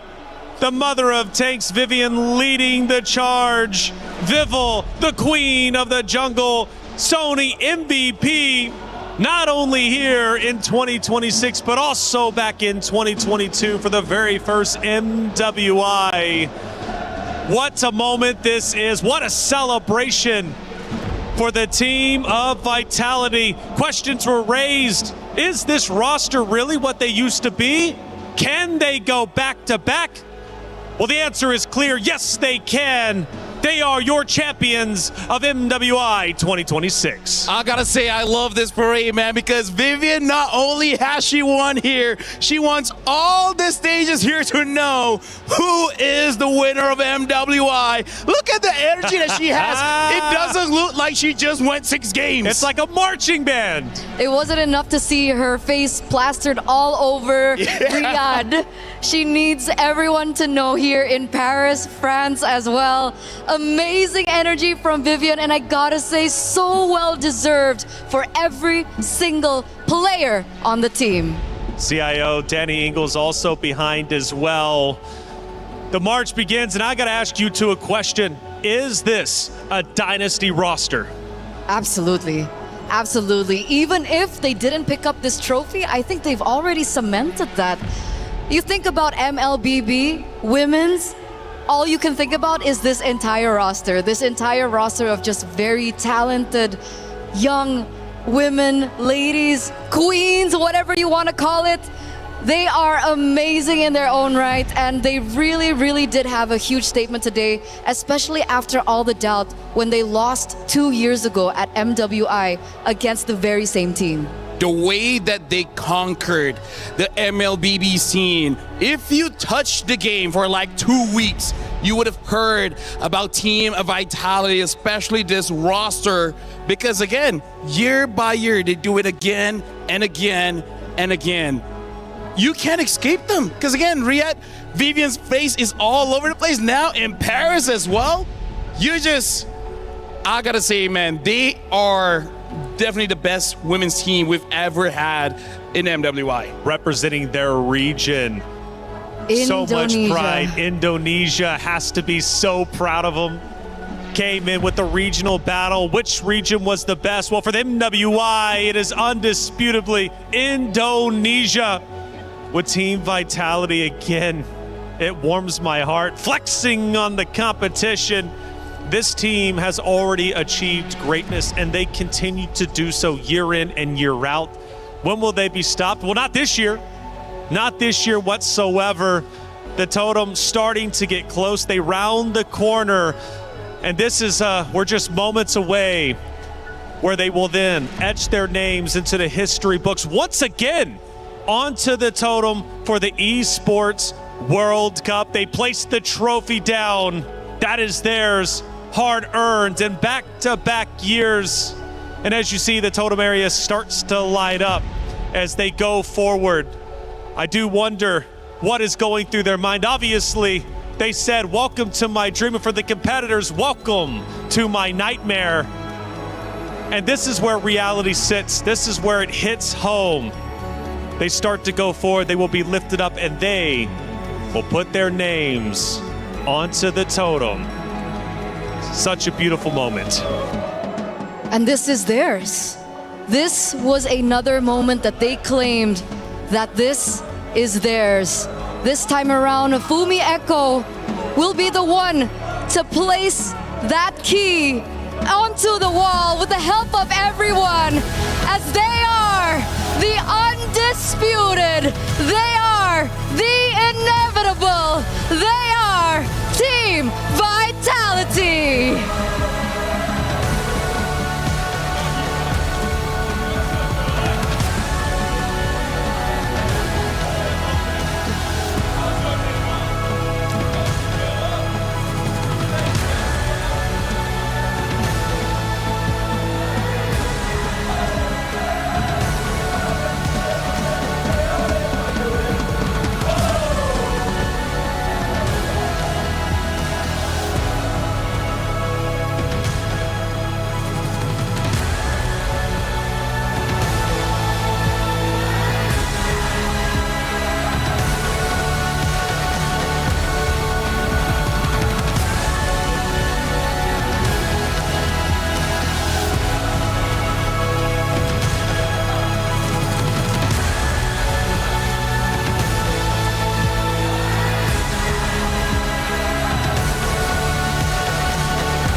We booked Esports World Cup.